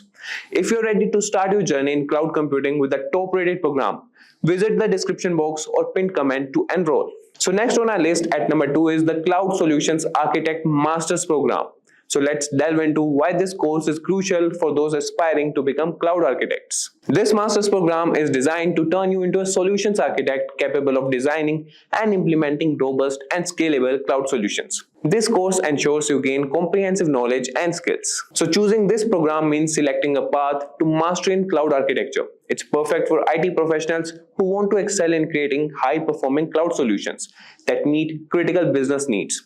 And this program opens doors to roles like Cloud Solutions Architect and Enterprise Architect, among others. Graduates often step into significant positions into multinational corporations and tech firms around the world, where they strategize and oversee cloud infrastructure deployments. And throughout this program, you will master skills in cloud deployment, migration, and infrastructure management. You will also learn about securing cloud environments and optimizing them for cost and performance. Completing this course will provide you with a holistic view of cloud architecture, backed by a master certification recognized in the industry. You will get hands-on experience with essential tools used by cloud architects, including AWS, Microsoft Azure, and Google Cloud platforms. The course also includes real-life projects that challenge you to solve problems and design solutions that are not only efficient, but also scalable and secure.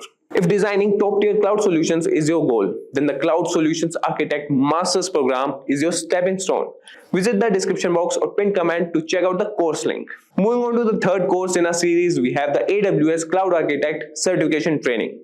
This program is essential for those looking to specialize in Amazon Web Services, the leading cloud services platform. This certification course is tailored to develop your skills in designing and managing scalable, reliable applications on AWS. It's ideal for solutions architects, programmers, and anyone interested in building robust cloud solutions using AWS technology. Enrolling in this course will elevate your technical understanding and capabilities, preparing you to lead cloud initiatives using AWS powerful platform. You will gain in-depth knowledge of AWS architectural principles and services, learn to design and deploy scalable systems, and understand elasticity and scalability concepts. This course culminates in earning on AWS certification, adding significant value to your professional credentials. Practical, hands-on labs and project work will let you work directly with AWS technologies, ensuring you can apply what you learn immediately in any cloud environment. So are you ready to become an AWS cloud architect?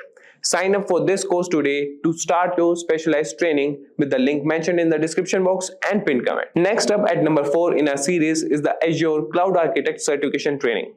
This course is designed for those who aim to excel in designing and implementing Microsoft Azure solutions. Azure is one of the leading cloud platforms, and this training equips you to master its complex systems and services, preparing you to tackle real-world challenges with confidence. With this program, you will transform into a skilled cloud architect capable of managing Azure's extensive features and services. It's an ideal path for IT professionals looking to specialize in Azure for advancing their careers.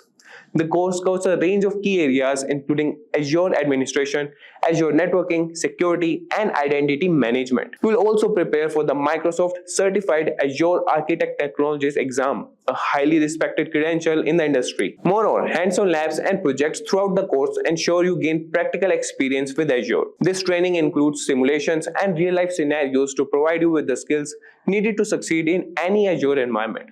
So are you ready to harness the power of Microsoft Azure? Enroll in our Azure Cloud Certification training today with the link in the description box and pinned comment. Rounding out our top 5 cloud computing courses, at number 5 we have the Azure DevOps Solution Expert Masters Program. This advanced training is tailored for those who wish to blend cloud technology with DevOps practices using the Microsoft Azure platform. This Masters program is designed to empower IT professionals with the skills to implement DevOps practices effectively in Azure environments. It's perfect for those aiming to specialize in building, testing, and maintaining cloud solutions that are efficient and scalable. By integrating DevOps with cloud innovations, this course ensures you are adept at speeding up to IT operations and enhancing collaboration across teams.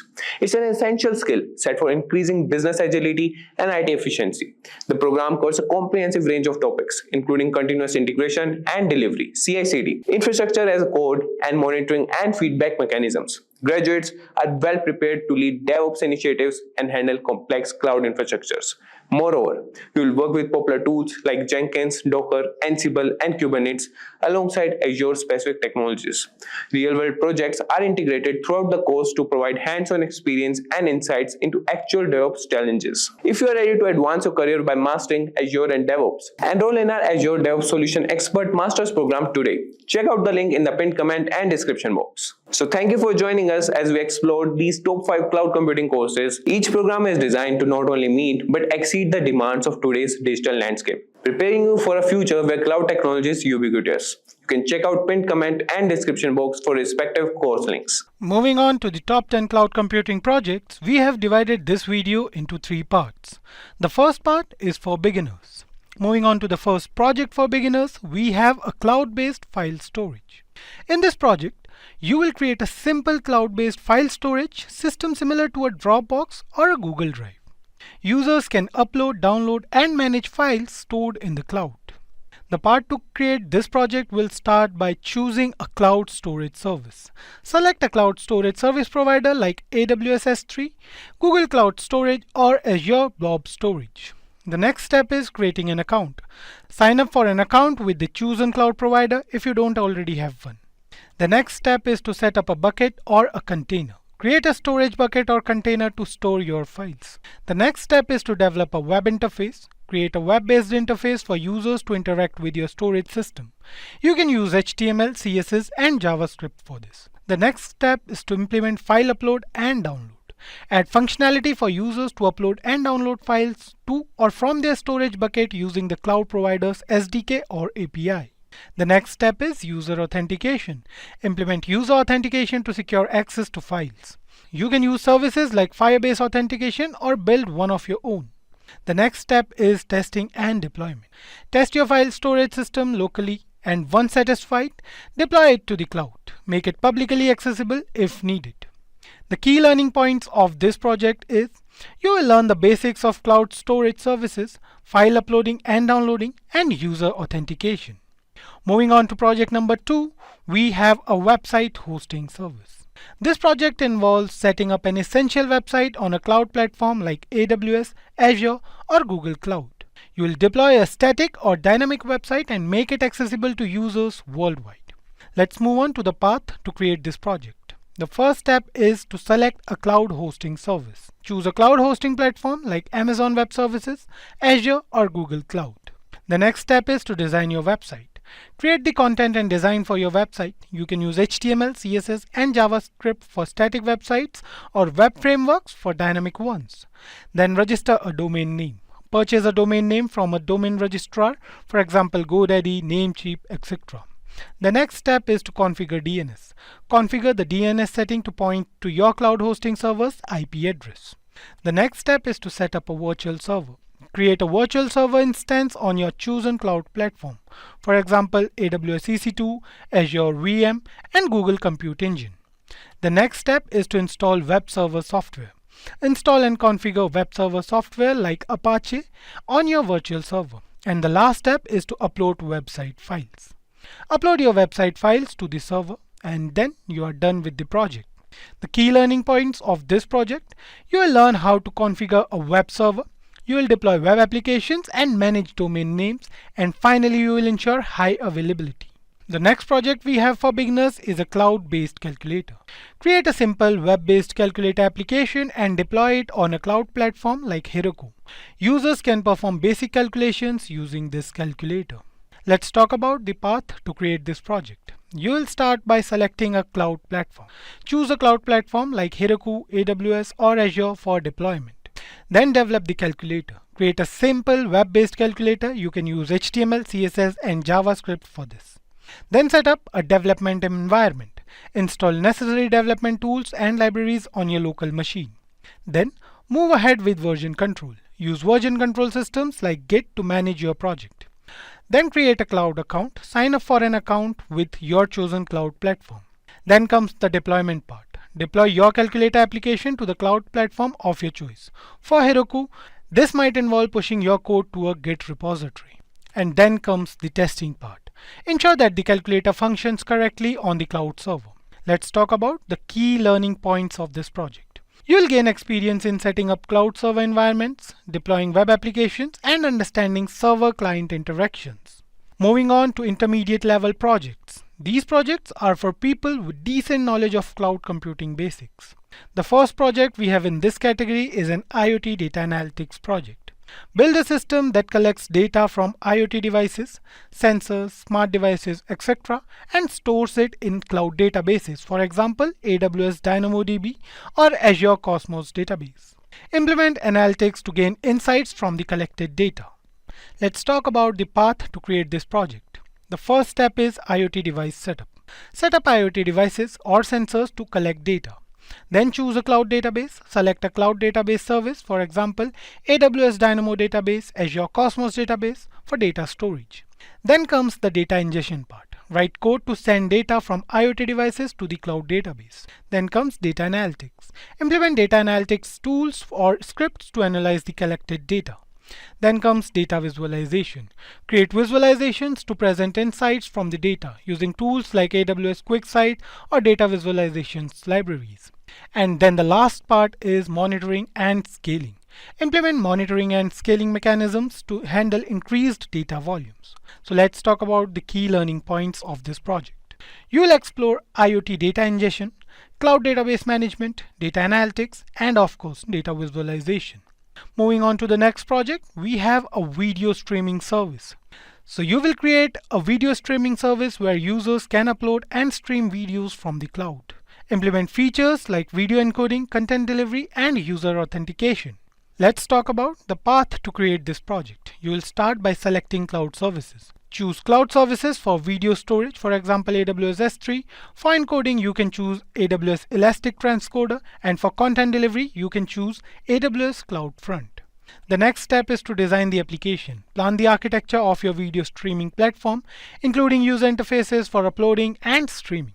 The next step is user authentication. Implement user authentication using services like AWS Cognito. Then comes the video uploading part. Allow users to upload videos to the cloud storage. And then comes the video encoding. Implement video encoding to create different quality versions of uploaded videos. Then comes the content delivery. Use a content delivery network or CDN to distribute videos efficiently to the users.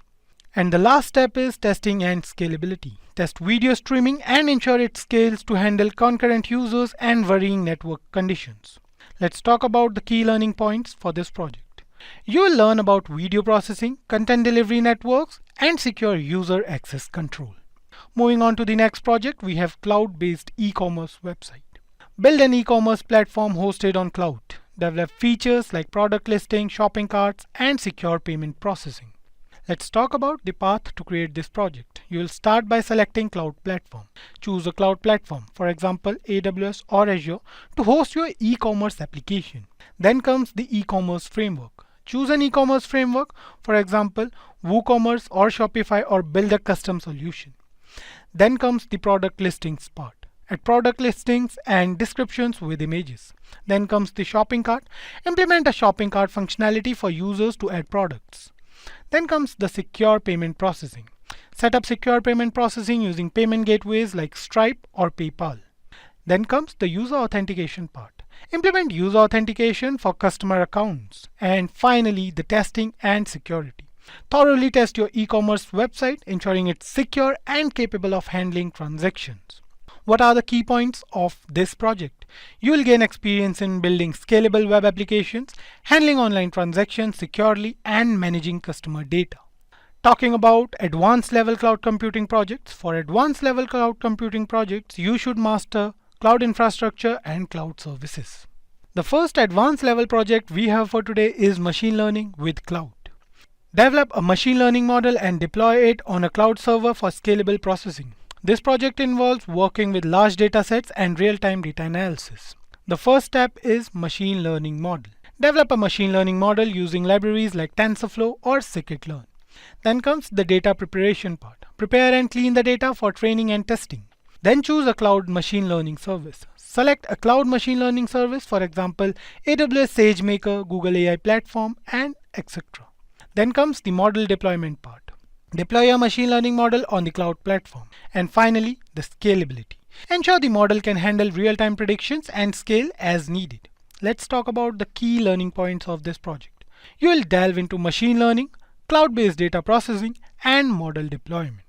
The next project we have in this list is the cloud-based virtual desktop. Create a system that allows users to access virtualized desktop environments hosted on the cloud. This project focuses on remote desktop solutions. Talking about the path to create this project, you should start by selecting cloud service. Choose a cloud service for virtual desktop. For example, Amazon Workspace, Windows Virtual Desktop, or Azure. Then comes the configuration part. Configure virtual desktop instances with desired specifications. User management. Create and manage user accounts for accessing virtual desktops. Security. Implement security measures for data protection during remote desktop access. Then comes the access control part. Set up access control policies to restrict user permissions. And lastly, testing. Test the remote desktop access from different devices and locations. Talking about the key learning points of this project, you will learn about virtualization, remote desktop technologies, and user management in a cloud-based context. Moving on to the third advanced level cloud project, we have a cloud gaming service. Build a cloud-based gaming service similar to Google Stadia. This project involves GPU virtualization, low latency streaming, and multiplayer game server management. Talking about the path to create this project, you should start by selecting cloud infrastructure. Choose a cloud infrastructure. You can either choose AWS or Azure for hosting game servers. Then comes the game server setup. Set up game servers for hosting games. Then comes the low latency streaming. Implement low latency streaming technologies for gameplay. Then comes the multiplayer support. Add multiplayer support for users to play together. Then comes the user management. Create user accounts and manage players' profiles. And finally comes load balancing. Implement load balancing to handle increased player loads. Talking about the key learning points of this project, you will explore cloud-based gaming infrastructure, server management, and real-time multiplayer networking. Moving on to the last cloud computing project, we have a healthcare data management system. Develop a cloud-based system for storing and managing healthcare-related data such as patient records. Ensure compliance with healthcare industry standards, for example, HIPAA. Talking about the path to create this project, you should start by ensuring compliance with healthcare industry standards. HIPAA compliance. Understand and adhere to HIPAA compliance regulations. Cloud platform selection. Choose a HIPAA compliant cloud platform, for example, AWS Healthcare APIs and Azure for healthcare. Then comes the data storage part. Create a secure cloud-based data storage system for healthcare records. Then comes the access control. Implement strict access controls and encryption for data security. Then comes the audit trials. Maintain audit trials for data access and modifications. And then at last comes the user training. Ensure staff are trained on HIPAA compliance and data handling protocols.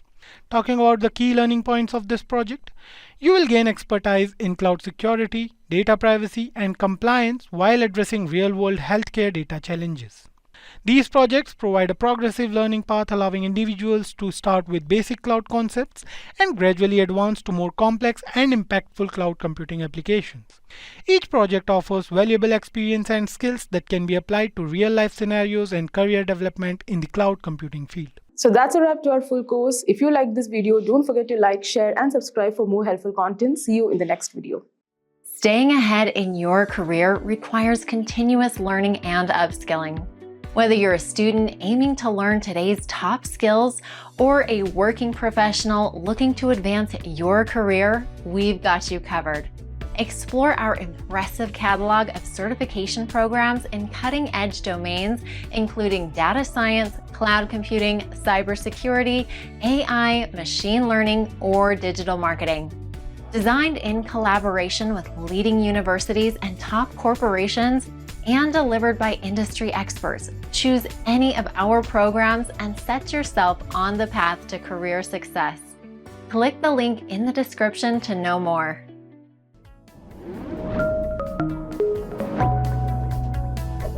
Hi there, if you like this video, subscribe to the Simplilearn YouTube channel and click here to watch similar videos. To nerd up and get certified, click here.